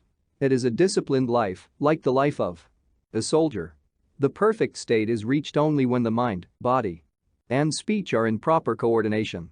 Every problem would lend itself to solution if we determine to make the law of truth and nonviolence the law of life. Just as a scientist will work wonders out of various applications of the laws of nature, a man who applies the laws of love with scientific precision can work greater wonders. Nonviolence is infinitely more wonderful and subtle than forces of nature like, for instance, electricity. The law of love is a far greater science than any modern science. Consulting history, one may reasonably state that the problems of mankind have not been solved by the use of brute force. World War I produced a world-chilling snowball of war karma that swelled into World War II. Only the warmth of brotherhood can melt the present colossal snowball of war karma which may otherwise grow into World War III. This unholy trinity will banish forever the possibility of World War IV by a finality of atomic bombs. Use of jungle logic instead of human reason in settling disputes will restore the earth to a jungle. If brothers not in life, then brothers in violent death. War and crime never pay. The billions of dollars that went up in the smoke of explosive nothingness would have been sufficient to have made a new world, one almost free from disease and completely free from poverty. Not an earth of fear, chaos, famine, pestilence. The dance macabre, but one broad land of peace, of prosperity, and of widening knowledge. The nonviolent voice of Gandhi appeals to man's highest conscience. Let nations ally themselves no longer with death, but with life, not with destruction, but with construction, not with the annihilator, but with the creator. One should forgive under any injury, says the Mahabharata. It hath been said that the continuation of species is due to man's being forgiving. Forgiveness is holiness, by forgiveness the universe is held together. Forgiveness is the might of the mighty, forgiveness is sacrifice, forgiveness is quiet of mind. Forgiveness and gentleness are the qualities of the self-possessed. They represent eternal virtue. Nonviolence is the natural outgrowth of the law of forgiveness and love. If loss of life becomes necessary in a righteous battle, Gandhi proclaims, one should be prepared, like Jesus, to shed his own, not others, blood. Eventually there will be less blood spilt in the world. Epics shall someday be written on the Indian satyagrahis who withstood hate with love, violence with nonviolence, who allowed themselves to be mercilessly slaughtered rather than retaliate. The result on certain historic occasions was that the armed opponents threw down their guns and fled, shamed, shaken to their depths by the sight of men who valued the life of another above their own. I would wait, if need be for ages, Gandhi says, rather than seek the freedom of my country through bloody means. Never does the Mahatma forget the majestic warning. All they that take the sword shall perish with the sword. FN 4416 Gandhi has written. I call myself a nationalist, but my nationalism is as broad as the universe. It includes in its sweep all the nations of the earth. FN 4417 My nationalism includes the well-being of the whole world. I do not want my India to rise on the ashes of other nations. I do not want India to exploit a single human being. I want India to be strong in order that she can infect the other nations also with her strength. Not so with a single nation in Europe today, they do not give strength to the others. President Wilson mentioned his beautiful 14 points, but said, after all, if this endeavor of ours to arrive at peace fails, we have our armaments to fall back upon. I want to reverse that position, and I say, our armaments have failed already. Let us now be in search of something new. Let us try the force of love and God, which is truth. When we have got that, we shall want nothing else. By the Mahatma's training of thousands of true satyagrahis, those who have taken the 11 rigorous vows mentioned in the first part of this chapter, who in turn spread the message by patiently educating the Indian masses to understand the spiritual and eventually material benefits of nonviolence by arming his people with nonviolent weapons, non-cooperation with injustice, the willingness to endure indignities, prison, death itself rather than resort to arms, by enlisting world sympathy through countless examples of heroic martyrdom among satyagrahis, Gandhi has dramatically portrayed the practical nature of nonviolence, its solemn power to settle disputes without war. Gandhi has already won through nonviolent means a greater number of political concessions for his land than have ever been won by any leader of any country except through bullets. Nonviolent methods for eradication of all wrongs and evils have been strikingly applied, not only in the political arena but in the delicate and complicated field of Indian social reform.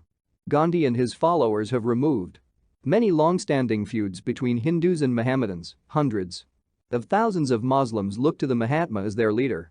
The untouchables have found in him their fearless and triumphant champion. "If there be a rebirth in store for me," Gandhi wrote, "I wish to be born a pariah in the midst of pariahs, because thereby I would be able to render them more effective service." The Mahatma is indeed a great soul, but it was illiterate millions who had the discernment to bestow the title. This gentle prophet is honored in his own land. The lowly peasant has been able to rise to Gandhi's high challenge. The Mahatma wholeheartedly believes in the inherent nobility of man. The inevitable failures have never disillusioned him, even if the opponent plays him false 20 times. He writes, "The Satyagrahi is ready to trust him the 21st time, for an implicit trust in human nature is the very essence of the creed." FN 4418. Mahatmaji, you are an exceptional man. You must not expect the world to act as you do. A critic once made this observation: "It is curious how we delude ourselves, fancying that the body can be improved, but that it is impossible to evoke the hidden powers of the soul." Gandhi replied, "I am engaged in trying to show that if I have any of those powers, I am as frail a mortal as any of us, and that I never had anything extraordinary about me, nor have I now. I am a simple individual liable to err like any other fellow mortal. I own, however, that I have enough humility to confess my errors and to retrace my steps. I own that I have an immovable faith in God and His goodness and an unconsumable passion for truth and love. But is that not what every person has latent in him? If we are to make progress, we must not repeat history but make new history. We must add to the inheritance left by our ancestors. If we may make new discoveries and inventions in the phenomenal world, must we declare our bankruptcy in the spiritual domain? Is it impossible to multiply the exceptions so as to make them the rule? Must man always be brute first and man after, if at all?" FN 4419. Americans may well remember with pride the successful nonviolent experiment of William Penn in founding his 17th century colony in Pennsylvania.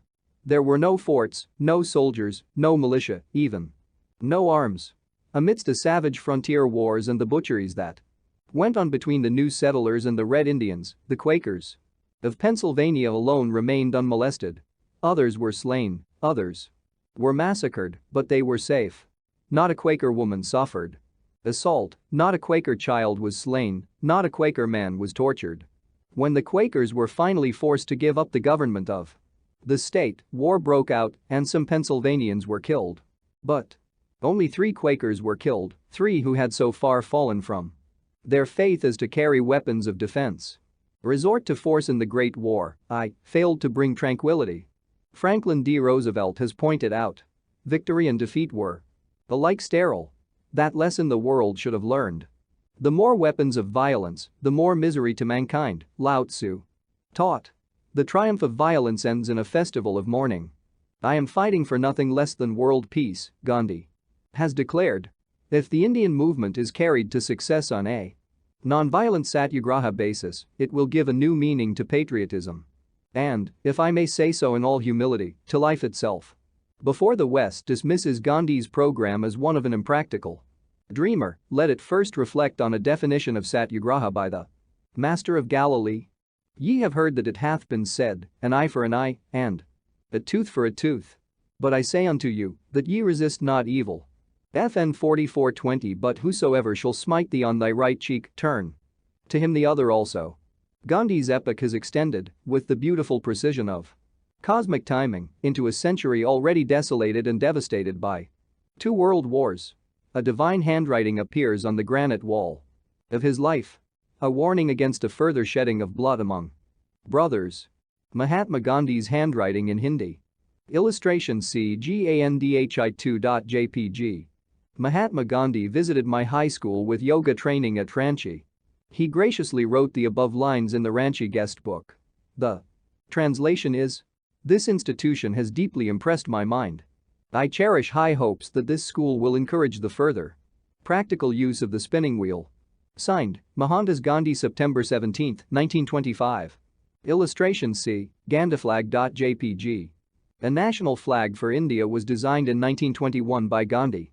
The stripes are saffron, white and green, the charkha, spinning wheel. In the center is dark blue.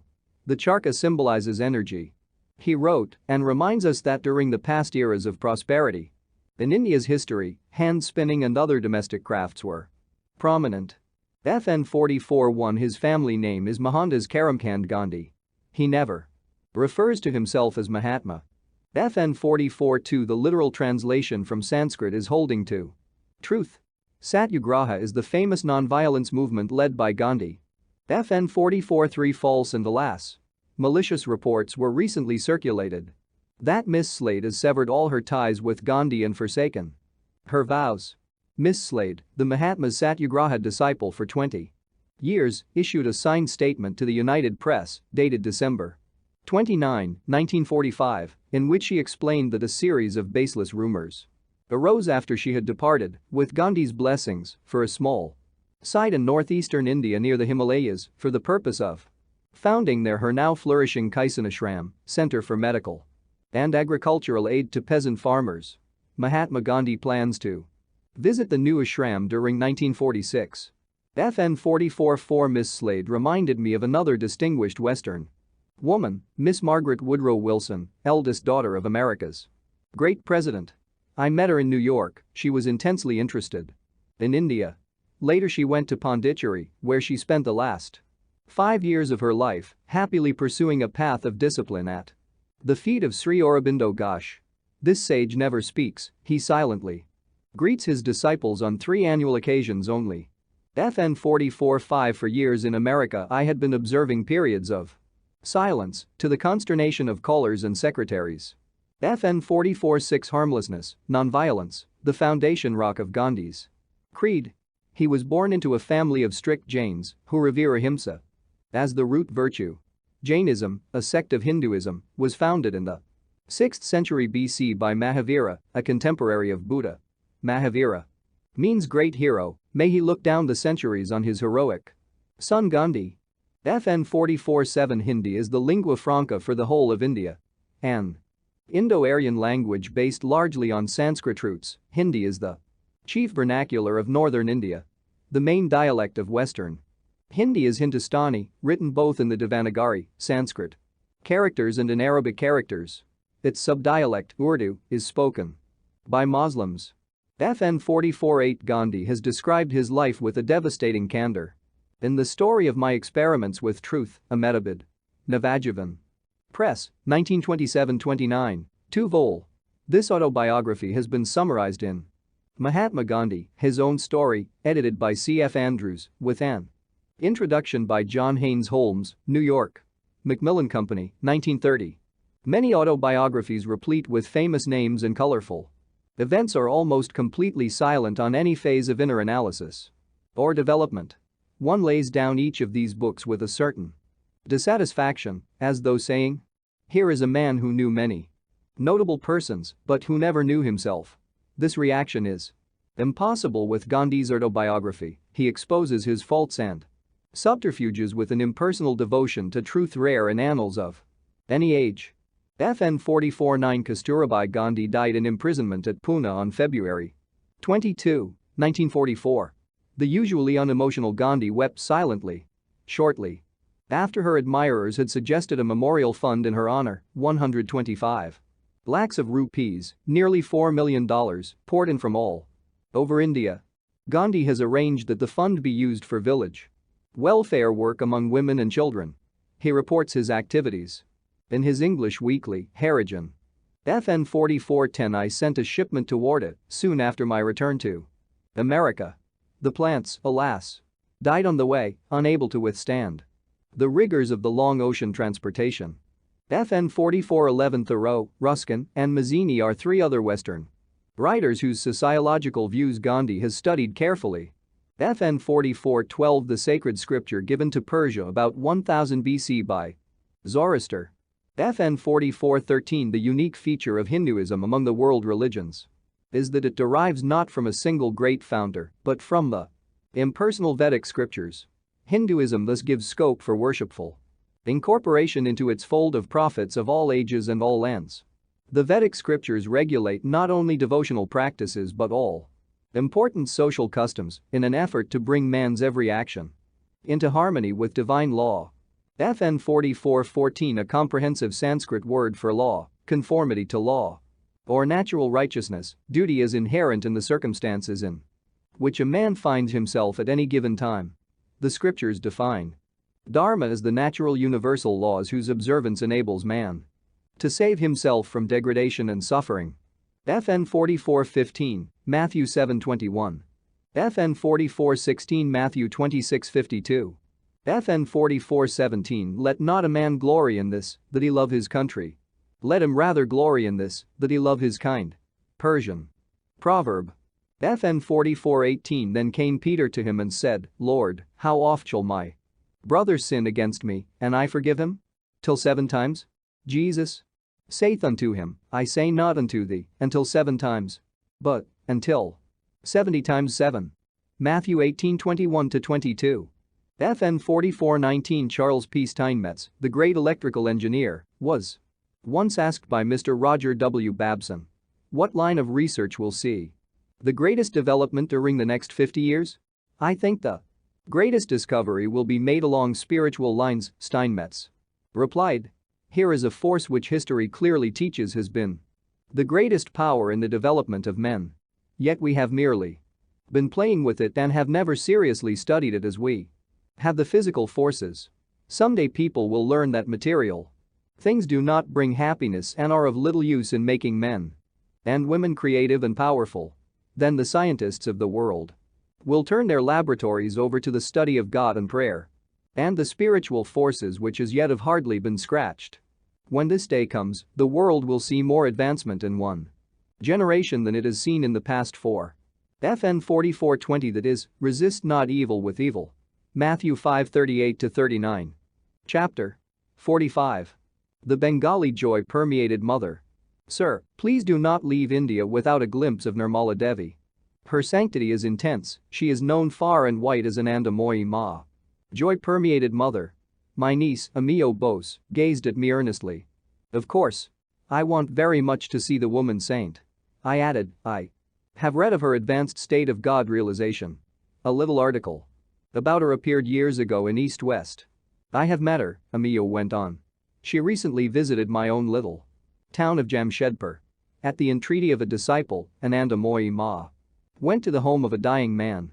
She stood by his bedside as her hand touched his forehead, his death rattle ceased.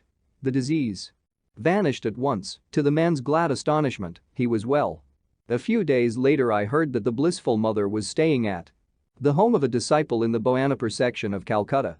Mr. Wright and I set out immediately from my father's Calcutta home. As the Ford neared the Boyanapur house, my companion and I observed an unusual street scene. Ananda Moyi Ma was standing in an open-topped automobile, blessing a throng of about 100 disciples. She was evidently on the point of departure. Mr. Wright parked the Ford some distance away and accompanied me on foot toward the quiet assemblage. The woman saint glanced in our direction, she alit from her car and walked toward us. Father, you have come.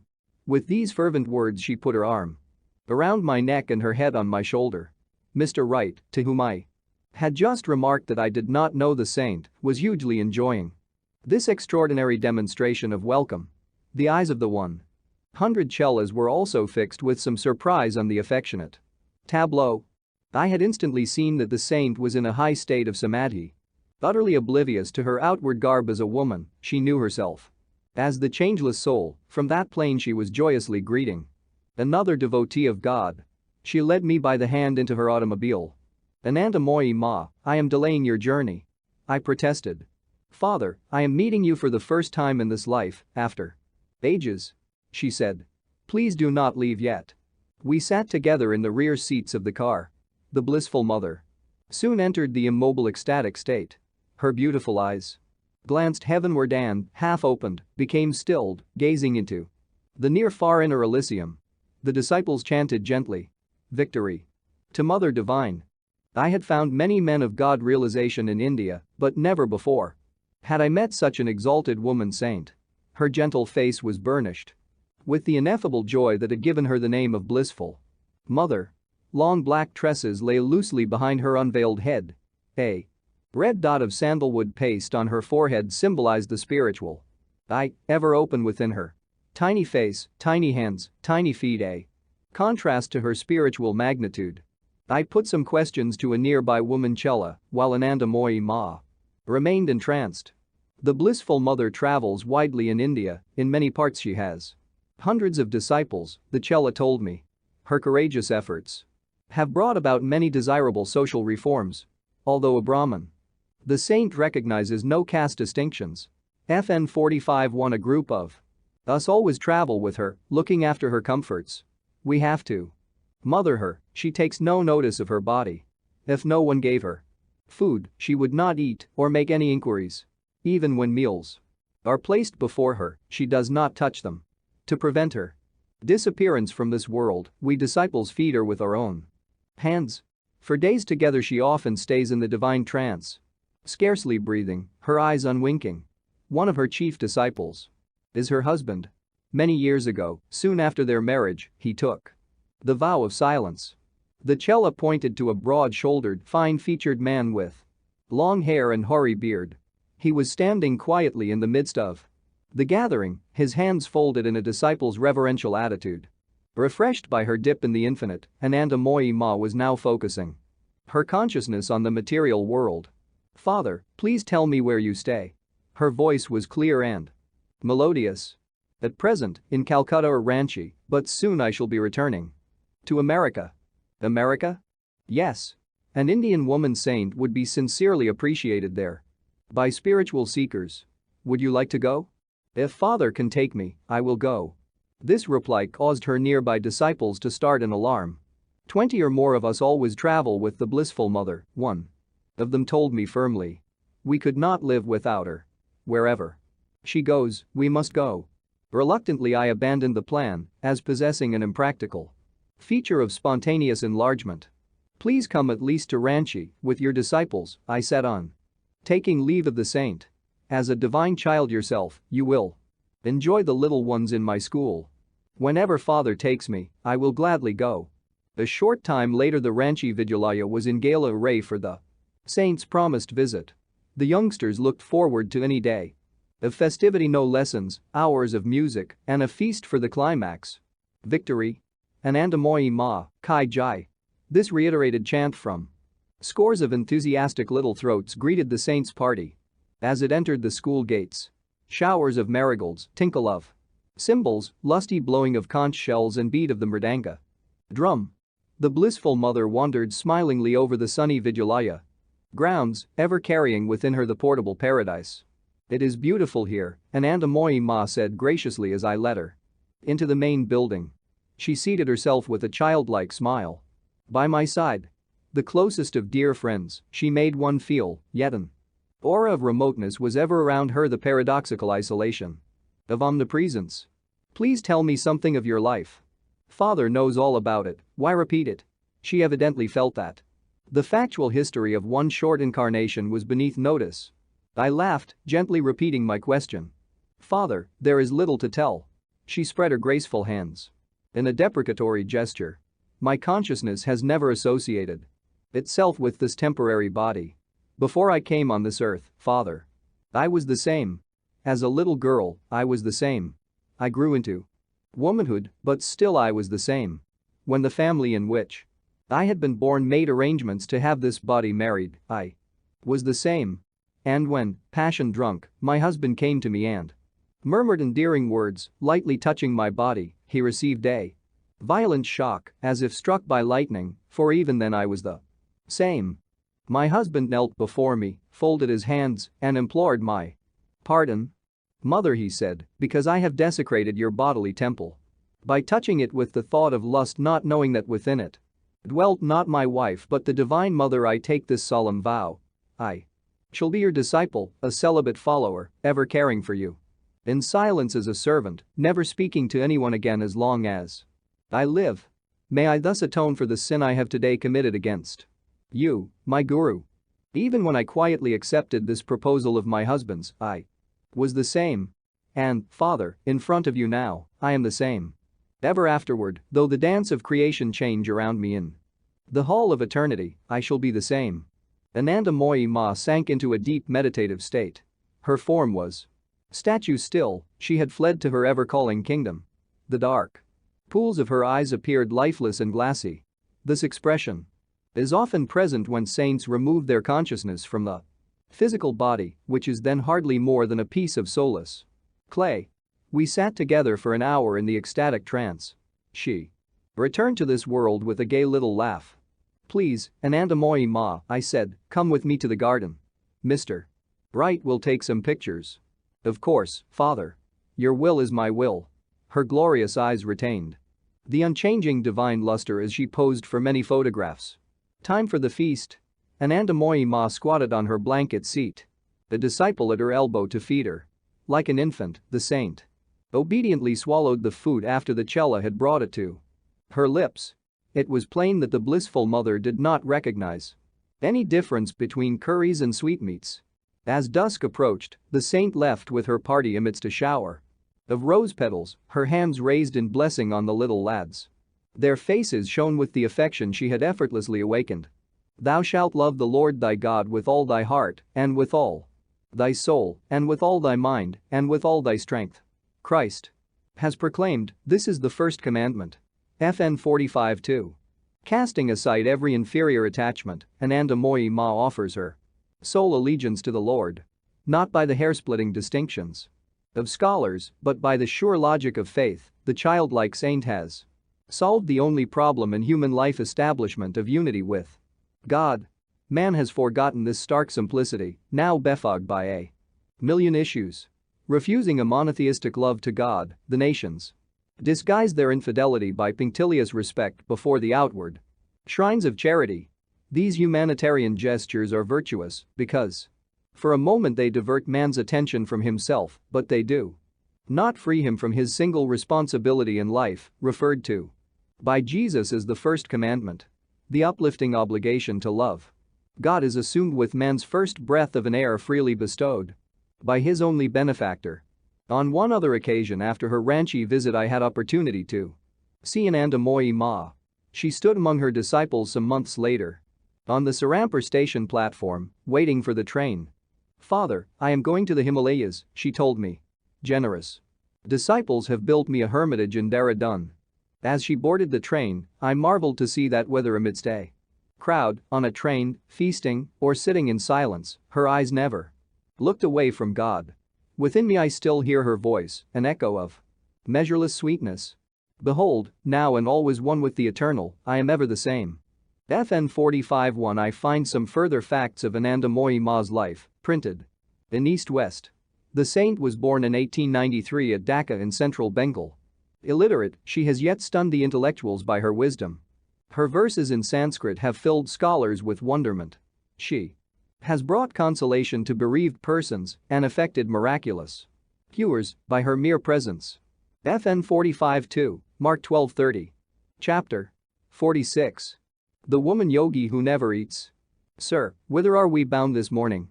Mr. Wright was driving the Ford. He took his eyes off the road long enough to gaze at me with a questioning twinkle. From day to day he seldom knew what part of Bengal he would be discovering next. God willing, I replied devoutly, we are on our way to see an eighth wonder of the world, a woman saint whose diet is thin air. Repetition of wonders after Therese Newman. But Mr. Wright laughed eagerly just the same, he even accelerated the speed of the car. More extraordinary grist for his travel diary. Not one of an average tourist, that. The Ranchi school had just been left behind us, we had risen before the sun. Besides my secretary and myself, 3 Bengali friends were in the party. We drank in the exhilarating air, the natural wine of the morning.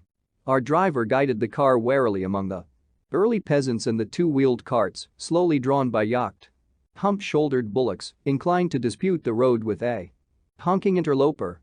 Sir, we would like to know more of the fasting saint. Her name is Jiri Bala, I informed my companions. I first heard about her years ago from a scholarly gentleman, Sthiti Lal Nundy. He often came to the Gurpur Road home to tutor my brother Bishnu. I know Jiri Bala well, Sthiti Babu told me. She employs a certain yoga technique which enables her to live without eating. I was her close neighbor in Nawabganj near Ichapur.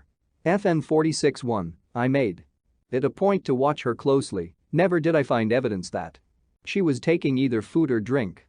My interest finally mounted so high that I approached the Maharaja of Burdwan FN 46-2 and asked him to conduct an investigation.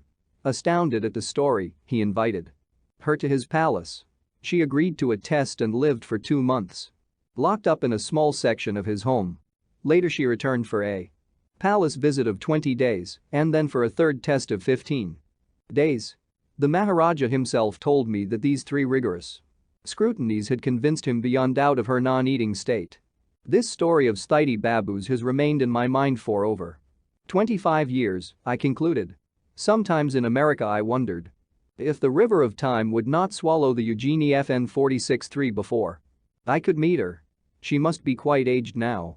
I do not even know where or if she lives. But in a few hours we shall reach Purulia. Her brother has a home there. By 10:30 our little group was conversing with the brother Lambater Day, a lawyer of Purulia. Yes, my sister is living. She sometimes stays with me here, but at present she is at our family home in Bayer. Lambater Babu glanced doubtfully at the Ford. I hardly think, Swamiji, that any automobile has ever penetrated into the interior as far as Bayer. It might be best if you all resign yourselves to the ancient jolt of the bullock cart. As one voice our party pledged loyalty to the pride of Detroit. The Ford comes from America, I told the lawyer. It would be a shame to deprive it of an opportunity to get acquainted with the heart of Bengal. May Ganesh FN 46-4 go with you. Lambater Babu said, laughing. He added courteously, if you ever get there, I am sure Jiri Bala will be glad to see you. She is approaching her 70s, but continues in excellent health. Please tell me, sir, if it is absolutely true that she eats nothing? I looked directly into his eyes, those telltale windows of the mind. Illustration. Jiri Bala, this great woman Yogi has not taken food or drink since 1880. I am pictured with her in 1936 at her home in the isolated Bengal village of Bayer. Her non-eating state has been rigorously investigated by the Maharaja of Burdwan. She employs a certain yoga technique to recharge her body with cosmic energy from the ether, sun, and air. See jiribala.jpg. It is true. His gaze was open and honorable. In more than 5 decades I have never seen her eat a morsel. If the world suddenly came to an end, I could not be more astonished than by the sight of my sisters taking food. We chuckled together over the improbability of these 2 cosmic events. Jiri Bala has never sought an inaccessible solitude for her yoga practices, Lambater Babu went on. She has lived her entire life surrounded by her family and friends. They are all well accustomed now to her strange state. Not one of them who would not be stupefied if Jiri Bala suddenly decided to eat anything. Sister is naturally retiring, as befits a Hindu widow, but our little circle in Purulia and in Bayer all know that she is literally an exceptional woman. The brother's sincerity was manifest. Our little party thanked him warmly and set out toward Bayer. We stopped at a street shop for curry and luchas, attracting a swarm of urchins who gathered round to watch Mr. Wright eating with his fingers in the simple Hindu manner. FN 46-5 hearty appetites caused us to fortify ourselves against an afternoon which, unknown at the moment, was to prove fairly laborious. Our way now led east through sun-baked rice fields into the Burdwan section of Bengal, on through roads lined with dense vegetation. The songs of the maynas and the striped-throated bulbuls streamed out from trees with huge umbrella-like branches. A bullock cart. Now and then, the reeny, manju squeak of its axle and iron-shod wooden wheels contrasting sharply in mind with the swish of auto tires over the aristocratic asphalt of the cities. Dick, halt. My sudden request brought a jolting protest from the Ford. That overburdened mango tree is fairly shouting an invitation. The 5 of us dashed like children to the mango-strewn earth. The Tree had benevolently shed its fruits as they had ripened. Full many a mango is born to lie unseen, I paraphrased, and waste its sweetness on the stony ground. Nothing like this in America, Swamiji, eh? Laughed Salish Mazumdar, one of my Bengali students. No, I admitted, covered with mango juice and contentment. How? I have missed this fruit in the West. A Hindu's heaven without mangoes is inconceivable. I picked up a rock and downed a proud beauty hidden on the highest limb. Dick, I asked between bites of ambrosia, warm with the tropical sun, are all the cameras in the car? Yes, sir, in the baggage compartment. If Jiri Bala proves to be a true saint, I want to write about her. In the West, a Hindu Eugenie with such inspiring powers should not live and die unknown like most of these mangoes. Half an hour later I was still strolling in the sylvan peace. Sir, Mr. Wright remarked, we should reach Jiri Bala before the sun sets to have enough light for photographs. He added with a grin, the Westerners are a skeptical lot, we can't expect them to believe in the lady without any pictures. This bit of wisdom was indisputable. I turned my back on temptation and re-entered the car. You are right, Dick, I sighed as we sped along, I sacrificed the mango paradise on the altar of Western realism. Photographs we must have. The road became more and more sickly. Wrinkles of ruts, boils of hardened clay, the sad infirmities of old age. Our group dismounted occasionally to allow Mr. Wright to more easily maneuver the Ford, which the four of us pushed from behind. Lambator Babu spoke truly, Salish acknowledged. The car is not carrying us, we are carrying the car. Our climb-in climb-out auto tedium was beguiled ever and anon by the appearance of a village, each one a scene of quaint simplicity. Our way twisted and turned through groves of palms among ancient, unspoiled villages nestling in the forest shade, Mr. Wright has recorded in his travel diary, under date of May 5, 1936. Very fascinating are these clusters of thatched mud huts decorated with one of the names of God on the door, many small, naked children innocently playing about, pausing to stare or run wildly from this big, black, bullockless carriage tearing madly through their village. The women merely peep from the shadows, while the men lazily loll beneath the trees along the roadside, curious beneath their nonchalance. In one place, all the villagers were gaily bathing in the large tank, in their garments, changing by draping dry cloths around their bodies, dropping the wet ones. Women bearing water to their homes in huge brass jars. The road led us a merry chase over mount and ridge. We bounced and tossed, dipped into small streams, detoured around an unfinished causeway, slithered across dry, sandy riverbeds, and finally, about 5 p.m., we were close to our destination, Bayer. This minute village in the interior of Bankura district, hidden in the protection of dense foliage, is unapproachable by travelers during the rainy season, when the streams are raging torrents and the roads serpent-like spit the mud venom. Asking for a guide among a group of worshippers on their way home from a temple prayer, out in the lonely field, we were besieged by a dozen scantily clad lads who clambered on the sides of the car, eager to conduct us to Jiri Bala. The road led toward a grove of date palms sheltering a group of mud huts, but before we had reached it, the Ford was momentarily tipped at a dangerous angle, tossed up and dropped down. The narrow trail led around trees and tank, over ridges, into holes and deep ruts. The car became anchored on a clump of bushes, then grounded on a hillock, requiring a lift of earth clods. On we proceeded. Slowly and carefully, suddenly the way was stopped by a mass of brush in the middle of the cart track, necessitating a detour down a precipitous ledge into a dry tank, rescue from which demanded some scraping, adzing, and shoveling. Again and again the road seemed impassable, but the pilgrimage must go on. Obliging lads fetched spades and demolished the obstacles, shades of Ganesh, while hundreds of children and parents stared. Soon we were threading our way along the two ruts of antiquity. Women gazing wide-eyed from their hut doors, men trailing alongside. And behind us, children scampering to swell the procession.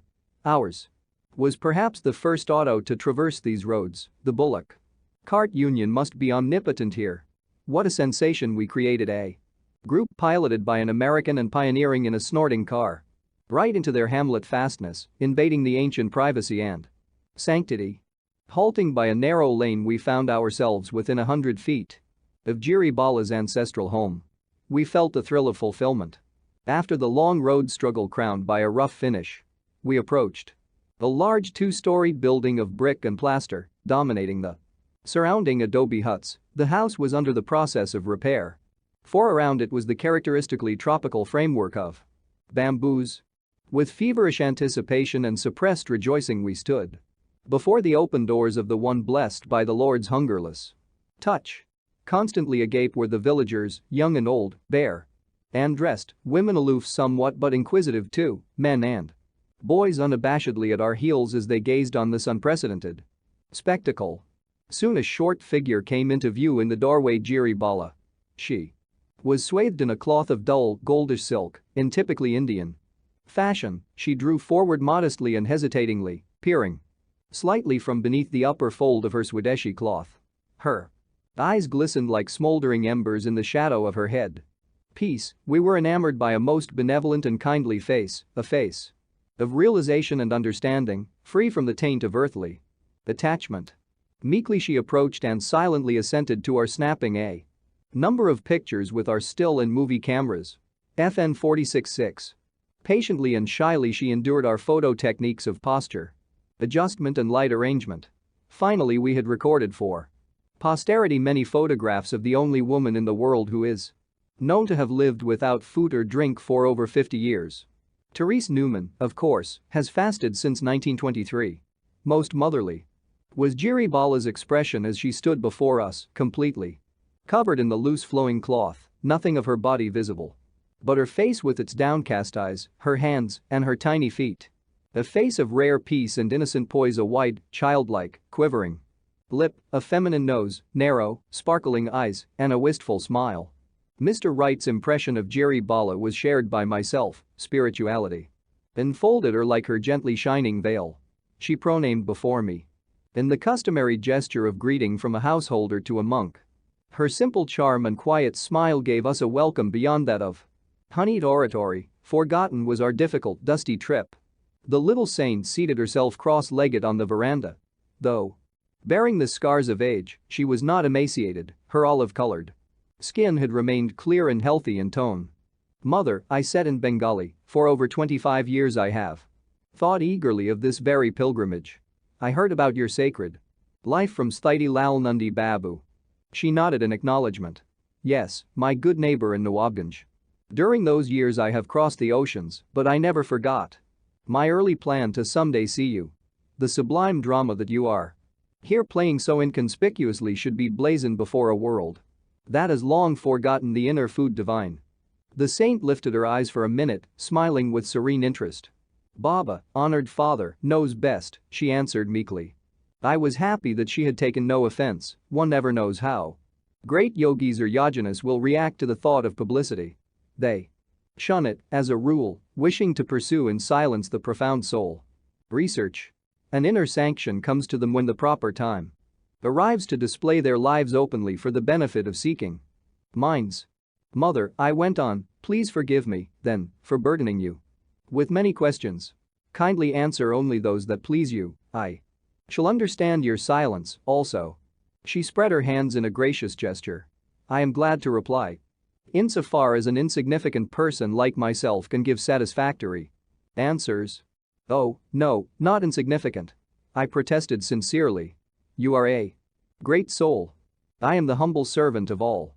She added quaintly, "I love to cook and feed people." A strange pastime, I thought, for a non-eating saint. "Tell me, mother, from your own lips, do you live without food?" "That is true." She was silent for a few moments. Her next remark showed that she had been struggling with mental arithmetic. "From the age of 12 years 4 months down to my present age of 68, a period of over 56 years, I have not eaten food or taken liquids." "Are you never tempted to eat?" "If I felt a craving for food, I would have to eat. Simply yet." Regally she stated this axiomatic truth, one known too well by a world revolving around 3 meals a day. "But you do eat something." My tone held a note of remonstrance. "Of course." She smiled in swift understanding.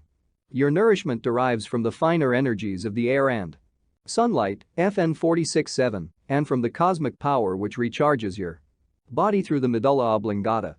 Baba knows. Again she acquiesced, her manner soothing and unemphatic. Mother, please tell me about your early life. It holds a deep interest for all of India and even for our brothers and sisters beyond the seas. Jiri Bala put aside her habitual reserve, relaxing into a conversational mood. So be it. Her voice was low and firm. I was born in these forest regions. My childhood was unremarkable save that I was possessed by an insatiable appetite. I had been betrothed in early years. Child, my mother often warned me, try to control your greed. When the time comes for you to live among strangers in your husband's family, what will they think of you if your days are spent in nothing but eating? The calamity she had foreseen came to pass. I was only 12 when I joined my husband's people in Nawabganj. My mother-in-law shamed me morning, noon, and night about my gluttonous habits. Her scoldings were a blessing in disguise, however, they roused my dormant spiritual tendencies. One morning her ridicule was merciless. I shall soon prove to you, I said, stung to the quick, that I shall never touch food again as long as I live. My mother-in-law laughed in derision. So, she said, how can you live without eating when you cannot live without overeating? This remark was unanswerable. Yet an iron resolution scaffolded my spirit. In a secluded spot I sought my heavenly Father. Lord, I prayed incessantly, please send me a guru, one who can teach me to live by thy light and not by food. A divine ecstasy fell over me. Led by a beatific spell, I set out for the Nawabganj Ghat on the Ganges. On the way I encountered the priest of my husband's family. Venerable sir, I said trustingly, kindly tell me how to live without eating. He stared at me without reply. Finally he spoke in a consoling manner. Child, he said, come to the temple this evening, I will conduct a special Vedic ceremony for you. This vague answer was not the one I was seeking. I continued toward the Ghat. The morning sun pierced the waters. I purified myself in the Ganges as though for a sacred initiation. As I left the river bank, my wet cloth around me, in the broad glare of day my master materialized himself before me. Dear little one, he said in a voice of loving compassion, I am the guru sent here by God to fulfill your urgent prayer. He was deeply touched by its very unusual nature. From today you shall live by the astral light, your bodily atoms fed from the infinite current. Jiri Bala fell into silence. I took Mr. Wright's pencil and pad and translated into English a few items for his information. The saint resumed the tale, her gentle voice barely audible. The Ghat was deserted, but my guru cast round us an aura of guarding light that no stray bathers later disturb us. He initiated me into a Kriya technique which frees the body from dependence on the gross food of mortals. The technique includes the use of a certain mantra FN 46A, a breathing exercise more difficult than the average person could perform. No medicine or magic is involved. Nothing beyond the Kriya. In the manner of the American newspaper reporter who had unknowingly taught me his procedure, I questioned Jiri Bala on many matters which I thought would be of interest to the world. She gave me, bit by bit, the following information. I have never had any children. Many years ago I became a widow. I sleep very little, as sleep and waking are the same to me. I meditate at night, attending to my domestic duties in the daytime. I slightly feel the change in climate from season to season. I have never been sick or experienced any disease.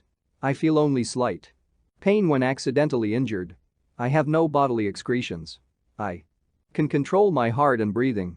I often see my guru as well as other great souls in vision. Mother, I asked, why don't you teach others the method of living without food?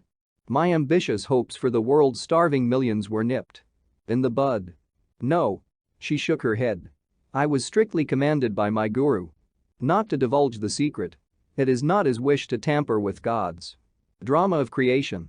The farmers would not thank me if I taught many people to live without eating. The luscious fruits would lie uselessly on the ground. It appears that misery, starvation, and disease are whips of our karma which ultimately drive us to seek the true meaning of life.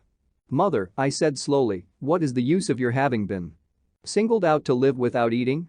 To prove that man is spirit. Her face lit with wisdom. To demonstrate that by divine advancement he can gradually learn to Live by the eternal light and not by food. The saint sank into a deep meditative state. Her gaze was directed inward, the gentle depths of her eyes became expressionless. She gave a certain sigh, the prelude to the ecstatic breathless trance. For a time she had fled to the questionless realm, the heaven of inner joy. The tropical darkness had fallen. The light of a small kerosene lamp flickered fitfully over the faces of a score of villagers squatting silently in the shadows. The darting glowworms and distant oil lanterns of the huts wove bright eerie patterns into the velvet night. It was the painful hour of parting, a slow tedious journey lay before our little party. "Jiri Bala," I said as the saint opened her eyes, "please give me a keepsake, a strip of one of your saris." She soon returned with a piece of Benner's silk, extending it in her hand as she suddenly prostrated herself on the ground. "Mother," I said reverently, "rather let me touch your own blessed feet." FN 46-1 in northern Bengal. FN 46-2 Sir Bijay Chand Mahtab, now dead. His family doubtless possesses some record of the Maharaja's 3 investigations of Jiri Bala. FN 46-3, woman Yogi. FN 46-4 remover of obstacles, the god of good fortune. FN 46-5 Sri Yukteswar used to say, "The Lord has given us the fruits of the good earth. We like to see our food, to smell it, to taste it. The Hindu likes also to touch it. One does not mind hearing it either if no one else is present at the meal." FN 46-6 Mr. Wright also took moving pictures of Sri Yukteswar during his last winter solstice festival in Serampur. FN 46-7 What we eat is radiation, our food is so much quanta of energy, Dr. George W. Cryle of Cleveland told a gathering of medical men on May 17, 1933 in Memphis. This all-important radiation, which releases electrical currents for the body's electrical circuit, the nervous system, is given to food by the sun's rays. Atoms, Dr. Cryle says, are solar systems. Atoms are the vehicles that are filled with solar radiance as so many coiled springs. These countless atomfuls of energy are taken in as food. Once in the human body, these tense vehicles, the atoms, are discharged in the body's protoplasm, the radiance furnishing new chemical energy, new electrical currents. Your body is made up of such atoms, Dr. Cryle said. They are your muscles, brains, and sensory organs, such as the eyes and ears. Someday scientists will discover how man can live directly on solar energy. Chlorophyll is the only substance known in nature that somehow possesses the power to act as a sunlight trap. William L. Lawrence writes in the New York Times. It catches the energy of sunlight and stores it in the plant. Without this no life could exist.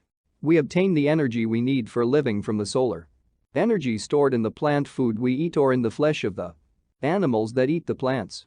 The energy we obtain from coal oil is solar energy trapped by the chlorophyll in plant life millions of years ago. We live by the sun through the agency of chlorophyll. FN 46-8 Potent vibratory chant. The literal translation of Sanskrit mantra is instrument of thought, signifying the ideal, inaudible sounds which represent one aspect of creation. When vocalized as syllables, a mantra constitutes a universal terminology.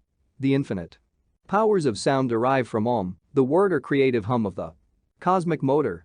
Chapter 47. I return to the West.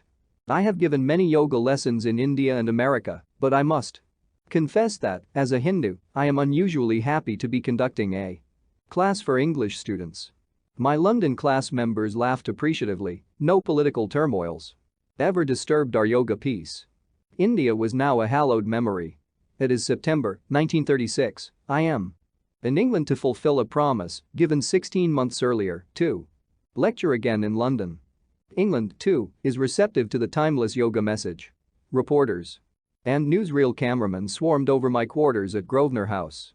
The British National Council of the World Fellowship of Faiths organized a meeting on September 29 at Whitefield's Congregational Church where I addressed the audience on the weighty subject of how faith and fellowship may save civilization. The 8 o'clock lectures at Caxton Hall attracted such crowds that on 2 nights, the overflow waited in Windsor House Auditorium for my second talk. At 9:30, yoga classes during the following weeks grew so large that Mr. Wright was obliged to arrange a transfer to another hall. The English tenacity has admirable expression in a spiritual relationship. The London yoga students loyally organized themselves after my departure into a self-realization fellowship center, holding their meditation meetings weekly throughout the bitter war years. Unforgettable weeks in England, days of sightseeing in London. Then over the beautiful countryside, Mr. Wright and I summoned the trusty Ford to visit the birthplaces and tombs of the great poets and heroes of British history. Our little party sailed from Southampton for America in late October. On the Bremen, the majestic Statue of Liberty in New York Harbor brought a joyous emotional gulp not only to the throats of Miss Bletch and Mr. Wright, but to my own. The Ford, a bit battered from struggles with ancient soils, was still puissant. It now took in its stride the transcontinental trip to California. In late 1936, Mount Washington. The year-end holidays are celebrated annually at the Los Angeles Center with an 8-hour group meditation on December 24. Spiritual Christmas, followed the next day by a banquet, social Christmas. The festivities this year were augmented by the presence of dear friends and students from distant cities who had arrived to welcome home the three world travelers. The Christmas Day feast included delicacies brought 15,000 miles for this glad occasion. Gucky mushrooms from Kashmir, canned rasagula and mango pulp, paper biscuits, and an oil of the Indian Kiora flour which flavored our ice cream. The evening found us grouped around a huge sparkling Christmas tree, the nearby fireplace crackling with logs of aromatic cypress. Gift time? Presents from the earth's far corners: Palestine, Egypt, India, England, France, Italy. How laboriously had Mr. Wright counted the trunks at each foreign junction that no pilfering hand received the treasures intended for loved ones in America. Plaques of the sacred olive tree from the Holy Land, delicate laces and embroideries from Belgium and Holland, Persian carpets, finely woven Kashmiri shawls, everlastingly fragrant sandalwood trays from Mysore, Shiva, bull's eye stones from central provinces, old Indian coins of dynasties long fled, bejeweled vases and cups, miniatures, tapestries, temple incense and perfumes, Swadeshi cotton prints, lacquer work, Mysore ivory carvings, Persian slippers with their inquisitive long toe, quaint old illuminated manuscripts, velvets, brocades, Gandhi caps, potteries, tiles, brasswork, prayer rugs, booty of three continents. One by one I distributed the gaily wrapped packages from the immense pile under the tree. Sister Jayanamata. I handed a long box to the saintly American lady of sweet visage and deep realization who, during my absence, had been in charge at Mount Washington. From the paper tissues she lifted a sari of golden Benares silk. Thank you, sir. It brings the pageant of India before my eyes. Mr. Dickinson. The next parcel contained a gift which I had bought in a Calcutta bazaar. Mr. Dickinson will like this, I had thought at the time. A dearly beloved disciple, Mr. Dickinson had been present at every Christmas festivity since the 1925 founding of Mount Washington. At this 11th annual celebration, he was standing before me, untying the ribbons of his square little package. The silver cup. Struggling with emotion, he stared at the present. A tall drinking cup. He seated himself some distance away, apparently in a daze.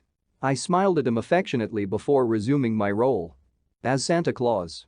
The ejaculatory evening closed with a prayer to the giver of all gifts, then a group singing of Christmas carols. Mr. Dickinson and I were chatting together sometime later.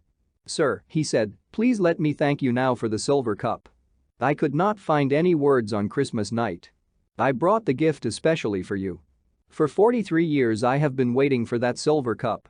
It is a long story, one I have kept hidden within me. Mr. Dickinson looked at me shyly. The beginning was dramatic. I was drowning. My older brother had playfully pushed me into a 15-foot pool in a small town in Nebraska. I was only 5 years old then. As I was about to sink for the second time under the water, a dazzling, multicolored light appeared, filling all space. In the midst was the figure of a man with tranquil eyes and a reassuring smile. My body was sinking for the third time when one of my brothers' companions bent a tall slender willow tree in such a low dip that I could grasp it with my desperate fingers. The boys lifted me to the bank and successfully gave me first aid treatment. 12 years later, a youth of 17, I visited Chicago with my mother. It was 1893, the great world parliament of religions was in session. Mother and I were walking down a main street when again I saw the mighty flash of light. A few paces away, strolling leisurely along, was the same man I had seen years before in vision. He approached a large auditorium and vanished within the door. Illustration: Mr. E. Dickinson of Los Angeles, he sought a silver cup. See Dickinson.jpg. Illustration: Sri Yukteswar and myself in Calcutta, 1935. He is carrying the gift umbrella cane. See Gurus.jpg. Illustration: A group of Ranchi students and teachers pose with the Venerable Maharaja of Kasambazar at center, in white. In 1918, he gave his Kasambazar palace and 25 acres in Ranchi as a permanent site for my yoga school for boys. See teachers.jpg. Mother, I cried, that was the man who appeared at the time I was drowning. She and I hastened into the building. The man was seated on a lecture platform. We soon learned that he was Swami Vivekananda of India. FN 47-1. After he had given a soul-stirring talk, I went forward to meet him. He smiled on me graciously, as though we were old friends. I was so young that I did not know how to give expression to my feelings, but in my heart I was hoping that he would offer to be my teacher. He read my thought. No, my son, I am not your guru. Vivekananda gazed with his beautiful, piercing eyes deep into my own. Your teacher will come later. He will give you a silver cup. After a little pause, he added, smiling, he will pour out to you more blessings than you are now able to hold. I left Chicago in a few days, Mr. Dickinson went on, and never saw the great Vivekananda again. But every word he had uttered was indelibly written on my inmost consciousness. Years passed, no teacher appeared. One night in 1925 I prayed deeply that the Lord would send me my guru. A few hours later, I was awakened from sleep by soft strains of melody. A band of celestial beings, carrying flutes and other instruments, came before my view. After filling the air with glorious music, the angels slowly vanished. The next evening I attended, for the first time, one of your lectures here in Los Angeles and knew then that my prayer had been granted. We smiled at each other in silence. For 11 years now I have been your Kriya Yoga disciple, Mr. Dickinson continued. Sometimes I wondered about the silver cup. I had almost persuaded myself that Vivekananda's words were only metaphorical. But on Christmas night, as you handed me the square box by the tree, I saw, for the third time in my life, the same dazzling flash of light. In another minute I was gazing on my guru's gift, which Vivekananda had foreseen for me 43 years earlier, a silver cup. FN 47-1. The chief disciple of the Christ-like Master Sri Ramakrishna. Chapter 48. At Encinitas in California. A surprise, sir. During your absence abroad we have had this Encinitas hermitage built. It is a welcome home gift. Sister Jayanamata smilingly led me through a gate and up a tree-shaded walk. I saw a building jutting out like a great white ocean liner toward the blue brine. First speechlessly, then with ohs and ahs. Finally with man's insufficient vocabulary of joy and gratitude. I examined the ashram's 16 unusually large rooms, each one charmingly appointed. The stately central hall, with immense ceiling-high windows, looks out on a united altar of grass, ocean, sky, a symphony in emerald, opal, sapphire. A mantle over the hall's huge fireplace holds the framed likeness of Lahiri Mahasaya, smiling his blessing over this far Pacific heaven. Directly below the hall, built into the very bluff, 2 solitary meditation caves confront the infinities of sky and sea.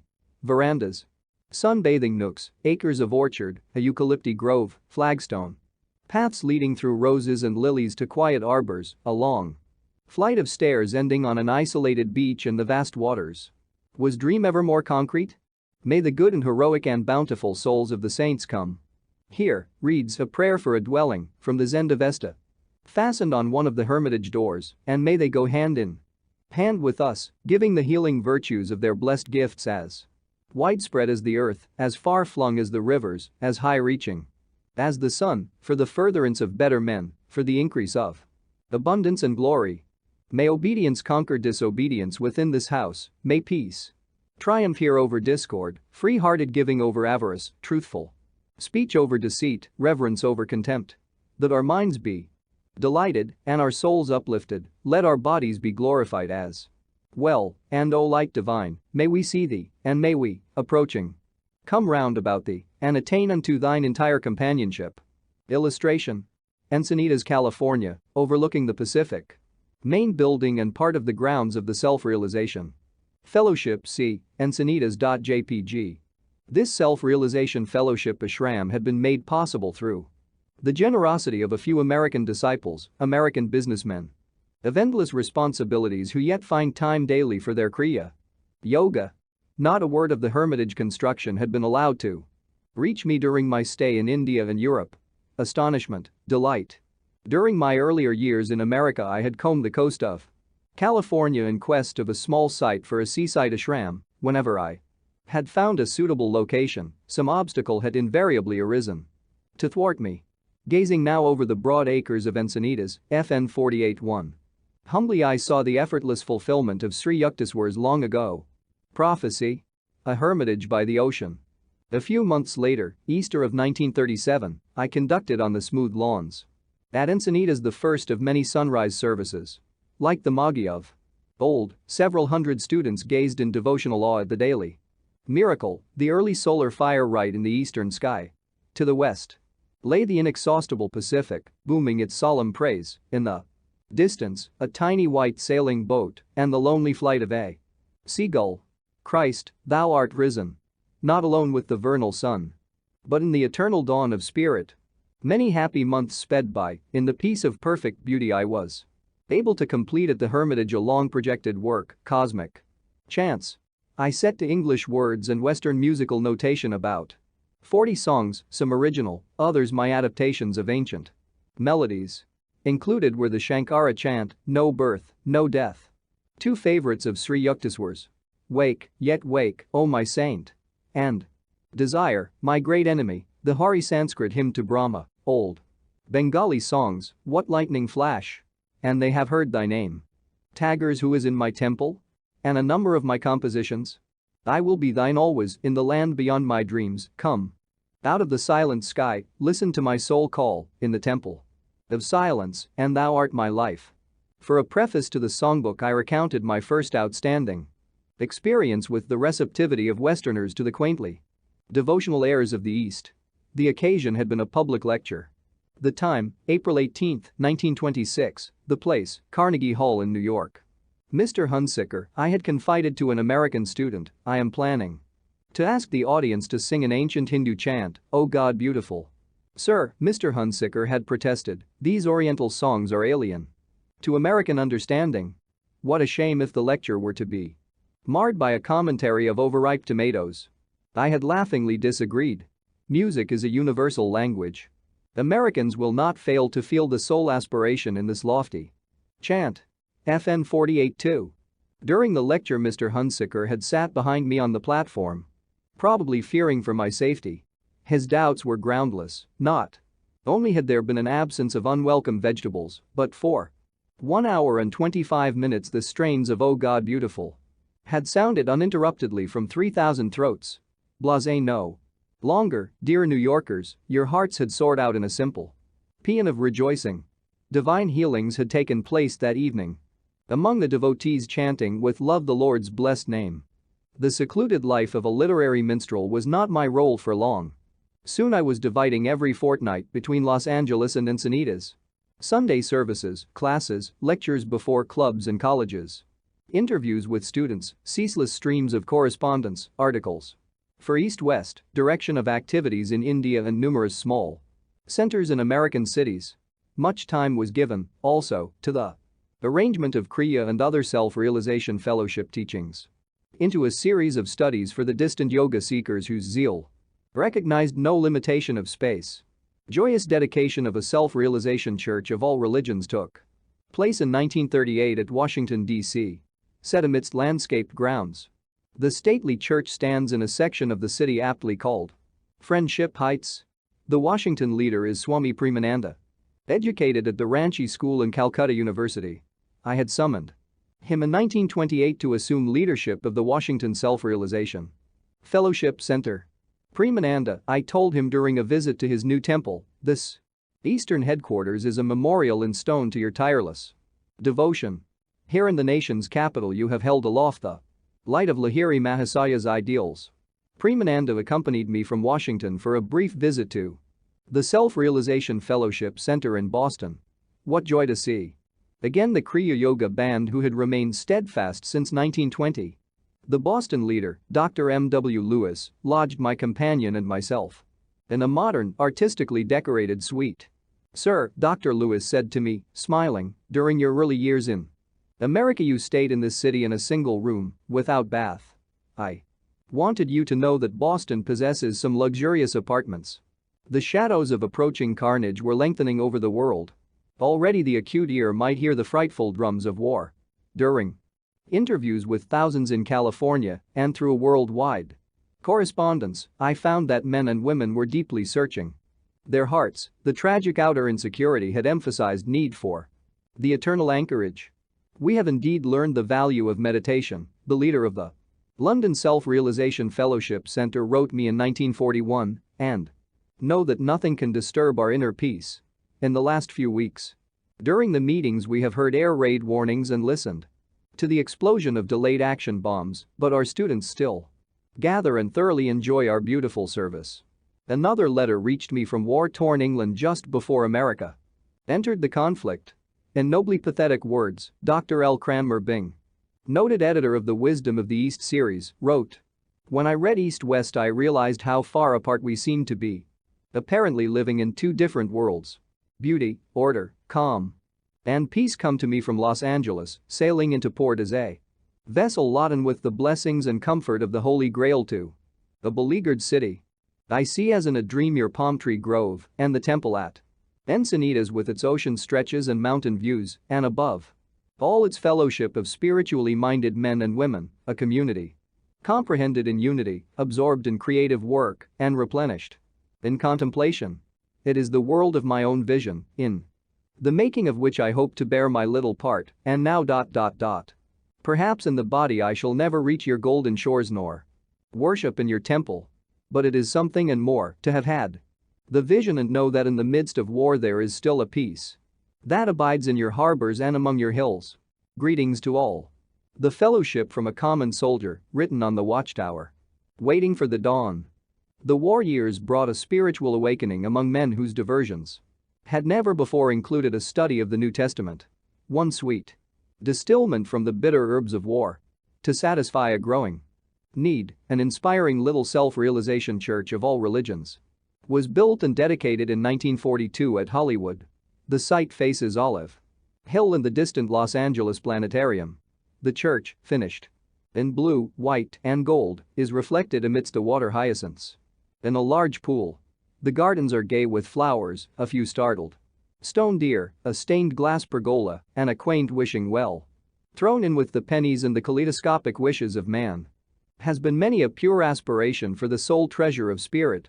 A universal benignity flows from small niches with statues of Lahiri Mahasaya and Sri Yukteswar, and of Krishna, Buddha, Confucius, Saint Francis, and a beautiful mother-of-pearl reproduction of Christ at the Last Supper. Another self-realization church of all religions was founded in 1943 at San Diego. A quiet hilltop temple, it stands in a sloping valley of eucalypti overlooking sparkling San Diego Bay. Sitting one evening in this tranquil haven, I was pouring out my heart in song. Under my fingers was the sweet-toned organ of the church, on my lips the yearning plaint of an ancient Bengali devotee who had searched for eternal solace. In this world, mother, none can love me. In this world they do not know love divine. Where is their pure loving love? Where is their truly loving thee? There my heart longs to be. My companion in the chapel, Dr. Lloyd Cannell, the San Diego Center leader, was smiling a little at the words of the song. Tell me truly, Paramahansaji, has it been worth it? He gazed at me with an earnest sincerity. I understood his laconic question. Have you been happy in America? What about the disillusionments? The heartaches, the center leaders who could not lead, the students who could not be taught. Blessed is the man whom the Lord doth test, Dr. He has remembered. Now and then to put a burden on me. I thought then, of all the faithful ones, of the love and devotion and understanding that lay in the heart of America. With slow emphasis I went on, but my answer is yes, 1,000 times yes. It has been worthwhile, it has been a constant inspiration, more than ever I dreamed, to see West and East brought closer in the only lasting bond, the spiritual. Silently I added a prayer. May Babaji and Sri Yukteswarji feel that I have done my part, not disappointing the high hope in which they sent me forth. I turned again to the organ, this time my song was tinged with a martial valor. The grinding wheel of time doth mar full many a life of moon and star, and many a brightly smiling morn. But still my soul is marching on. Darkness, death, and failures vied. To block my path they fiercely tried. My fight with jealous natures strong. But still my soul is marching on. New Year's week of 1945 found me at work in my Encinitas study, revising the manuscript of this book. Paramahansaji, please come outdoors. Dr. Lewis, on a visit from Boston, smiled at me pleadingly from outside my window. Soon we were strolling in the sunshine. My companion pointed to new towers in process of construction along the edge of the fellowship property, adjoining the coast highway. Sir, I see many improvements here since my last visit. Dr. Lewis comes twice annually from Boston to Encinitas. Yes, doctor, a project I have long considered is beginning to take definite form. In these beautiful surroundings I have started a miniature world colony. Brotherhood is an ideal better understood by example than precept. A small harmonious group here may inspire other ideal communities over the earth. A splendid idea, sir. The colony will surely be a success if everyone sincerely does his part. World is a large term, but man must enlarge his allegiance. Considering himself in the light of a world citizen, I continued. A person who truly feels the world is my homeland, it is my America, my India, my Philippines, my England, my Africa will never lack scope for a useful and happy life. His natural local pride will know limitless expansion, he will be in touch with creative universal currents. Dr. Lewis and I halted above the lotus pool near the Hermitage. Below us lay the illimitable Pacific. These same waters break equally on the coasts of West and East. In California and China. My companion threw a little stone into the first of the oceanic 70 million square miles. Encinitas is a symbolic spot for a world colony. That is true, doctor. We shall arrange here for many conferences and congresses of religion, inviting delegates from all lands. Flags of the nations will hang in our halls. Diminutive temples will be built over the grounds, dedicated to the world's principal religions. As soon as possible, I went on, I plan to open a yoga institute here. The blessed role of Kriya Yoga in the West has hardly more than just begun. May all men come to know that there is a definite scientific technique of self-realization for the overcoming of all human misery. Illustration. Speakers at a 1945 interracial meeting in San Francisco. During the convening of the peace conference. Left to right, Dr. Manik Anklasaria, John Cohee, myself, Huey Macbeth, Vince M.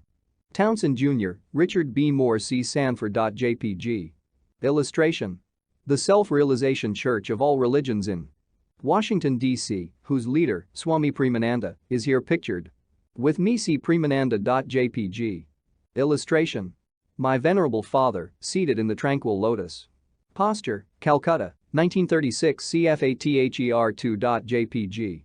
Far into the night my dear friend the first Kriya Yogi in America discussed with me the need for world colonies founded on a spiritual basis. The ills attributed to an anthropomorphic abstraction called society may be laid more realistically at the door of every man. Utopia must spring in the private bosom before it can flower in civic virtue. Man is a soul, not an institution.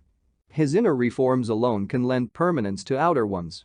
By stress on spiritual values, self-realization, a colony exemplifying world brotherhood is empowered to send inspiring vibrations far beyond its locale. August 15, 1945, close of Global War II. End of a world, dawn of an enigmatic atomic age. The Hermitage residents gathered in the main hall for a prayer of thanksgiving. Heavenly Father, may never It be again. Thy children go henceforth as brothers. Gone was the tension of war years, our spirits purred in the sun of peace. I gazed happily at each of my American comrades. Lord, I thought gratefully, thou hast given this monk a large family. FN 48-1, a small town on Coast Highway 101, Encinitas is 100 miles south of Los Angeles and 25 miles north of San Diego.